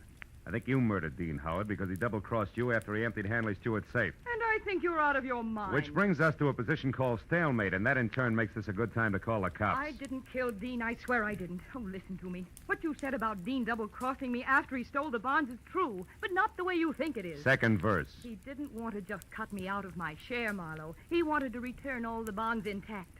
He really fell in love with Liz Stewart and decided to play all-American boy. You mean he decided to call it all off after he'd stolen the bonds? Yes, Marlowe. That was the reason we argued tonight. Well, it's a stronger reason than one I already had for your committing murder. Baby, you wanted that money bad. No, you're wrong. Come back here. Why did you belt Odom and run? And don't bother denying that you did, because I just left him. And he's minus good health and that top coat over there. So if you think I that you... can explain that. I was scared that a confession out of Dean would get me into hot water. And when you showed and then Odom, Just a minute, But Carol. Marlowe, Just a minute, will you? I think I've got the answer. What answer? It's Dust, Carol. Dust and what an old gossip swears she saw from her window. Right now, I've got to get over to her place before she ends up looking like the late Mr. Howard. Well, then you believe me, Marlowe, about not killing Dean. I don't know. But since you've been in this cheap swindle from the start, we'll just tuck you into an old-fashioned wardrobe. Just for safekeeping, baby.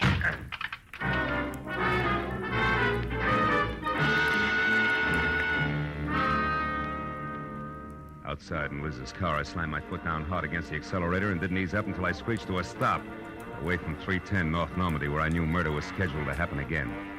I was next to a pair of half-open French doors through which I could see Agatha Lambricker sitting erect in a straight-back chair. I was happy that I hadn't taken any longer in getting there. I was also happy that the man standing opposite her, gun in hand, the man who had murdered Dean Howard, had his back to me. I got a firm grip on the .38 in my You've been hand. so nosy, Miss Lambricker. And it's too bad that Marlowe had to let me know you've been a witness when I killed Dean Howard. A roughhouse, I think you called it. A roughhouse is what I thought at the time. But when I saw Dean Howard's body out in the alleyway, I knew... You knew I killed him. Everything would have been simple if you hadn't had your nose out a mile. I was going to run over him, and it would have looked like an accident. But I had to move the body after you saw it. Marlowe's car looked good until I could dispose of it. But there's no point telling you all this. You won't be able to gossip about it, Miss Lambricker. I'm sorry. Sorry, but that's the way it has to be. You or me. I vote for you, Odom. Drop your gun before I close the polls for good, real noisy like. Come on, drop it. No, don't shoot. I dropped it. Okay. I'll move to the middle of the room, hands high. Marlowe, I didn't want to do it, but I had to kill him. Dean Howard was going to return the bonds he took. Marlowe, and that please would have left listen you in to a me. spot, wouldn't it? Because Howard only stole 30 grand out of that safe. You were taking 10 grand to legitimately sell for your boss. I know what And when you went to I know what return them, you happened. saw there'd been a theft. And you decided to make the most of it and let somebody else take the rap for the whole 40 grand. Keep your eye on Mr. Marlowe. He's just Don't going- worry, a man who shoots another man in the back has no guts. He won't try anything while I'm looking at him. No, Marlowe. I don't have any more guts than it takes to jump behind a woman's skirt. A lady I'd choke to death. If you take one more step, now lower your gun and listen. All right, let her go, Odom. Sure, let it go. Just as long as you cooperate, Marlowe. Marlowe, don't be a Shut fool. up! Shut up! Marlowe, shoot! You kill me anyway. Shoot! No! Shoot! No, don't shoot! Marlowe! No, don't shoot! Don't shoot!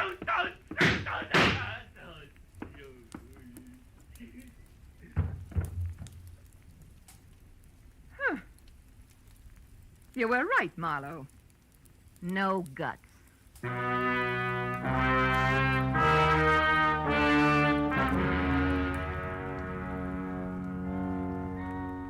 It was an ambulance, a half a dozen squad cars, and a police captain included, and 3 long hours of questions and answers in triplicate later, before 310 North Normandy and Environ settled back to being just another quiet house on just another quiet street. With, of course, the exception of Miss Agatha Lambricker, who now would never return to normalcy. And as we sipped hot tea together and a clock someplace deep in another room struck twice, Now, Philip, so I'm sure I had this she was right. still going strong. Dean Howard owed money, so he and that worthless singer decided that he should get friendly with your wealthy client and then at the propitious moment rob her uncle, correct? Correct, yeah. But what I don't understand is how you knew it was that awful man Odom. Well, there were 2 things, honey. His anxiety to get me to Carol, together with a streak of dust the length of Odom's topcoat sleeve, all added up to a hunch. That, Philip, I don't understand. Well, you got to take them in reverse order. I saw dust on Odom's topcoat sleeve when I was in Carol Cody's apartment.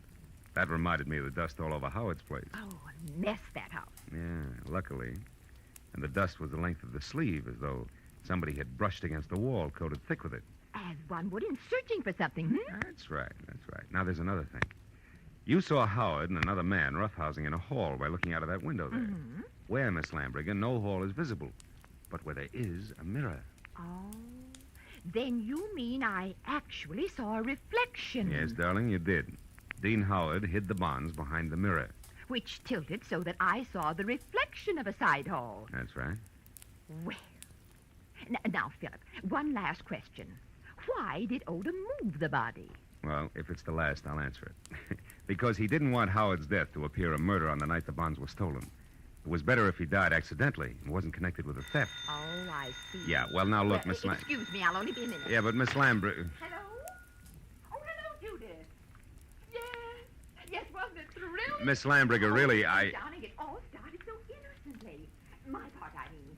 Well, it was about 7 Miss Lambriger, I have... Philip, I'll be with you in a minute. Oh, Philip, who?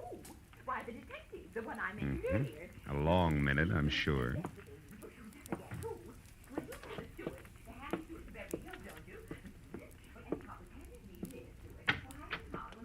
Goodbye, girl.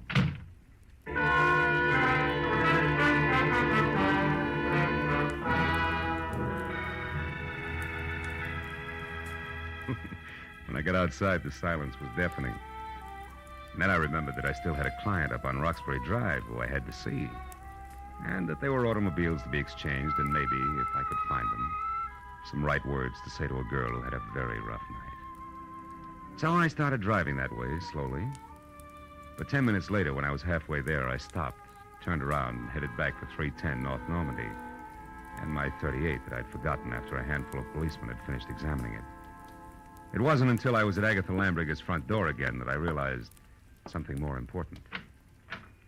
Well, then this Odom, this killer, grabbed me as a shield, Judith, and told Marlowe he had guts enough. Guts was his word, my dear. Yes, well, I could get my gun another day.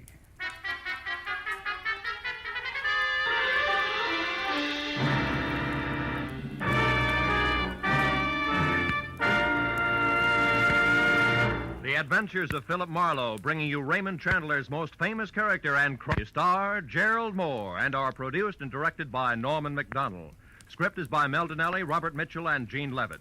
Featured in the cast were Lois Corbett, Lorette Filbrandt, Lynn Allen, Peter Leeds, and John Stevenson. The special music is by Richard Orant. Be sure and be with us again next week when Philip Marlowe says...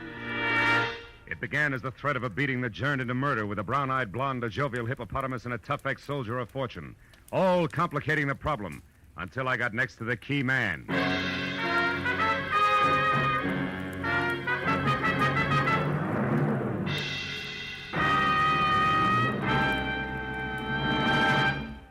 Will you be listening when $51,000 go on the block during Sing It Again tonight? $26,000 in fabulous prizes for solving the mystery of the Phantom Voice, and additional $25,000 in cold, hard cash for answering only one more question about the Phantom. There's many another prize, too, for unriddling the smart, tuneful little riddle songs that keep Sing It Again moving at a terrific clip for the hour that it's on the air. It'll be here a little later on most of these same CBS network stations. This is Roy Rowan speaking. Stay tuned now for Gangbusters, which follows immediately over most of these same CBS stations. This is CBS, the Columbia Broadcasting System.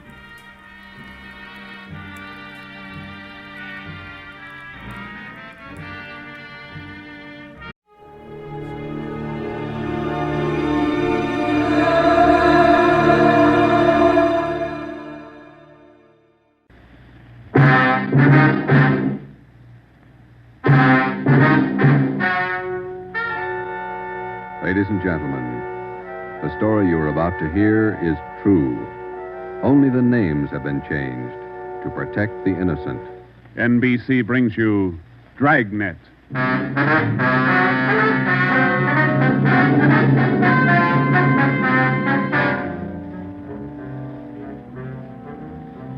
You're a detective sergeant. You're assigned to homicide detail.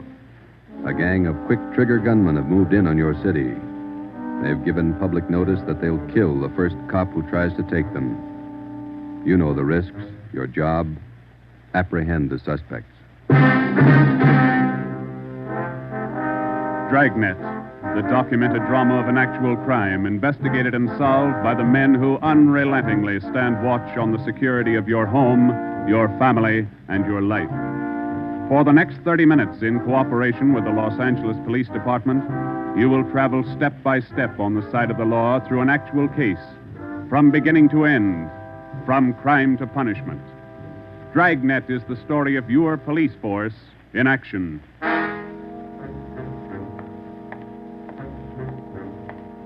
It was Wednesday, April 17th. It was warm in Los Angeles. We were working the night watch out of Homicide detail. The boss is Ed Backstrand, chief of detectives. My partner's Ben Romero. My name's Friday. I was on the way back from the record bureau. It was 4 minutes to 6 when I got to room 42. Homicide. Hey, Ben, I pulled a package on the Raymond killing. And that proves you can still read, Friday. He said it, Joe. Your pal, Fred Lindsay. Hiya, Fred. What's doing? Busier than you are. We know what we're looking for. Just having a little trouble finding them. That's the way it is with automobiles. They misplace so easy. Not normally, they don't. We got a small-size epidemic on our hands. Well, don't let us keep you, Fred. Just ducked in here for a breath of calm air and to invite you to dinner for the last time. The wife and I are still waiting for the first time. How about it, Joe? Ruth's got a new pressure cooker. Your sister-in-law visiting you again, huh? No, on the level. Not selling a thing. Come on. Who is it this time? My cousin. But she's awfully pretty, Joe. Oh, why do you guys insist on trying to marry me off? Me and Fred went down fighting, but it kind of grows on you after a while. Now, tell me, what is it about a married man? Just can't stand to see one single man left in the world. How about it, Joe? Tomorrow night at 7, okay? Okay. Tell Ruth I'll be there. It figures that he's got to run out of kinfolks pretty soon. Fine, we'll be expecting you. Got a stakeout tonight, but tomorrow I'll be clear. Anything big? Nothing definite, Ben. Just to follow up on those stolen cars. See you, men. So long, Lindsay. Joe, you'll like my cousin. Oh, never say die. What a character. You just catnip the women, Joe. Yeah. Well, here's that Raymond package. Let's check those dates that Backstrand wanted, huh? Wednesday, April 17th was just routine. A dinner date I tried to get out of, some paperwork that the chief wanted done, and a hot, sticky day. Too hot to wear a suit of clothes. Sometimes it's like that. A day starts out being routine. By the time it comes of age, it's got a personality all its own. At 10:23 that night, Ben and I were just finishing up the paperwork, and Ed Backstrand opened his office door. Friday, Romero, just got a hotshot call. What you got, Skipper? Hold up and shooting at Hooper and Esperanza, code 3. Code 3, that means red light and siren. It was 10:32 when Ben and I pulled up at the corner of Hooper and Esperanza.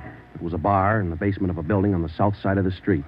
A radio car was there, and the two officers were holding the crowd back. A man was talking to one of the officers who turned and pointed to us.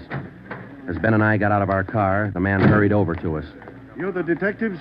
That's right, Sergeant Friday. My name's Cummings, R.L. Cummings. I own the bar. This is terrible. There was a gunfight downstairs. Uh-huh, come on. Where's the ambulance? One of the officers in the radio car said we needed the coroner. Did you see the actual shooting? No, I didn't. Here's the fellow that was shot. Oh, there's Jones from the crime lab. Hello, Friday. Romero. Hi, Lee. What do we got here? Pretty bad. Looks like a shotgun. Close range. He really got in the way of it. Ben. Yeah. It's Fred Lindsay. Motor theft. He was on a stakeout, Lee. Tell us about it, Mr. Cummings. You know this fellow, Sergeant? Yeah, we know him. What happened? We had a holdup tonight. 3 men. Yes, go on. Well, business was good, real good. We had a large crowd, and I was happy about that because I've been trying to sell out for a long time now. I've been showing the place to different parties all week long. I had a fella coming over tonight to take a look at it. What time was that? Oh, a little less than an hour ago, about 9:30. I see. Go ahead. It was almost time for this man to show up, so I called Eddie, that's my bartender, and I told him to kind of keep a lookout for the man because I was going back to the office to get the books ready to show. You know how it is when you want to sell a business.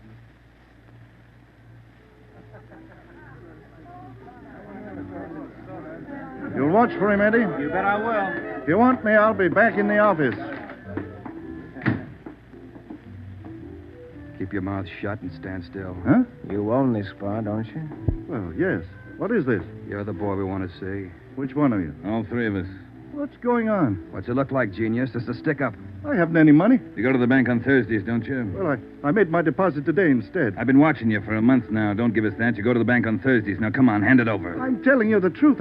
I usually go on Thursdays, but I went today instead. You're lying, Ace, and we ain't got much time. Look, you can have all the money I've got on me. I think it's about 200. But that's all I have. Here. Why argue with him? Take what he's got and we'll shake the customers down. No, please don't do that. You got my money. Isn't that enough? No, it ain't. Oh. Come on, let's go out front. That's about all I remember, Sergeant. When I come around, I was lying on the floor of my office. You better have somebody take a look at that cut on your face. Yeah, I'm going to right away. There's my bartender. He saw the fight. What's his name, Eddie? Yeah. Eddie. Yes, sir? These men are detectives, Eddie. Will you tell them what you saw? Oh, it was pretty rough. And tell us what happened when they started the shooting. That fellow the coroner just took out of here sure was long on nerve. Took on all three of them single-handed. Uh-huh. Tell us what you saw. You ought to get that fellow's name. Sure had a lot of nerve. Took over just like he was a cop. He was a cop. Now, what did you see? I pegged him for a cop. Well, he was sitting up at the bar. Been nursing a bottle of beer for about an hour. I was keeping an eye on the front door, watching for this fellow the boss wanted to see. So I didn't see the three hold-up men come through from the back. But I heard them. All right, let's knock it off. You can all see this shotgun. Anybody make a move and I'll blow your head off. Demas, cover the front door. Got it. Sickle, shake him down. Okay, gents. You guys in the band, keep that music going. The rest of you people turn around and face the bar. Put your hands on top of the bar and leave them there till we tell you to move. Come on, hurry up. Knock it off. Okay, Sickle. We'll take your money, your watches, anything else you got. Now, don't try to be cute and hold out. All right, you, take off the watch. I'll get your billfold. You, lady, let's have the ring. This man they called Sickle went right down the line. Took everything he could lay his hands on. This cop, your friend, was facing me at the far end of the bar. He was standing there just like the others. He kind of leaned toward me a little. Can you see the guy with the shotgun? Yeah, Where is he? center of the room. The other guy still at the door? Yeah, Got his gun out? holding it in his right hand. How far down the line is the other guy? About 10 people away. Hey, you two down at the end there. Knock it off. Hurry up, Sickle. Doing the best I can. Come on, let's have the purse, lady. You, next to the lady here, get the watch off. I'll take this wallet over. How far away now? He's getting closer. But we better shut up like he says. I'm going to take the one with the shotgun I'm first. going to blow you to pieces. I got a gun. How far away is that guy now? I thought Jans told you to shut up. All right, Sickle, try to move and I'll break your back. Let me go. Go ahead and shoot, Jans. Get away from him, Sickle. All you people at the bar, down on the floor. Okay, you with that shotgun, drop it. Demas, can you get a shot at him? Not without hitting Sickle. Come on, you, I'm waiting. You got us all wrong, boy. We like Sickle, but not that much. The cop was holding Sickle as a shield. When the big guy let go of the shotgun, both the cop and Sickle ducked. The cop didn't get hit. But this man Sickle fell over on his face, grabbed at his arm. The man with the shotgun went down on one knee, holding his stomach. The man at the door took a shot at the cop, but he missed. Then the cop fired 3 shots at the man by the door. Looked like the first 2 missed, but the last one caught the man in the leg and he went down.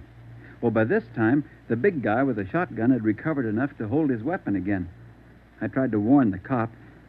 Look out! The guy with the shotgun! I see him.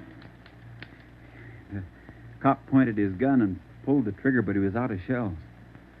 Boy, Sergeant, my stomach knotted up when I heard that hammer fall against those empty chambers. The cop threw his gun at the guy with the shotgun and then ran right at him. You know, it was just as if that cop was trying to run right down the barrel of that shotgun. I glanced at the cop on the floor, then I tried to follow the 3 of them as they made their way out of the bar.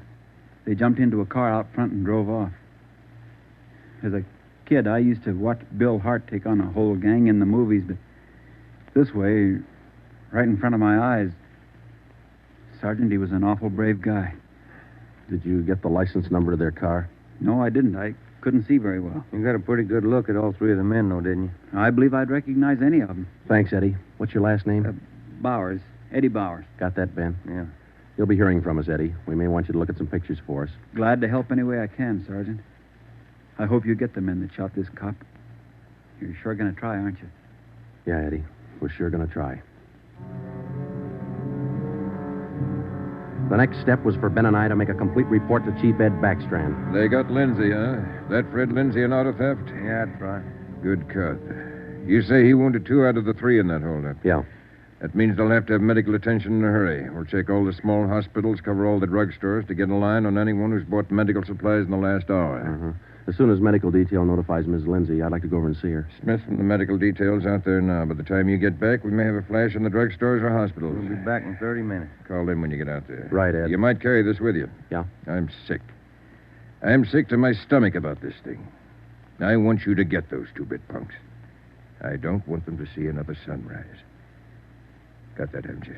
Yeah, Ed. Let's go, Ben. Chandler? Yes, sir. Put out an APB. Have communications broadcast the descriptions of these suspects every 30 minutes until further notice. Get that to communications right away,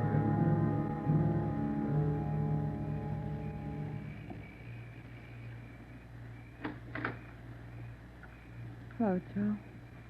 Come in. Thanks, Ruth. Sit down. Ruth, you know how we all feel. It's all right, Joe. You're married to a cop, I guess you're meant to expect things like this. He'd like that. Fred and I used to discuss the possibility of this. Used to worry about him. I used to worry a lot, Joe. And all those nights when he was away and the days, I used to worry. Now I know he's safe. Anything you want or you need? Thanks, no, Joe. Anything at all that I can do? Yes, Joe. I think there's something you can do. You and Ben are assigned to this case, aren't you? That's right. Then be careful. Just thinking that you and Ben will have to face those killers. Ben's wife. Be careful, Joe. Yeah, Ruth, we will. Oh, sure. I want to see you get the men that did this to Fred. More than anything, I want that. No more heartaches. Yeah. Thanks for coming by, Joe.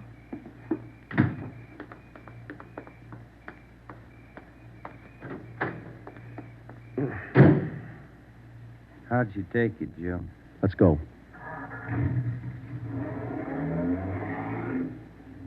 Joe, how'd she take it? You're married, Ben. You figure it. It was 11:30 when we got back to Central Division. As we walked into the squad room, Backstrand was waiting for us. Righty, we just got our first lead. We've located a druggist who said he sold some medical supplies to a man about 45 minutes ago. There's the address. Pretty close to the scene of the shooting. Hop out and see him right away. The Rex Pharmacy was exactly 14 blocks from the Red Feather Bar where the shooting took place. Rex Pharmacy was like your corner drugstore, complete with apothecary jars and shower curtains. The druggist was the same little man who's been prescribing sulfur and molasses since you were a kid in school. I'm just about ready to close. What can I do for you, gentlemen? We're from the police department. I've been halfway expecting you fellows. We got a report that you sold some medical supplies to a man about an hour ago. Yes, sir, that's right. It's like I was telling those other officers that were here a while ago. There was something funny about that little fellow. How you mean? Well, for one thing, he came in here sweating quite a bit. Of course, it's a warm night, but he seemed terribly nervous. Anybody with him? No, he was all by himself. What did he buy? Well, it wasn't so much what he bought, but how much. What do you mean? You know how most people buy iodine, a little 10-cent bottle. He bought a couple of pints. Then there was all that gauze and adhesive tape. Bought enough to repair a small army. Cotton, box of swabs. Then he asked me something that made me wonder. What was that? Asked me if I had something to probe with. That's just the way he said it. Something to probe with. I asked him, what do you want to probe for? What'd he say? Said a splinter. I told him a sewing needle would do the trick. He said forget it, and then he paid me and walked out. Uh-huh.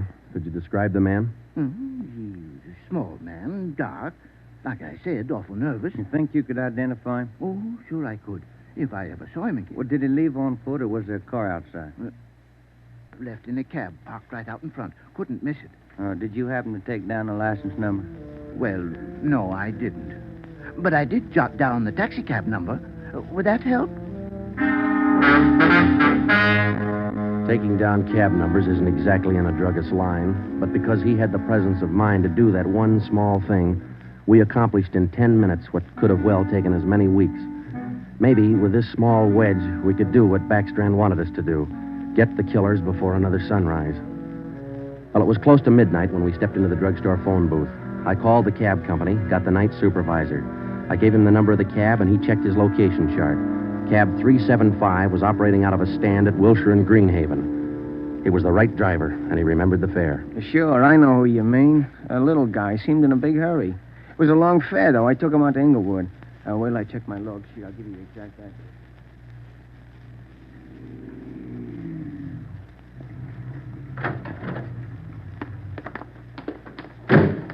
Here it is, Joe. 1523 Imperial. It's the room and half. Yeah, come on. We'll check with the landlady.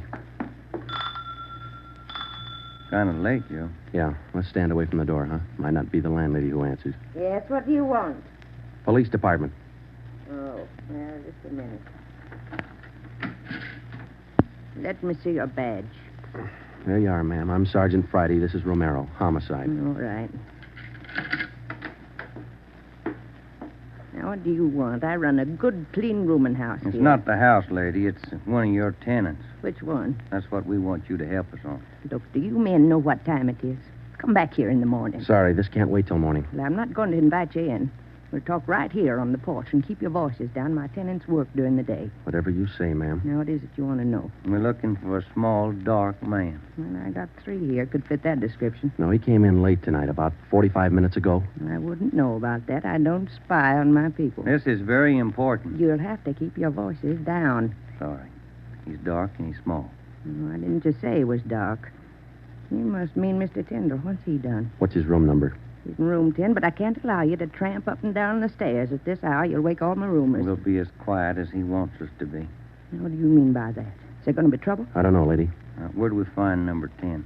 The end of the hall, last room on the right, and keep your voices down. If you'll just wait in your room, lady, we'll call you if we want you. Okay, here we are. If I keep the door clear, Ben, we might have trouble. Think they all in there? We'll know in a minute.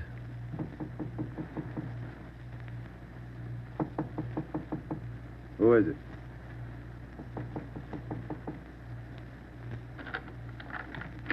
What do you want? Police department. I'll try this closet, Joe. What do you want with me? What are you looking for? Closet's empty. What'd you say your name was? Tyndall, Bob Tyndall. New name, but same face, huh, Joe? Yeah, how long you been out of jail, Tenny? My name ain't Tenney, it's Tyndall. Your name's not Tyndall, it's Sam Tenney. We sent you up on a robbery charge 4 years ago. Now, isn't that right, Tenny? No, it's not right. You got the wrong man. I never been in jail. Yes, you have, because we sent you there. Now, come on. Who'd you buy the medical supplies for? I don't know what you're talking about. Look, Tenny, it's a hot night and it's late, so let's cut out the smart talk, huh? Who'd you buy those medical supplies for? Tenny, look, you're a two-time loser right now. Who are you shielding? You got nothing on me. I ain't done a thing. We can prove that you bought those supplies tonight, and it can go kind of hard on you. So let's open up. I've been out of this room all night long. We got a druggist and a cab driver who will make a liar out of you. I still don't know a thing. That cab driver hauled you home here 45 minutes ago. Where were you? I was out on a date. Is that who you bought the medicine for? Ben, call the druggist and get that cab driver. We'll take Tenny downtown. All right. All I did was buy the bandages and stuff. I got nothing else to do with this. Who'd you buy the stuff for? Now, you know everything else. You figure it. Oh, now, look, punk. We know there were 3 of them. One of them killed a cop. We're going to get to him, and Tenny, you're not going to stand in our way. They killed somebody. They didn't tell me that. Who didn't tell you? I don't want any part of murder. I'm going to tell you who it was, but I'm clean. I got nothing to do with it. I was trying to help him out of a jam. Who were you trying to help? It was Roy Bemis, Charlie Sickle, and Red Jans. They didn't tell me nothing about murder. Well, why'd you help? They offered me a pretty good piece of change to run an errand for them. You know I got paid for. That's all I had to do with it. Where did you deliver those medical supplies? I have to tell you that. I'm afraid of Jans. He's awful free with that shotgun. We'll give you protection. Now, where are they? Can I go to jail till you get them? You'll get protection. Give us the address. It's an apartment house. You'll get protection. Give us the address. It's an apartment house. Just around the corner from here. The Blue Eagle. We took Sam Tenney down to Central Division with us. On the way downtown, he told us that Red Jantz and the other 2 had their room at the Blue Eagle barricaded. Tenney said that they told him that they'd kill the first cop who tried to take them. Well, we knew they were wounded. He told us that Sickle had an arm wound, Bemis got it in the leg, and Jantz had a slug in his side. We figured they'd be weak from the loss of blood, and we could take them easy. You'll never take those guys easy. Sure, they lost a little blood, but they had enough fight left to stack that room. And they got enough left to kill you if you try to take them. On the way to headquarters, we stopped at an all-night drive-in and called Ed Backstrand. We told him we had a radio car watching the Blue Eagle.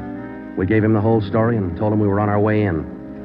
By the time we checked into Homicide, Ed had the plan all mapped out. It was 2:25 a.m. Here's the map from the city engineers. It's one city block bounded on the north by Hawthorne Street, on the south Lawndale Avenue, on the east 16th Street, and to the west 17th. The Blue Eagle apartment house is right here, on 16th and Hawthorne. West of the Blue Eagle is a private residence. South of the Blue Eagle on 16th is a vacant lot.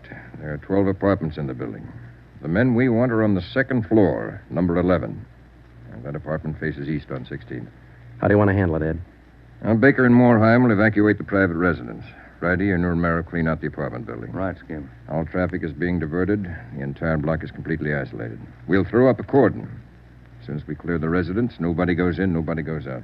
Will you brief us again when we get there, Ed? I'll give you all the briefing you need right now. Get this. These guys have already killed a cop. I don't want to lose any more. You know they're heavily armed and they're desperate. Have the men draw shotguns, tear gas, and Tommy guns. I'll take care of that, Skipper. All right. Now, we're not going in after these punks like tin horn heroes. We're going after them, and we're coming out alive. All of us. What time is it, Friday? 2:37. Not much time till sunup, is it? It was a code 2. That means red light and move fast. Backstrand figured we needed 6 squad cars, 4 men to a car, the police public address truck, ambulance, and floodlights. Ben checked out the weapons to the men, and by 2:46, we pulled out of the Central Division garage. We slid into the area at 3:20 a.m. The 6 squad cars and the public address truck took up their positions. The floodlights were rigged and ready to turn on at Backstrand's command. The machinery was set to roll as soon as we got the neighborhood cleared. Ben and I evacuated the Blue Eagle apartment house. How many does that make, Joe? Well, we've cleared 9. 2 to go. Here's apartment 10. The killers are right next door. Joe, I'd like to kick that door in right now. Take your time, Ben. We'll get to him. Quiet now.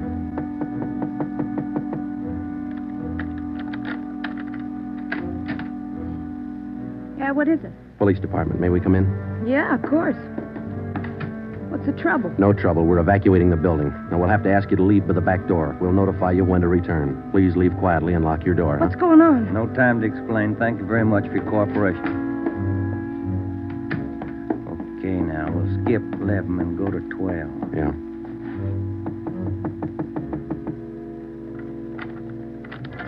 Yeah? Who are you? Police department. Can we come in? Sorry to disturb you at this hour. We're evacuating the building. Please hurry and leave quietly by the back door. You'll be notified when to return. Lock your door when you leave, thank you. It was 4:10 a.m. Everything was set now. The neighborhood was completely cleared. The entire block was empty except for apartment 11 on the second floor of the Blue Eagle. I left Ben to watch the door of apartment 11. I went downstairs and across the street to join the rest of the men.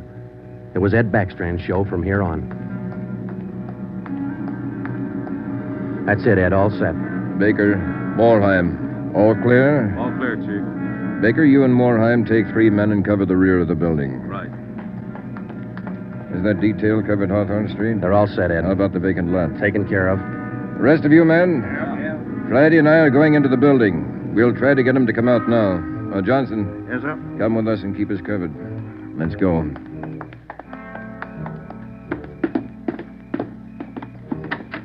Apartment 11's up at the head of the stairs, Ed. Right. Any action, Romero? Not a thing, Skipper. Keep down, all of you. I'll try to get him out. Gents, Bemis, Sickle, you're all alone. The building's clear. Come on out with your hands behind your head. Come on out, gents, or we'll come in and get you. You hear me? I hear you, Ed. Come on, let's get out to the street. Johnson, cover that door and be careful. Keep down. Right, Chief. Friday, Romero, come with me.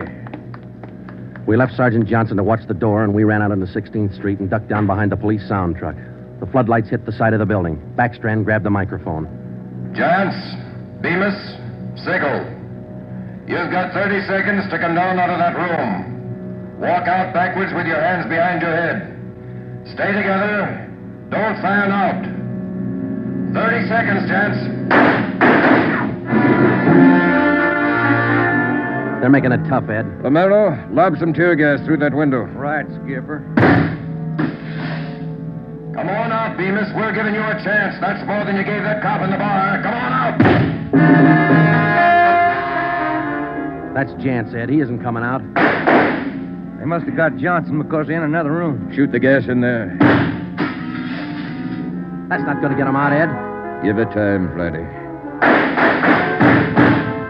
Burn those floodlights in up there. Flatty, rake that second floor with the Tommy gun. Let's keep them in one room. Right. Hold your fire, Flatty. George, give us a couple of masks. Ben and I are going in. The rest of you men concentrate your fire on those 2 rooms. Pin them down. Here's your mess, Joe. Let's go.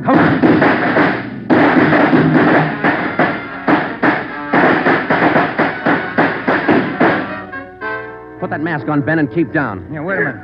Somebody coming down the inside stairs. Duck, Ben. He's got a gun. I got one, copper. Get out of my way. Stop it, you. You haven't got a chance. I'm coming through, copper.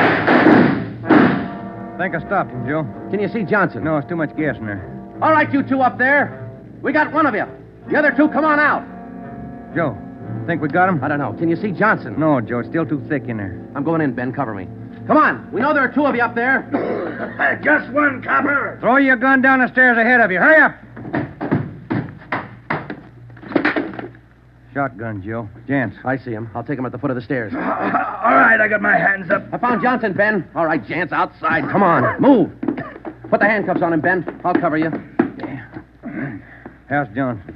I don't know. Ed, get the ambulance crew over here. Jance, who's this other guy we got? Bemis. How about Sickle? I said just one, didn't I, copper? Never mind the smart talk, Jance. Now just answer the question, huh? Sickle wanted out of it a long time ago, so I let him out. He's upstairs. I let him out the back way. Mean you shot him? He wanted out, didn't he? All right. We'll take him in. Johnson's in the ambulance. I'll see you in the office. Yeah. Right, Skipper.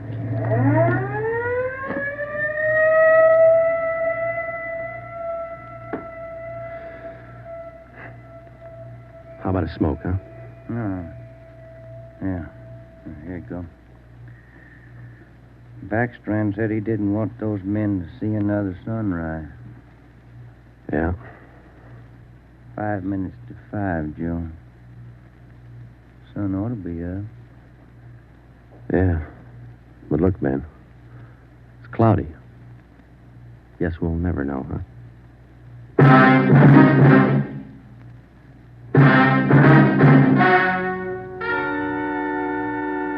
The story you have just heard was true. Only the names were changed to protect the innocent. Edgar Red Jans, the sole survivor, was tried and convicted and sentenced to be put to death in the state penitentiary in the manner prescribed by law.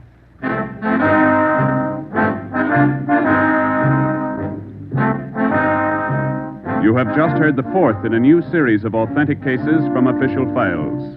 Technical advice for Dragnet comes from the office of C.B. Horrell, Chief of Police, Los Angeles Police Department. Tonight's program is dedicated to radio car patrolman Forrest E. Sawyer of the Denver, Colorado Police Department, who on the evening of March 8, 1937, gave his life so that yours might be more secure.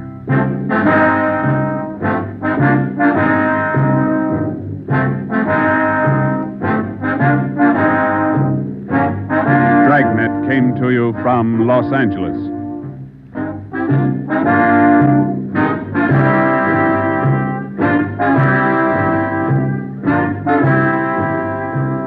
This is NBC, the national broadcasting company.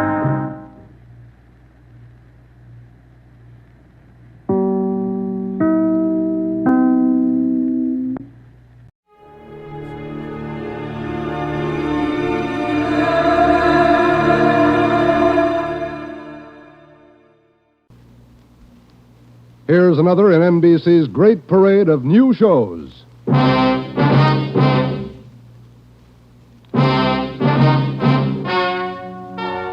Ladies and gentlemen, the story you are about to hear is true. Only the names have been changed to protect the innocent. NBC brings you Dragnet.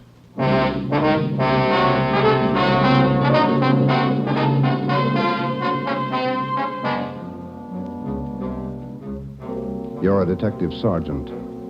You're assigned to homicide. There's a mad killer at large in your city. A woman has been brutally slain, the body mutilated. The picture is clear. The killer has a thirst for blood. Your job, get him. Dragnet, the documented drama of an actual crime, investigated and solved by the men who unrelentingly stand watch on the security of your home, your family, and your life. For the next 30 minutes, transcribed in cooperation with the Los Angeles Police Department, you will travel step by step on the side of the law through an actual case from official police files. From beginning to end, from crime to punishment, Dragnet is the story of your police force in action.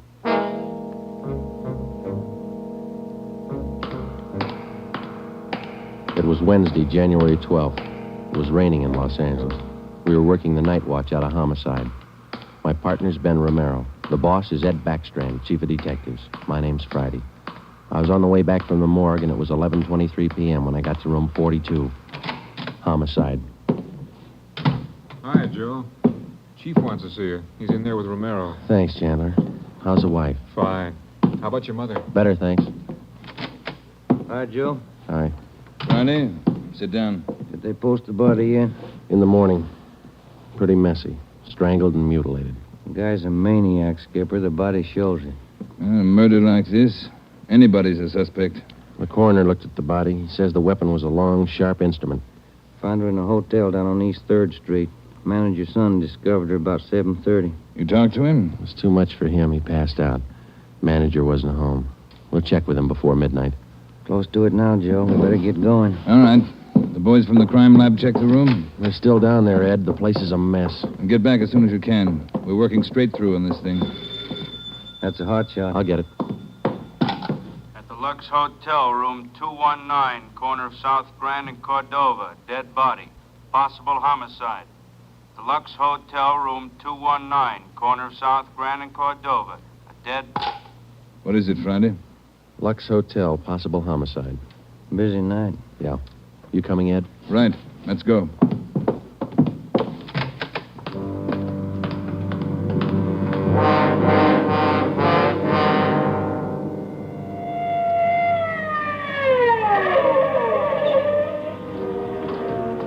Six minutes later, Ed Backstrand, Ben, and I pulled up in front of the Lux Hotel. The manager met us at the door and led the way up a narrow stairway to the second floor. The room number was 219. We were prepared for the worst. We got it. You're right, Romero. The guy must be a maniac.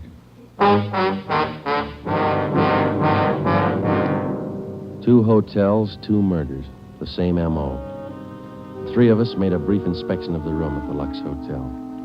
We took a few notes on the appearance of the girl's body and a brief description. Apparently, she'd been strangled to death first, and then her body brutally mangled. Ben and I went back down to the lobby, and the manager, Mr. Ford, showed us the house book. The girl was registered together with a man, Mr. and Mrs. Philip Grant. We took the hotel register to have it checked for fingerprints and to photostat the handwriting. Ben notified the crime lab. Then we went back to the room and questioned the manager. Mr. and Mrs. Philip Grant, that's all I know. I never saw either one of them before tonight. When did they check in, Mr. Ford? About 3 hours ago. That's right, about 9. Maybe a little before. Did they register together? Yeah, a little before 9. They came in together. Did you let them in the room? Yes, sir, like I always do. It's a small place here, maybe not first class, but I treat people right. What did the man look like? Do you remember? I think so. Kind of tall. Young, maybe 30 or so. Husky fella. Had a mustache. How tall would you say, Mr. Ford? Oh, about your height, Wade. Must have been at least 180. Seemed like a nice fella. Would you know him if you saw him again? I think so. People sure don't act like they look. You think it was him? Can you think of anybody else? Well, no. I never saw him before tonight, either one of them. I don't know anything about it. Did you notice anything in particular about them when they came in?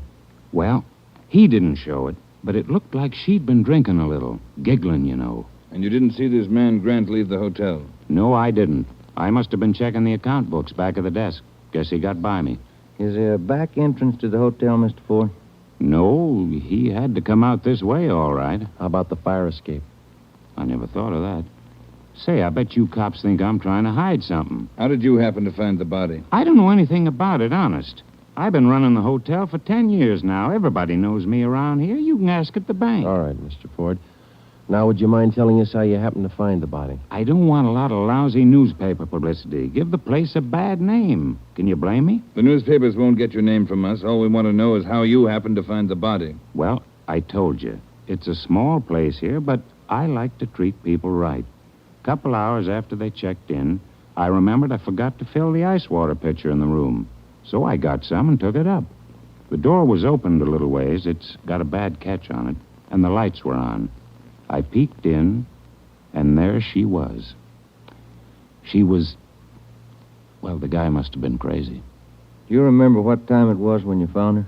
Well, just before I called the cops, about 11:30, I guess. All right, Ford, that's all for now. When the other officers get here, show them up, will you? Yes, sir, I sure will. Romero? Yes, Skipper?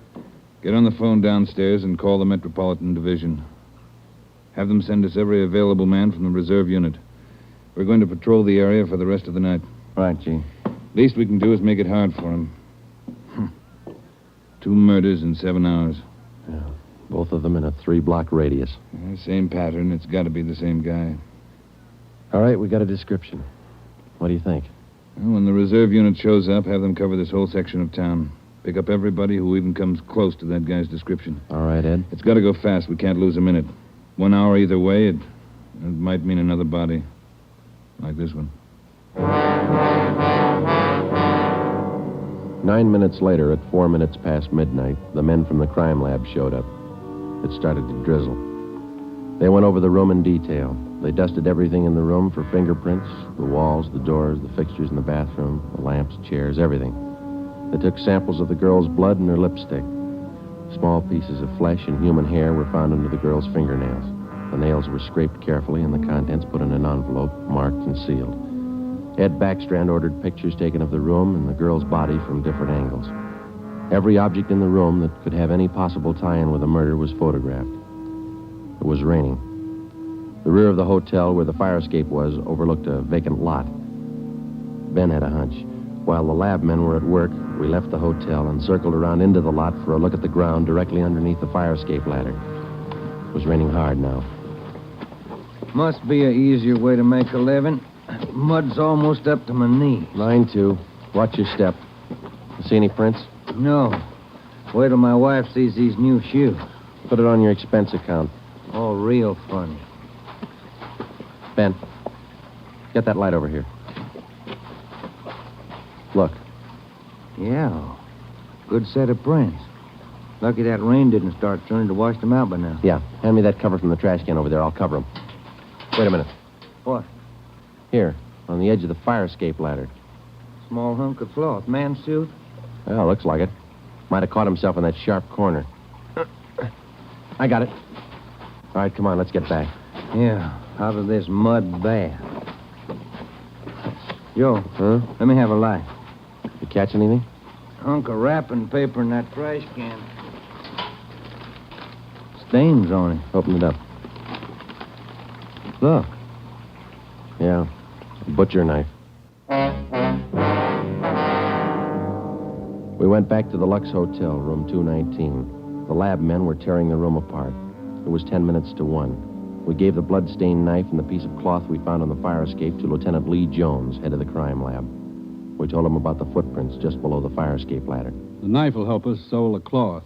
I don't know about the footprints. You say you covered them? That's right, Lee. They still look in pretty good shape. Maybe we can do something if the rain hasn't broken them down too bad. Bracken. Yeah, Lieutenant? You and Sloan get downstairs and take a look at those prints. They're good enough. Get a torch, dry them out, and make a cast, right? Okay, Lieutenant. Come on, Sloan. That's about all I can do for you now, Ed. I think we got everything there is to get. All right, Jones. I'll follow you back to the lab in a couple of minutes. Okay, Ed. Good luck, fellas. Thanks, Lee. We're going to need it. All right, Friday. Romero, it's your baby for the rest of the night. Lee, get anything? A few prints, a woman's purse under the bed. Don't know if it's hers or not. No identification. You going to be at the crime lab, Ed? All night. As soon as we find anything, I'll let you know. Yeah? A gang of cops just came in the lobby. They asked for you. Must be the reserve men from Metropolitan. Tell him we'll be right down, Ford. Okay. You want us to handle it, Ed? That's right. Do just as I told you. Spread them out over the whole area. Cover the streets, the alleys, the flop houses, restaurants, bars, everything. You got a description to go on. Find the man that fits it. Right, Skipper. Don't forget, the guy's a killer twice over. I don't think he'd hesitate on you. Be careful.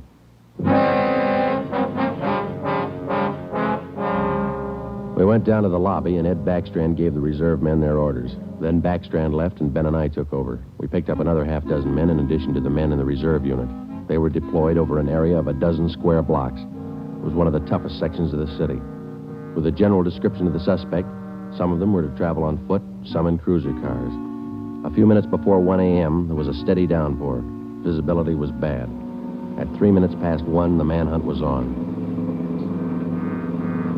For the first 30 minutes, Ben and I cruised the general area between East 3rd and College Streets and Alameda and Figueroa. No sign. The rain kept on. We sat and listened to the calls come in. 12A, call your station. 12A, KMA 367. Attention, all units. Recovered license plates in the 6th column. 4 Young, 7690. 41R, 788 Standard Avenue at 373. 41R, KMA 367. Unit 71 at 2816 West La Cienega, a 507 party. What do you think, Joe? Any hunches? I think he's still around. Somewhere inside these 12 blocks.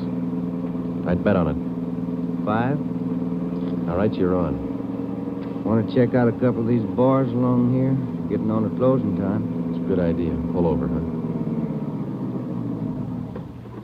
All right, let's check him for the next couple of blocks, huh? Right.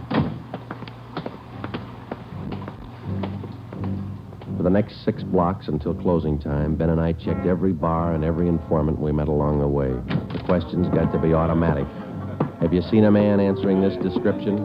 Tall, dark, about 5 feet 11, 180 pounds, well-built, mustache, about 30 years old. The answer's got to be automatic, too. Sorry, officer, I haven't seen him. No, can't remember him. Try the place down the street. We kept on checking the bars until they closed for the night. Then we started on the all-night restaurants and coffee counters.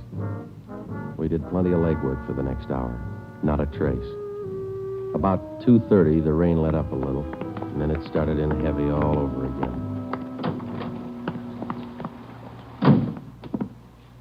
That finishes that block. Yeah, I better get the radio on. Yeah. Beautiful weather. By the bucketful. You want to smoke? Thank you. Control 4 to Unit 80K. Is that Your a match? location, please. Yeah. 80K, your location. KMA 367. That's us, Joe. You want to take it? Yeah, I got it.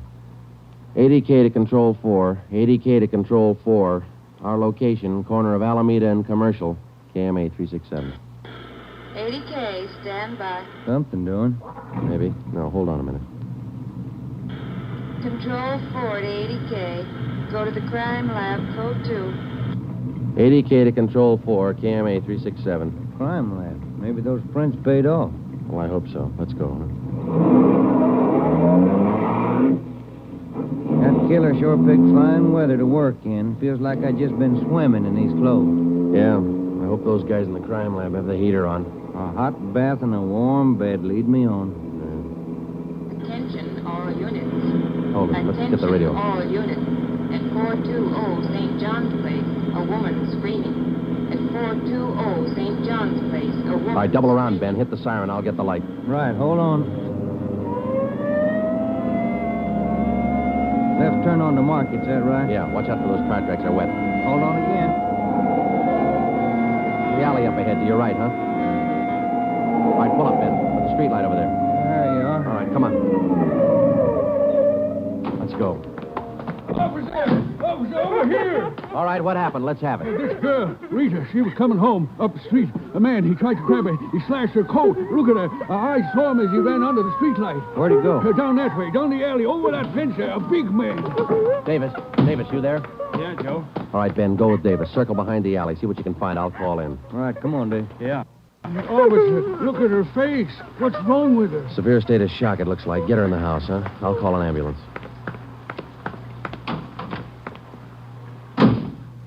ADK to Control 4. ADK to Control 4. Control 4, go ahead. Direct all units in the vicinity to converge on area around St. John's Place from Jackson to Banning Street. A woman attacked by large man with knife. Suspect left seen on foot. Possibly still in area. Request ambulance. KMA 367. ADK, roger, stand by. Attention, all units. Attention, all units. Converge on area around St. John's Place, Jackson to Banning Street. ADK reports woman attacked by large man with knife. Suspect left seen on foot. In 3 minutes, the area around St. John's Place was surrounded. For the next hour, the men combed the neighborhood back and forth. Every building, every storehouse in the 2 square blocks was searched from basement to attic. No trace. The girl, Rita, was hysterical. She could give us only a bare description of her attacker. At 3:45 a.m., a detail was assigned to patrol the area and the rest of the cars, and men were deployed again in the general area from Figueroa to Alameda Street and East 3rd to College Street. The manhunt went on. So did the rain. At 3:54, Ben and I checked in at the Old City Jail building, 2nd floor, the crime lab. Chief Ed Backstrand and Lee Jones were waiting for us. Heard about the call. How'd he get away? Not sure it was him, Skipper. How do you mean? Well, the girl wasn't hurt bad for one thing. No attempted strangling. For another thing, the guy stole her purse. That doesn't sound like the man we're after. Did you get a description from the girl? Didn't jibe too well, what she gave us. She was pretty hysterical. And you raked the neighborhood good? Every corner. Not a sign. You find anything? Yeah. Jones? Yeah, Ed. Fill them in, will you? Not one print on that knife you found, boys. Blood, but not a print. Your killer's crazy like a fox. And how about the scrapings from the girl's fingernails, Lee? Didn't help too much. Rarely do. Not enough to go on. Gotta have a fair-sized bit of flesh to run it for papal ridges. All we found under the girl's fingernails were small bits of skin. Yeah? She probably scratched the guy up some. Might have drawn blood. We had more luck with the footprints. You get an impression? Dried out the ground with torches and cast them. About size 10B. That's fine, Lee. But how about the prints? Only Goodwin was a thumb. Real good. Got it off the wall near the light switch in the bathroom. You classify it yet? Yep. Found it in our single fingerprint file. The print belongs to a man by the name of Long. Robert Long. You got a record, Ed? Yeah. Misdemeanor. 2 arrests for drunkenness last October. Petty theft in December. The mama sheet shows a dishonorable discharge from the United States Coast Guard in 1946. Age 29, 192 pounds, 5 feet 10 inches, dark hair, dark eyes. That's close enough. We got even closer, Joe. Long works as a counterman at the Cottage Cafe down on South Flower. Started there last week on the early morning shift, but he didn't show up for work last night. Good. Where'd you get the tip? The knife you boys found. It didn't have any prints, but it had a brand on it. We ran it down. It was taken from the Cottage Cafe. Mm-hmm. Any address on this Robert Long, Ed? Yeah, got it from his boss. Rooming house on East 1st. Landlady says he hasn't been home in 2 nights. Yeah, now we wait. Rooming house is staked out, and so is the Cottage Cafe, just in case Long decides to show up for work this morning. What time you got, Romero? 6 minutes past 4. All right. We've got every indication that Robert Long's the man we're after. His description, fingerprints, the knife, the footprint, his size. Maybe we're wrong. I don't think so. How about a motive, Ed? I think Robert Long likes to kill. He's thirsty for it. None of the victims were criminally attacked. They were strangled. Bodies mutilated. How about robbery? No. 2 of the women he killed had money in their purses. He didn't touch it. Well, what's next, Skipper? Back on the street? Figueroa to Alameda, East 3rd to College Street. Keep a net around that area and work it back and forth until we're positive he's not inside. I think he is. Until we're positive he's not inside. I think he is.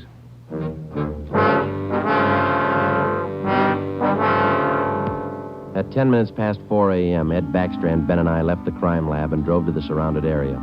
It was still raining. We passed several patrolmen from the reserve unit making the rounds. They didn't look any more comfortable than we felt. At Broadway and Alpine Street, Ben and I got out and started patrolling on foot again. Backstrand followed in the car to maintain a radio check. We must have covered 24 blocks and a half a dozen coffee counters before we got to the Criterion Restaurant and Donut Shop, a few blocks up the street from the Cottage Cafe. Hey, Skipper, you want to take a minute for some hot coffee? I'll keep an ear on the radio. You two go ahead. You look drenched. We are. Can we bring you some back in a paper carton? Fine, thanks. Cream. No sugar. All right, Ed. Come on, Ben.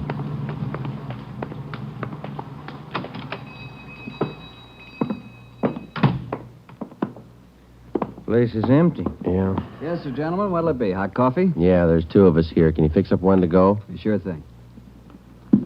Say, on that 1 to go, cream, no sugar. Right. Say, you fellas cops? Yeah, why? No offense, just wondering. Here you are. Thank you. Cop in uniform was around a couple hours ago. Wanted to know if I'd seen some guy he was looking for. Tall, about 190 pounds, mustache, about 30 years old. Yeah, that's the description he gave me. He was looking for the guy. So are we.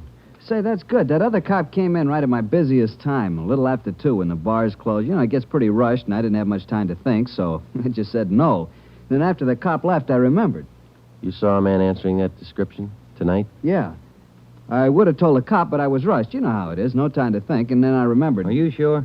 Oh, I'm sure, all right. Whoever he is, he's a lady killer. What do you mean? No offense. There was a sharp-looking dame down the end of the counter, and this guy breezes in and picks her up. Talks to her about 20 minutes, buys her a cup of coffee, and they walk out together. Do you remember what she looked like? Oh, nice-looking dame. Not beautiful, you know, more on the cute side. Ben, you got that morgue shot? Oh, yeah. Here it is. Thanks. Here's a picture. This the girl? Let's see. Yeah, that's her. Who is she? I don't know, mister. Down at the morgue, they call her Jane Doe, number 7.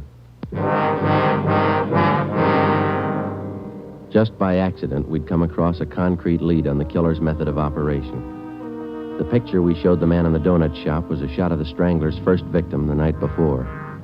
Evidently, the killer would enter a bar, coffee shop, or restaurant, strike up a conversation with a woman, make friends with her, either buy her drinks or invite her to a bar in the neighborhood, and then the rest of the puzzle was still unsolved. We went back to the Cottage Cafe and checked with the men on stakeout. Not a sign of them, Chief. How are you men covering the place? Baxter up in front in the booth across from the cash register. Lyman's back with the dishwashers. I'm at the counter. When's Long due to report for work, Dave? At 5. About 20 minutes to go. You're lucky you're inside. It's wet out there. You'll look it. All right, Davis. We'll be around about 5. Right, Chief.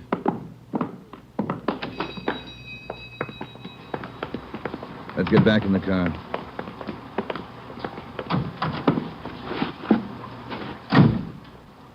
Where to, Skipper? Cruise the next 2 blocks, but don't go too far.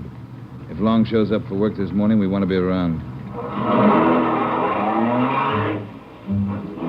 The next 10 minutes dragged by. The rain kept on. Backstrand chewed nervously on a cigar. At South Flower and First Street, the sewers were clogged with street refuse. The rain backed up and filled the intersection. A group of aircraft workers huddled together in a doorway on one corner, waiting for the bus. It was cold and damp. I opened one of the back windows in the car to get some fresh air in. Off in the distance and close by, we could hear the sounds of a big city waking up slow to a rainy January morning. It was 8 minutes to 5. Attention all units. Attention all units. At 780 East Main, a restaurant. Man answering description of murder suspect. All right, Romero, step on it. Right, Skipper. About 10 blocks away, Ed. Who's going to cover the men at the Cottage Cafe? If this is a blind lead, it won't take us long to find out. They can handle it alone if they have to. Well, hang on. Look out. We're skidding. That was a close one, Ben. Yeah. If this is the guy, I owe you $5, right? Yeah. Attention all units. Additional information on your call to 780 East Main. Officers in pursuit of suspect. Suspect is on foot. Step on it, Romero. Attention all 2 more blocks, Skipper. Watch it, Ben. Next one to the left. Got it. That's the joint up ahead there. All right, watch your step and don't take chances. Don't play with him. Right. Here we go.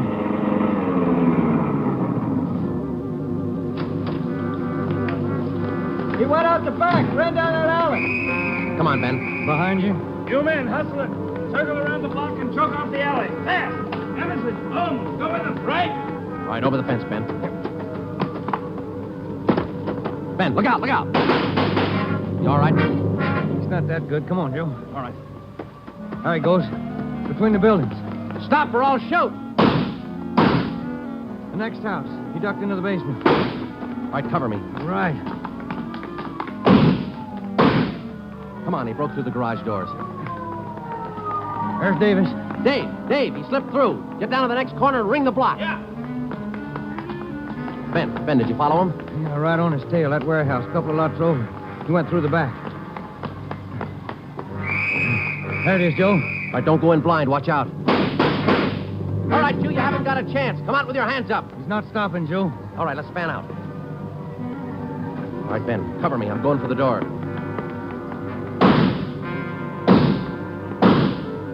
All right, Ben, come on. You're clear. You spot him?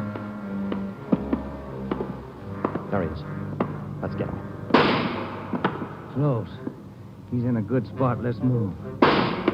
He's up in the loft. Come on, let's head for the stairs. Will you? Easy. You spot him, Ben?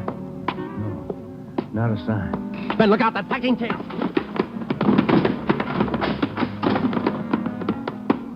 Kind of close, huh, Joe? Yeah. Let's get that punk now. Look out, Joe. There's another one. All right, you. We got the warehouse surrounded. Come on down. All right, then we'll blast you out. Joe, he's dropping down the ladder. He's going for the front door. They're waiting for you with Tommy guns out there. They'll cut you down. Stop. Joe, he's got the door open. He's making a break for it. He's crazy. He's trying to shoot his way out.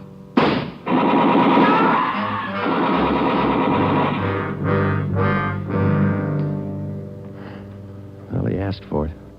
Yeah. Let's take a look.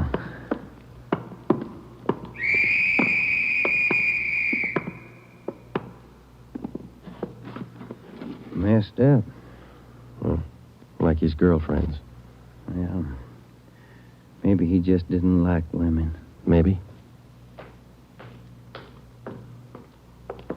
Hi, Ed. You all right? Tired. This is him, huh? Even the scratches that girl made on his face. Description match? 5'10", 192 pounds, dark hair, dark eyes, age 29. Robert Long, killer.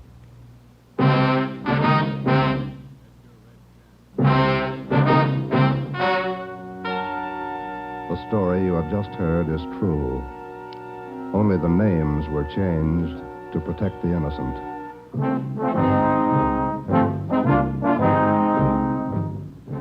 You have just heard the 10th in a new series of authentic cases transcribed from official files. Technical advice for Dragnet is furnished by the Los Angeles Police Department.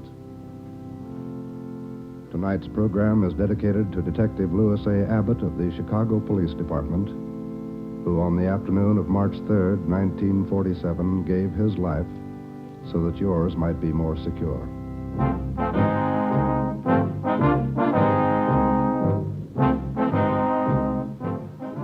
Dragnet came to you from Los Angeles. If you enjoyed tonight's production of Dragnet, you'll probably want to listen this Saturday evening to a pair of adventure shows featuring two well-known Hollywood personalities. You'll enjoy Brian Donlevy, star of Dangerous Assignment. Also on Saturday's schedule is Richard Diamond, private detective, as played by the screen's romantic tough guy, Dick Powell. Listen to both of these exciting programs this Saturday over most of these NBC stations. This is NBC, the national broadcasting company.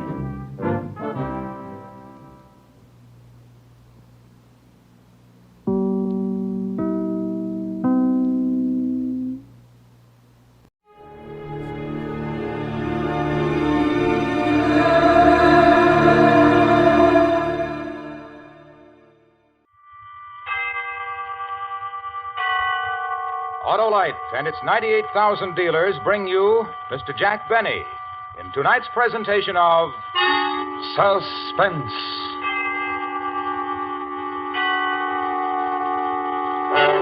Tonight, Autolite presents a story about a man who worked for 30 years to prepare a most unique personal retirement plan.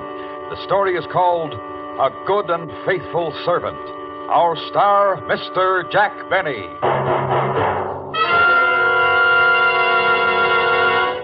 Hello there, Harlow. Well, the legislative luminary. How are you, Senator? My car is giving me trouble, Harlow. Your car? What's wrong with it, Senator? Well, it gets going slower than a loser leaving office. It rides rougher than a tax debate and uses more gas than a 3-day filibuster. Well, it may be spark plug trouble, Senator. Spark plugs should be checked every 3,000 to 4,000 miles, so see your nearest Autolite spark plug dealer. His exclusive Autolite plug check indicator will quickly show the exact condition of your spark plugs. If they're worn out or wrong for your style of driving, he'll recommend resistor or standard type, ignition-engineered Autolite spark plugs for smoother performance, quick starts, and gas savings. Sounds like a propitious proposal, Harlow. How do I find this Autolite spark plug dealer? Why, just phone Western Union by number and ask for Operator 25. She'll quickly tell you the name of your nearest Autolite spark plug dealer where you can get the finest spark plug service money can buy.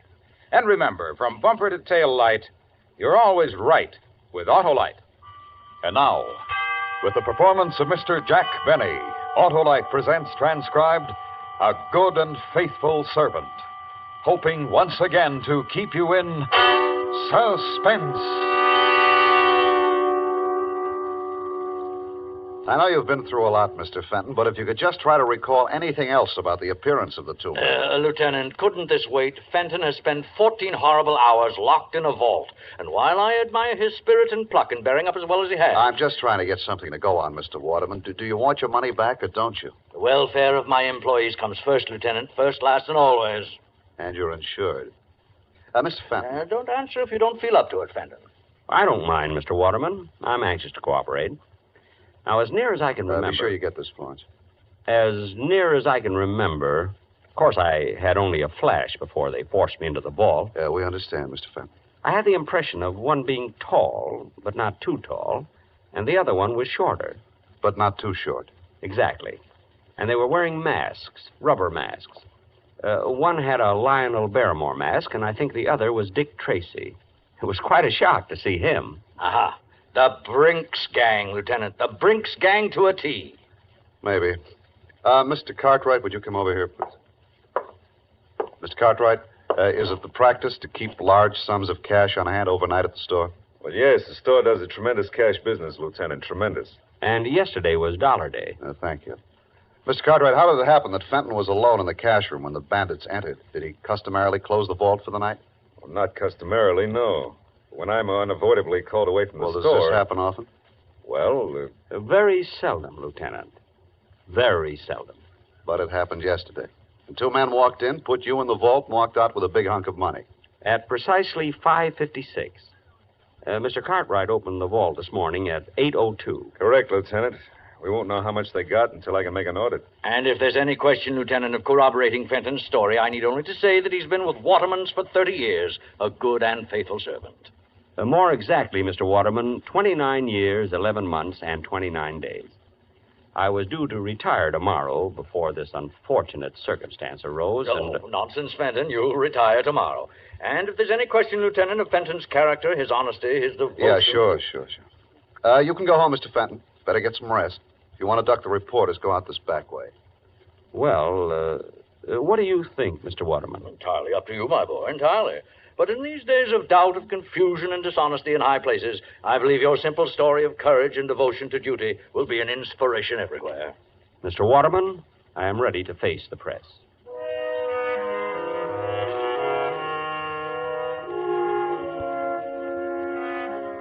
They were all very nice to me. The reporters, the police, Mr. Cartwright, and especially Mr. Waterman. All that money missing. $50,000. Yet his only concern was for me. I thought that if I could afford it, I'd like to buy him some little token of gratitude. Then I thought again. In my desk at the office, there was a secret compartment, and in that compartment was $50,000. I guess I could afford it.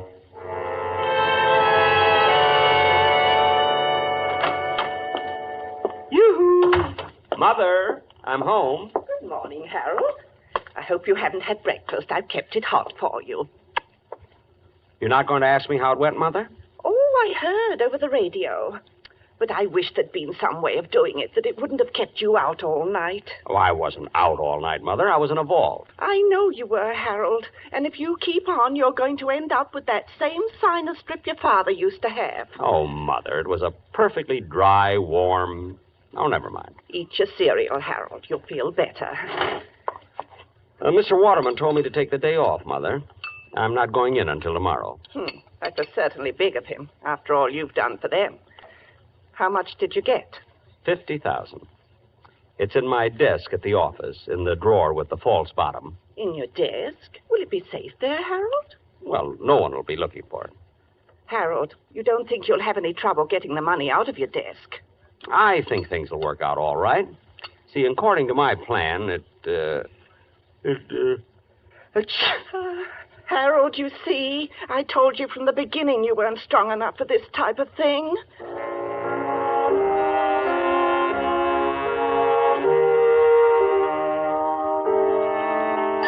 The next morning at 8:43, I punched in at the store. Figuring 308 working days a year, that made 9,240 punches.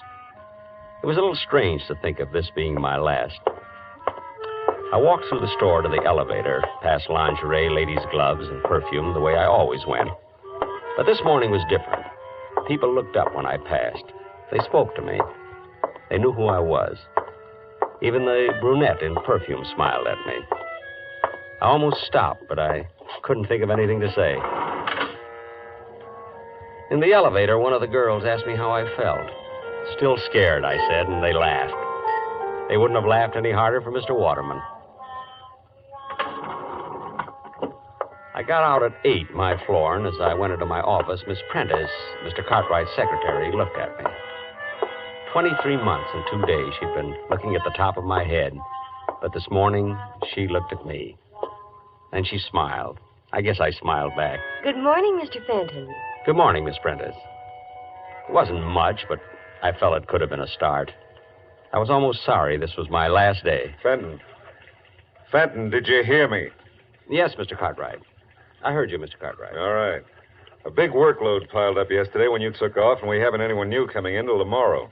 Not that I want to overload you on your last day. An honest day's work for an honest day's pay, Mr. Cartwright. Oh, good. I'm still trying to find out how much was taken in the holdup, so you're on your own.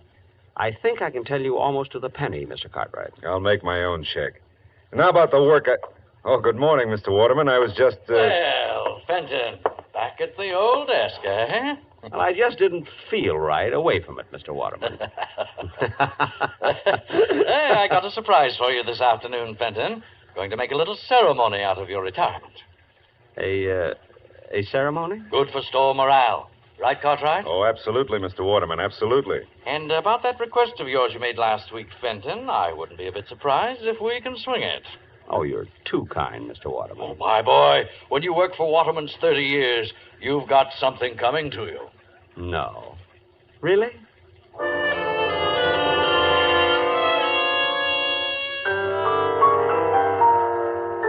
I ate my usual lunch that day, the Thursday Blue Plate Special at Elmo's Grotto.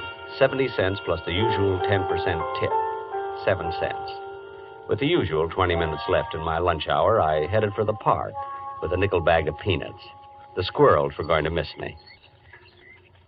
No, Mr. Waterman. You've had 3 already. Give Mr. Cartwright a chance.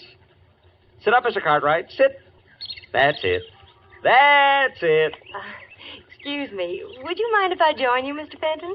Why, Miss Prentice. Of course. Of course not. Sit down. Thank you. Move over, Mr. Waterman. He does look a little pompous, doesn't he? Which one is Mr. Cartwright? There, with the small mustache. He bites. And, is there a Miss Prentice? Well, there is, but I believe she is, well... Nesting? Well... How long have you been feeding them, Mr. Fenton? They seem so friendly. 30 years, Miss Prentice. My favorite animal. You give a squirrel a nut, and does he eat it? No. He runs away and stores it in a hole. We could all benefit from their example. And now that you've stored your little nest egg, you're retiring, Mr. Fenton. Well, you might say that, yes. You're quite a fascinating character, Mr. Fenton. Me? I'm sorry I didn't know you sooner. You know, the whole store is talking about your ordeal in that vault. Oh, it wasn't so bad. In fact, I've always rather liked the vault. What an odd thing to say. Well, chacun est son goût, Miss Prentice. That's French for each to his own taste. Oh, you've been abroad, Mr. Fenton. Me? Oh, my goodness, no. Oh, but you will now that you're retiring. No, I've got my eye on a little cottage by a lake and woods. Lots of squirrels there. And no time clocks. You and your wife? Mother. Oh, I hope you get it, Mr. Fenton. Thank you, Miss Prentice. I wonder what the robbers are going to do with all that money. I wonder. It's 5-1. Shall we go back and punch in, Miss Prentice?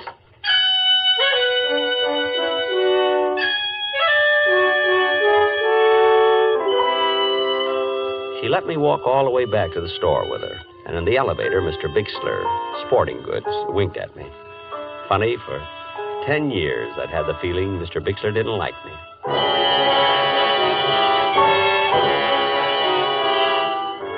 There was quite a gathering in the cashier's office when we arrived.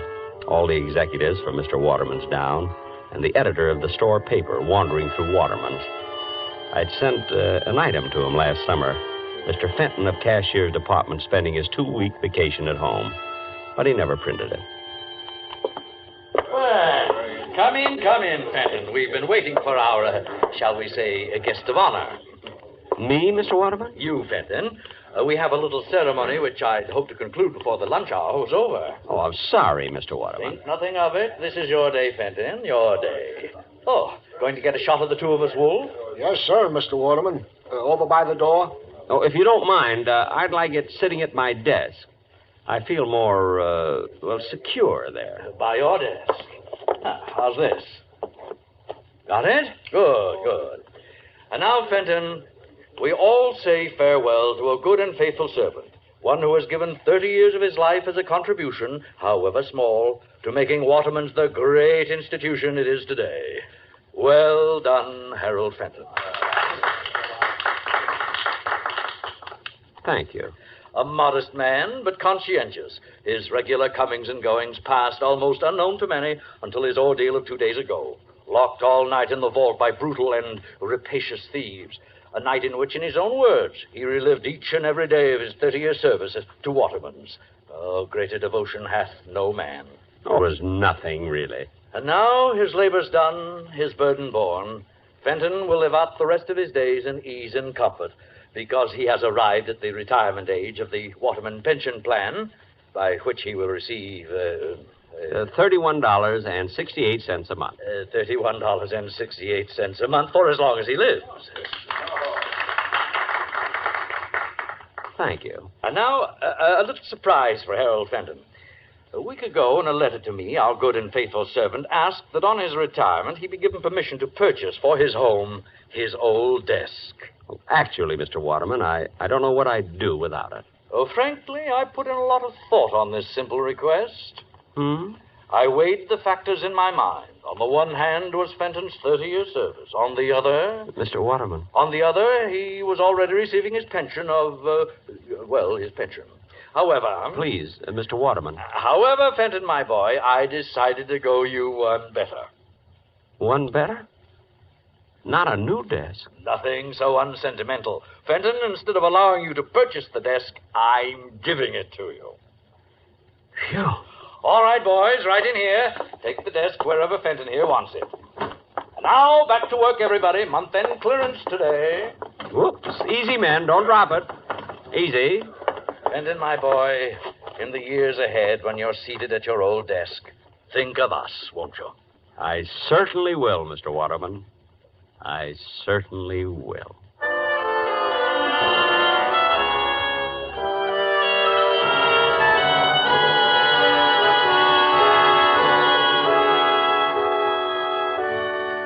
Autolite is bringing you Mr. Jack Benny in A Good and Faithful Servant. Tonight's presentation in radio's outstanding theater of thrills, Suspense.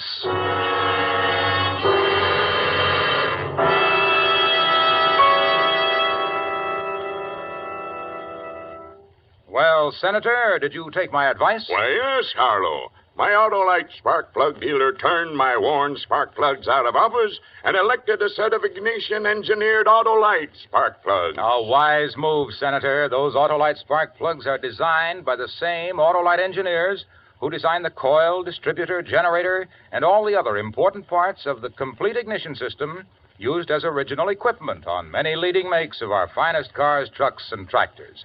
They're world famous for quality and performance. And my Autolite spark plug dealer nominated Autolite resistor spark plugs for my car, Harlow. Ah, you're on top now, Senator, because Autolite resistor spark plugs represent one of the greatest advancements in spark plugs for automotive use in the past 20 years. They offer proven advantages such as double life, gas savings, and smoother performance. And they're specified as original equipment on many leading makes of our finest cars. What's more, the Autolite resistor spark plug is just one of a complete line of ignition-engineered Autolite spark plugs for every use. So, fellow citizens, be sure, vote for Autolite. Right, Senator. Friends, take a tip from me and see your nearest Autolite spark plug dealer this week. And remember, from bumper to tail light, you're always right with Autolite. And now, Autolite brings back to our Hollywood soundstage Mr. Jack Benny in Elliot Lewis's production of A Good and Faithful Servant, a tale well calculated to keep you in suspense.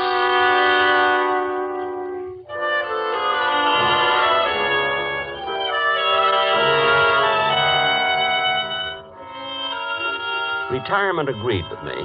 A walk to the park to see my friends when I felt like it. A leisurely lunch at Elmo's Grotto when I felt like it. And when the need arose, a little gardening. Mother and I were very happy. You've done enough for one morning, Harold. Your back will go out again. All through, Mother. Just cleaning off the spade. What were you planting this morning, Harold? Mother, if anything should happen to me, knock wood. Knock wood. Right in between the beets and the radishes, there's a very rich patch of dirt. Son, aren't we going to get our little cottage by the lake? I have to go in town today, Mother. I might just inquire around. Oh, good. You know, Mr. Waterman is really a very sweet man. The Waterman pension plan. I just wish I could tell him how happy it's made me.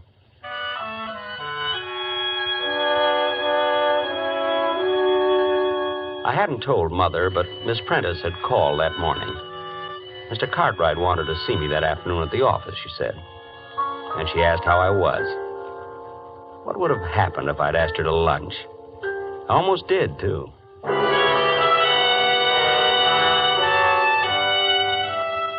In the cashier's office at the store, Miss Prentice smiled when she saw me, and I smiled back.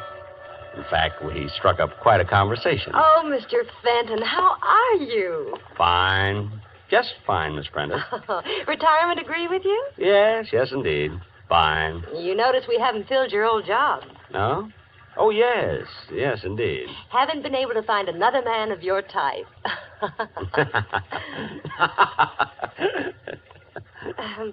Well. Is that you, Fenton? Come on in here. Coming, Mr. Cartwright. Sit down, Fenton, sit down. Thank you. Just trying to clean up accounts on the robbery. Fenton, what was your final tally again? 50,000, almost exactly, Mr. Cartwright. You're way off. That doesn't check with my audit at all. I'm quite sure of my figures. Well, then you're wrong, that's all. My check shows they got away with 82,000. 82,000? Right. Now, if you'll just sign the necessary statements corroborating my audit... I can't do that, Mr. Cartwright. And just why can't you? Don't you take my word for it? Frankly, no. Fenton, look. You're retired. It's nothing to you one way or the other. You just made a little mistake in your figures, that's all. Mr. Cartwright, are you asking me to help cover up a shortage in your accounts? All right, Fenton, I'll lay it on the line. Temporarily, I'm a bit short. Involvement with a woman and... you wouldn't understand. I most certainly wouldn't.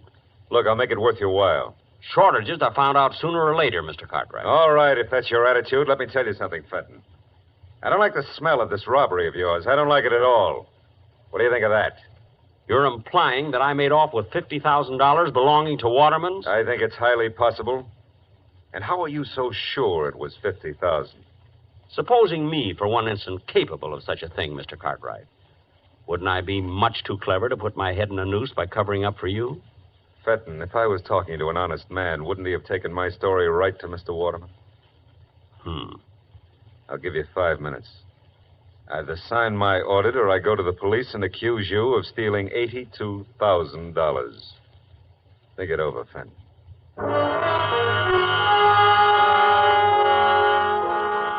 No question about it, Mr. Cartwright's dishonesty might be a bit awkward for me.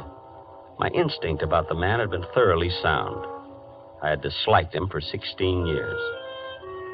Well, there was only one safe way out of it. Well? Mr. Cartwright, if you need money... Yes? Why don't you rob the vault? Actually, it isn't hard at all. Well, how do I get away with the money? I'm sorry, I never reveal professional secrets. Well, then you'll have to help me, Fenton. Lock me in the vault and you get away with the money. Me? Sure. Then we're both in the clear for good. Help me out, Fenton. You mean I'm going to clear out the vault a second time? You'll never regret it. Regret it? The fact is, I'd rather enjoy it.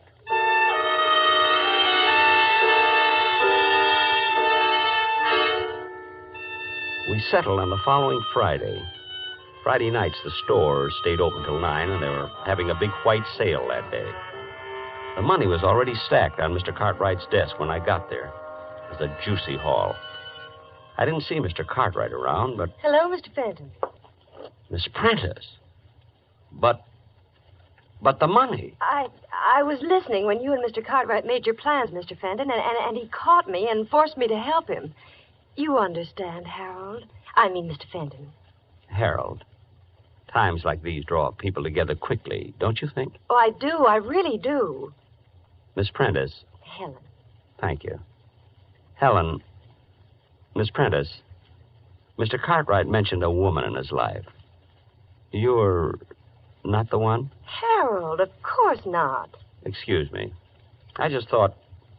You remember the office party last Christmas? Oh, that? Well, that was just because he was under the mistletoe. And if you'd been under it instead of Mr. Cartwright... Really? Well... Oh, Fenton, you're here. Good. Anybody see you come up? It doesn't matter, really, Mr. Cartwright. Might even be better that way. Then you and Miss Prentice can say that I left minutes before the bandits arrived. You're right, of course, Harold. Thank you. Are you ready, Mr. Cartwright? I brought some wrapping paper for the money. Even brought along a handle with care sticker. That's the Fenton touch, you know. Get on with it, will you? No need to be nervous. There. Neat? I spent 8 years in wrapping and mailing. All right. You know what to do with it, Helen. I know. Just a minute, Mr. Cartwright. I'm to take the money, remember? There's been a change, Fenton. We rewrote the script. You think that's wise? To fly in the face of my experience? Now, look, Fenton, we're not children. You lock us in the vault and take off with the money. You think we'd ever see you again? Well, you're questioning my honesty? I'm sure Miss Prentice will vouch for me. We're rather good friends. Miss Prentice, Helen. Unfortunately for you, Fenton, Helen's on my side. Now, if you wouldn't mind getting into the vault, huh? Me? In the vault? But... This is a loaded gun, Fenton. Get in the vault. But... You came back for a second helping, that's all. The Confederate got away with the money, but I courageously slammed the vault door on you and went for help. But... Will they believe me? I imagine they'll find $50,000 somewhere around your house. They'll believe me. Helen. I see. I'm sorry, Harold. It's a nasty trick, but we're nasty people. You should have stuck to squirrels. Just one thing, Fenton. How did you ever get that $50,000 out of here the first time? How? Well, I didn't, Mr. Cartwright. You didn't? Then where is it? It's still in the vault. I don't believe it. Oh, it's quite cleverly hidden. It took me most of that night. I was locked in. Get in there and show me. I'm sorry, Mr. Cartwright. Get in there. No. I went through a lot for that money, Mr. Cartwright. 30 years. I just as soon you shot me. Helen, hold the gun on him. I'm going in and look. Well, don't be long. What if somebody should walk in? I'll be able to see if he's lying. Just watch him. You see anything? Not yet. I don't think it's possible that... Open the door so I can get some more light. Must be true. Crime changes people. I had never lied, yet I lied to Cartwright. I had never used violence, yet I got behind Helen and... Hey! I guess I'll go home. Mother will be wondering what's happened to me.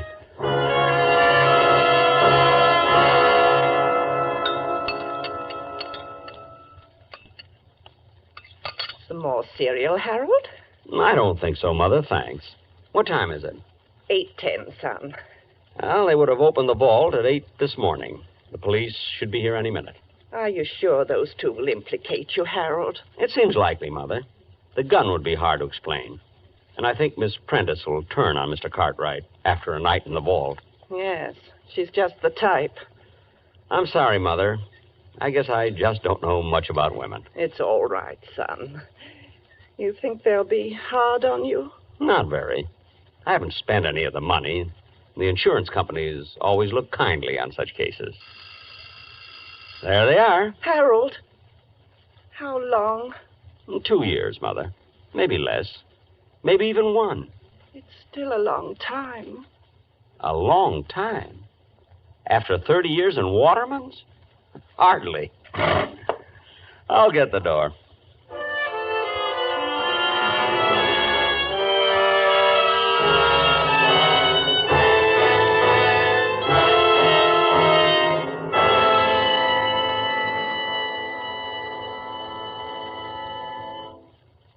Suspense, presented by Autolite. Tonight's star, Mr. Jack Benny. This is Harlow Wilcox speaking for Autolite, world's largest independent manufacturer of automotive electrical equipment. Autolite is proud to serve the greatest names in the industry. They are members of the Autolite family, as are the 98,000 Autolite distributors and dealers in the United States and thousands more in Canada and throughout the world. Our family also includes the nearly 30,000 men and women in 28 great Autolite plants from coast to coast and in still other Autolite plants in many foreign countries, as well as the 18,000 people who have invested a portion of their savings in Autolite. Every Autolite product is backed by constant research and precision built to the highest standards of quality and performance. So remember, from bumper to tail light, you're always right with Autolite.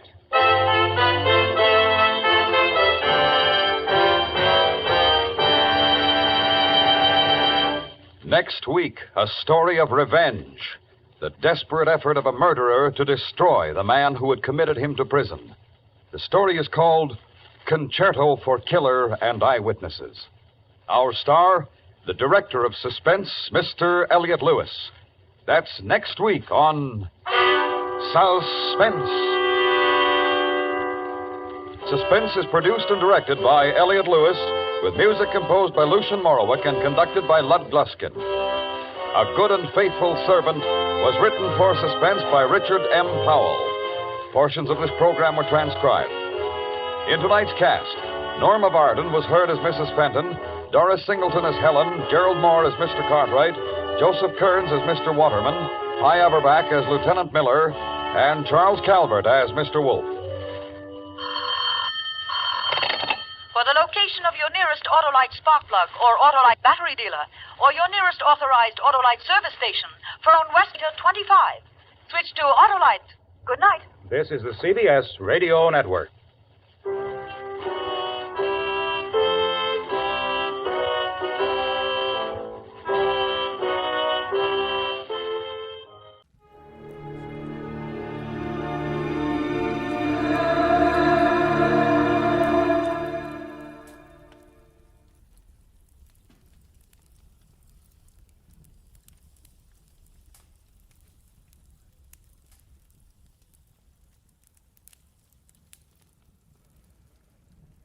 Get this and get it straight.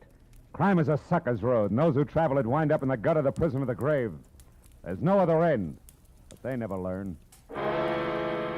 from the pen of Raymond Chandler, outstanding author of crime fiction, comes his most famous character in The Adventures of Philip Marlowe.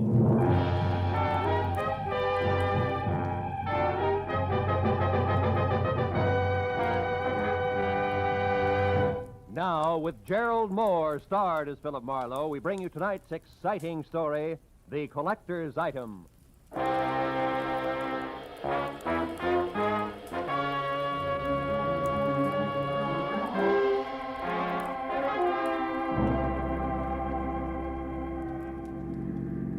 Hey, turn the corner, cabbie. Don't lose them. Don't worry, mister. There they are up ahead of that new nest. Uh-huh. And a white Panama hat shows up through the back window of that cab like a signboard. Besides, I've been doing okay so far, ain't I? We stayed in this tail for 20 minutes now. Yeah, but I've been tagging the guy under that hat for 6 hours. 6 hours? For a movie, a Turkish bath, 3 bars, a restaurant, and 2 museums. Close the gap a little, huh? Whatever you say, mister. They're liable to spot us. How much longer you gonna keep this up? What difference does it make as long as your flag's down? Big difference. My old lady'd be awful sore if I don't get home tonight. And this follow-the-leader routine looks like an endurance contest. Take it easy, cabbie. At 10 o'clock tonight, a certain big deal will be closed, and then we can both forget about that guy up there and go home. Big deal? What kind of big deal? I ain't nosy. I just don't want no trouble. You'll get no trouble. It's approximately legal, ain't it? Legal is Confederate money.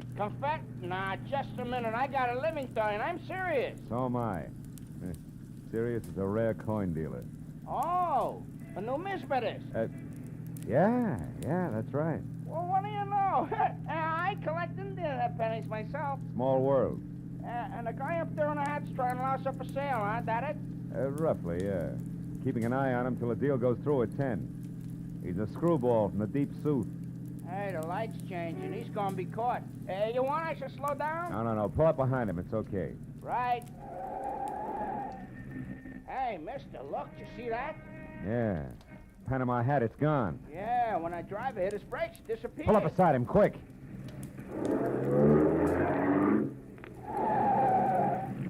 you see? Yeah, the seat's empty. Ooh, what a pair of chumps. They've been chasing nothing but a hat propped up in the back of that seat. No kidding.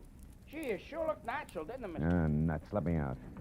Now, look, you get to the other driver. Find out where he dropped his passenger off and anything else you can. Here's $30 for your trouble. Wow, for that kind of dough, my wife can go ahead and get some. Call me at the office, mister. Just ask for Joe Joplin. Keep your shirts on, you get there!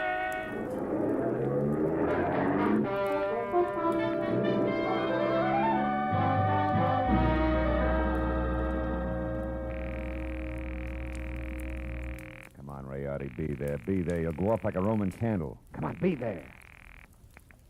Hello. Ah. Hello, Leon Rayardi speaking here. Marlowe, Rayardi, I got bad news for you. Huh? Our boy, Seth Appleboro, pulled a backwoods gag on me, and I fell for it, flat on my face. He shook me.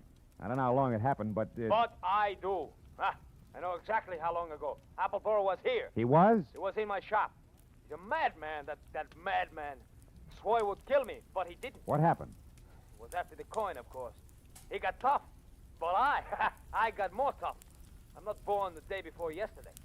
I was forced to ruin a beautiful Renaissance vase on his stupid skull, but at least I got rid of him. So I say phooey on Seth Appleboro. Oh.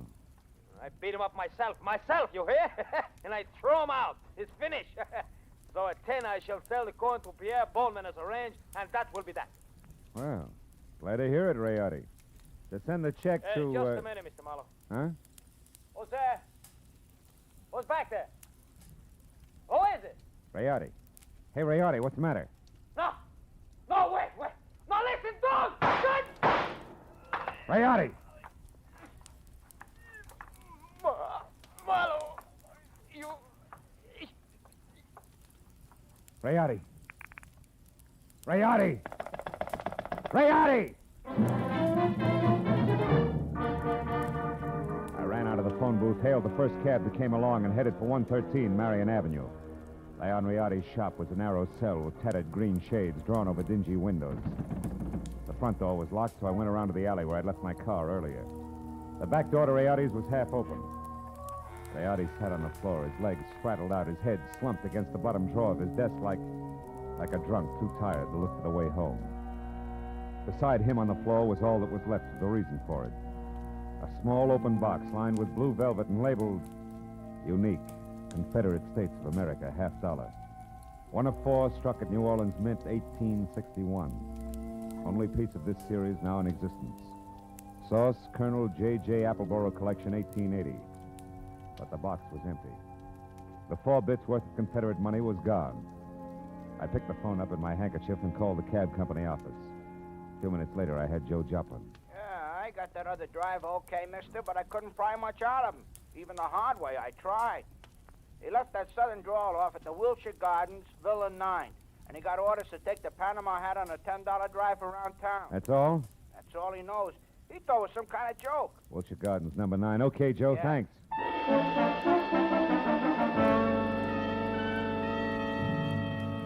I called Homicide, told Lieutenant Matthews where he could pick up the body, and before he could order me to stick around, promised to fill in the details later and hung up. After that, I got in my own car and drove to the Wilshire Gardens Hotel, Villa 9.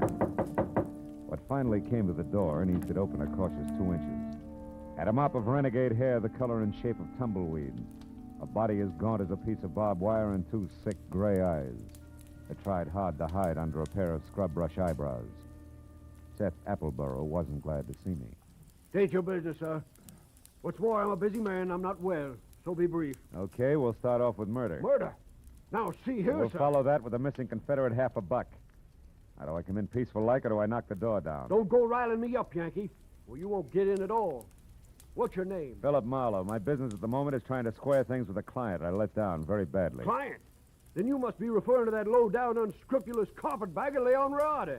You're a little confused, aren't you? Riotti's from Italy. From northern Italy, sir. And a crooked, unprincipled carpetbagger. You said that. The kind who strips the South of her treasures, who pillages and loots and... What? A gun? Well, what's the meaning of that firearm in your hand, sir? I haven't got time for another civil war. Now get away from that door. I'm coming in. You carpetbagger. Now, let's knock off the nonsense, Appleboro. Where's the $50? Where, indeed. My poor old fool of a grandpappy, the colonel, sold it. Sold it for practically face value, sir. Just to keep body and soul together on the plantation back in 1880. And what he was give for it wasn't worth dirt compared to what that fine old piece of Confederate money's really worth. All right. Where is it? Come on, hand it over. Oh, I don't have it, sir. Oh. Not yet. But by ginger, I'm going to get it. And when I do, it's going home where it belongs, you hear? To the South. Oh. You better go to the couch and take another pull on your mint julep, Buster. You look bad. My head. And then I want that coin. I'm not kidding. That Riotti crowned me with an iron pot.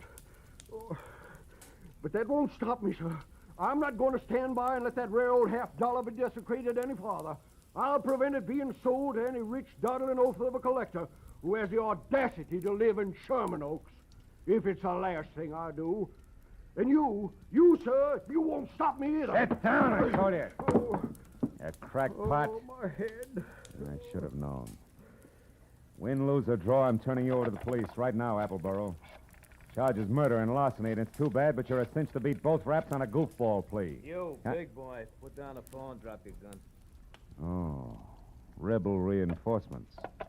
Drop it, I said. Oh, friend indeed. Providence is still smiling, sir. Yeah, sure.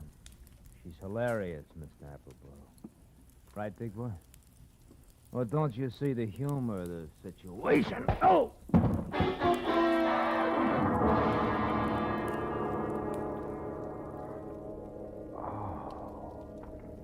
The stranger had a flat, saucer face. A sour grin in the left hand like a trip hammer. I'd done my best to roll with a punch, but I'd still caught enough of it to jar my brains loose. When I finally got up again, Villa 9 was empty. It took a while for that to soak in, along with another fact. I was up against a team. Appleboro and Saucerface. Also, it was now 9:30, which gave me just half an hour to get to Sherman Oaks for what had to be the next scheduled meeting.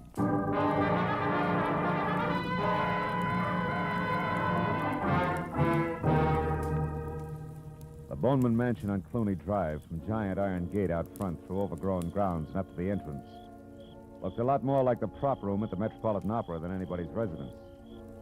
When I lifted the brass ring in the brass lion's mouth and let it fall, got another surprise. She had deep hazel eyes with long lashes, close-cropped copper-colored hair, and packed full green suede dress that put no strain on the imagination. Her bare shoulders made you think of toasted marshmallows. Hello. Hello. You wouldn't be Pierpont Bowman, huh? And you must have had some reason for knocking, other than window shopping. Yeah.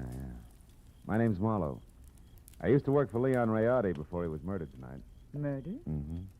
Is this supposed to concern my Uncle Pierpont? Yeah, I think it does. From the fuss that's being kicked up about 4 bits worth of Confederate money, you'd think that it was a chest of Easterling sterling silver. Only 4 bits, huh? Uh-huh. Yes.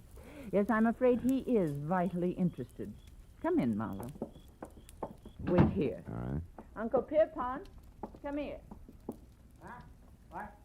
What's the matter, Christine? There's a man here to see you, and Mr. Marlowe. You'd better talk to him. Oh, what do you want? Huh? Oh, you. What is it, Marlowe? Now, it's about the $50, the one you intend to buy from Leon Rayardi, Mr. Bowman. Oh, yeah. Well, what about it, man? Rayardi was murdered tonight. That murdered, you say? Mm-hmm. If that's true, he hasn't had time to hit the ground yet. What's your game, Sonny? You must have some kind of a game. What is it? No games. I'm telling you, Rayardi was shot and the coin stolen. Are you sure about that? Are you positive? No mistake? Are you certain, Marlowe? I couldn't be more certain if it was tattooed on my forehead. I heard it happen and saw his body over an hour ago. What do you think of that, Uncle Pierpont? Marlowe looks at dead bodies, too. I think it's poppycock. Yep. What do you think, Chris? Wait a minute. Let me tell you what I think. It's more to the point. I came here because I'm also certain that the man who killed Rayardi is the man who took the coin. And that he'll show up here in the next few minutes posing as Rayardi and try to sell you that $50 as planned. I want you two to help me get him. You know, Marlowe, I think you're bombing. Now, look, baby, I've had quite enough... Hold on now. There's just one teensy thing wrong with your little scheme, Marlowe. You see, 10 minutes ago, Leon Rayardi, or someone who said he was Leon Rayardi, was here. I gave him $37,000 cash as agreed, and he gave me this, the only one of its kind in the world, the 1861 Confederate $50.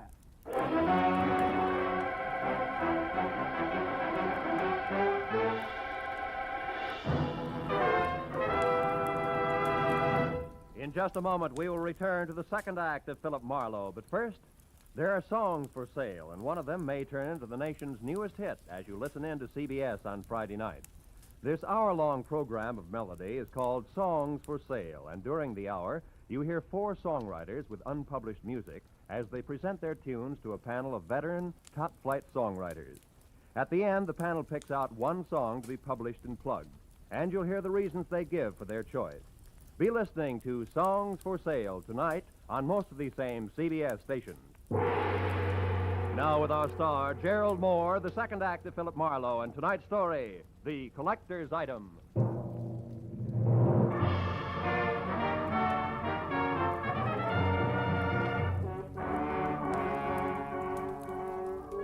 When the wobbly screwball collector clinked the $37,000 50-cent piece on the tabletop in front of me, his eyes flashed on like a pair of unfrosted light bulbs. And something close to frost started to collect in the upturned corners of his mouth that smiled like the cat that had just eaten the canary, cage, birdseed, and all. There was little doubt about it. Septuagenarian Pierpont Bowman was what an eccentric would call eccentric. And he was very unconcerned with the murder of Leon Rayardi, and very fuzzy about what Rayardi's impersonator had looked and sounded like. I'm afraid I can help little on that score, Mr. Marlowe. Only had eyes for the coin.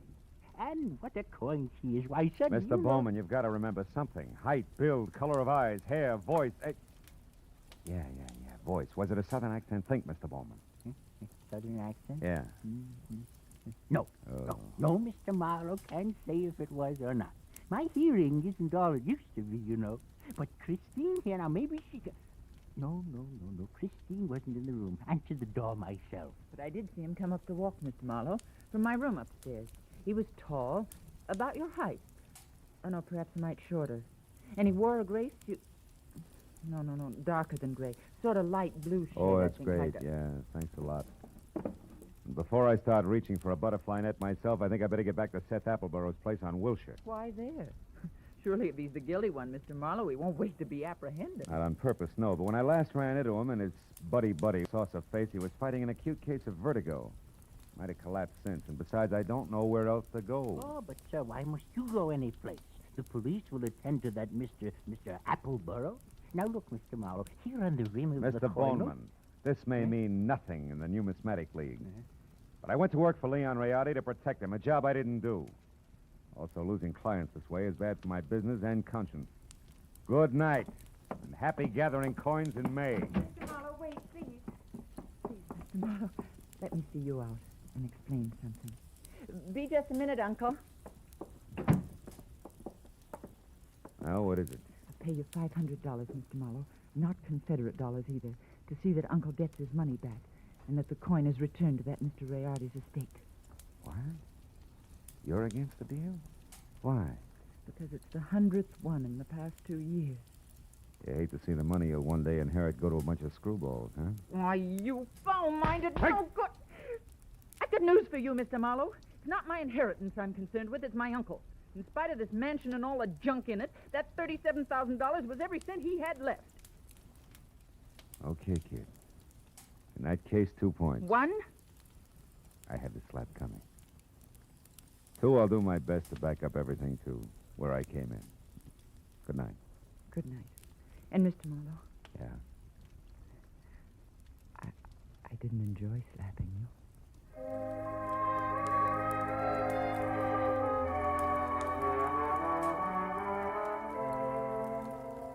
She said it like she meant it. 20 minutes later, I was back at the Wilshire Gardens where I found Villa 9 as dark and quiet as the bottom of a well. I had just about decided to quit playing long shots labeled I hope he passed out on his front doorstep when, from a nearby clump of pepper trees, I caught a glimpse of a shadowed figure moving toward me, one slow step at a time. I knew that I was spotted and strictly sitting duck, so I tried the only possible out. General nonchalance, my back to the pepper trees long enough for the not-so-stealthy hunter to get within hunting distance. And a good evening to you, Brother Appleborough. Now, sir, get up and start talking. What? Well, Saucer Face. Thought I had your partner. Hey, not wrong, Hasty. You're still doing it. Appleborow's my partner like you look good in tights. The name is Locke, Fred Locke, Treasury Department. Treasure? You mean you're after Appleborough? Uh-huh. I sapped you because from the gab I overheard, I figured you were nothing but a lone wolf shooting with a coin. Oh. Appleborough, friend, is big game. He's wanted on half a dozen counts, a lot more important than this Confederate $50. Yeah, but he must have gotten away from you because He did. Jumped out of my car a couple of blocks from here. But how do you know about that? Who are you? Oh. Well, name's Marlowe. I'm a private detective, license included. Wait a minute. Here. I know that Appleborough got away because he's already been up to the Boneman place where he posed as my client, Leon Rayardi, who, incidentally, he killed so he could sell the Confederate lucky piece up there for $37,000. Quite a hunk of change. Mm-hmm. Well, sorry we crossed our wires, Marlowe, and thanks for the word. Oh. But don't worry, he won't get far. Us T-men will see to that. Keep in touch with the department if you find out anything, will you? Sure. Oh, say, Locke. Yeah? Just a hunch. Oh, like what? Like you're a cockeyed liar. Like Treasury men don't call themselves T-men. Any more than private detectives call themselves private eyes. Now, Locke, let's try inside your jacket. And one, get rid of this non-Treasury Department Luger. And 2, check the wallet and see if at least Fred Locke is your real name. All right, it's my name. Yeah, surprise it is. Out of imagination, T-man. Come on, get up and start working on a few other questions like where Seth Appleborough is at the moment and exactly what that guy in is with boss. Well, do we keep this up all night? No. I'll tell you everything. Okay. I'll tell you everything. Okay. Now, first the setup. Come on. Yeah. There were 2 of us. Me and Adam. No!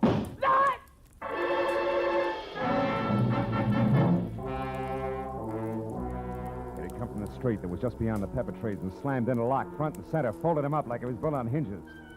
By the time I was out of the impact area and had my .38 in hand, he The only target I had was a pair of taillights blinking out of sight in a funnel of dust.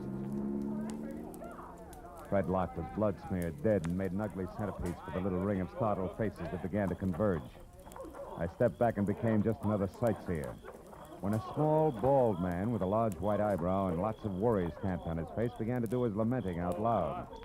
He was the Wilshire Gardens hotel manager and didn't care much for public spectacles on the home grounds. Oh, my goodness. 1 minute that Mr. Appleborough unconscious in his car, and the next this man is shot to death. Hey, wait a minute. Appleborow's unconscious in his car? Where? At the other end of the grounds. There's a nasty cut in his forehead. One of the guests just found him there. I was just about to call a doctor. Never mind the doctor. Show me the way. Come on.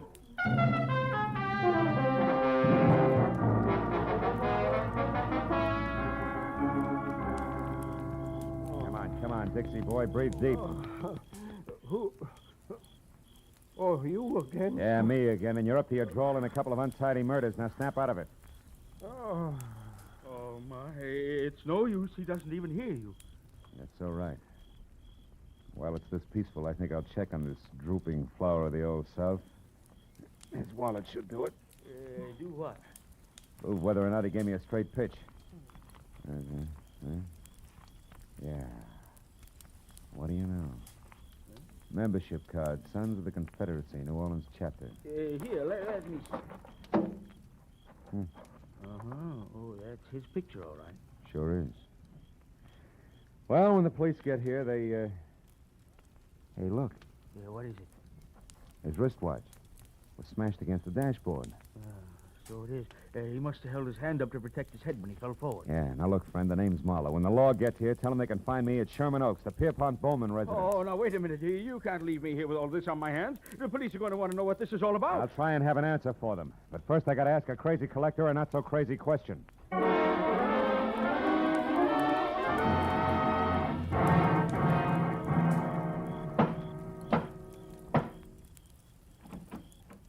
Well, hello, Mr. Marlowe. I was hoping you'd come back. No flowers and candy, honey. This isn't a social call. Then what brings you here? Your uncle, is he still up? Yes, but he asked not to be disturbed. Why? I got a picture I want him to look at. What kind of a picture? A man. Possibly the man who sold him the coin tonight. Now, where is he? In the gun room. Oh, but he'll scream bloody murder if we bother him. That's the subject on hand. You mean you found out who killed Leon Riardi? No. I found out someone else has been killed. Come on, huh? Over that coin? Who was it, Marlowe? Guy named Locke. We'll get to the fine print later. Is this the room? Yes, but It's just the man I want to see. Oh, Mr. Bowman, I hear you. Well, it's quite a blunderbuss. Look, point that somewhere else. So it is. But don't let it worry you, Mr. Marlowe. This harquebus hasn't been fired in 300 years. That's great. Let's not spoil its record tonight, shall we? Here, have a look. Fine workmanship. Later on. Right now, Mr. Bowman, I want you to have a look. This picture, it's Seth Appleborough. Is this the man who sold you the coin, the one you couldn't remember? No, not the party. Now, on this gun, Mr. Marlowe... Uncle, we've had another murder. Huh? Oh, my, that's too bad. But what's all that got to do with me? I'm not sure. But, Mr. Bowman, if Appleborough wasn't the one who sold you that hot half a buck, it must have been an item named Locke. Huh? The saucer-faced buddy I told you about before. Oh. The one who sapped me at Wilshire Gardens. Oh, very interesting. And perhaps tomorrow, Uncle, please. Go on, Mr. Marlowe. Well, there isn't much more. When I left here and I went back for Appleborough, I ran into Locke. We mixed it up, and I was just about to get him to talk when he was shot out from under me. What? Appleborough did it? He shot Locke? No, he couldn't have. Oh, why not? Because Appleborough was out cold in his car at the time. Then all you really know is that Appleborough didn't kill his Locke. Oh, I know a little more. I also know now that there's a third interested party mixed in. Who? You, maybe. Uncle? What? Me? Sure. You could have killed Riardi via a hired flunky like Locke. Sold yourself the coin. After all, you're broke. It's been done before. You're mad. It's insane, Marlowe. The idea. To think that Uncle would hire the likes of Fred Locke. Why, it... Slips, Christine? You shouldn't have known Locke's front name was Fred, should you? I never mentioned it. What? Christine, you mean that... I mean that nobody moves. Christine. Oh, fine. This is one gun in here that's no relic. It's been fired something less than 300 years ago. Yeah, to be exact, less than an hour ago at the Wilshire Gardens when you used it to keep Locke quiet, huh? You, Christine, you're the third party Marlowe was talking about. You hired Fred Locke and Appleborough. Had nothing to do with it, Mr. Bowman. It was your niece's partner, Fred Locke, who killed Rayardi in his shop and stole the $50. After that, he followed me to Appleboro's place in Wilshire Gardens. There he KO'd me and Appleboro both. Then came out here and sold you the coin. Posing as Rayardi. Correct. You can both go to the head of the class. Not yet. One question, teacher. Why did Locke go back to Appleboro's? Couldn't have been just luck that I found him there. It wasn't. He was afraid Appleboro had seen him kill Rayardi at the shop. He had to know for sure. Your turn, Uncle. Why did you do it, Christine? I was sentimental, Uncle. I wanted at least the last of your money as a keepsake. And now that I've got it, I want one thing more before I leave. That $50 in your pocket. Hand it over. Come on. The $50, but... It's worthless to you, Christine. You can never sell it again. Every collector in the world will be on the lookout for it. Don't you think I know that? Then what do you want with it? The pleasure of getting rid of it. I hate it. Like I hate every piece of junk you've squandered your fortune on. The fortune I'd have inherited someday. I'm going to throw it in the first deep river I come to. Hand it over. No, you don't, Christine. Drop it. Drop it.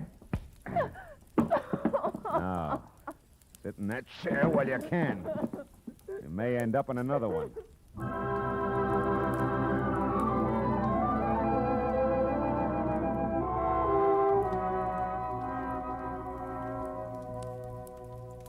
The police arrived.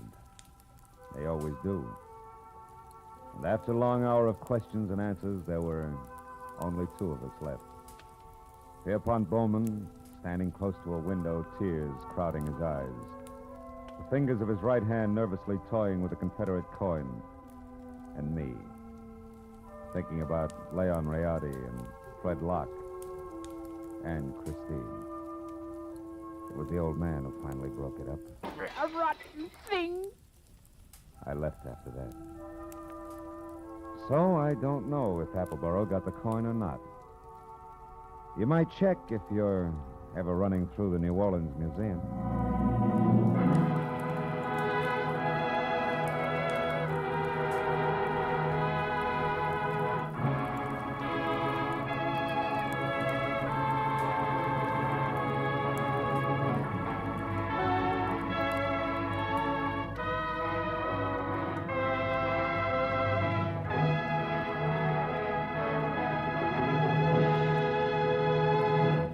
Adventures of Philip Marlowe, bringing you Raymond Chandler's most famous character, star Gerald Moore, are produced and directed by Richard Sanville and written for radio by Robert Mitchell and Gene Levitt. Featured in the cast were D.J. Thompson, Anthony Barrett, Shepard Mencken, Tom Tully, and Jack Crucian. The special music is composed and conducted by Richard Arant. Be sure and be with us again next week when Philip Marlowe says... This time an old man dead in a flophouse, a sot who carved wood, a fallen lady with an eye for gold lockets, and a snake with big ears. All led me to a soft spot in a killer's hard heart.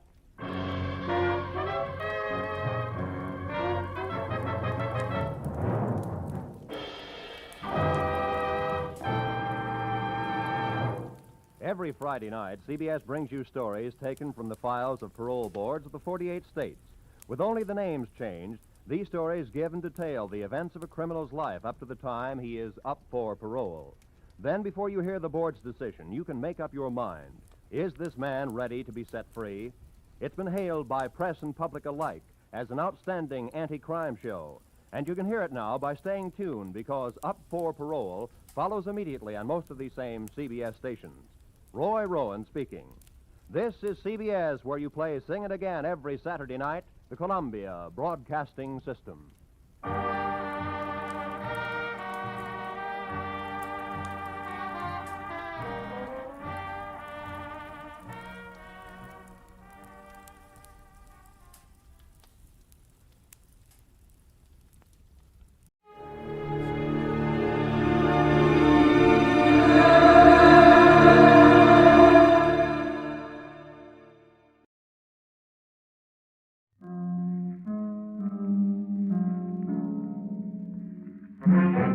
Columbia Broadcasting System presents yours truly, Johnny Dollar.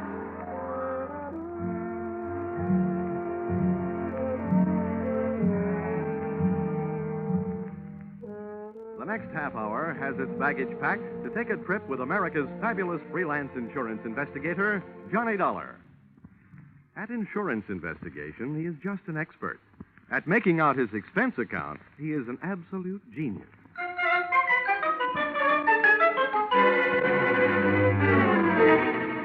Expense account submitted by Special Investigator Johnny Dollar to Home Office, Nutmeg State Casualty and Bonding Company, Hartford, Connecticut. The following is an accounting of my expenditures during investigation of series of accidents affecting your policyholder, the Funfair and Weatherly Carnival shows, or how I went for a spin on a case we might refer to as Murder is a Merry-Go-Round. Expense account item 1, 25 cents. Purchase of Billboard, theatrical magazine, to check the route of Funfair and Weatherly Carnival shows. Expense account item 2, $68. Air and train fares to Talladega, Alabama. Item 3, $1.10. Cab fare and what was only a fair imitation of a cab from Talladega Depot to the dusty vacant lot which had overnight found itself wearing theatrical makeup.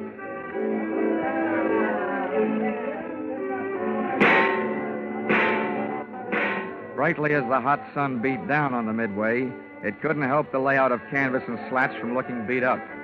A perspiring mechanic shot sparks of profanity back at an obstinate motor as he tried to get it to roll the giant hoop of a Ferris wheel.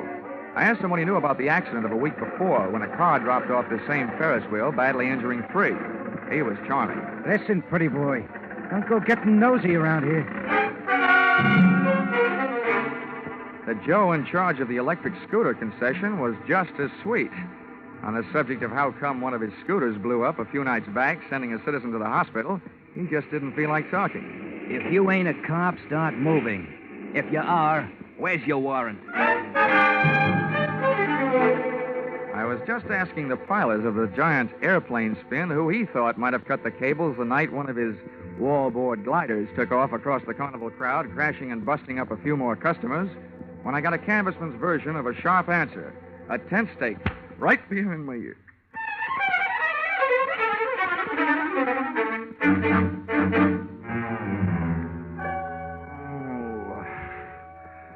Well, those sleeping beauties waking up, huh? Who are you? I thought maybe you'd be sick of asking questions. First, maybe you better answer a few. Before you get up. Number 1, who are you? A pilgrim from Hartford. Never mind the double talk, wise guy. What's your name? My name is Johnny Dollar, but right now I feel like 2 cents. What's your big interest in those accidents you were asking questions about? Strictly academic. I'm only representing the insurance company that's paying off on those accidents. Now maybe you'll tell me who you are and where I am. Ah, thought you guys were smarter. Dollar, I'll let you in on a little secret. Next time you want to find something out on a traveling show, get to the boss first. Asking a lot of questions around a circus or carnival lot is unhealthy. Where is the boss, Miss Pepper? Louise is in the other end of this trailer. She'll be right out. Now, okay, you can get up on your feet. Oh, thanks. I hope you don't mind if I don't stay up on him. I feel more like sitting down. Go ahead. You still haven't told me who you are. My name's Brennan. Oh, yeah. Shanty Brennan. Yeah, you're the general manager of the show. They told me all about you. Louisa Pepper's right arm and strong arm. How long will she be? Yeah, she's getting dressed. Just finished taking a nap. We drove all night to get here. How about having a blast with me while you're waiting? No, thanks. I haven't enjoyed a noon bottle since I was 2. But don't let me stop you. Thanks. Oh. You sure you won't have one? I'm sure. Brennan, the insurance company's been checking up on your show. The police chiefs in the last 10 towns you've played say it's a clean one. We haven't got a pickpocket or a grifter on the lot. But plenty of trouble, huh, during those past 10 stops? At least once a night somebody's got hurt. But never any of us. It's always 1 or 2 of the townies, the citizens. Last night, a car on the whip cut loose. That sent 4 to the hospital.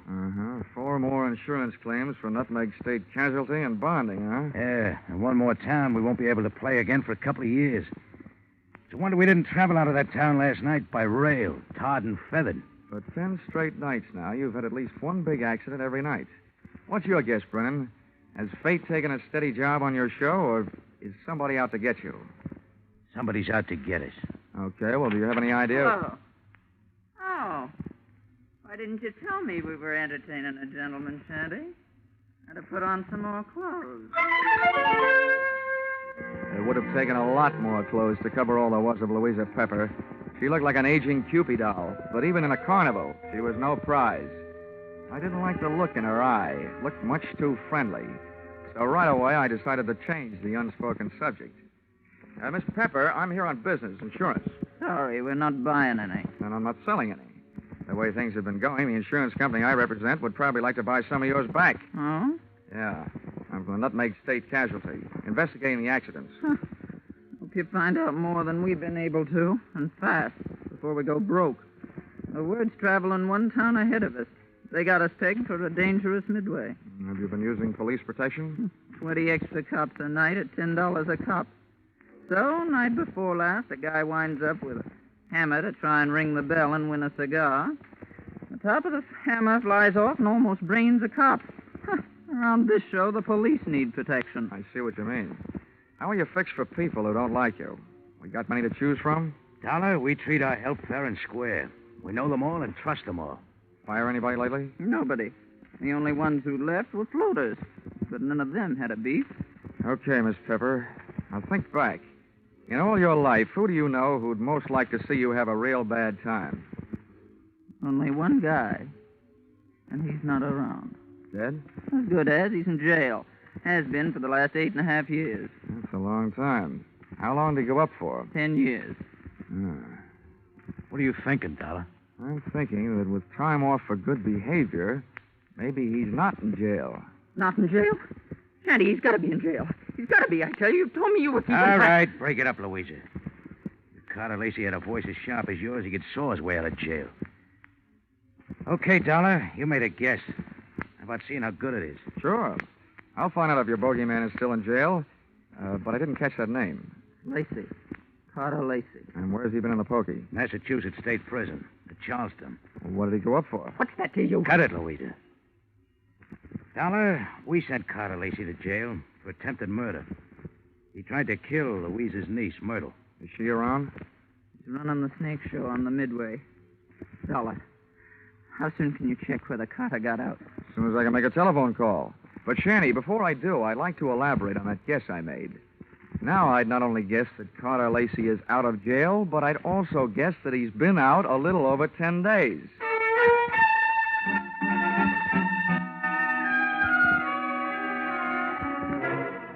Expense account, item 4, $3. Telephone call to Massachusetts State Prison, confirming both of my guesses. Carter Lacey had checked out of the Bay State's Hotel Greystone for bad boys 2 weeks previously. Item 5, $32. Telephone calls to various hotels in the last 10 towns the Fun Fair and Weatherly Carnival shows had played.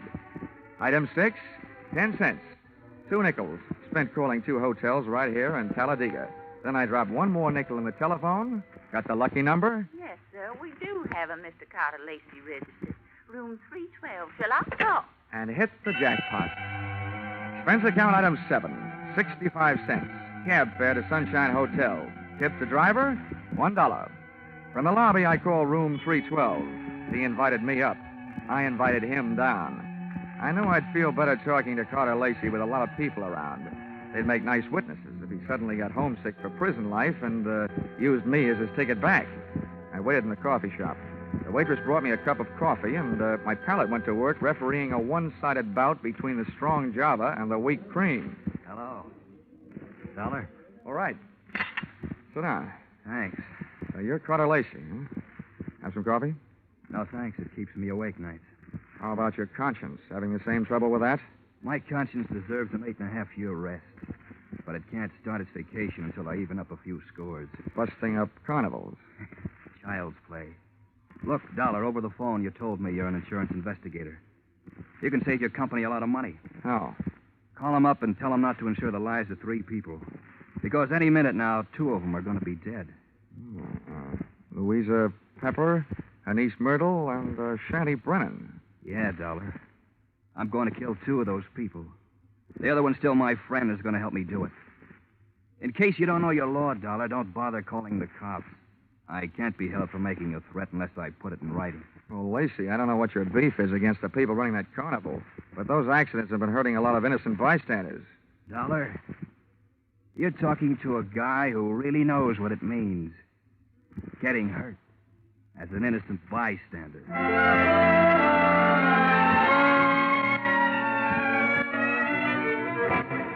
Expense account, item 8, $25. Retainer to local detective agency hiring shadow for Mr. Carter Lacey. Explanation, an ounce of crime prevention is worth a ton of trials. Item 9, $1.20. Cab fare back for the evening's festivities at the Fun Fair and Weatherly Carnival, which was rapidly becoming more and more of a thrill show.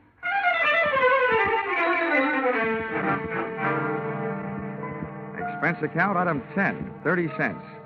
Down payment on ulcer, eating supper at what the carny people call a grease joint.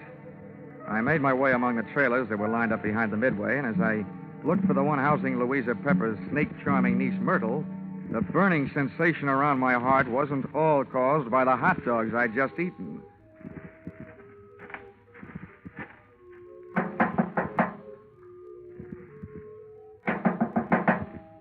is it? I've got a message from Carter Lacey.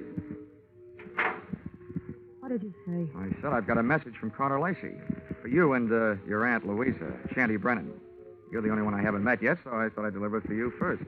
Where is he? In town. Got any snakes in the trailer? No, of course not. All right, then. How about inviting me? You're the insurance guy they told me about? Yeah, that's right. Okay, come in. What did Lacey say? He said that he's going to kill 2 of the 3 of you. Which 2? Didn't he say? No, he didn't. He just said that 2 of you are going to get it. And that his one friend among you, the remaining one, is going to help him do it. He'll do it. He hates us. I know he'll kill us. You say Louisa and Shanny don't know yet? No, they don't. You're the first to know. Well, then wait here. I'll run tell him. I'll stop back here before I go into the tent to do my next show. Grab yourself a drink. I'll be right back. But she wasn't right back, and it's just as well she wasn't. She might have interrupted me while taking a sightseeing trip through the drawers in the trailer's built-in bureau. The piles of silky nothings that give gals that certain something didn't tell me anything I hadn't known about women before. But a little black book stashed among them did. I needn't have rushed my search, though, because Myrtle Pepper was still gone after 10 minutes. That's about the time I headed back to her Aunt Louisa's trailer, pulled open the door, and walked in. You scared me, Della, barging in like that. Mr. Dollar, I told you I'd be right back. Did Myrtle here deliver Mr. Lacey's little love letters? Yes, the fool. He always was a fool. He can't kill us. You mean it's against the law? I mean, it's impossible, that's all. Look, Miss Pepper, you and your niece here are both plenty scared. While you're out shaking those cooch dancers you got working over on the midway. Myrtle, have you told Shanny about Lacey's threat? Yeah, I met him on the way over here. Asked him if he'd feed my snakes before showtime. They're dangerous to work with if they're hungry. Yeah, I told him. He said he'd join us here. What did he say when you told him? He said if Lacey had one of us helping him, then the 3 of us had better stick together so we could at least watch each other. Smart man. He had a good idea. I see the 3 of you had better stick close to each other, beginning right now. Come on. Where are we going? Over to the snake tent. And when we get there, Myrtle, you'll be the only one of us who'll be among friends. The 3 of us left Louisa's trailer. We walked past the back of the shooting gallery concession right in the front of it.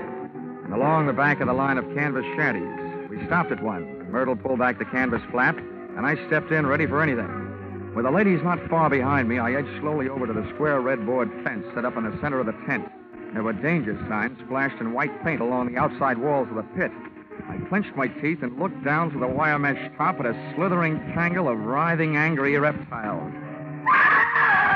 And there, lying among them with a vicious red welt splashing his forehead, was Shanty Brennan. He was feeding his snakes, all right.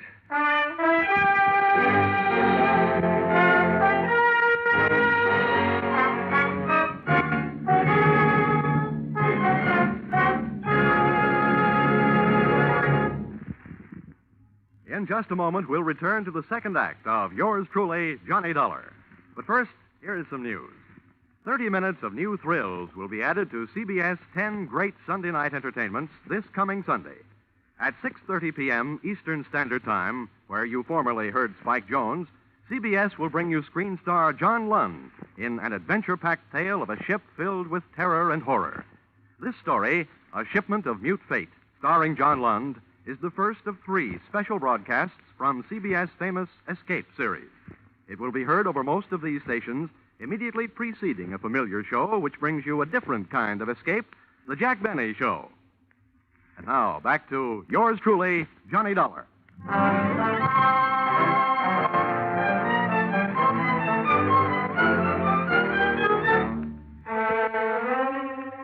I'd just seen a murder mystery where the actors had been hissing instead of the audience.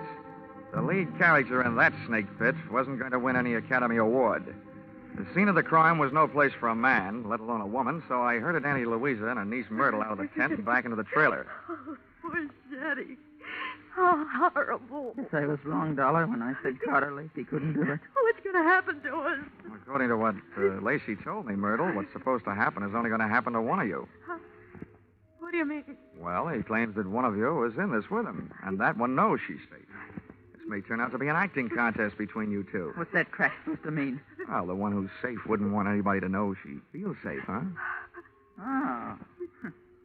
I wish I had learned to cry. Louisa, you don't think it's me? Well, I know it ain't me. Oh, ladies, how about observing a moment of silence in memory of the deceased while I give you a few instructions? Okay. Have you got a gun in here, Louisa? Yes, and a license to carry it. Good. Where is it? The gun, not license. I won't give it to you. Well, if you don't, people might get to thinking that you're Carter Lacey's girlfriend and accomplice. Anyway, I don't want the gun to take with me. I want to leave it here. Where is it? In that drawer right over there. Which end of the drawer? What's the matter with you, blind? You'll see it. I'm not turning my back on you. Which end? You'd make a lousy trapeze out of Dollar. You don't take any chances. This end, toward me. Thanks.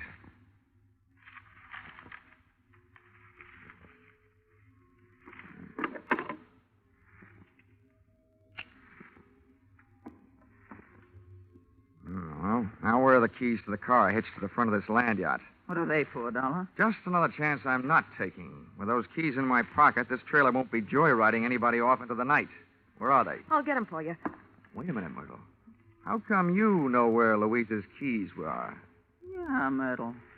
How come? Because, well, they're laying right there in plain sight. Oh. Thanks.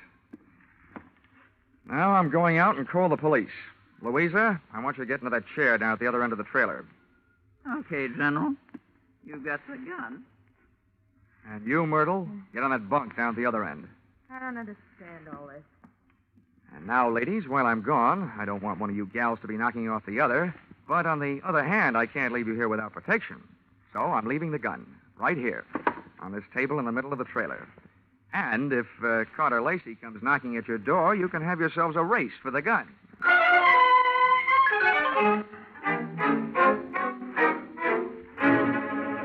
Expense account, item 11, 5 cents. Telephone call to the local police, plus another nickel spent calling a taxi. The cops arrived in 4 minutes, the cab in 15. Its driver had no siren to take him through the traffic lights. Item 12, $1.10. Cab fare on an exceedingly slow and torturous trip to the Sunshine Hotel. Tip to his kind of a driver, a nickel. I went up to the 3rd floor and headed down the hall to Carter Lacey's room, 312. I rapped for an entrance, but all that came back was an echo. The lock on the door was the soft touch type known to the trade as the burglar's friend, so I went in.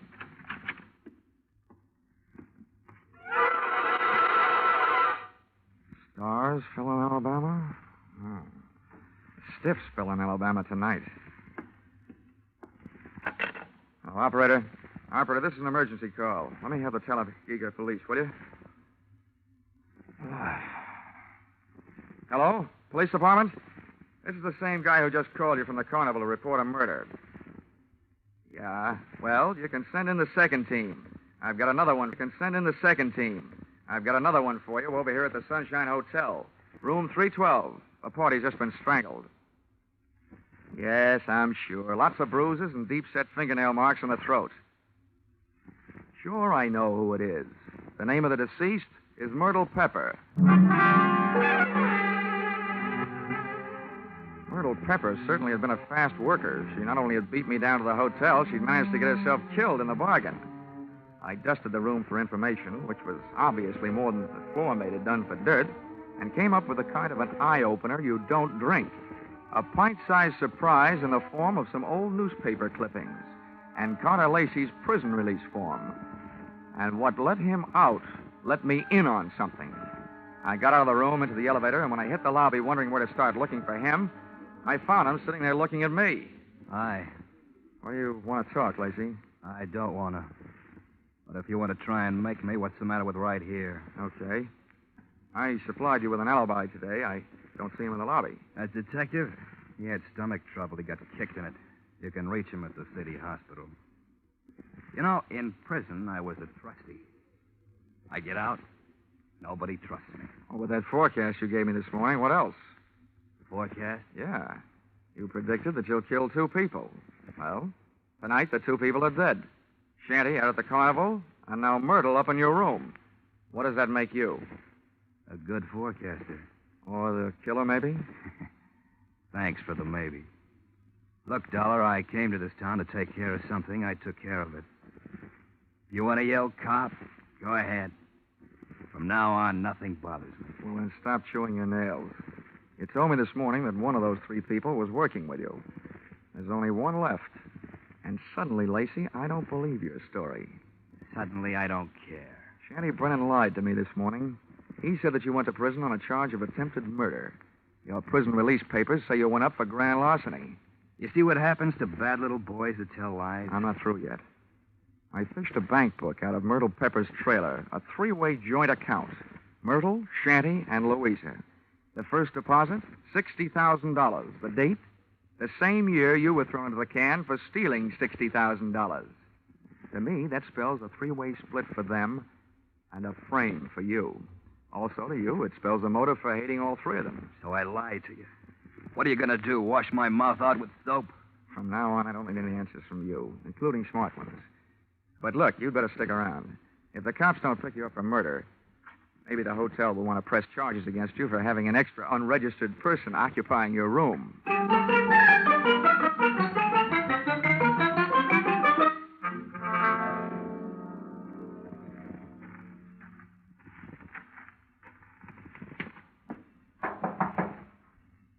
Who is it? Johnny Dollar. Oh, wait a minute. Where's Carter? They arrested him? Tell me, did he escape? He's at the hotel, and the cops are on their way down there right now. I hope he's more talkative with them than he was with me. You talked to him? Yeah, I had a long, one-sided conversation with him. There's one thing I still can't quite figure out. Whether he really intended to kill Shanty and Myrtle or not. Myrtle? Yeah, strangled.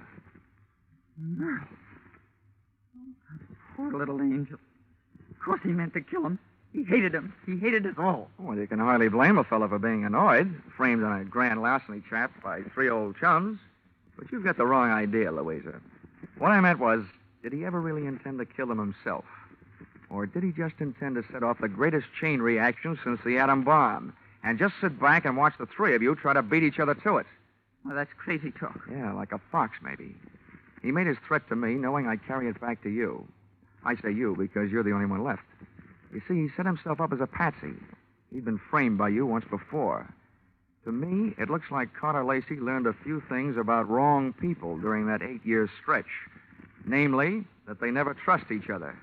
You're absolutely nuts, Dollar. I think you'd better get out of here. Go peddle your insurance.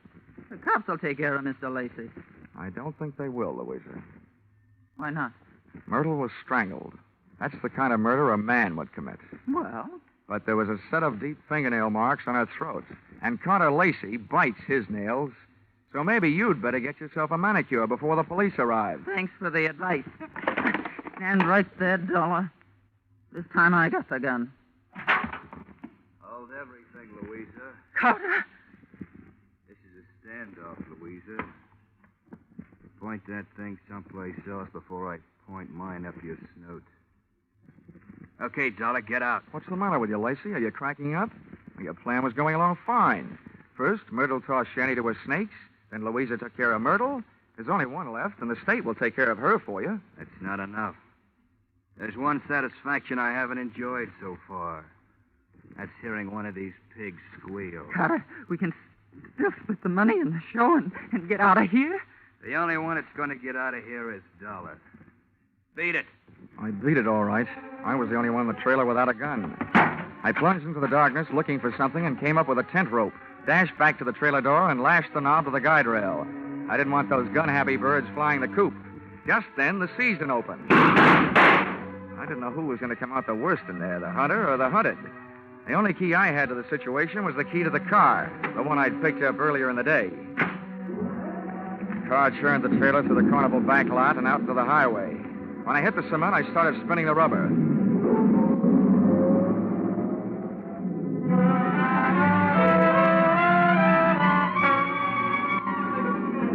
Just as we hit the streets of the sleeping city, things woke up. Whoever was left back there snapped a shot at me through the trailer's front window. The second shot was my cue to try to ruin their aim by playing rockabye trailer, swinging the car from one side of the street to the other. Just as the not-so-sharp shooter made another try, I picked up just what I was looking for, a game of tag with a police patrol car.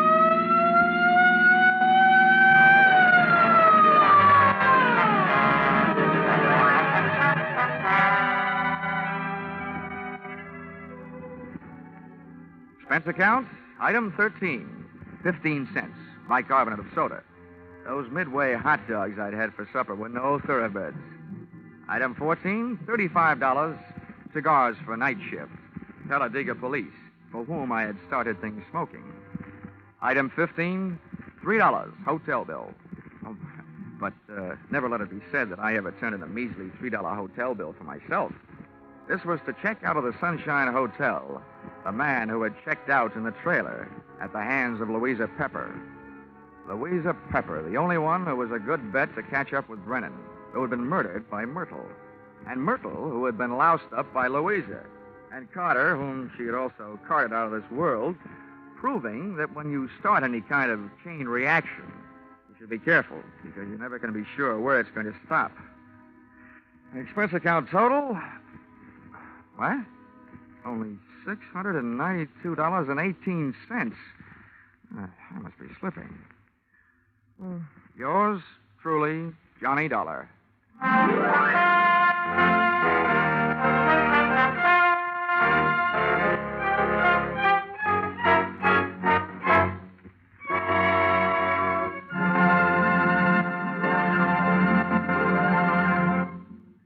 The madman of music is moving.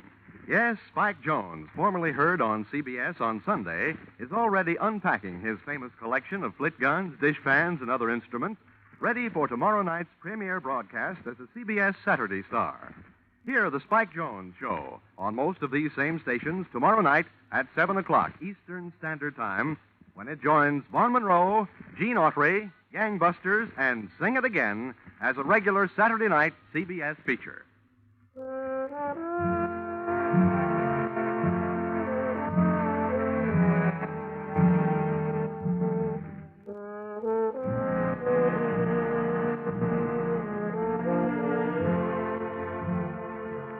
Listen in again next week when CBS brings you Yours Truly, Johnny Dollar, with Charles Russell as Johnny. Yours Truly, Johnny Dollar is written by Paul Dudley and Gil Dowd, with music by Mark Warnow, and is produced and directed by Richard Sandville for CBS, the Columbia Broadcasting System.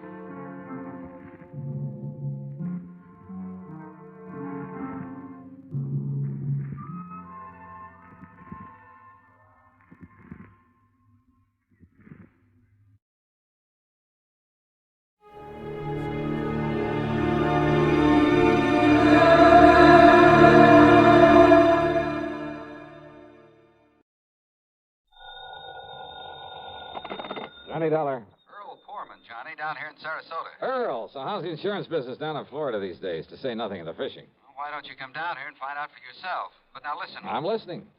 You remember how my home is situated out here on St. Armand's Key? Well, sure, I ought to. I've been there often enough. It's near the end of a long bayou that comes in from Sarasota Bay. Yeah, and the bayou is lined with expensive homes, private docks, And it's full of mullets, sea trout, sheep's head, flounder. So what about it? Johnny, what would you think if I told you I'd sold a man $50,000 worth of straight life insurance? Well, I think you were just doing your normal... Huh?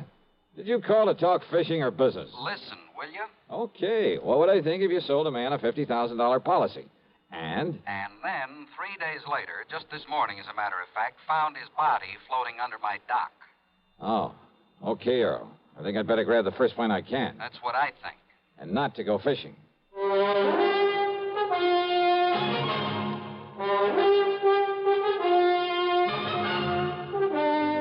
CBS Radio brings you Bob Bailey in the exciting adventures of the man with the action-packed expense account, America's fabulous freelance insurance investigator. Yours truly, Johnny Dollar.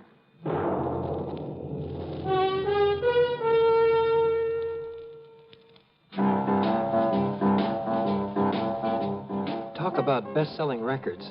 Here's a familiar tune about America's best-selling filter cigarette, Winston.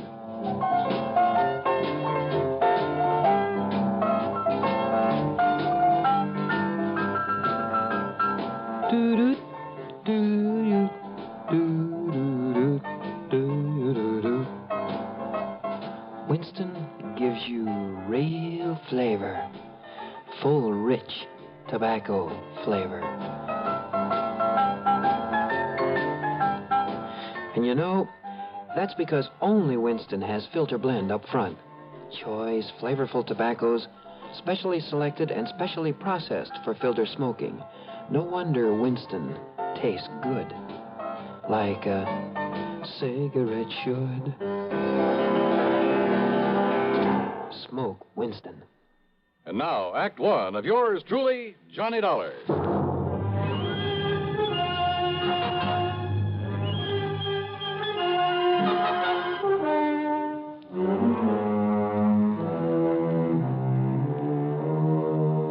Expense account submitted by Special Investigator Johnny Dollar to the Tri-State Life and Casualty Insurance Company, Sarasota office.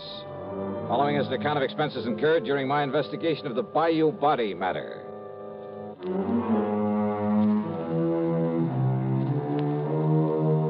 Expense account, item 1, $73.50, plane fare and incidentals, Hartford to Tampa, Florida.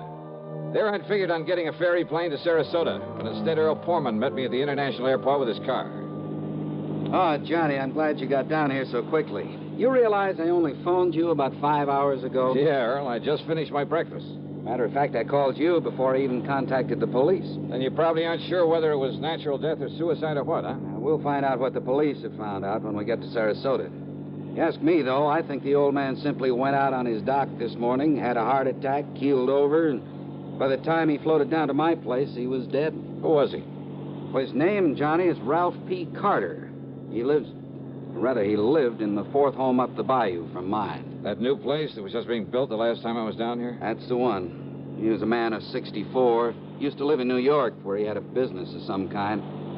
But he had some heart trouble, so he quit and came down here to live and take it easy. Pretty well to do? Considering the house he put up, the way he and his wife lived, I'd say he was loaded. Matter of fact, I happen to know he was. Fancy car, private dock, Has nice a wife, speedboat. you say? Yes. Uh-huh. How old is she, Earl? About 50. You know what I was thinking, of course. What? Oh, if he'd been married to some much younger gal and having money and some insurance, but you know. Huh? You were thinking his wife had knocked him over to collect on this policy I sold him? Such things have happened, Earl. Well, it didn't this time for several reasons. One. You already owned a couple of other policies issued by some company up north, big ones, totaling over $200,000. 2. Both he and his wife have so much in blue chip stock, so much in the bank that, well, that $200,000 won't mean a thing to her. Funny, And third- then, that he should buy $50,000 more from you. Third, Carter's wife never knew about this policy I sold him. Oh? No. Nor is she named as beneficiary of it. Who is? Hold your hat, Johnny. This is right out of the pulp magazines. What do you mean? The beneficiary happens to be a former stripper. Stripper? You mean from burlesque? That's exactly what I mean. Her name is Mitzi Taylor. She lives up in New York. I see. You know the connection, Earl? Well, from what he told me when he bought the policy, well, I guess he'd known her pretty well in the old days, before he and his present wife got married. They were only married about 3 years ago, incidentally. Incidentally, huh? Well, what's that mean? Well, I got a kind of funny idea cooking in the back of my head. About his wife, I mean. About his wife? Yeah, let's get on down to Sarasota and find out what the police have learned.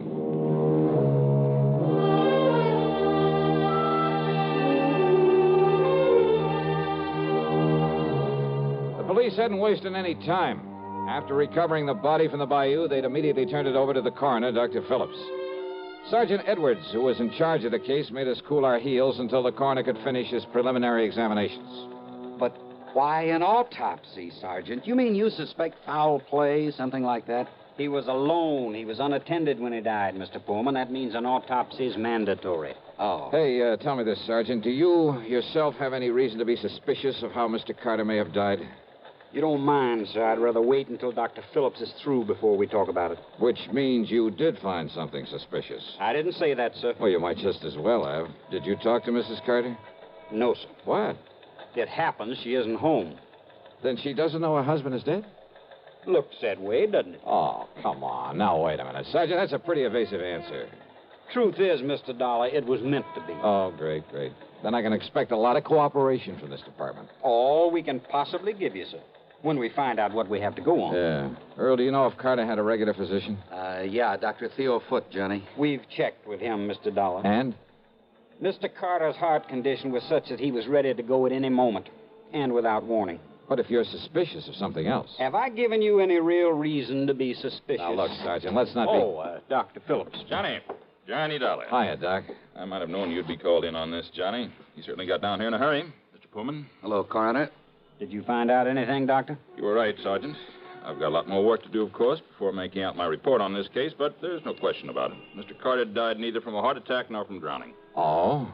What did kill him, Doc? He was struck so hard at the base of the skull that death must have been instantaneous. Murder, Johnny. And without question, the murder weapon was the wrought iron poker that you found there in his home.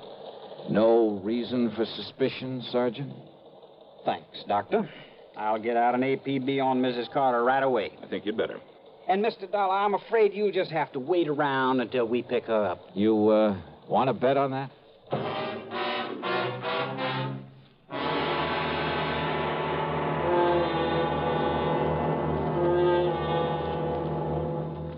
Act two of yours truly, Johnny Dollar, in a moment.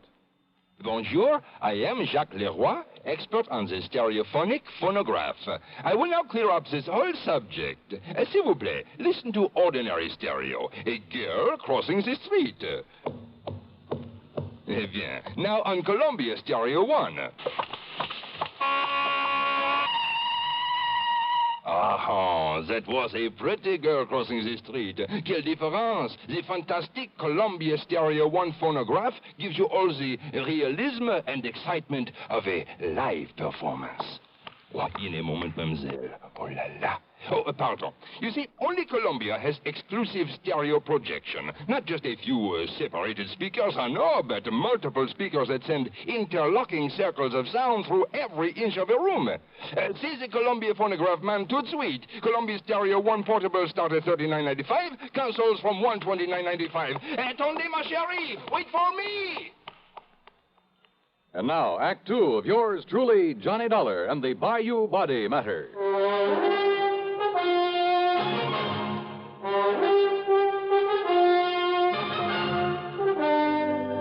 The machinery is in operation, Mr. Dollar, and as soon as we get any word as to the whereabouts of Mrs. Carter, we'll let you know. Yeah, thanks a lot.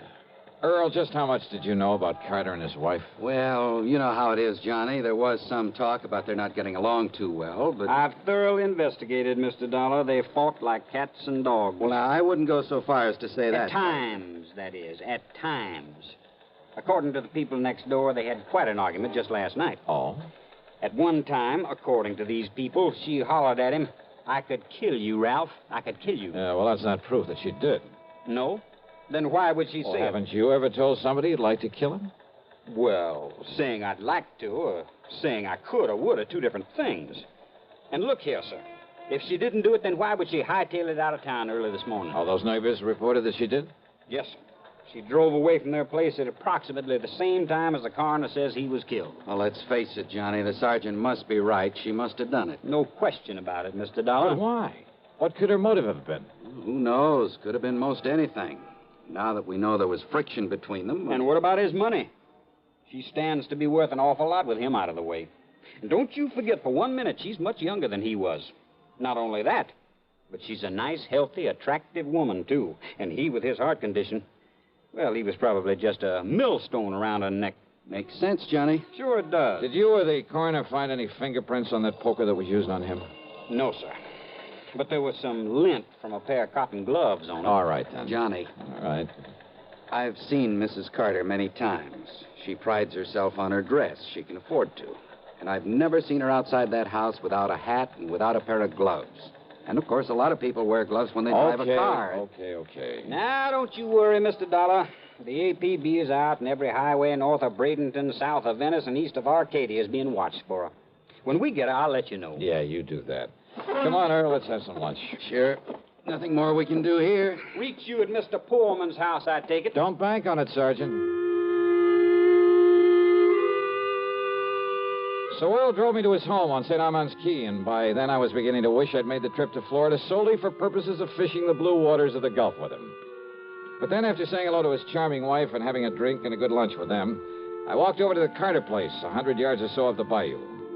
Much to my surprise, there was no policeman there to keep an eye on things in case Mrs. Carter should return. I was even more surprised to find the side door standing wide open. So, needless to say, I walked in and looked around.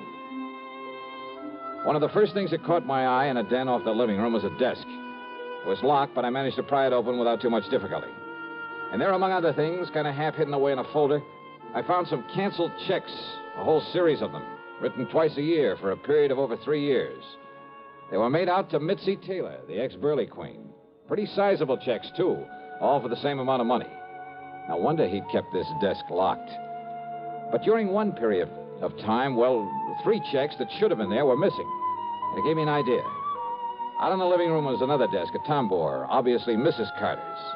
Hidden away in the bottom of one of the drawers of that desk were the 3 missing checks. Huh? I beg your pardon. Mrs. Carter? That's right. Who are you? Johnny Dollar, special investigator for one of your husband's insurance companies. Special investigator? Yeah, here. My credentials. I see. And has my husband sent for you? Your husband? Of course. Where is he? You mind telling me where you've been since early this morning, Mrs. Carter? I don't know why not. I was somewhat upset this morning, and, well, being a woman, I chose to do something a man probably wouldn't understand. I've been at a beauty parlor. Where? Just this side of Bradenton. All right, now, Mrs. And Carter. if this is some kind of inquisition, I had a shampoo, a set, and a manicure. Tell me just one thing. Did you leave this house before or after your husband died? I don't believe Ralph was even up at the time. Ralph, dead. His body was found in the bayou this morning. Or did you know that? Oh, I am shocked, Mr. Dollar. Terribly shocked. I am not sorry. Go on, Mrs. Carter. I married Ralph 3 years ago. It was my second marriage. My first husband, though very wealthy, was I don't know why I'm telling you this. Go on, please. I thought that Ralph, because he was older than I would... Well, I thought that with my money, he'd be content to settle down to the quiet sort of home life I'd owe... Don't you see? It was only for my money that he married me. The only woman he ever cared about, whom he continued to support with my money, was a horrible... See, you've been through my desk. Yes. I'd known about her for some time, Mr. Dollar. But yesterday, when I found those checks in his desk...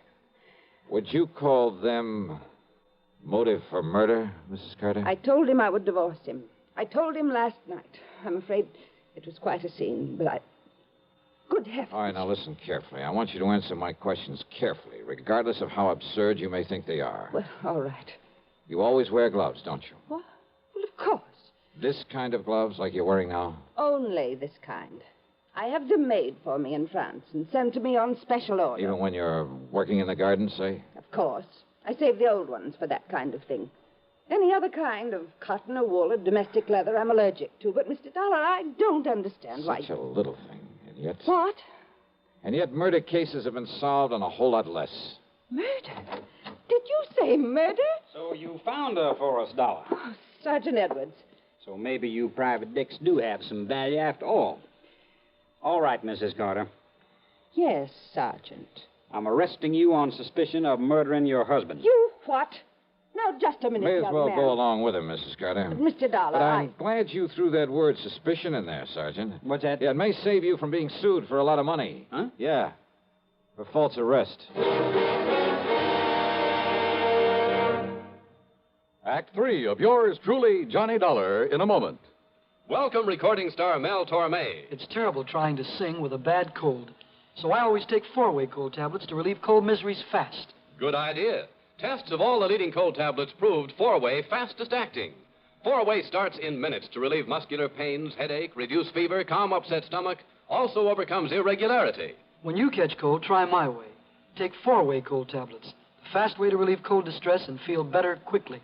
4-way, only 29 cents. Now, here's a word about another fine product of Grove Laboratories. Had dandruff for years? Now get rid of it in 3 minutes with Fitch Dandruff Remover Shampoo.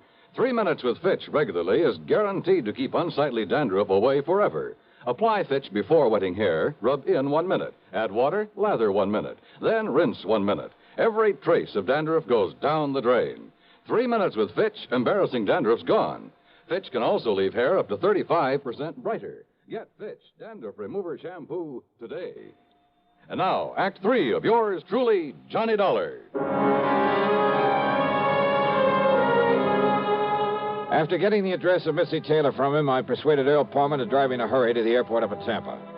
Item 2, $67.95, plane fare to New York. It was very late by the time I arrived there, but item 3, $6 for a taxi to the neighborhood of Mitzi's apartment. Item 4, 10 cents for a phone call. And then I crossed my fingers. This was hardly the scientific approach to the solution of a murder case. I wouldn't get to first base if I had to identify myself over the phone. But she gave me a break. Hello? Mitzi? Yeah, that's right. This is... Louis? Yeah, Louis. What's the matter with you? Why are you talking like that? Gotta keep my voice down. Listen, didn't I tell you not to call me from down there in Florida? Come right back here. Louis, are you back here in New York already? Took a plane.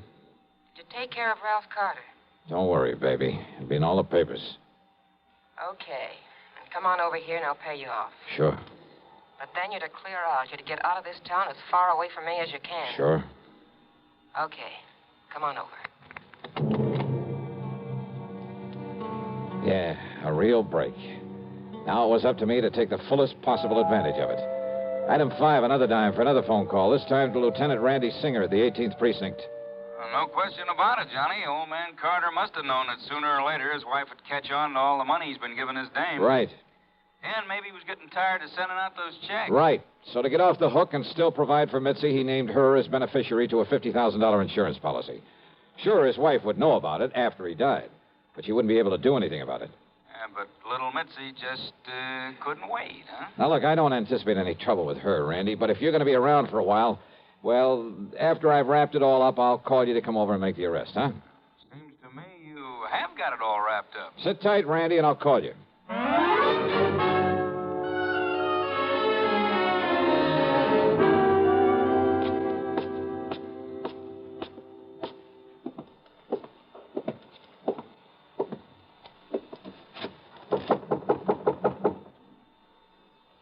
Yeah, who is it? Louis.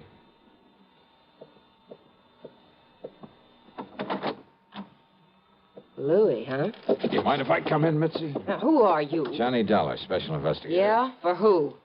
The company that issued that $50,000 policy you are not going to collect on. You know something, Johnny? That's where you're wrong. Oh, you think so? Did you see Ralph Carter's body floating around in that bayou down there in Florida? His body floating around in that bayou down there in Florida? I'm afraid I didn't. Well, you should have, Johnny. Because then you'd know what you're going to look like floating down the dirty East River. Sorry, Mitzi, but, hey, wait a minute. How did you know Carter's body was thrown into the bayou? You took too long getting over here, Johnny, after that phony phone call. Come on in, Louis. Take care of him. What? One move for a gun and I blow your head off, mister. Go ahead, Mitzi. Take his gun away. Okay, I've got it. Now keep it on him while I take him apart so we can feed the fish out in that river. No, wait a minute. Huh? Wait till I close the door to the corridor so that... What? That's right, Mitzi. Don't bother. Cops! The cops! Drop it, Louie!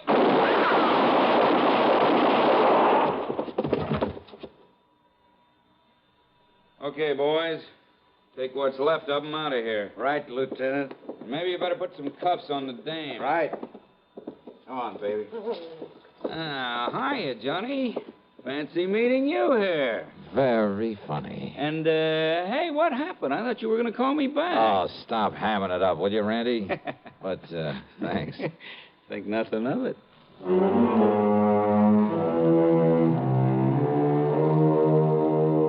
Louis managed to survive, and I understand that the way he shut up his mouth in the hospital, well, I understand he pretty much cinched the case against both himself and Mitzi. So, expense account total, including a big midnight supper for Randy and myself and a train back to Hartford, $168.65. Yours truly, Johnny Dollar.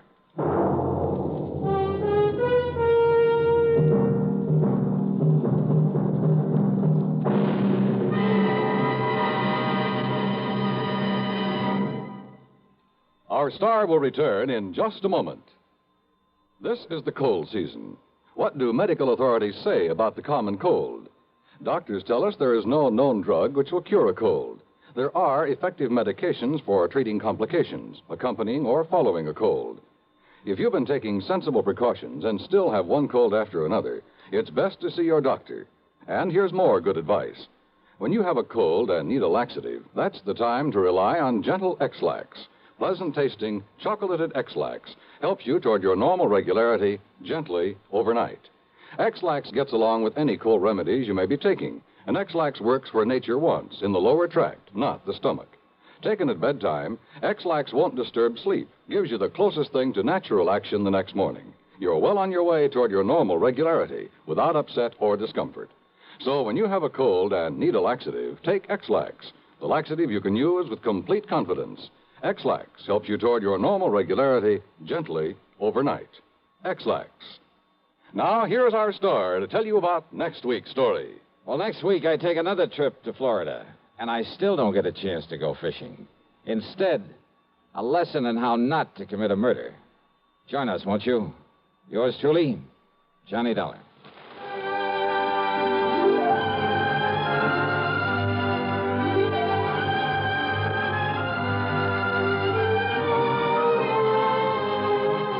Yours truly, Johnny Dollar, starring Bob Bailey, originates in Hollywood and is written, produced, and directed by Jack Johnstone.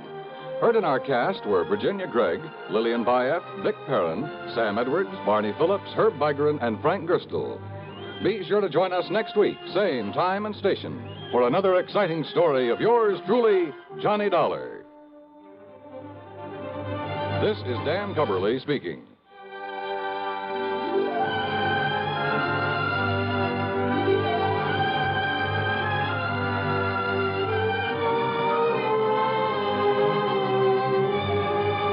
This is the CBS Radio Network. Gentlemen, your attention, please. Now, here's the problem. Your pilot is flying a 400,000-pound, 650-mile-per-hour B-52D Stratofortress.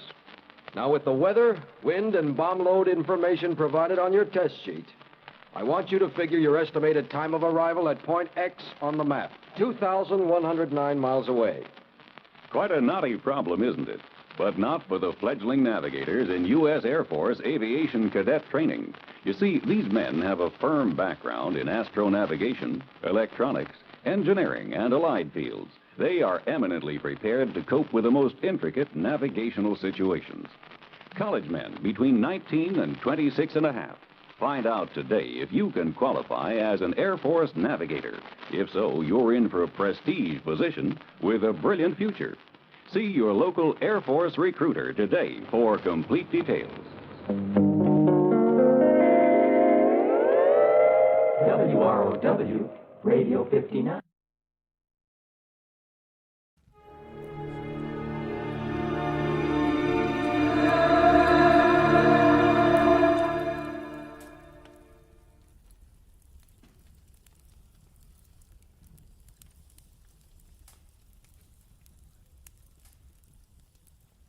Most Saturdays at this time, we spend an exciting half hour of adventure and action with America's public hero #1, Hopalong Cassidy. Well, even two-fisted cowboys take summer vacations when they can, and Hoppy is no exception. But Hopalong and Topper will be back with us riding the CBS air trails again 3 weeks from tonight, September 22nd. Get this and get it straight. Crime is a sucker's road, and those who travel it wind up in the gut of the prison of the grave. There's no other end, but they never learn. From the pen of Raymond Chandler, outstanding author of crime fiction, comes his most famous character in The Adventures of Philip Marlowe.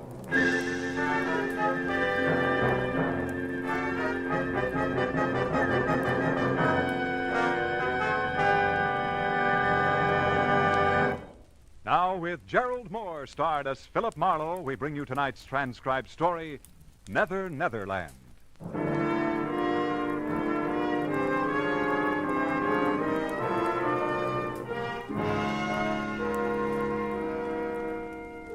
There are times when life makes no sense at all. When confusion is the keynote and all we do is run in ever-tightening circles. The 1 and 1 is 2 school is closed and nothing comes out even. In the 30 hours just passed, I'd wrapped up a case and considerable of my youthful zest along with it. I was bone-tired. When I reached my apartment, sank deep into my bed. It wasn't so much to sleep, but to die a little. And I was not long dead.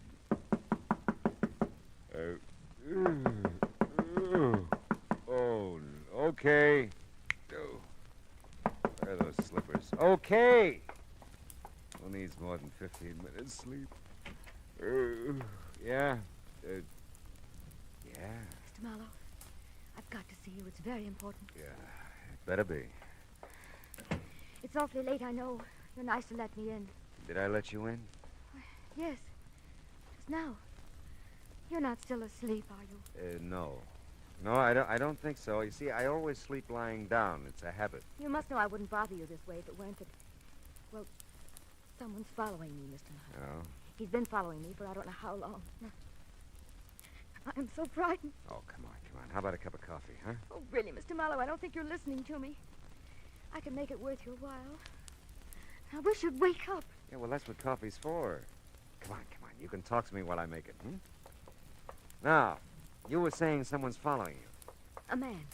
Naturally. Who is it? Why, I don't know. Uh-huh. Well, sit down over there at the kitchen table. This won't take long. Thank you. Now, why would anybody be following you? That's the silliest question I've asked in days. But it isn't silly. I've tried to figure it out myself. I haven't done anything. I don't have anything. Yes. Well, we'll let that go.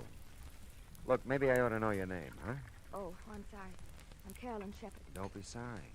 I'm glad you're Carolyn Shepherd. Why? Well, because it beats the heck out of being George Shepherd. Dee Dee said she thought you'd help me.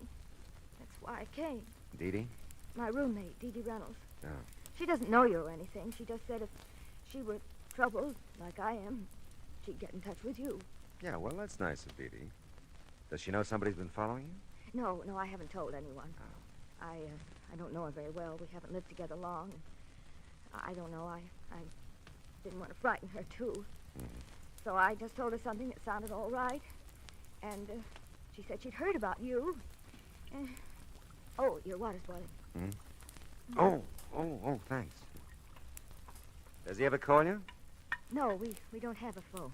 Oh. The landlady lives right next to us, the next apartment. We use hers.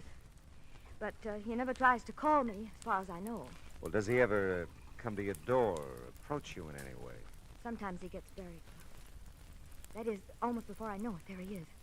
But then I run, and he's never caught up with me yet. Well, he could just be watching you then, huh? Yes, I guess so. But why? I don't know. Maybe we can find out. Did you see him tonight? Yes. He was out in front of the apartment house for a while. I don't think he followed me over here, but he may have. Can you see the street from those windows? Mm-hmm. See anything? No, nothing. Oh, Mr. Marlowe, what will I do? Well, right now, honey, you'll have a cup of coffee. I'll take a quick shower and a shave, and then we'll... He might come. Oh, the doors are locked. If you hear anything, just bang on the bathroom door. You won't be long. No. Sure not. Be back before you know it. It was now 2:30 in the morning. Although I was still gray and half dead inside, my eyes found a new reason for being wide open. Carolyn Shepard was not just an attractive girl. She was slightly sensational. Statuesque would be the term. She was almost shoulder height with ash blonde, long hair. Her smoky blue eyes were half wild with fear and searching. But there were promises in them. And her figure was the kind that you didn't mention in polite society. How's the coffee coming, Carolyn? Carolyn? Hey, where'd you go? Oh, come on, the coffee couldn't be that bad. Carolyn! The craziest thing I ever heard of. The door was locked, all right. It's funny, she's gone. Carolyn! Hello. Oh, hi, Simon. You lose something, Mr. Marlowe? Something named Carolyn? Yeah, it looks like it. You didn't see her out in the hall by any chance, I huh? don't believe I did, Miss Scott. I've noticed her. I'm not so sure. Oh, ran out on you, huh? Well, you dog. Oh, yeah, sure. Yeah, where'd you go? Oh, there you go. What's out the window? Thought she might still be down on the street. Who? Carolyn. Oh, ran out on you. You said that. What did you do, man? You'll never believe Oh, this. come on, now tell me now, what did you do? I took a shower. You took a shower? Oh, ran out on you.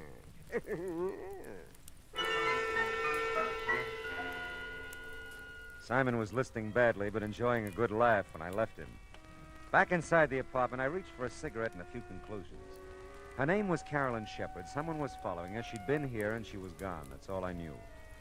I looked at the clock, 2:45. I remember the coffee I'd made, started to the kitchen to get a cup when my foot and eye caught something at the same time. It was a billfold. The driver's license said Carolyn Shepard, and it gave a yucca address, apartment 3. Physical description didn't do her justice. But it heightened my memory, and I was there in no time.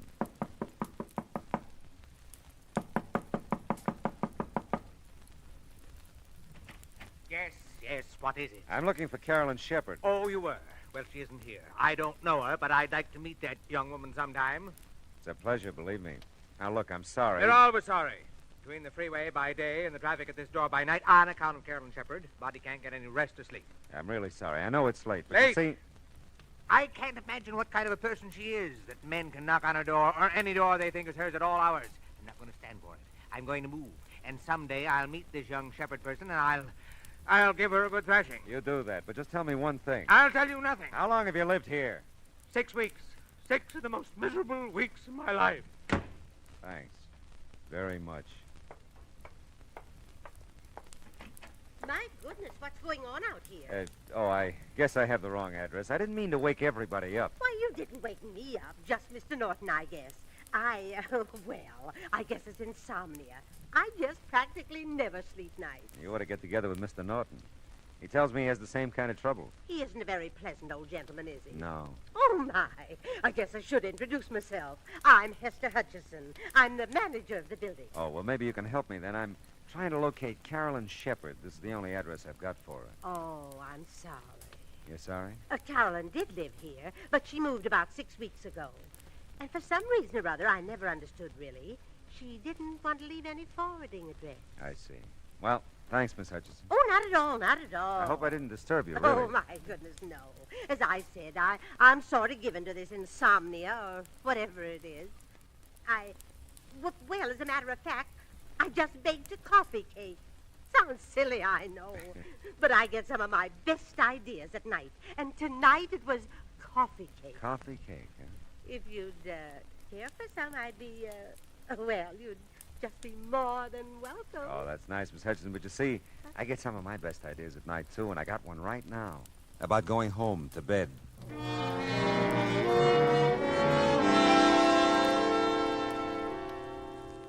I could sleep. I knew I could. I could have been sleeping at least an hour if Carolyn Shepard hadn't decided to come into my life and go out again.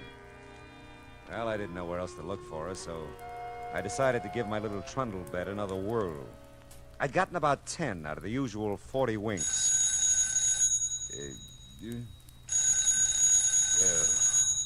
Oh, no. Yeah? Mr. Marlowe? I think so. I'm Dee Dee Reynolds, Mr. Marlowe. Well, that's swell. That's I swell. guess she isn't, but is Carolyn Shepard still there? No, she is... Who'd you say this was? I'm her roommate, Dee Dee Reynolds. She hasn't come home, Mr. Marlowe. I'm so worried. I came next door to phone. Has she been gone long? Yes, she has. Now, look, Dee Dee... Oh, I was afraid of that. Oh, Mr. Marlowe, something's happened. Wait a minute. What's happened? Well, I just know she's been killed. Easy. Listen to me, will you? Poor Carol. Dee Dee. Listen, Dee Dee, where do you live? Dee Dee. Oh, fine.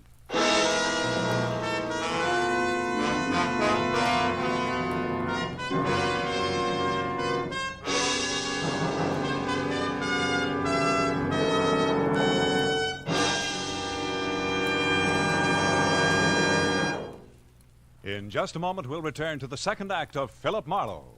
But first, James Fassett brings you the second part of his two-program series of Holland Music Festival selections, along with a few colorful words about the music, customs, and people of Holland as he observed them. That's on your invitation to music tomorrow afternoon on most of these same CBS radio stations. Listen to tomorrow for your string serenade featuring Jerry Windsor with his singing strings in Music All America Loves. Now with our star, Gerald Moore, the second act of Philip Marlowe, and tonight's story, Nether, Netherland.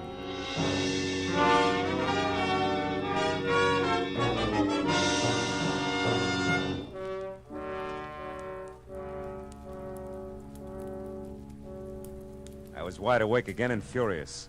Because somewhere in Los Angeles there was another telephone recently put on its cradle. I didn't know where it was or how to make it ring.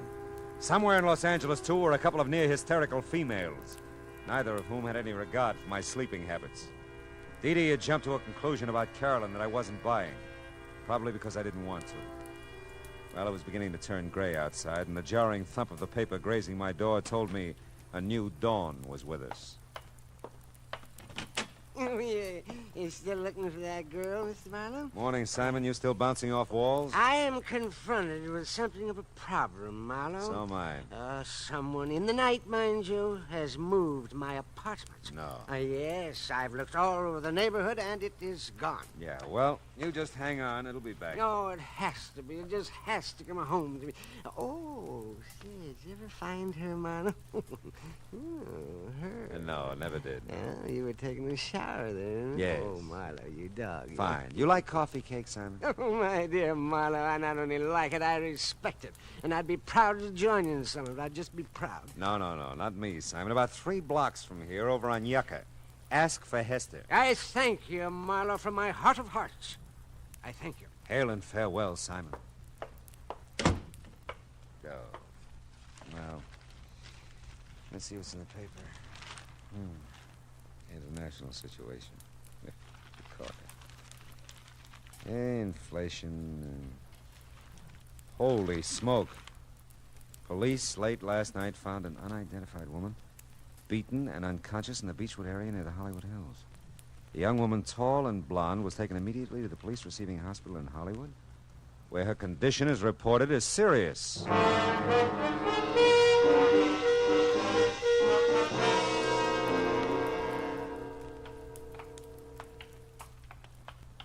She fits the description of that Shepherd girl's driver's license all right, Mr. Marlowe. She's pretty banged up, though. Might be tough to identify her. Yeah, what time did they find her? About 3 o'clock this morning, I think. We were figuring robbery, since her wallet and most of the stuff in her purse is missing. Oh, here we are. Oh. Yeah, she's still out. Pretty doped up, I guess, huh? Yeah. She the one? No, she isn't. You sure? Yeah, hair is too blonde. Well, maybe she's had a quick dye job since you saw her last, huh? Very funny. Well, we'd like to wrap this thing up, you know. If you could identify her, we'd be part out of the woods. I'd like to help you out, but she's not Carolyn Shepard. How about it? Will she live? This one? This one. No, hasn't got a chance. You get that way, I guess, watching the inhuman parade of human stretcher cases into a police hospital. I wouldn't have his job. The sunlight was fresh and warm outside. And the coffee I got at the three-stool joint next door was neither. The now you're sleeping, now you're not routine of the night before hadn't exactly made me razor sharp. But by now I was alert enough to study Carolyn's wallet a little more intently. There was $12 in it, and stashed in with the bills a book of check stubs on a Hollywood bank. Don't let anyone tell you that banks don't open till 10 o'clock. If you make like breaking down a glass door, they'll let you in. And if you cause them that much trouble, they'll give you the address you ask for and send you on your way in a hurry. I felt better about this address for Carolyn. Dee Dee Reynolds was listed on the card in the mailbox, too. Yes? You must be Dee Dee, and I must be Philip Marlowe. Oh, yes, Mr. Marlowe. Come in. Thanks. I'm just supposing that Carolyn made it home all right. You seem to have a better grip on things than you did a few hours ago. Oh, I have. I don't usually go to pieces that way, but I was terrified. Really terrified. She came home shortly after I called you. Sleeping now? No. As a matter of fact, she just stepped next door to use Mrs. Landsberg's phone. She'll be right back, I know. Sit down, won't you? Oh, thanks, I will. I had 3 chairs in my house. 1 for solitude, 2 for friendship, 3 for society. Is that so? Which one am I sitting on now? Oh, you don't know the quote. It's Thoreau. Oh, well, I'm impressed. I shouldn't flaunt my knowledge that way. It's just that I've been nervous lately. I always read Thoreau when I'm nervous. Well, aside from Thoreau, how much do you know about Carolyn? Not very much. She doesn't let anyone know very much. Oh? I know she's worried. She watches at the window, and she jumps when there's a knock at the door. She acts like someone's after her all the time. I told her to see you. That's nice. Society is commonly too cheap. We meet at very short intervals, not having had time to acquire any new value for each other. You quote a good deal, don't you? Thoreau reaches me. How about Frank Laszlo? Frank Laszlo? Yeah. No, I don't think so. Is he a well-known writer? I wouldn't know. I thought Carolyn might have mentioned him. No, not that I know of. Of course, we keep pretty much to ourselves. Mm-hmm. Which one of you smokes cigars? What? In the ashtray on that table there. Why, for heaven's sakes. I never even noticed it. That's odd. Of course, I was gone early last evening. Went to the library. Oh. Maybe someone was here to see Carolyn. Yeah, that could be. Well, hello, Mr. Marlowe. I'm so glad to see you. Are you? You don't know how glad. Dee Dee, would you? I promised Mrs. Landsberg I'd water the lawn, fore and aft anyway. It's the nearest thing I can get to Thoreau's Life in the Woods. I love a broad margin to my life. The swiftest traveler is he that goes afoot.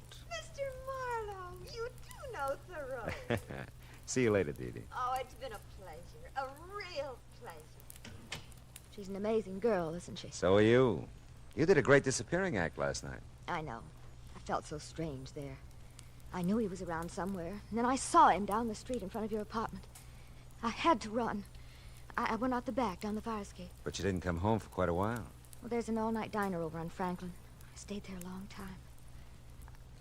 I was so frightened. I still am. It's got to stop, Mr. Marlowe. Whoever he is, he has to leave me alone. Who's Frank Laszlo, Carolyn? Why do you ask? Well, I looked through the check stubs in your wallet. You made weekly payments of $50 to Frank Laszlo for several months, up until 2 weeks ago. Well, he's just a family friend, Mr. Marlowe. He loaned me some money, and I've been paying him back. Yeah, but $50 a week is pretty much and pretty often. Well, I wanted to clear up the debt as soon as I could. I thought you had no family. I haven't. But we've known Mr. Laszlo for years. You see, I inherited a small amount when my father died, just last year. It was tied up for a while, and Mr. Laszlo just helped me over the breach, that's all. Does he live in town? No, he doesn't. If you're thinking he has anything to do with my trouble, Mr. Marlowe, you're very wrong. I wouldn't want him to know about it at all. You know, Carolyn, you never described this guy who's been following you. You know, I wouldn't even know what kind of a fellow to look for. Well, he's short for a man, not quite as tall as I am. And he's muscular looking. I think he's dark, too, although he usually wears a hat and a gray suit. Does he smoke cigars? I've never noticed that he does, no. You don't work anywhere, do you? How can I hold a job in the state I'm in? Oh, no, I just look and wait. What is it? I knew it. He's out there, Mr. Marlowe. Where? He just got in that car, the big convertible at the curb. Okay, honey, come on, let's go.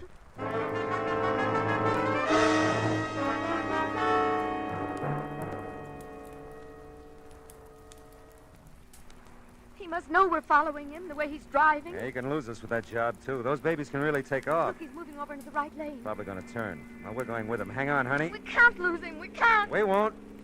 He's pulling into that parking lot.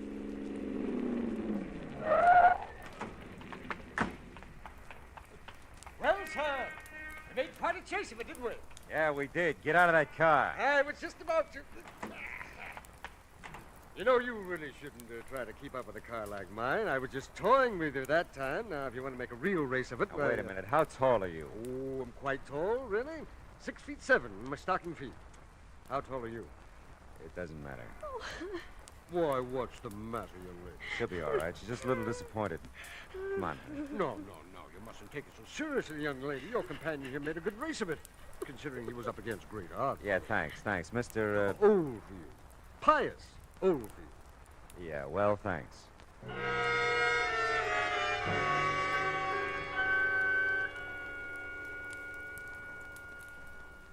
Oh, I don't know how I could have made such a mistake. But he did look like him, Mr. Marlowe. Until he stood up, I really thought... All right, honey, forget it. You're pretty tired and upset, and you're almost home now, huh? I don't want to be alone. He'll come. Don't worry, I'll stick around. Nobody will bother you. He must. He must. I'm so tired. So afraid. Take it easy, honey. We can't strike out all the time. Hey, looks like Dee Dee's made a friend watering the yard. Oh, no. What? Mr. Marlowe, this time I'm sure of it. It's him. I know it is. Cigar and all, huh? Okay, baby, we'll see. Come on. No, I can't. Come on, Carolyn. You gotta get with it, No, girl. I can't. Dee Dee, give me a hand, will you? Carolyn, what's wrong? She's pretty upset. Take her in the apartment, will you? Oh, sure, I will. Who's the guy with the cigar? Well, he didn't say. He asked for Carolyn. Okay. Hey, you! Hold it! I don't think so, buddy. I said hold it or I'll ram that cigar down your throat. You don't look so tough. That's how I fool him.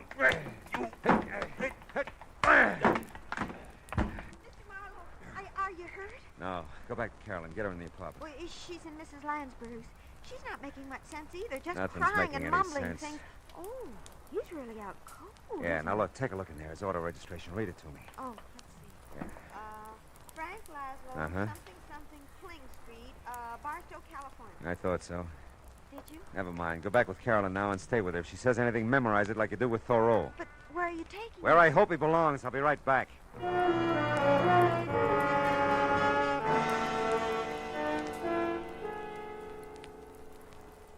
you keep dropping in like this, and we'll be old friends, Mr. Marlowe. Never mind that. What shape's he in? Looks like a minor concussion. He'll be around in a little while. Who hit him? A very dear friend of mine.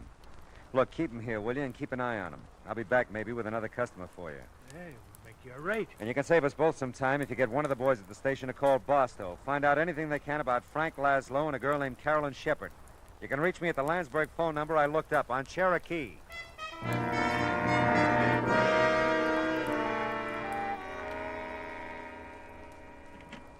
Oh, Mr. Marlowe, gee, I'm glad you're back. How's Carolyn? Come in and listen to her. I'm scared to death. Yeah. I must remember. Mail a check to Barstow. I must remember. That mail check.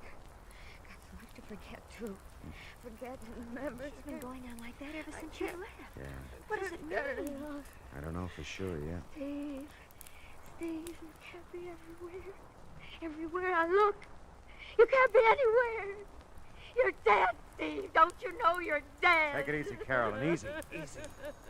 Oh, that's Mrs. Lansberg's phone. I told her I'd answer it while she was out. Go ahead. It could be for me. Okay. Carolyn, you're okay. Who are you? No. Steve.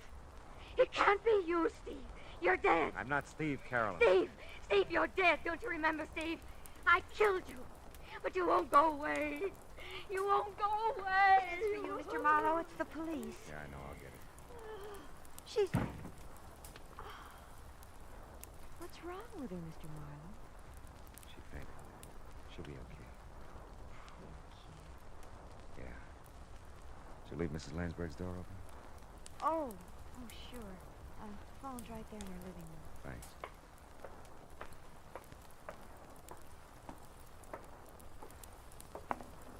Yeah? Hey, Marlowe, that Barstow call was a rule. Really? That dame you mentioned, Shepard, she's wanted for murder. Who'd she kill? Her husband, Stephen Shepard, last March.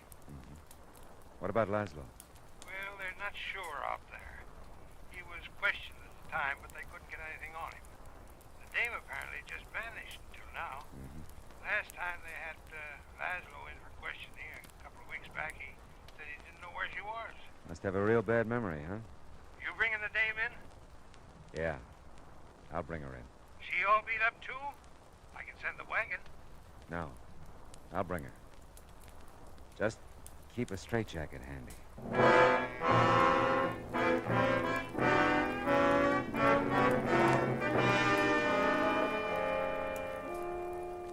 Like I said, there are times when confusion is the keynote. Carolyn Shepard, poor sick kid, kept seeing the man she murdered. Saw him so often she believed it. And Frank Laszlo must have seen things too. Enough to keep Carolyn paying him blackmail ever since she killed her husband. Did you ever stop to think of all the so-called nice, clean, upstanding citizens who carry a moral cesspool behind shining eyes and a sweet smile? Suddenly they make headlines, like Carolyn. What's the line? For murder, though it hath no tongue, will speak with most miraculous organ.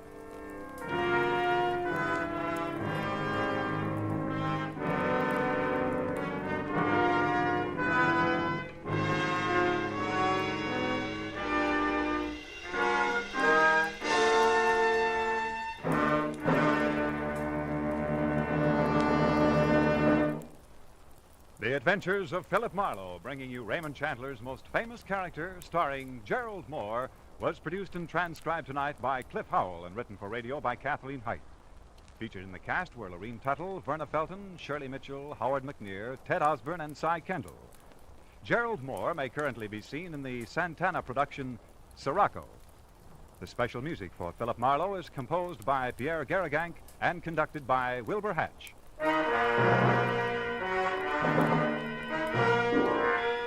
Be sure to listen next week at the same time when Philip Marlowe says... This time my plans for a fishing trip got caught in the line of a beautiful girl who didn't know upstream from downstream. I was in deep water for a while, but I finally caught my limit by using a special kind of bait.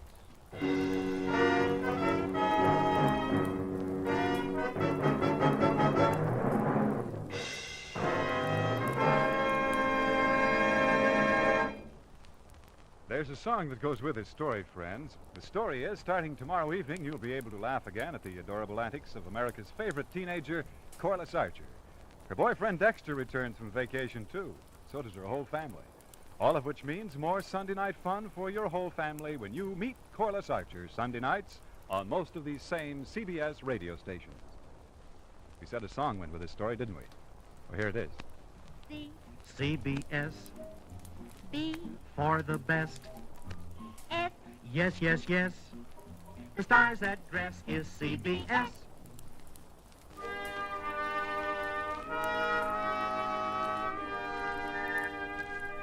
This is Clarence Cassell saying, remember, for the sweetest music this side of heaven, it's Guy Lombardo time, Sunday evenings on the CBS Radio Network.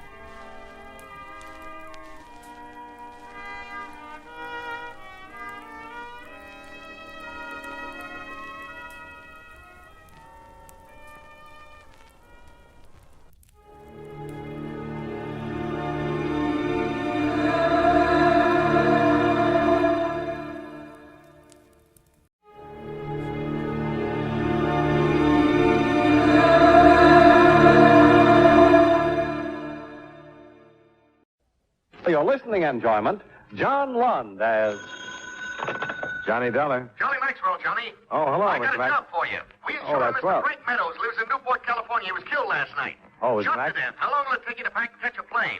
Oh, it's Look up Lieutenant Sullivan, Newport Police, when you get there, Johnny. Yeah. Have a good trip. Yeah, I'll try, Mr. Maxwell.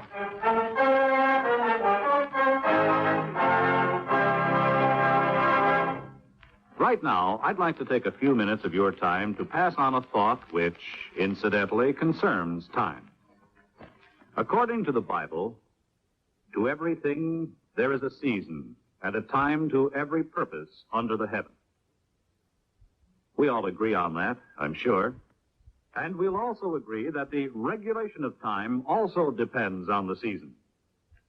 For example, did it ever occur to you who decided where our 4 time zones in America should be exactly? Well, back maybe 75 years ago, there were about 150 different time zones which were set up according to the whim of the local inhabitants. Most of the time was called sun time, and there could be 15 minutes difference between the clocks of 2 towns only 10 miles apart. So, to get rid of the confusion, the Interstate Commerce Commission was established. It divided the United States into 4 standard time zones so that railroads, planes, buses, and the mail could run on schedule. Of course, if a city wants to go on daylight saving time during the summer, that's a decision which is made locally. The standard time remains the same everywhere else. But setting the nation's clocks isn't the only job of the Interstate Commerce Commission, however. It also makes rules and regulations for the various means of transportation which go from one state to another. It sees that railroads, truck lines, barges, and boats operate safely, charge reasonable rates, and give good, dependable service.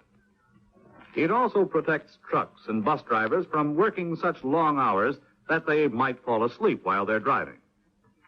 The Commission also demands that trains, engines, and machines have safety and stop devices. It is, in itself, a safety device to assure every one of us freedom from danger as we travel about our country.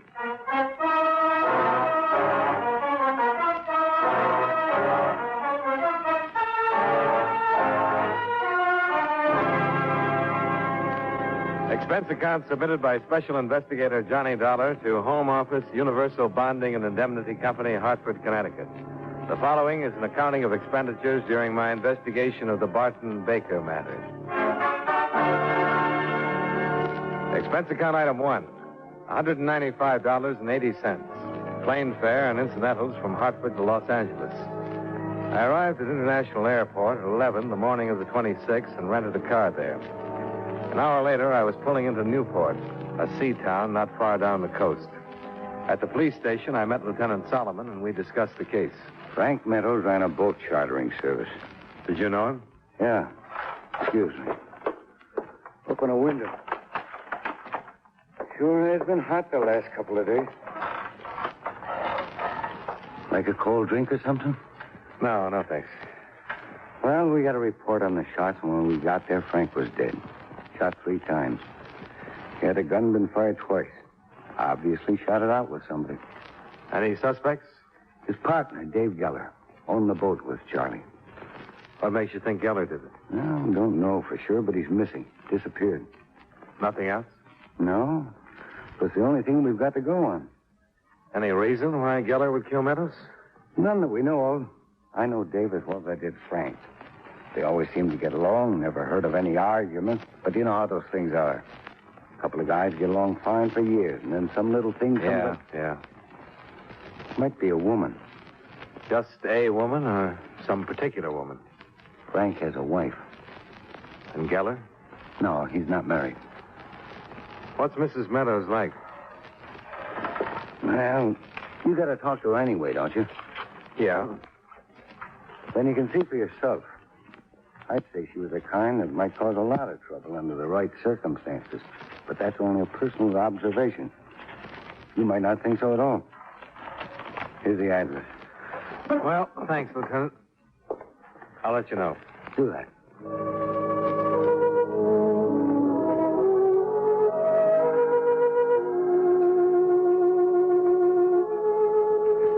Ten minutes later, I was pulling up to a pleasant little house that faced the bay.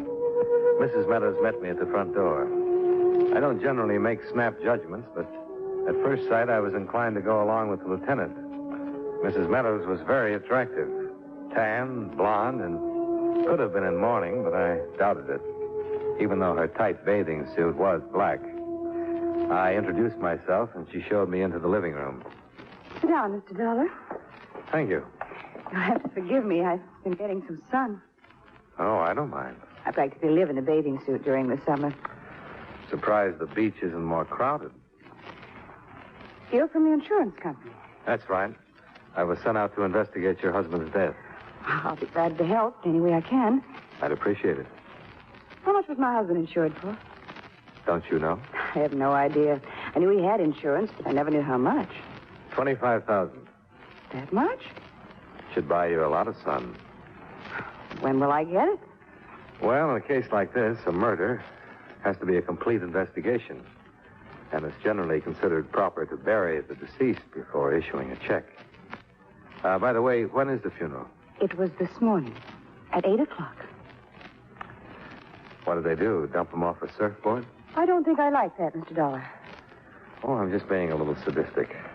I always get that way when I see someone so broken up. Would it be better if I stayed in the house for a week and wore a black veil? Oh, no. But a little emotion would seem more natural. Would it help if I cried? Help who? Mr. Dollar, my husband's dead. Anything I might do wouldn't bring him back. If you don't approve, I'm afraid that's just too bad. Who do you think killed your husband? I have no idea. The police suspect his partner. I guess it's possible. Dave's missing. Can you think of any reason why Dave would kill your husband? They didn't get along too well. Lieutenant Solomon says they got along just fine. And I say they didn't. I think I know more about it than Lieutenant Solomon. Okay. Suppose you tell me why they didn't get along. They just didn't. They disagreed a lot. Over anything specific? Not particularly. The boat, things in general. They'd known each other for years, been partners for nearly 10. Friendships wear thin sometimes. Before they left on the trip, they had an argument. About what? Frank didn't tell me. Just came home and said he'd had a fight with Dave. The next morning, they left. The following morning, when they returned, Lieutenant Solomon called me and said Frank had been killed. Where did they go? Down the coast after Yellowtail. Who chartered the boat? No one. They went alone. Well, thank you, Mrs. Meadows. If you happen to hear from Dave, get in touch with the police, will you?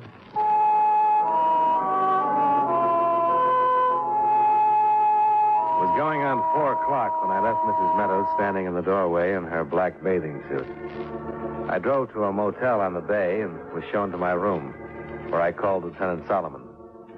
I wanted to take a look at the boat. You'll find it at Carlson's Landing, the J-Bell. Mrs. Meadows says her husband and Geller went fishing for yellowtail. Yeah. They catch any? They did. They didn't bring them back. No fish on the boat. Maybe they didn't really go fishing. Got any ideas? No, not a one. Just a guess. Trying to create a motive. What do you think of Mrs. Meadows? Oh, very attractive. But not a good enough motive? I didn't say that. I was just trying to come up with a better one. If you do, let me know. After meeting Mrs. Meadows, it won't be easy. You having her watched? If Dave Geller tries to contact her, we'll know about it. Mm-hmm. Hey, where's a good place to eat? You like seafood? Oh, by the ton. Try the restaurant right next to your motel. Via Marina. Steamed clams are great. Lieutenant, you have just created a glutton. Expense account item 2, $6.50 for a seafood dinner. While the bucket of clams digested, I drove to Carlson's Landing, where I located the J-Bell, Meadows and Geller's trim little fishing boat. A full moon was out over the Pacific, and the J-Bell rocked gently with the motion of the tide. The landing was deserted except for a big gray cat that scurried onto one of the other boats as I walked past. I stood looking at the J-Bell for a minute, listening to the sounds of the ocean. Then I climbed aboard. The hatch leading below to the cabin was unlocked, so I opened it and went down the short ladder. The moonlight sifted in through the starboard porthole, but the rest of the cabin was in pitch darkness. I felt around for some kind of light. Stay right where you are. Huh? Don't move. I got a gun. Okay. I can see you. If you move a finger, I'll kill you. Okay. I'm not moving. Well, what happens? Do we stay here all night? No. Better take a look at you. I don't want to make a mistake. Yeah, I think that's a good idea. Light switch is right behind you to your left. But keep facing me. Just reach back. Thought so. You thought so what? Baker sent you. Baker? You're not a cop. I know the cops in town. You must be Dave Geller. You know I'm Geller. Look, my name is Dollar. I'm an insurance investigator. Sure. I'll show you my credentials. Keep your hands at your sides. I'm telling you the truth. I work for the Universal Bonding and Indemnity. Your ex-partner was insured with us. Turn around. Put your hands over your head. Look, I'm telling... You look. I'm not kidding, mister. Okay. Now put them out in front and lean on the bulkhead. My wallet's in the inside left coat pocket. Insurance investigators always carry guns. Well, most of them take them off when they go to bed. That's very funny. I'm glad you liked it. You'll find the permit for the gun in the wallet, and the wallet is still in my... You satisfied? Turn around. But keep your hands up. Well, you saw the identification. Okay, sir, you're an insurance investigator. Still doesn't help me. Just what kind of help were you expecting? None. I mean, now I got to do something with you. Can't let you go back to the police and tell them you found me. They'll nail you sooner or later. They want you for murder. Yeah, I know. Why did you kill him? I didn't. Then what are you hiding for? That's none of your business. All right, now we're back to me. What happened? You'll just have to stick around for a while. Sure. Hold it. What's the matter? Somebody's coming. Turn off that light, quick. You just stay where you are and don't make a sound. Probably the police. If it is, you're going to take me out of here. Yeah, for a guy who's innocent. Shut up. Right outside the boat. Sure, that's all right. Yeah, I thought so, too. Maybe your hunch was right. Listen, you can only say it once. If something happens to me, get to Bernie's garage, understand? Bernie's garage? Come aboard. What do I do at Bernie's garage? I don't know why I'm trusting you, but I got to trust somebody. Tell Bernie I sent you. Ask him for the toolkit. The toolkit? And I didn't kill Frank. Look out, I'm going topside.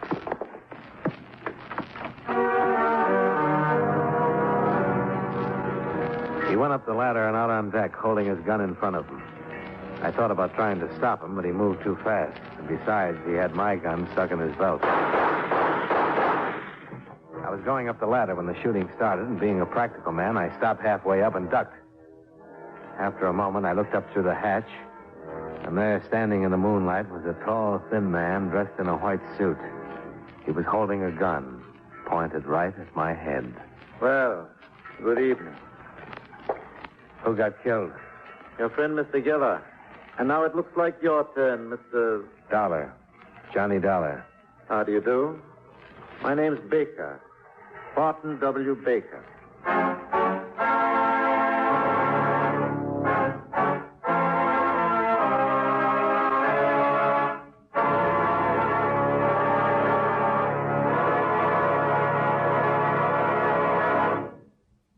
You know, many great men have attained the highest office in our land, the presidency of the United States. Can you guess the name of this man?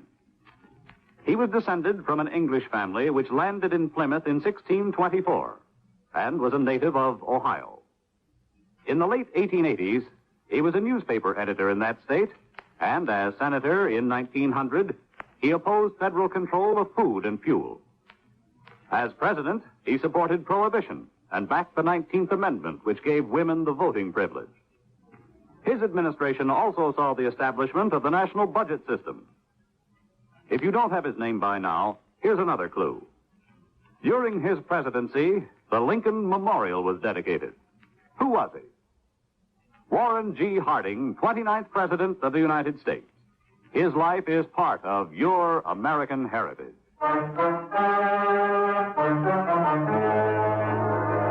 And now, with our star, John Lund, we bring you the second act of yours truly, Johnny Dollar.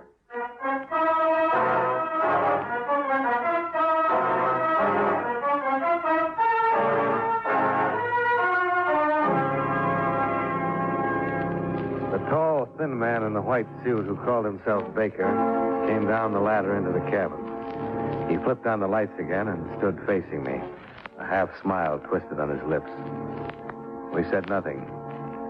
After a moment, another man appeared at the hatch and called down to the white suit. He's dead. What'll I do with him? Throw him in the ocean.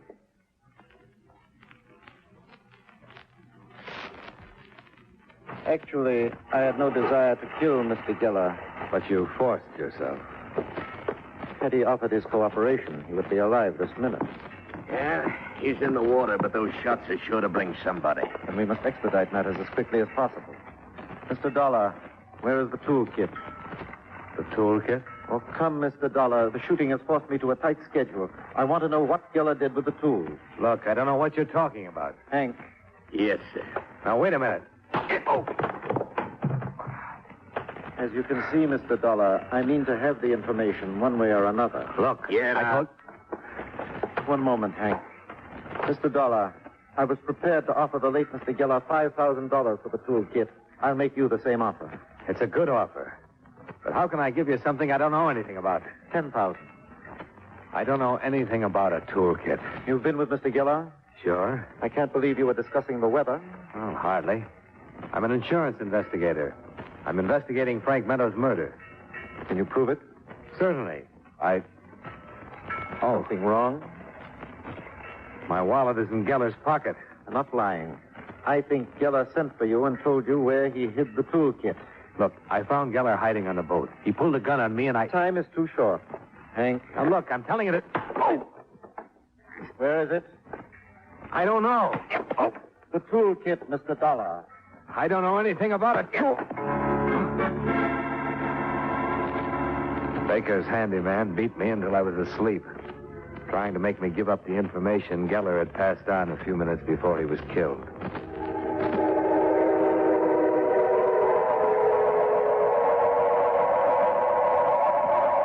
I don't know how long I was out, but when I came to, I could hear breakers.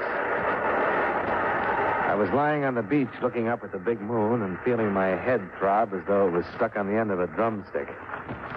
Well, I managed to sit up and look around. I had no idea where I was, but a long groove in the sand that stretched away from me showed clearly that I'd been dragged from the street several hundred feet behind me. I stumbled to my feet, and that's when I saw her, walking along by the water, headed my way. Her soft blonde hair blowing in the casual breeze. She was barefoot and wearing white shorts and a terry cloth shirt. I guess it was a little cool for the black bathing suit. She stopped when she saw me. Oh, good evening. Hello. Mr. Dollar, you're bleeding. Yeah, it happens sometimes. What are you doing out here? I'm waking up. What are you doing? Oh, I was just taking a walk. But your face is all bruised. How far is your house? Down the beach, about a mile. You think you could scare up some iodine? Yes. Come on. Oh. Still a little dizzy. Here, put your arm around me. Better? Much?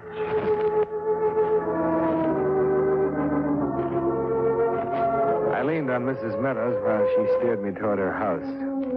Her hair smelled clean and fresh with just a touch of perfume. In the house, she found the iodine and touched up the sore spots.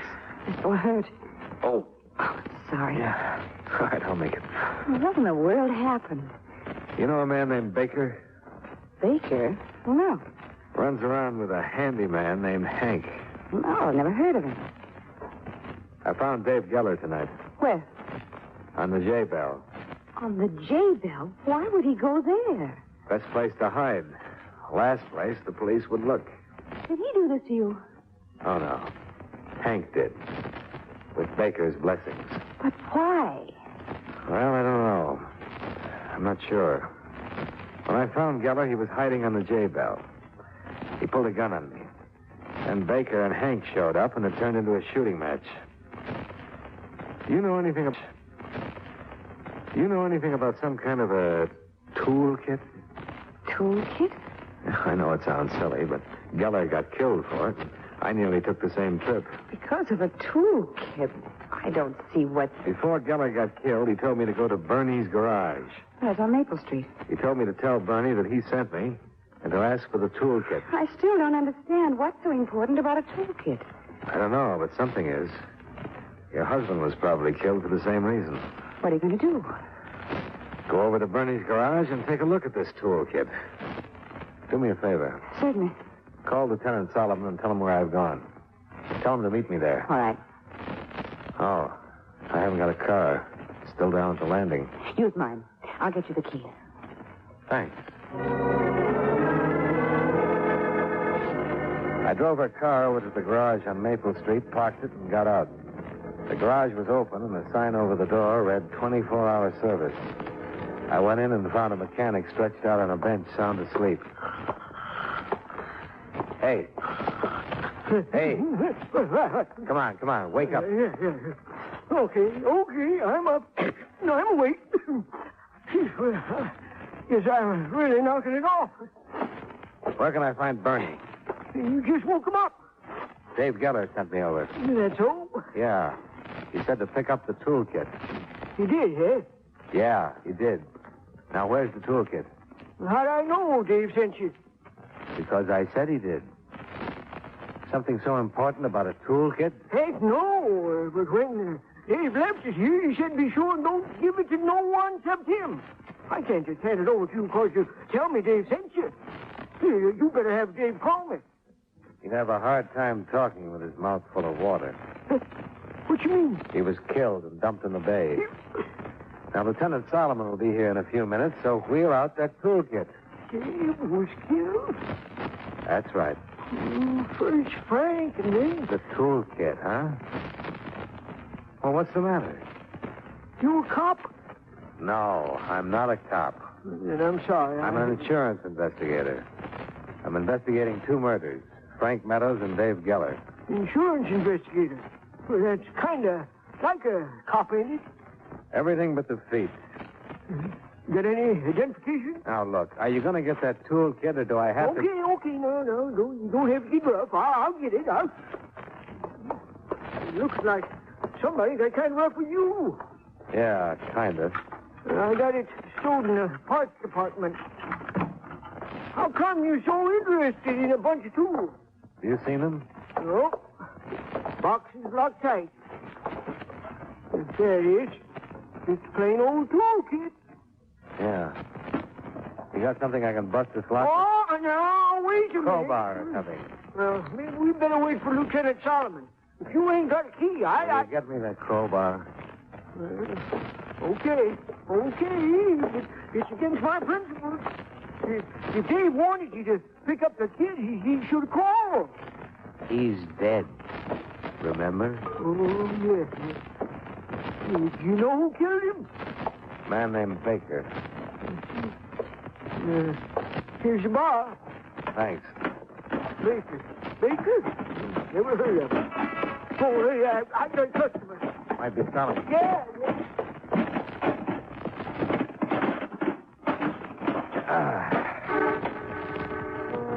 I lifted the lid and looked in. I couldn't have been more surprised.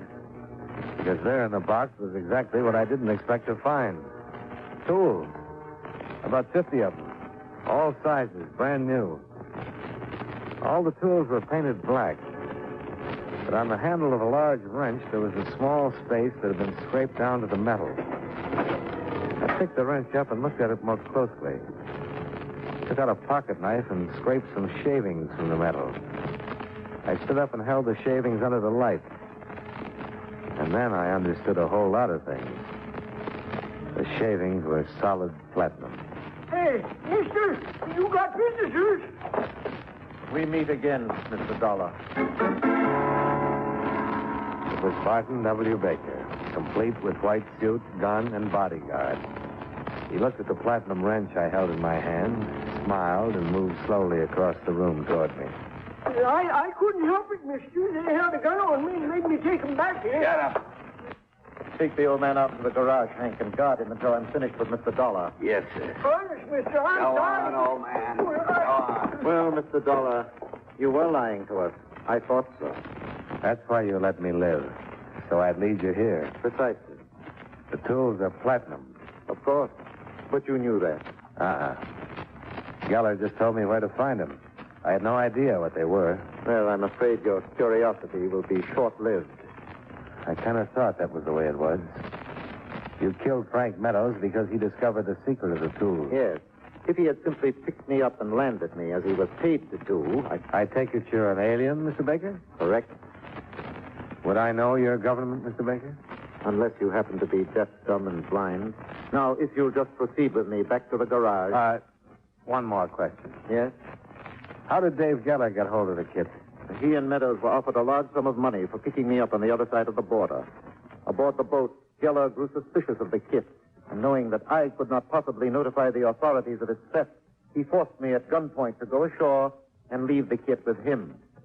Fortunately, I got to a phone and notified our operatives in Los Angeles. They met the boat when it docked. And killed Meadows, but Geller escaped. Correct. Now, Mr. Dollar, I'm in a great hurry. Well, I missed another shooting, but so did Baker, for that matter.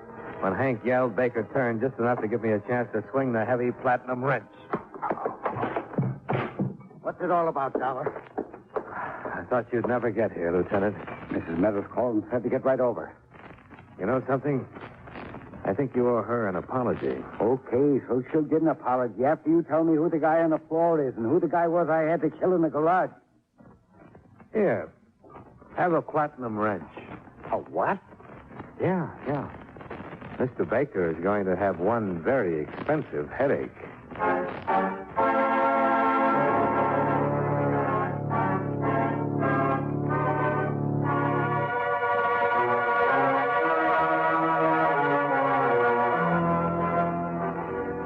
On the way over to my motel, I explained the events to Solomon, who did a little mumbling and shaking himself. Then, after a fresh shower and a change of clothes, I went over to Mrs. Meadows and expressed my most heartfelt thanks. Expense account item 3, $176.85. Motel bill and expenses for the next 2 days while I hung around Newport resting up.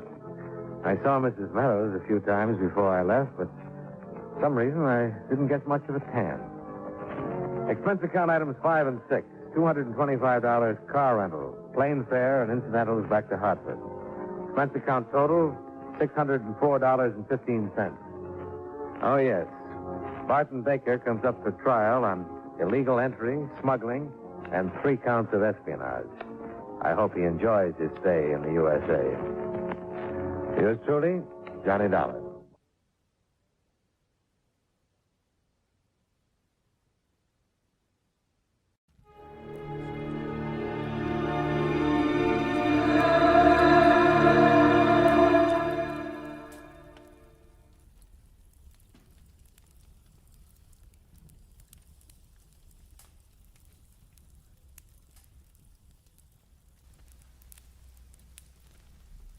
Get this and get it straight. Crime is a sucker's road, and those who travel it wind up in the gutter, the prison, or the grave. They dressed in red, white, and blue and jumped from an ancient biplane at 3,500 feet. Twice a day, every day, and nobody worried. Until $5 million went along just for the laughs, and death went along for the ride. From the pen of Raymond Chandler, outstanding author of crime fiction, comes his most famous character in The Adventures of Philip Marlowe.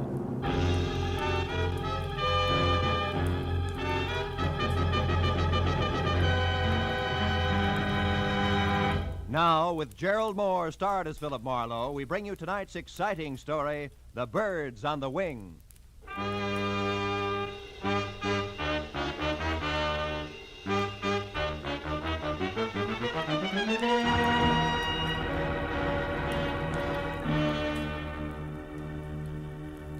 It had been the kind of quiet, workless week that speaks well for human beings and their relations with one another, but doesn't do much for a private detective's bank balance. So when at exactly noon, a telephone call had jerked me out of Chandler's new novel, The Little Sister, and a voice edged with anxiety had dangled $100 worth of negotiable bait my way, I had snapped at it. But then I wondered if I'd done the right thing, because it had been Miss Hattie Pembroke, guardian of the millionaire, thrill-seeking screwball Paige Pembroke. And now, an hour later, I left the sunlight and felt my way into the gloom of the carefully tucked-away Hollywood bar, where she had suggested we meet. When I could see again, I spotted her at a corner table.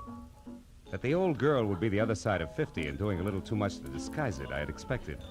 But that she would be drinking her whiskey neat, I hadn't. When I approached her and introduced myself, Mr. Marlowe, she started to come you right to the probably point, know as much- but didn't quite make it. Oh, How rude of me. I'm sorry. You're probably dying for a drink. Oh, waiter. Well, frankly, no, Miss Pembroke. I'm not exactly dying. Now. I know you men in your early afternoon appetite for a friendly drink. There's no harm in it. Matter of fact, I've already had... Well, I've had a small drink myself. No fooling. Oh, waiter, this gentleman's order, please. Yes, ma'am. What'll it be, sir? Scotch and soda, if the lady will join me. Oh, no, I couldn't. Really? Well, all right. Scotch for me too, waiter. Johnny Walker. Yes, ma'am. Now, Mr. Marlowe, let's get down to business. Have you ever been to Oxnard, California? Uh-huh. Good, because that's where my nephew is. Also, it's where the Calumet Valley County Fair is being held. Really? Whatever that may be. Most important, it's where you can probably find out what kind of trouble Page is in. You see, the poor boy is Down to just... his last $5 million.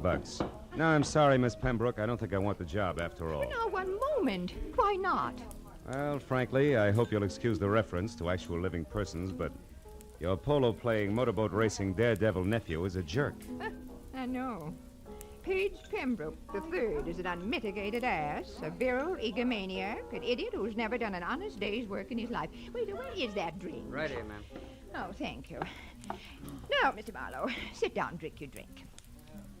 When I referred to my nephew as a poor boy in trouble, I was only trying to avoid saying all this. Oh. Your health, sir? Yes. Well, my health. Now, your next question. Since I obviously share your sentiments about my nephew, why all this concern over him, correct? Close. Right. I want to help Page Pembroke, Mr. Marlowe, because it's my job. My, shall I say, bread and butter? All right, say it. You see, I'm executor of his estate, which my brother, Page's father, left for him. Well, as such, I get $20,000 a year until Page is 35, another 6 years. But if Page should die, disappear, or be committed to any kind of a public institution... Oh. Before then, the entire estate goes to charity, and I go find another job. And specialized jobs like handling $5 million estates are hard to come by these days, huh? Now, Mr. Marlowe, this letter here's all you have to go on. It was postmarked last night from Oxnard. Read it. Oh. If you want your precious nephew to keep on being healthy, you better come and get him at once. The three of us had a nice little act going here at the Calumet Valley County Fair before he joined us just for laughs. We intend to have a nice little act going after he's gone. And one way or another, he's going to go. A friend, huh? Yeah? Well, what do you think? Oh, it's 5 to 1. It's nothing more than a woman spurned. Very young woman, Miss Pembroke. So you might be wasting $100 sending me up there. Then you'll go. Good. Yeah, but only because of my bank account. Mr. Marlowe, there'll be another $100 for you if and when you get all this straightened out.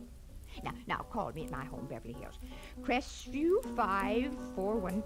4124? Yes, as soon as you find out what's wrong. And, Mr. Marlowe. Yes, Miss Pembroke. On your way out, signal the waiter for me, will you please?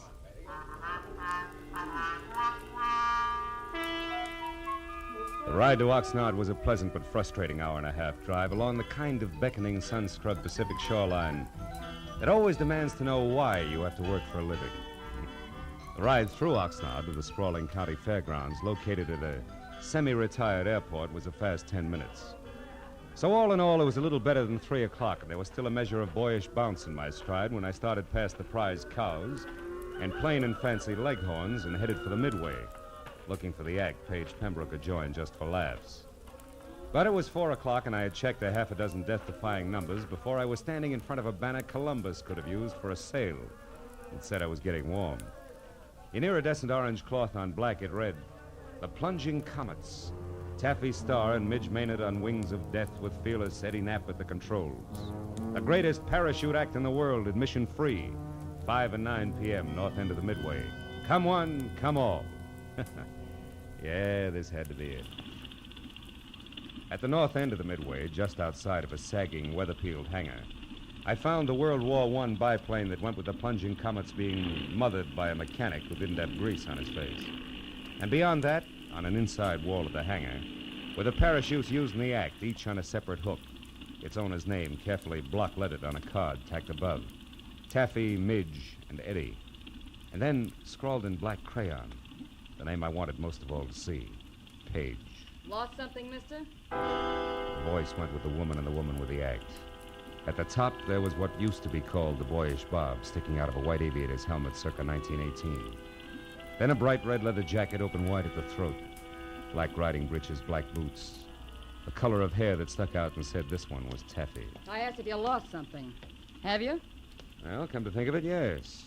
6'2", eyes are blue, and carries a big, big checkbook. Seen one around? Maybe. Why? Who are you? Name's Philip Marlowe, the millionaire's friend. I'm a yacht salesman. Here's my card. Never mind your card or the very funny jokes. Now, what do you really want? Page Pembroke before he breaks his neck in your act, or isn't he in it yet? I don't remember. Now, your point. What is it? A letter you could have written? A letter that says Page is in trouble. Where is he? Goodbye, Mr. Marlowe. Take it easy, Wings. You wouldn't want to hold out on somebody who's only trying to help Brother Page, would you? I mean, what reason could you possibly have? Other than $5 million you might want for your very own. Why, you... I said goodbye. What's the matter, Taffy? You having problems? Yeah. This Mr. Yacht Salesman is Emmett Kingston, head of the fair's Midway. And you'll be surprised how popular he is with the concessionaries. Now where you going? What else? Good day, Miss Taffy, Mr. Kingston. You know, sometimes it works. Lead with your chin, ride with a punch, and watch for your opening. And I figured I'd try it just that way. So 10 minutes later, when Emmett Kingston, who was carnival people from checkered vest past ornate watch fob to high-button shoes, and shaped like a bowling pin, left Taffy and started trundling down the Midway, I went after him. When he stopped in front of a lunch wagon, I stopped too. And when he went in, approached a man playing pinball machine who was maybe 5'4", and from where I stood conscious of it, I was still behind him.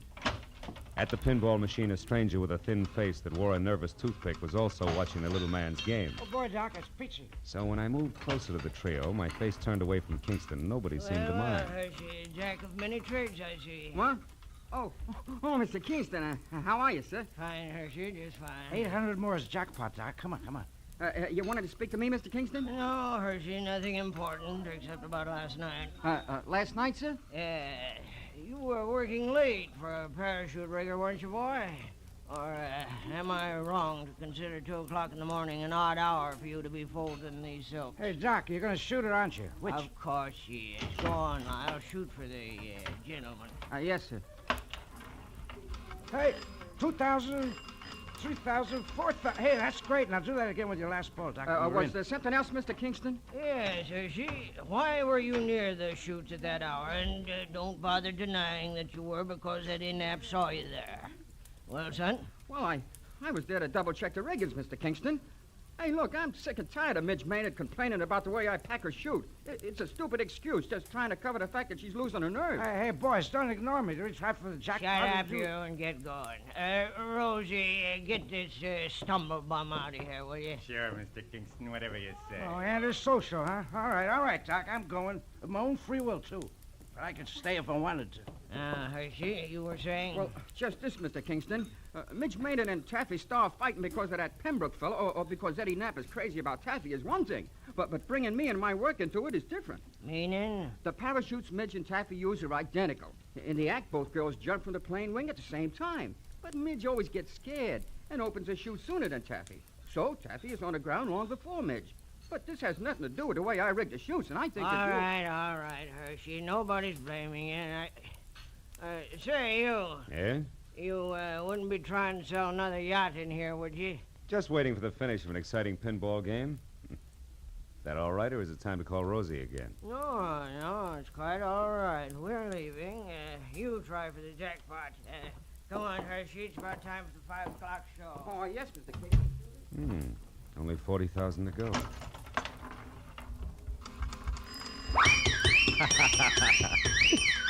Oh, it's the first time I ever hit the jackpot.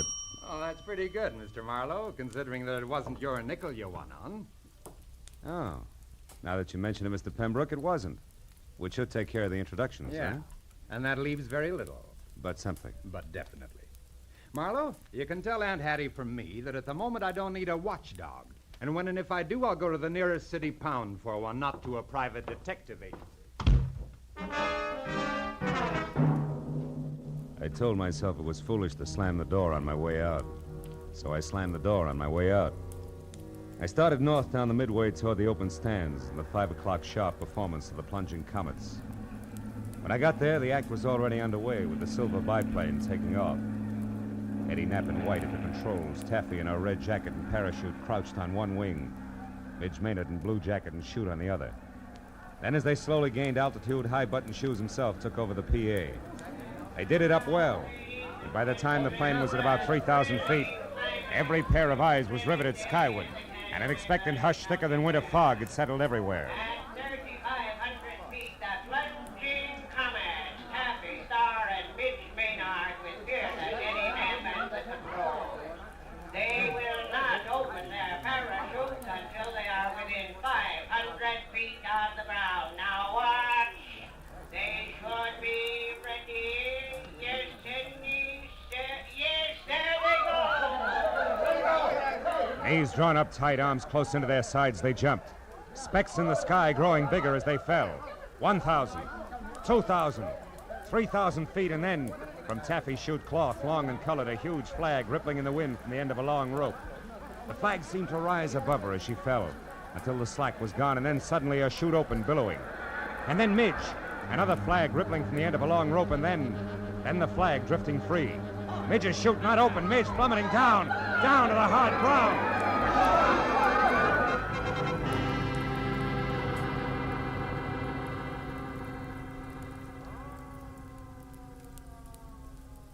The thud slammed home all the way around, kicking hard at every stomach.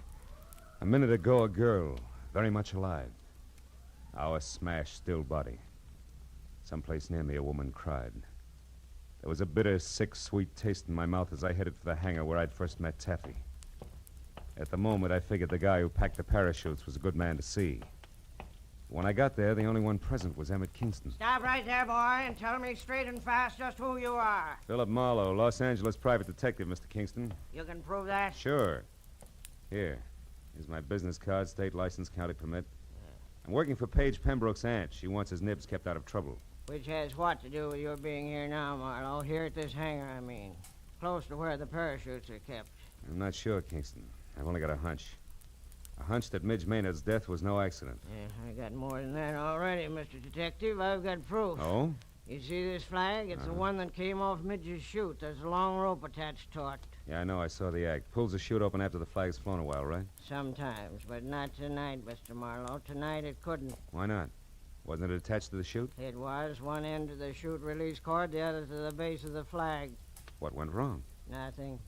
Nothing, Mr. Marlowe, except that the long rope on Midge's chute was cut in two by a very sharp knife.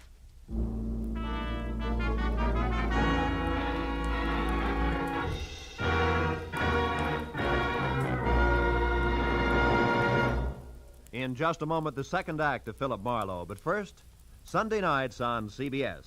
The biggest bargain in show business today. Skelton, Bergen, and Benny without spending a penny. Amos and Andy, Eve Arden, Corliss Archer. 4 A's, 4-star entertainment. The Family Hour with its Hollywood stars and stirring dramas. The Contented Hour with its musical stars in brilliant form. Horace Heidt with his rising stars. 8 great shows heard on most of these same CBS stations every Sunday night, with the 9th, Jack Benny, being heard on them all. Hear them all this Sunday night. Now, with our star, Gerald Moore, we return to the second act of Philip Marlowe and tonight's story, The Birds on the Wing.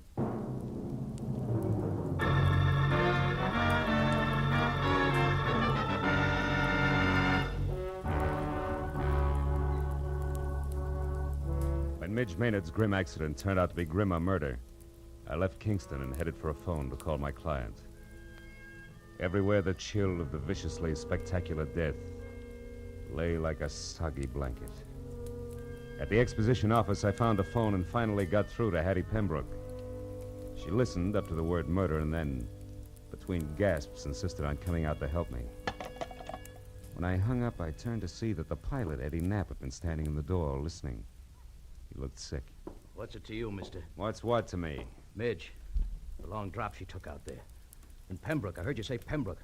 What do you got to do with him? Just a minute, fella. I'm not sure it's any of your business. It's my business, all right. That kid gave me a big grin up there just before she jumped. And I watched her fall every inch of the way. So did everybody else. Look, I know how you feel, Eddie. You don't have any idea how I feel. Don't try to kid me. That mob out there loved it. That's the only reason they come to watch, the hypocritical buzzards. You got a finger in this pie, an angle all your own. I'm going to find out what it is. Take it easy, Nap. You're talking yourself into something real silly. Yeah? Listen, ever since that louse Pembroke showed up here, there's been trouble brewing.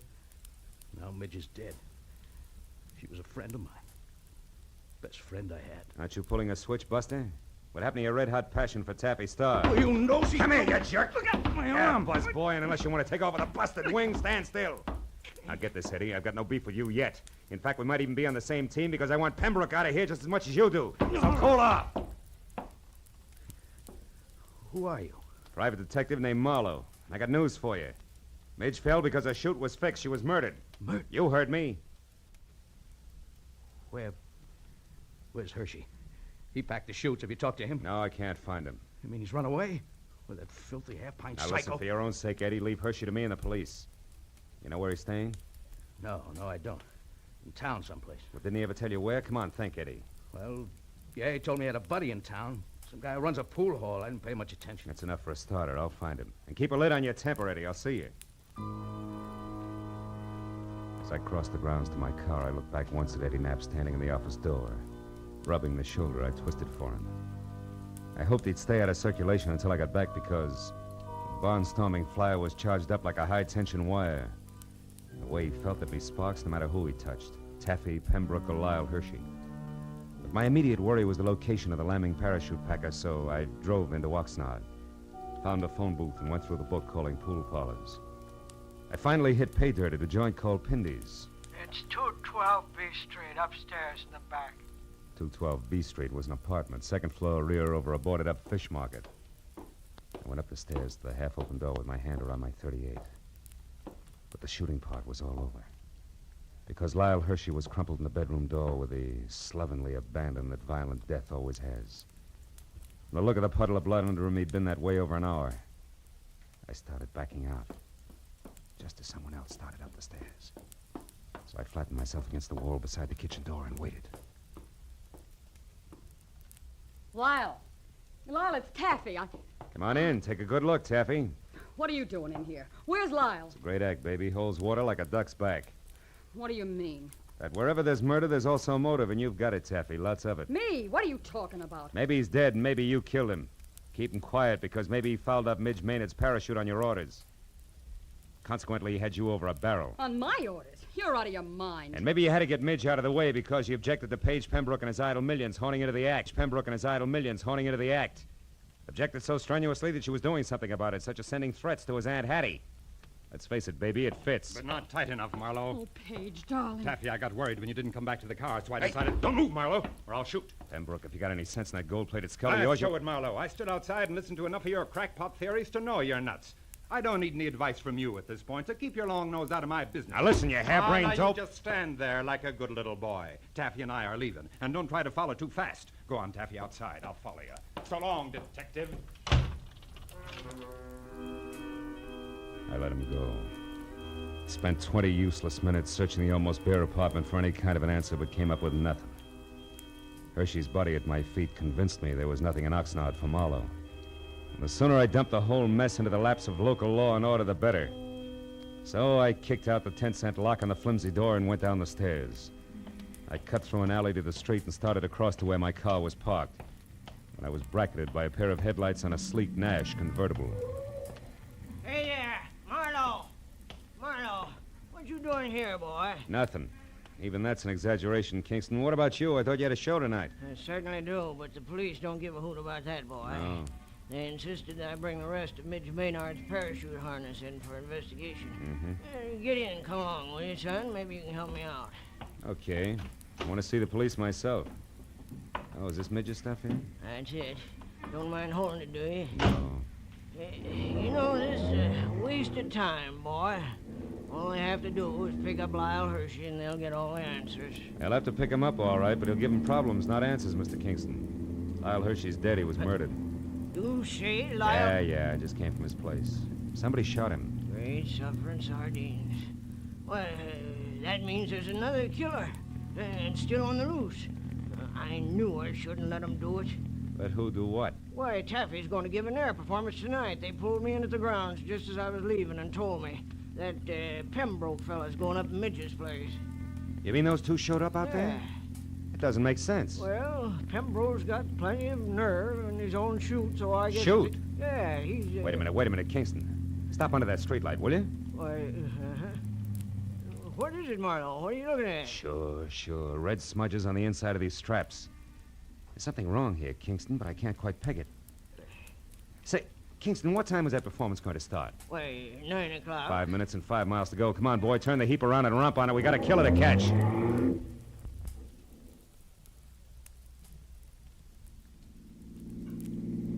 Swing out in front of the hangar, Kingston. Hurry.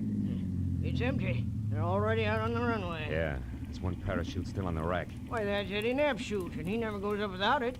So who's at the controls of that plane out there? I don't even have to guess. It's Eddie Knapp, all right, but he figures a suicide doesn't need a chute. Pile out, Kingston. It's as far as you go. I'm taking over from here. What are you talking Come on, about? move. Get out. They're turning around now. Yeah, he's going to make us run back this way. So long, Kingston. Here he comes. What are you doing? Come back! I waited until there was no possible chance for a miss. Then I headed the car straight into the path of the plane, pulled the hand throttle out as far as it would go, and jumped.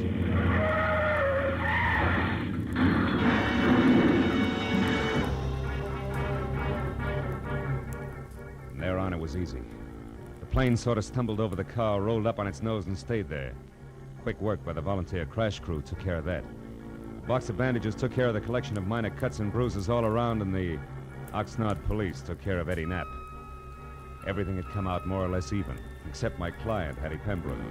She showed up at the finish line slightly on the bias, which no doubt was her normal late-evening state. Also, she was as full of questions as an insurance adjuster. Now, young man, I paid you a substantial sum of money for this day's work, and therefore, as your employer, I'm certainly entitled to a comprehensive report of the entire business. And I insist All right, Hattie, whoa. I'll run through it once more, and that's all. Now, look. First, the threatening letter you got was written by Midge Maynard because she was afraid Paige was going to break up the act. You get it? But the real screwball was Eddie Knapp. He was crazy about Taffy Star and insanely jealous when your nephew and his money showed up. Knapp decided if he couldn't have Taffy, nobody else would, because he'd kill her. And yet, Midge Maynard was the one who got killed. You catch on quick. Knapp killed Hershey because he was afraid Hershey had seen him tampering with the chutes. You get that? No. Oh. On second thought, Marlowe, maybe you better submit a written report tomorrow. Yeah, with adding machine enclosed. Now, look, Hattie, it's not Hey, that... Marlowe, Paige and I want to apologize. We treated you pretty badly tonight, and, well, you did save our lives. Business is business. Yeah, that's right. He was hired to do a job, dear, and he did it. I'm only interested in one thing, Marlowe. How'd you know it was Eddie Knapp?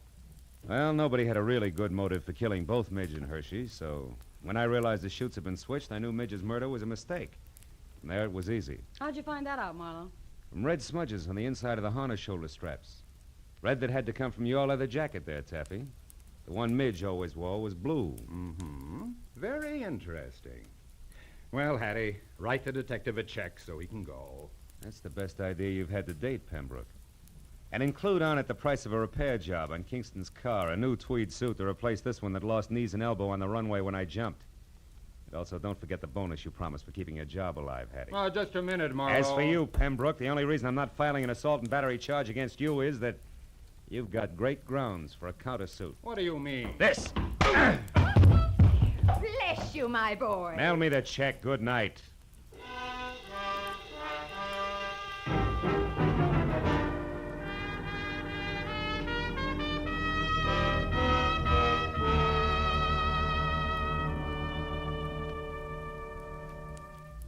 Well, a few informal cups of coffee at the Oxnard Police Headquarters cut through most of the paperwork. But at that, it was after 2 when I finally picked up my car and drove the inland highway for home, past dark, quiet farms, where down-to-earth people made down-to-earth livings and slept at night. Yeah, the countryside was full of them. So it was with a real sigh of relief that I finally opened the door to my apartment and looked forward to some peace and quiet. Hello, Mr. Marlowe. Aren't you Gracie Allen? Yes. Well, how'd you get into my apartment? Well, you see this key? Yeah. Well, it didn't fit, so I opened the door and walked in. Yeah, well, that figures. What can I do for you? Mr. Marlowe, you're a famous detective, and I think you're just the man to handle a very important case for me. Oh, really? Well, I'd be very happy to, Gracie. What's your problem? Well, you see, Mr. Marlowe, our sponsor won't let my husband, Sugar Throat Burns, sing on our program. Mm-hmm. And I want you to investigate the possibilities of another radio program George can sing on. Mm-hmm. And then our sponsor will realize he's wonderful and let him sing on our show. Oh.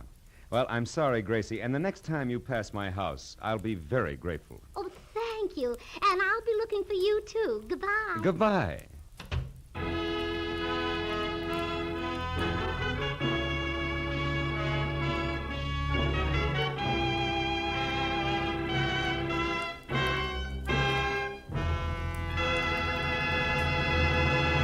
The Adventures of Philip Marlowe, bringing you Raymond Chandler's most famous character, star Gerald Moore, and are produced and directed by Norman MacDonald. Script is by Robert Mitchell and Gene Levitt. Featured in the cast were Lois Corbett, Rita Lynn, Don Randolph, Junius Matthews, Jack Moyles, and Jimmy Eagles. The special music is composed and conducted by Richard Aurunt. Be sure and be with us again next week when Philip Marlowe says... It started with a kid hawking papers on Hollywood Boulevard and moved from there to a house full of hate on a quiet street, a blonde liar on ice skates and a corpse in a burned-out shack. And it all wound up right where it began, in the heart of the kid, on the corner.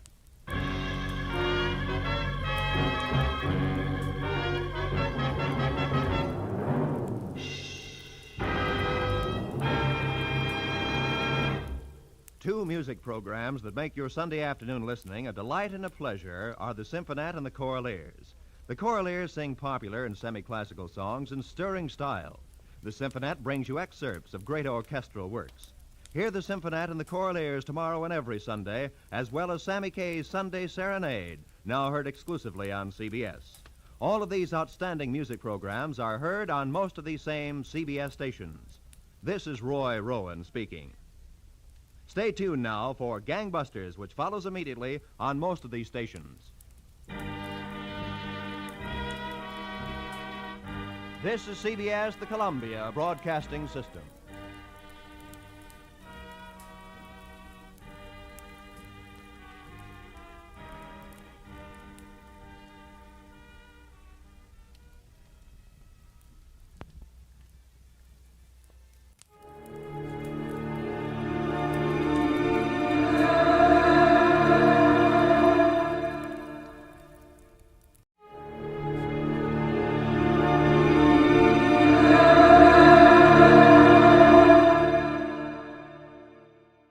Time now for Edmund O'Brien as Johnny Dollar.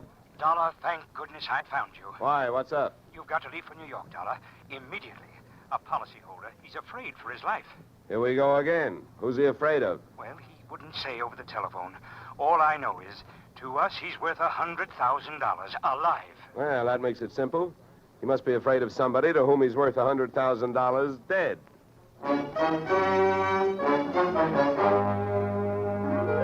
Edmund O'Brien in a transcribed adventure of the man with the action-packed expense account. America's fabulous freelance insurance investigator. Yours truly, Johnny Dollar.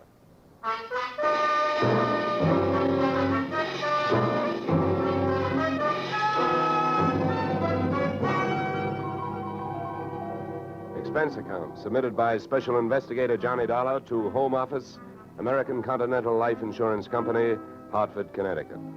The following is an accounting of my expenditures fulfilling your assignment as a bodyguard. The body being that of your late policyholder, Robert W. Perry.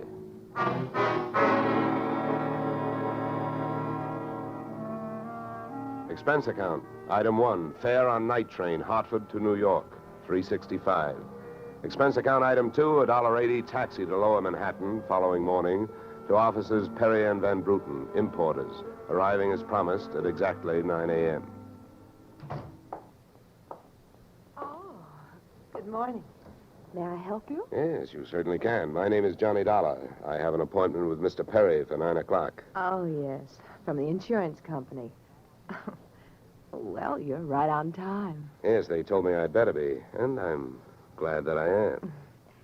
Mr. Perry just came in. He's alone and waiting for you. I'll buzz him that you're here. Thanks. Come on! That?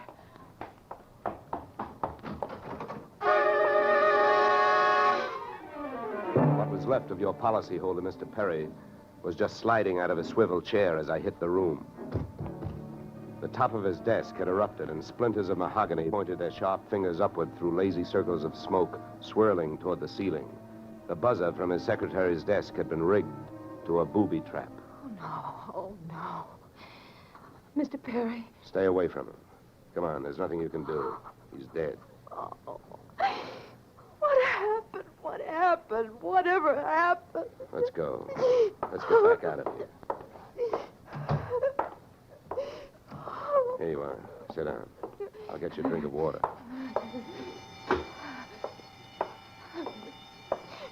Come on, drink this.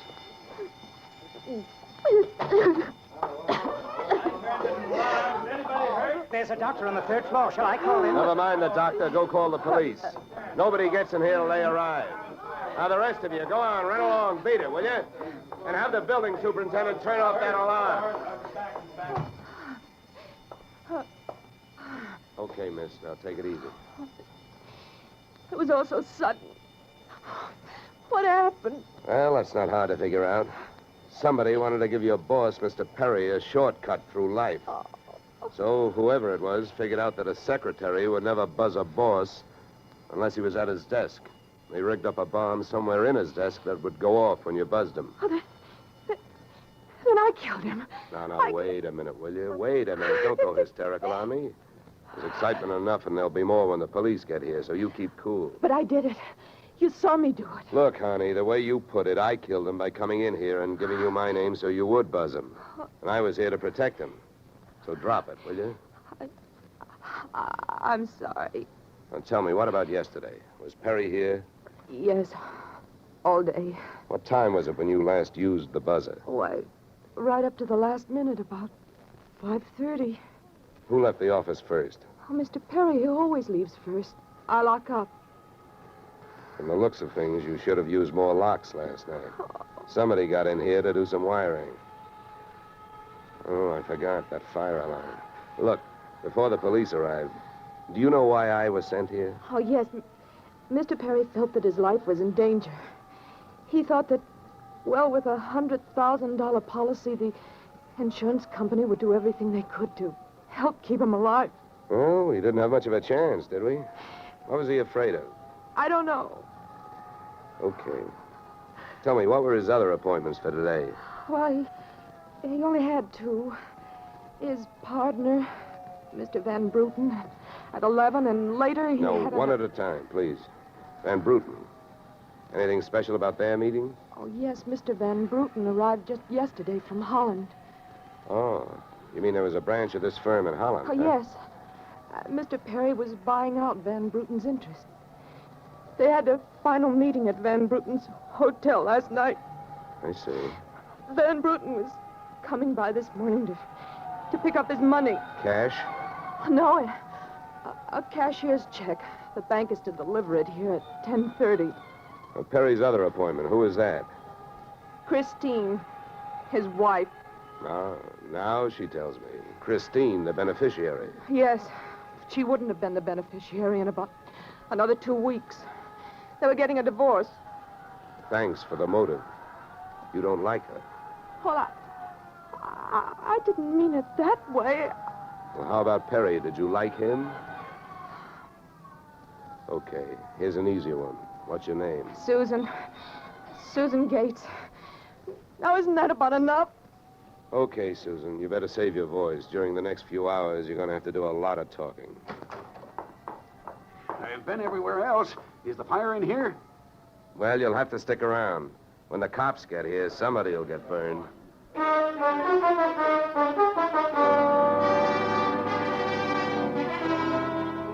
The firemen should have stuck around because the cops arrived in a blaze of glory. It was a very high-class investigation, 2 lieutenants. Finally, after about an hour, the police photographer ran out of flash bulbs, the office of the deceased ran out of fingerprints, and the lieutenants ran out of questions. So the on-the-scene phase of the investigation was closed. At about 5 minutes of 11, I left the police packing up their notebooks, their clues, and the body, and went into the outer office. Susan looked like she could use a big, broad shoulder to weep on. but unfortunately I was wearing my light gray suit. About then, a dark blue suit and a deep green voice entered the room from the corridor. There. There's a fellow out here says he belongs here. His name is Van Bruten. Well, what do you think? His name is on the door you just opened. Oh. Well, now, my name happens to be Murphy, and it's on bids all over the country. But that don't mean I'm stuffed with feathers, does it? Well,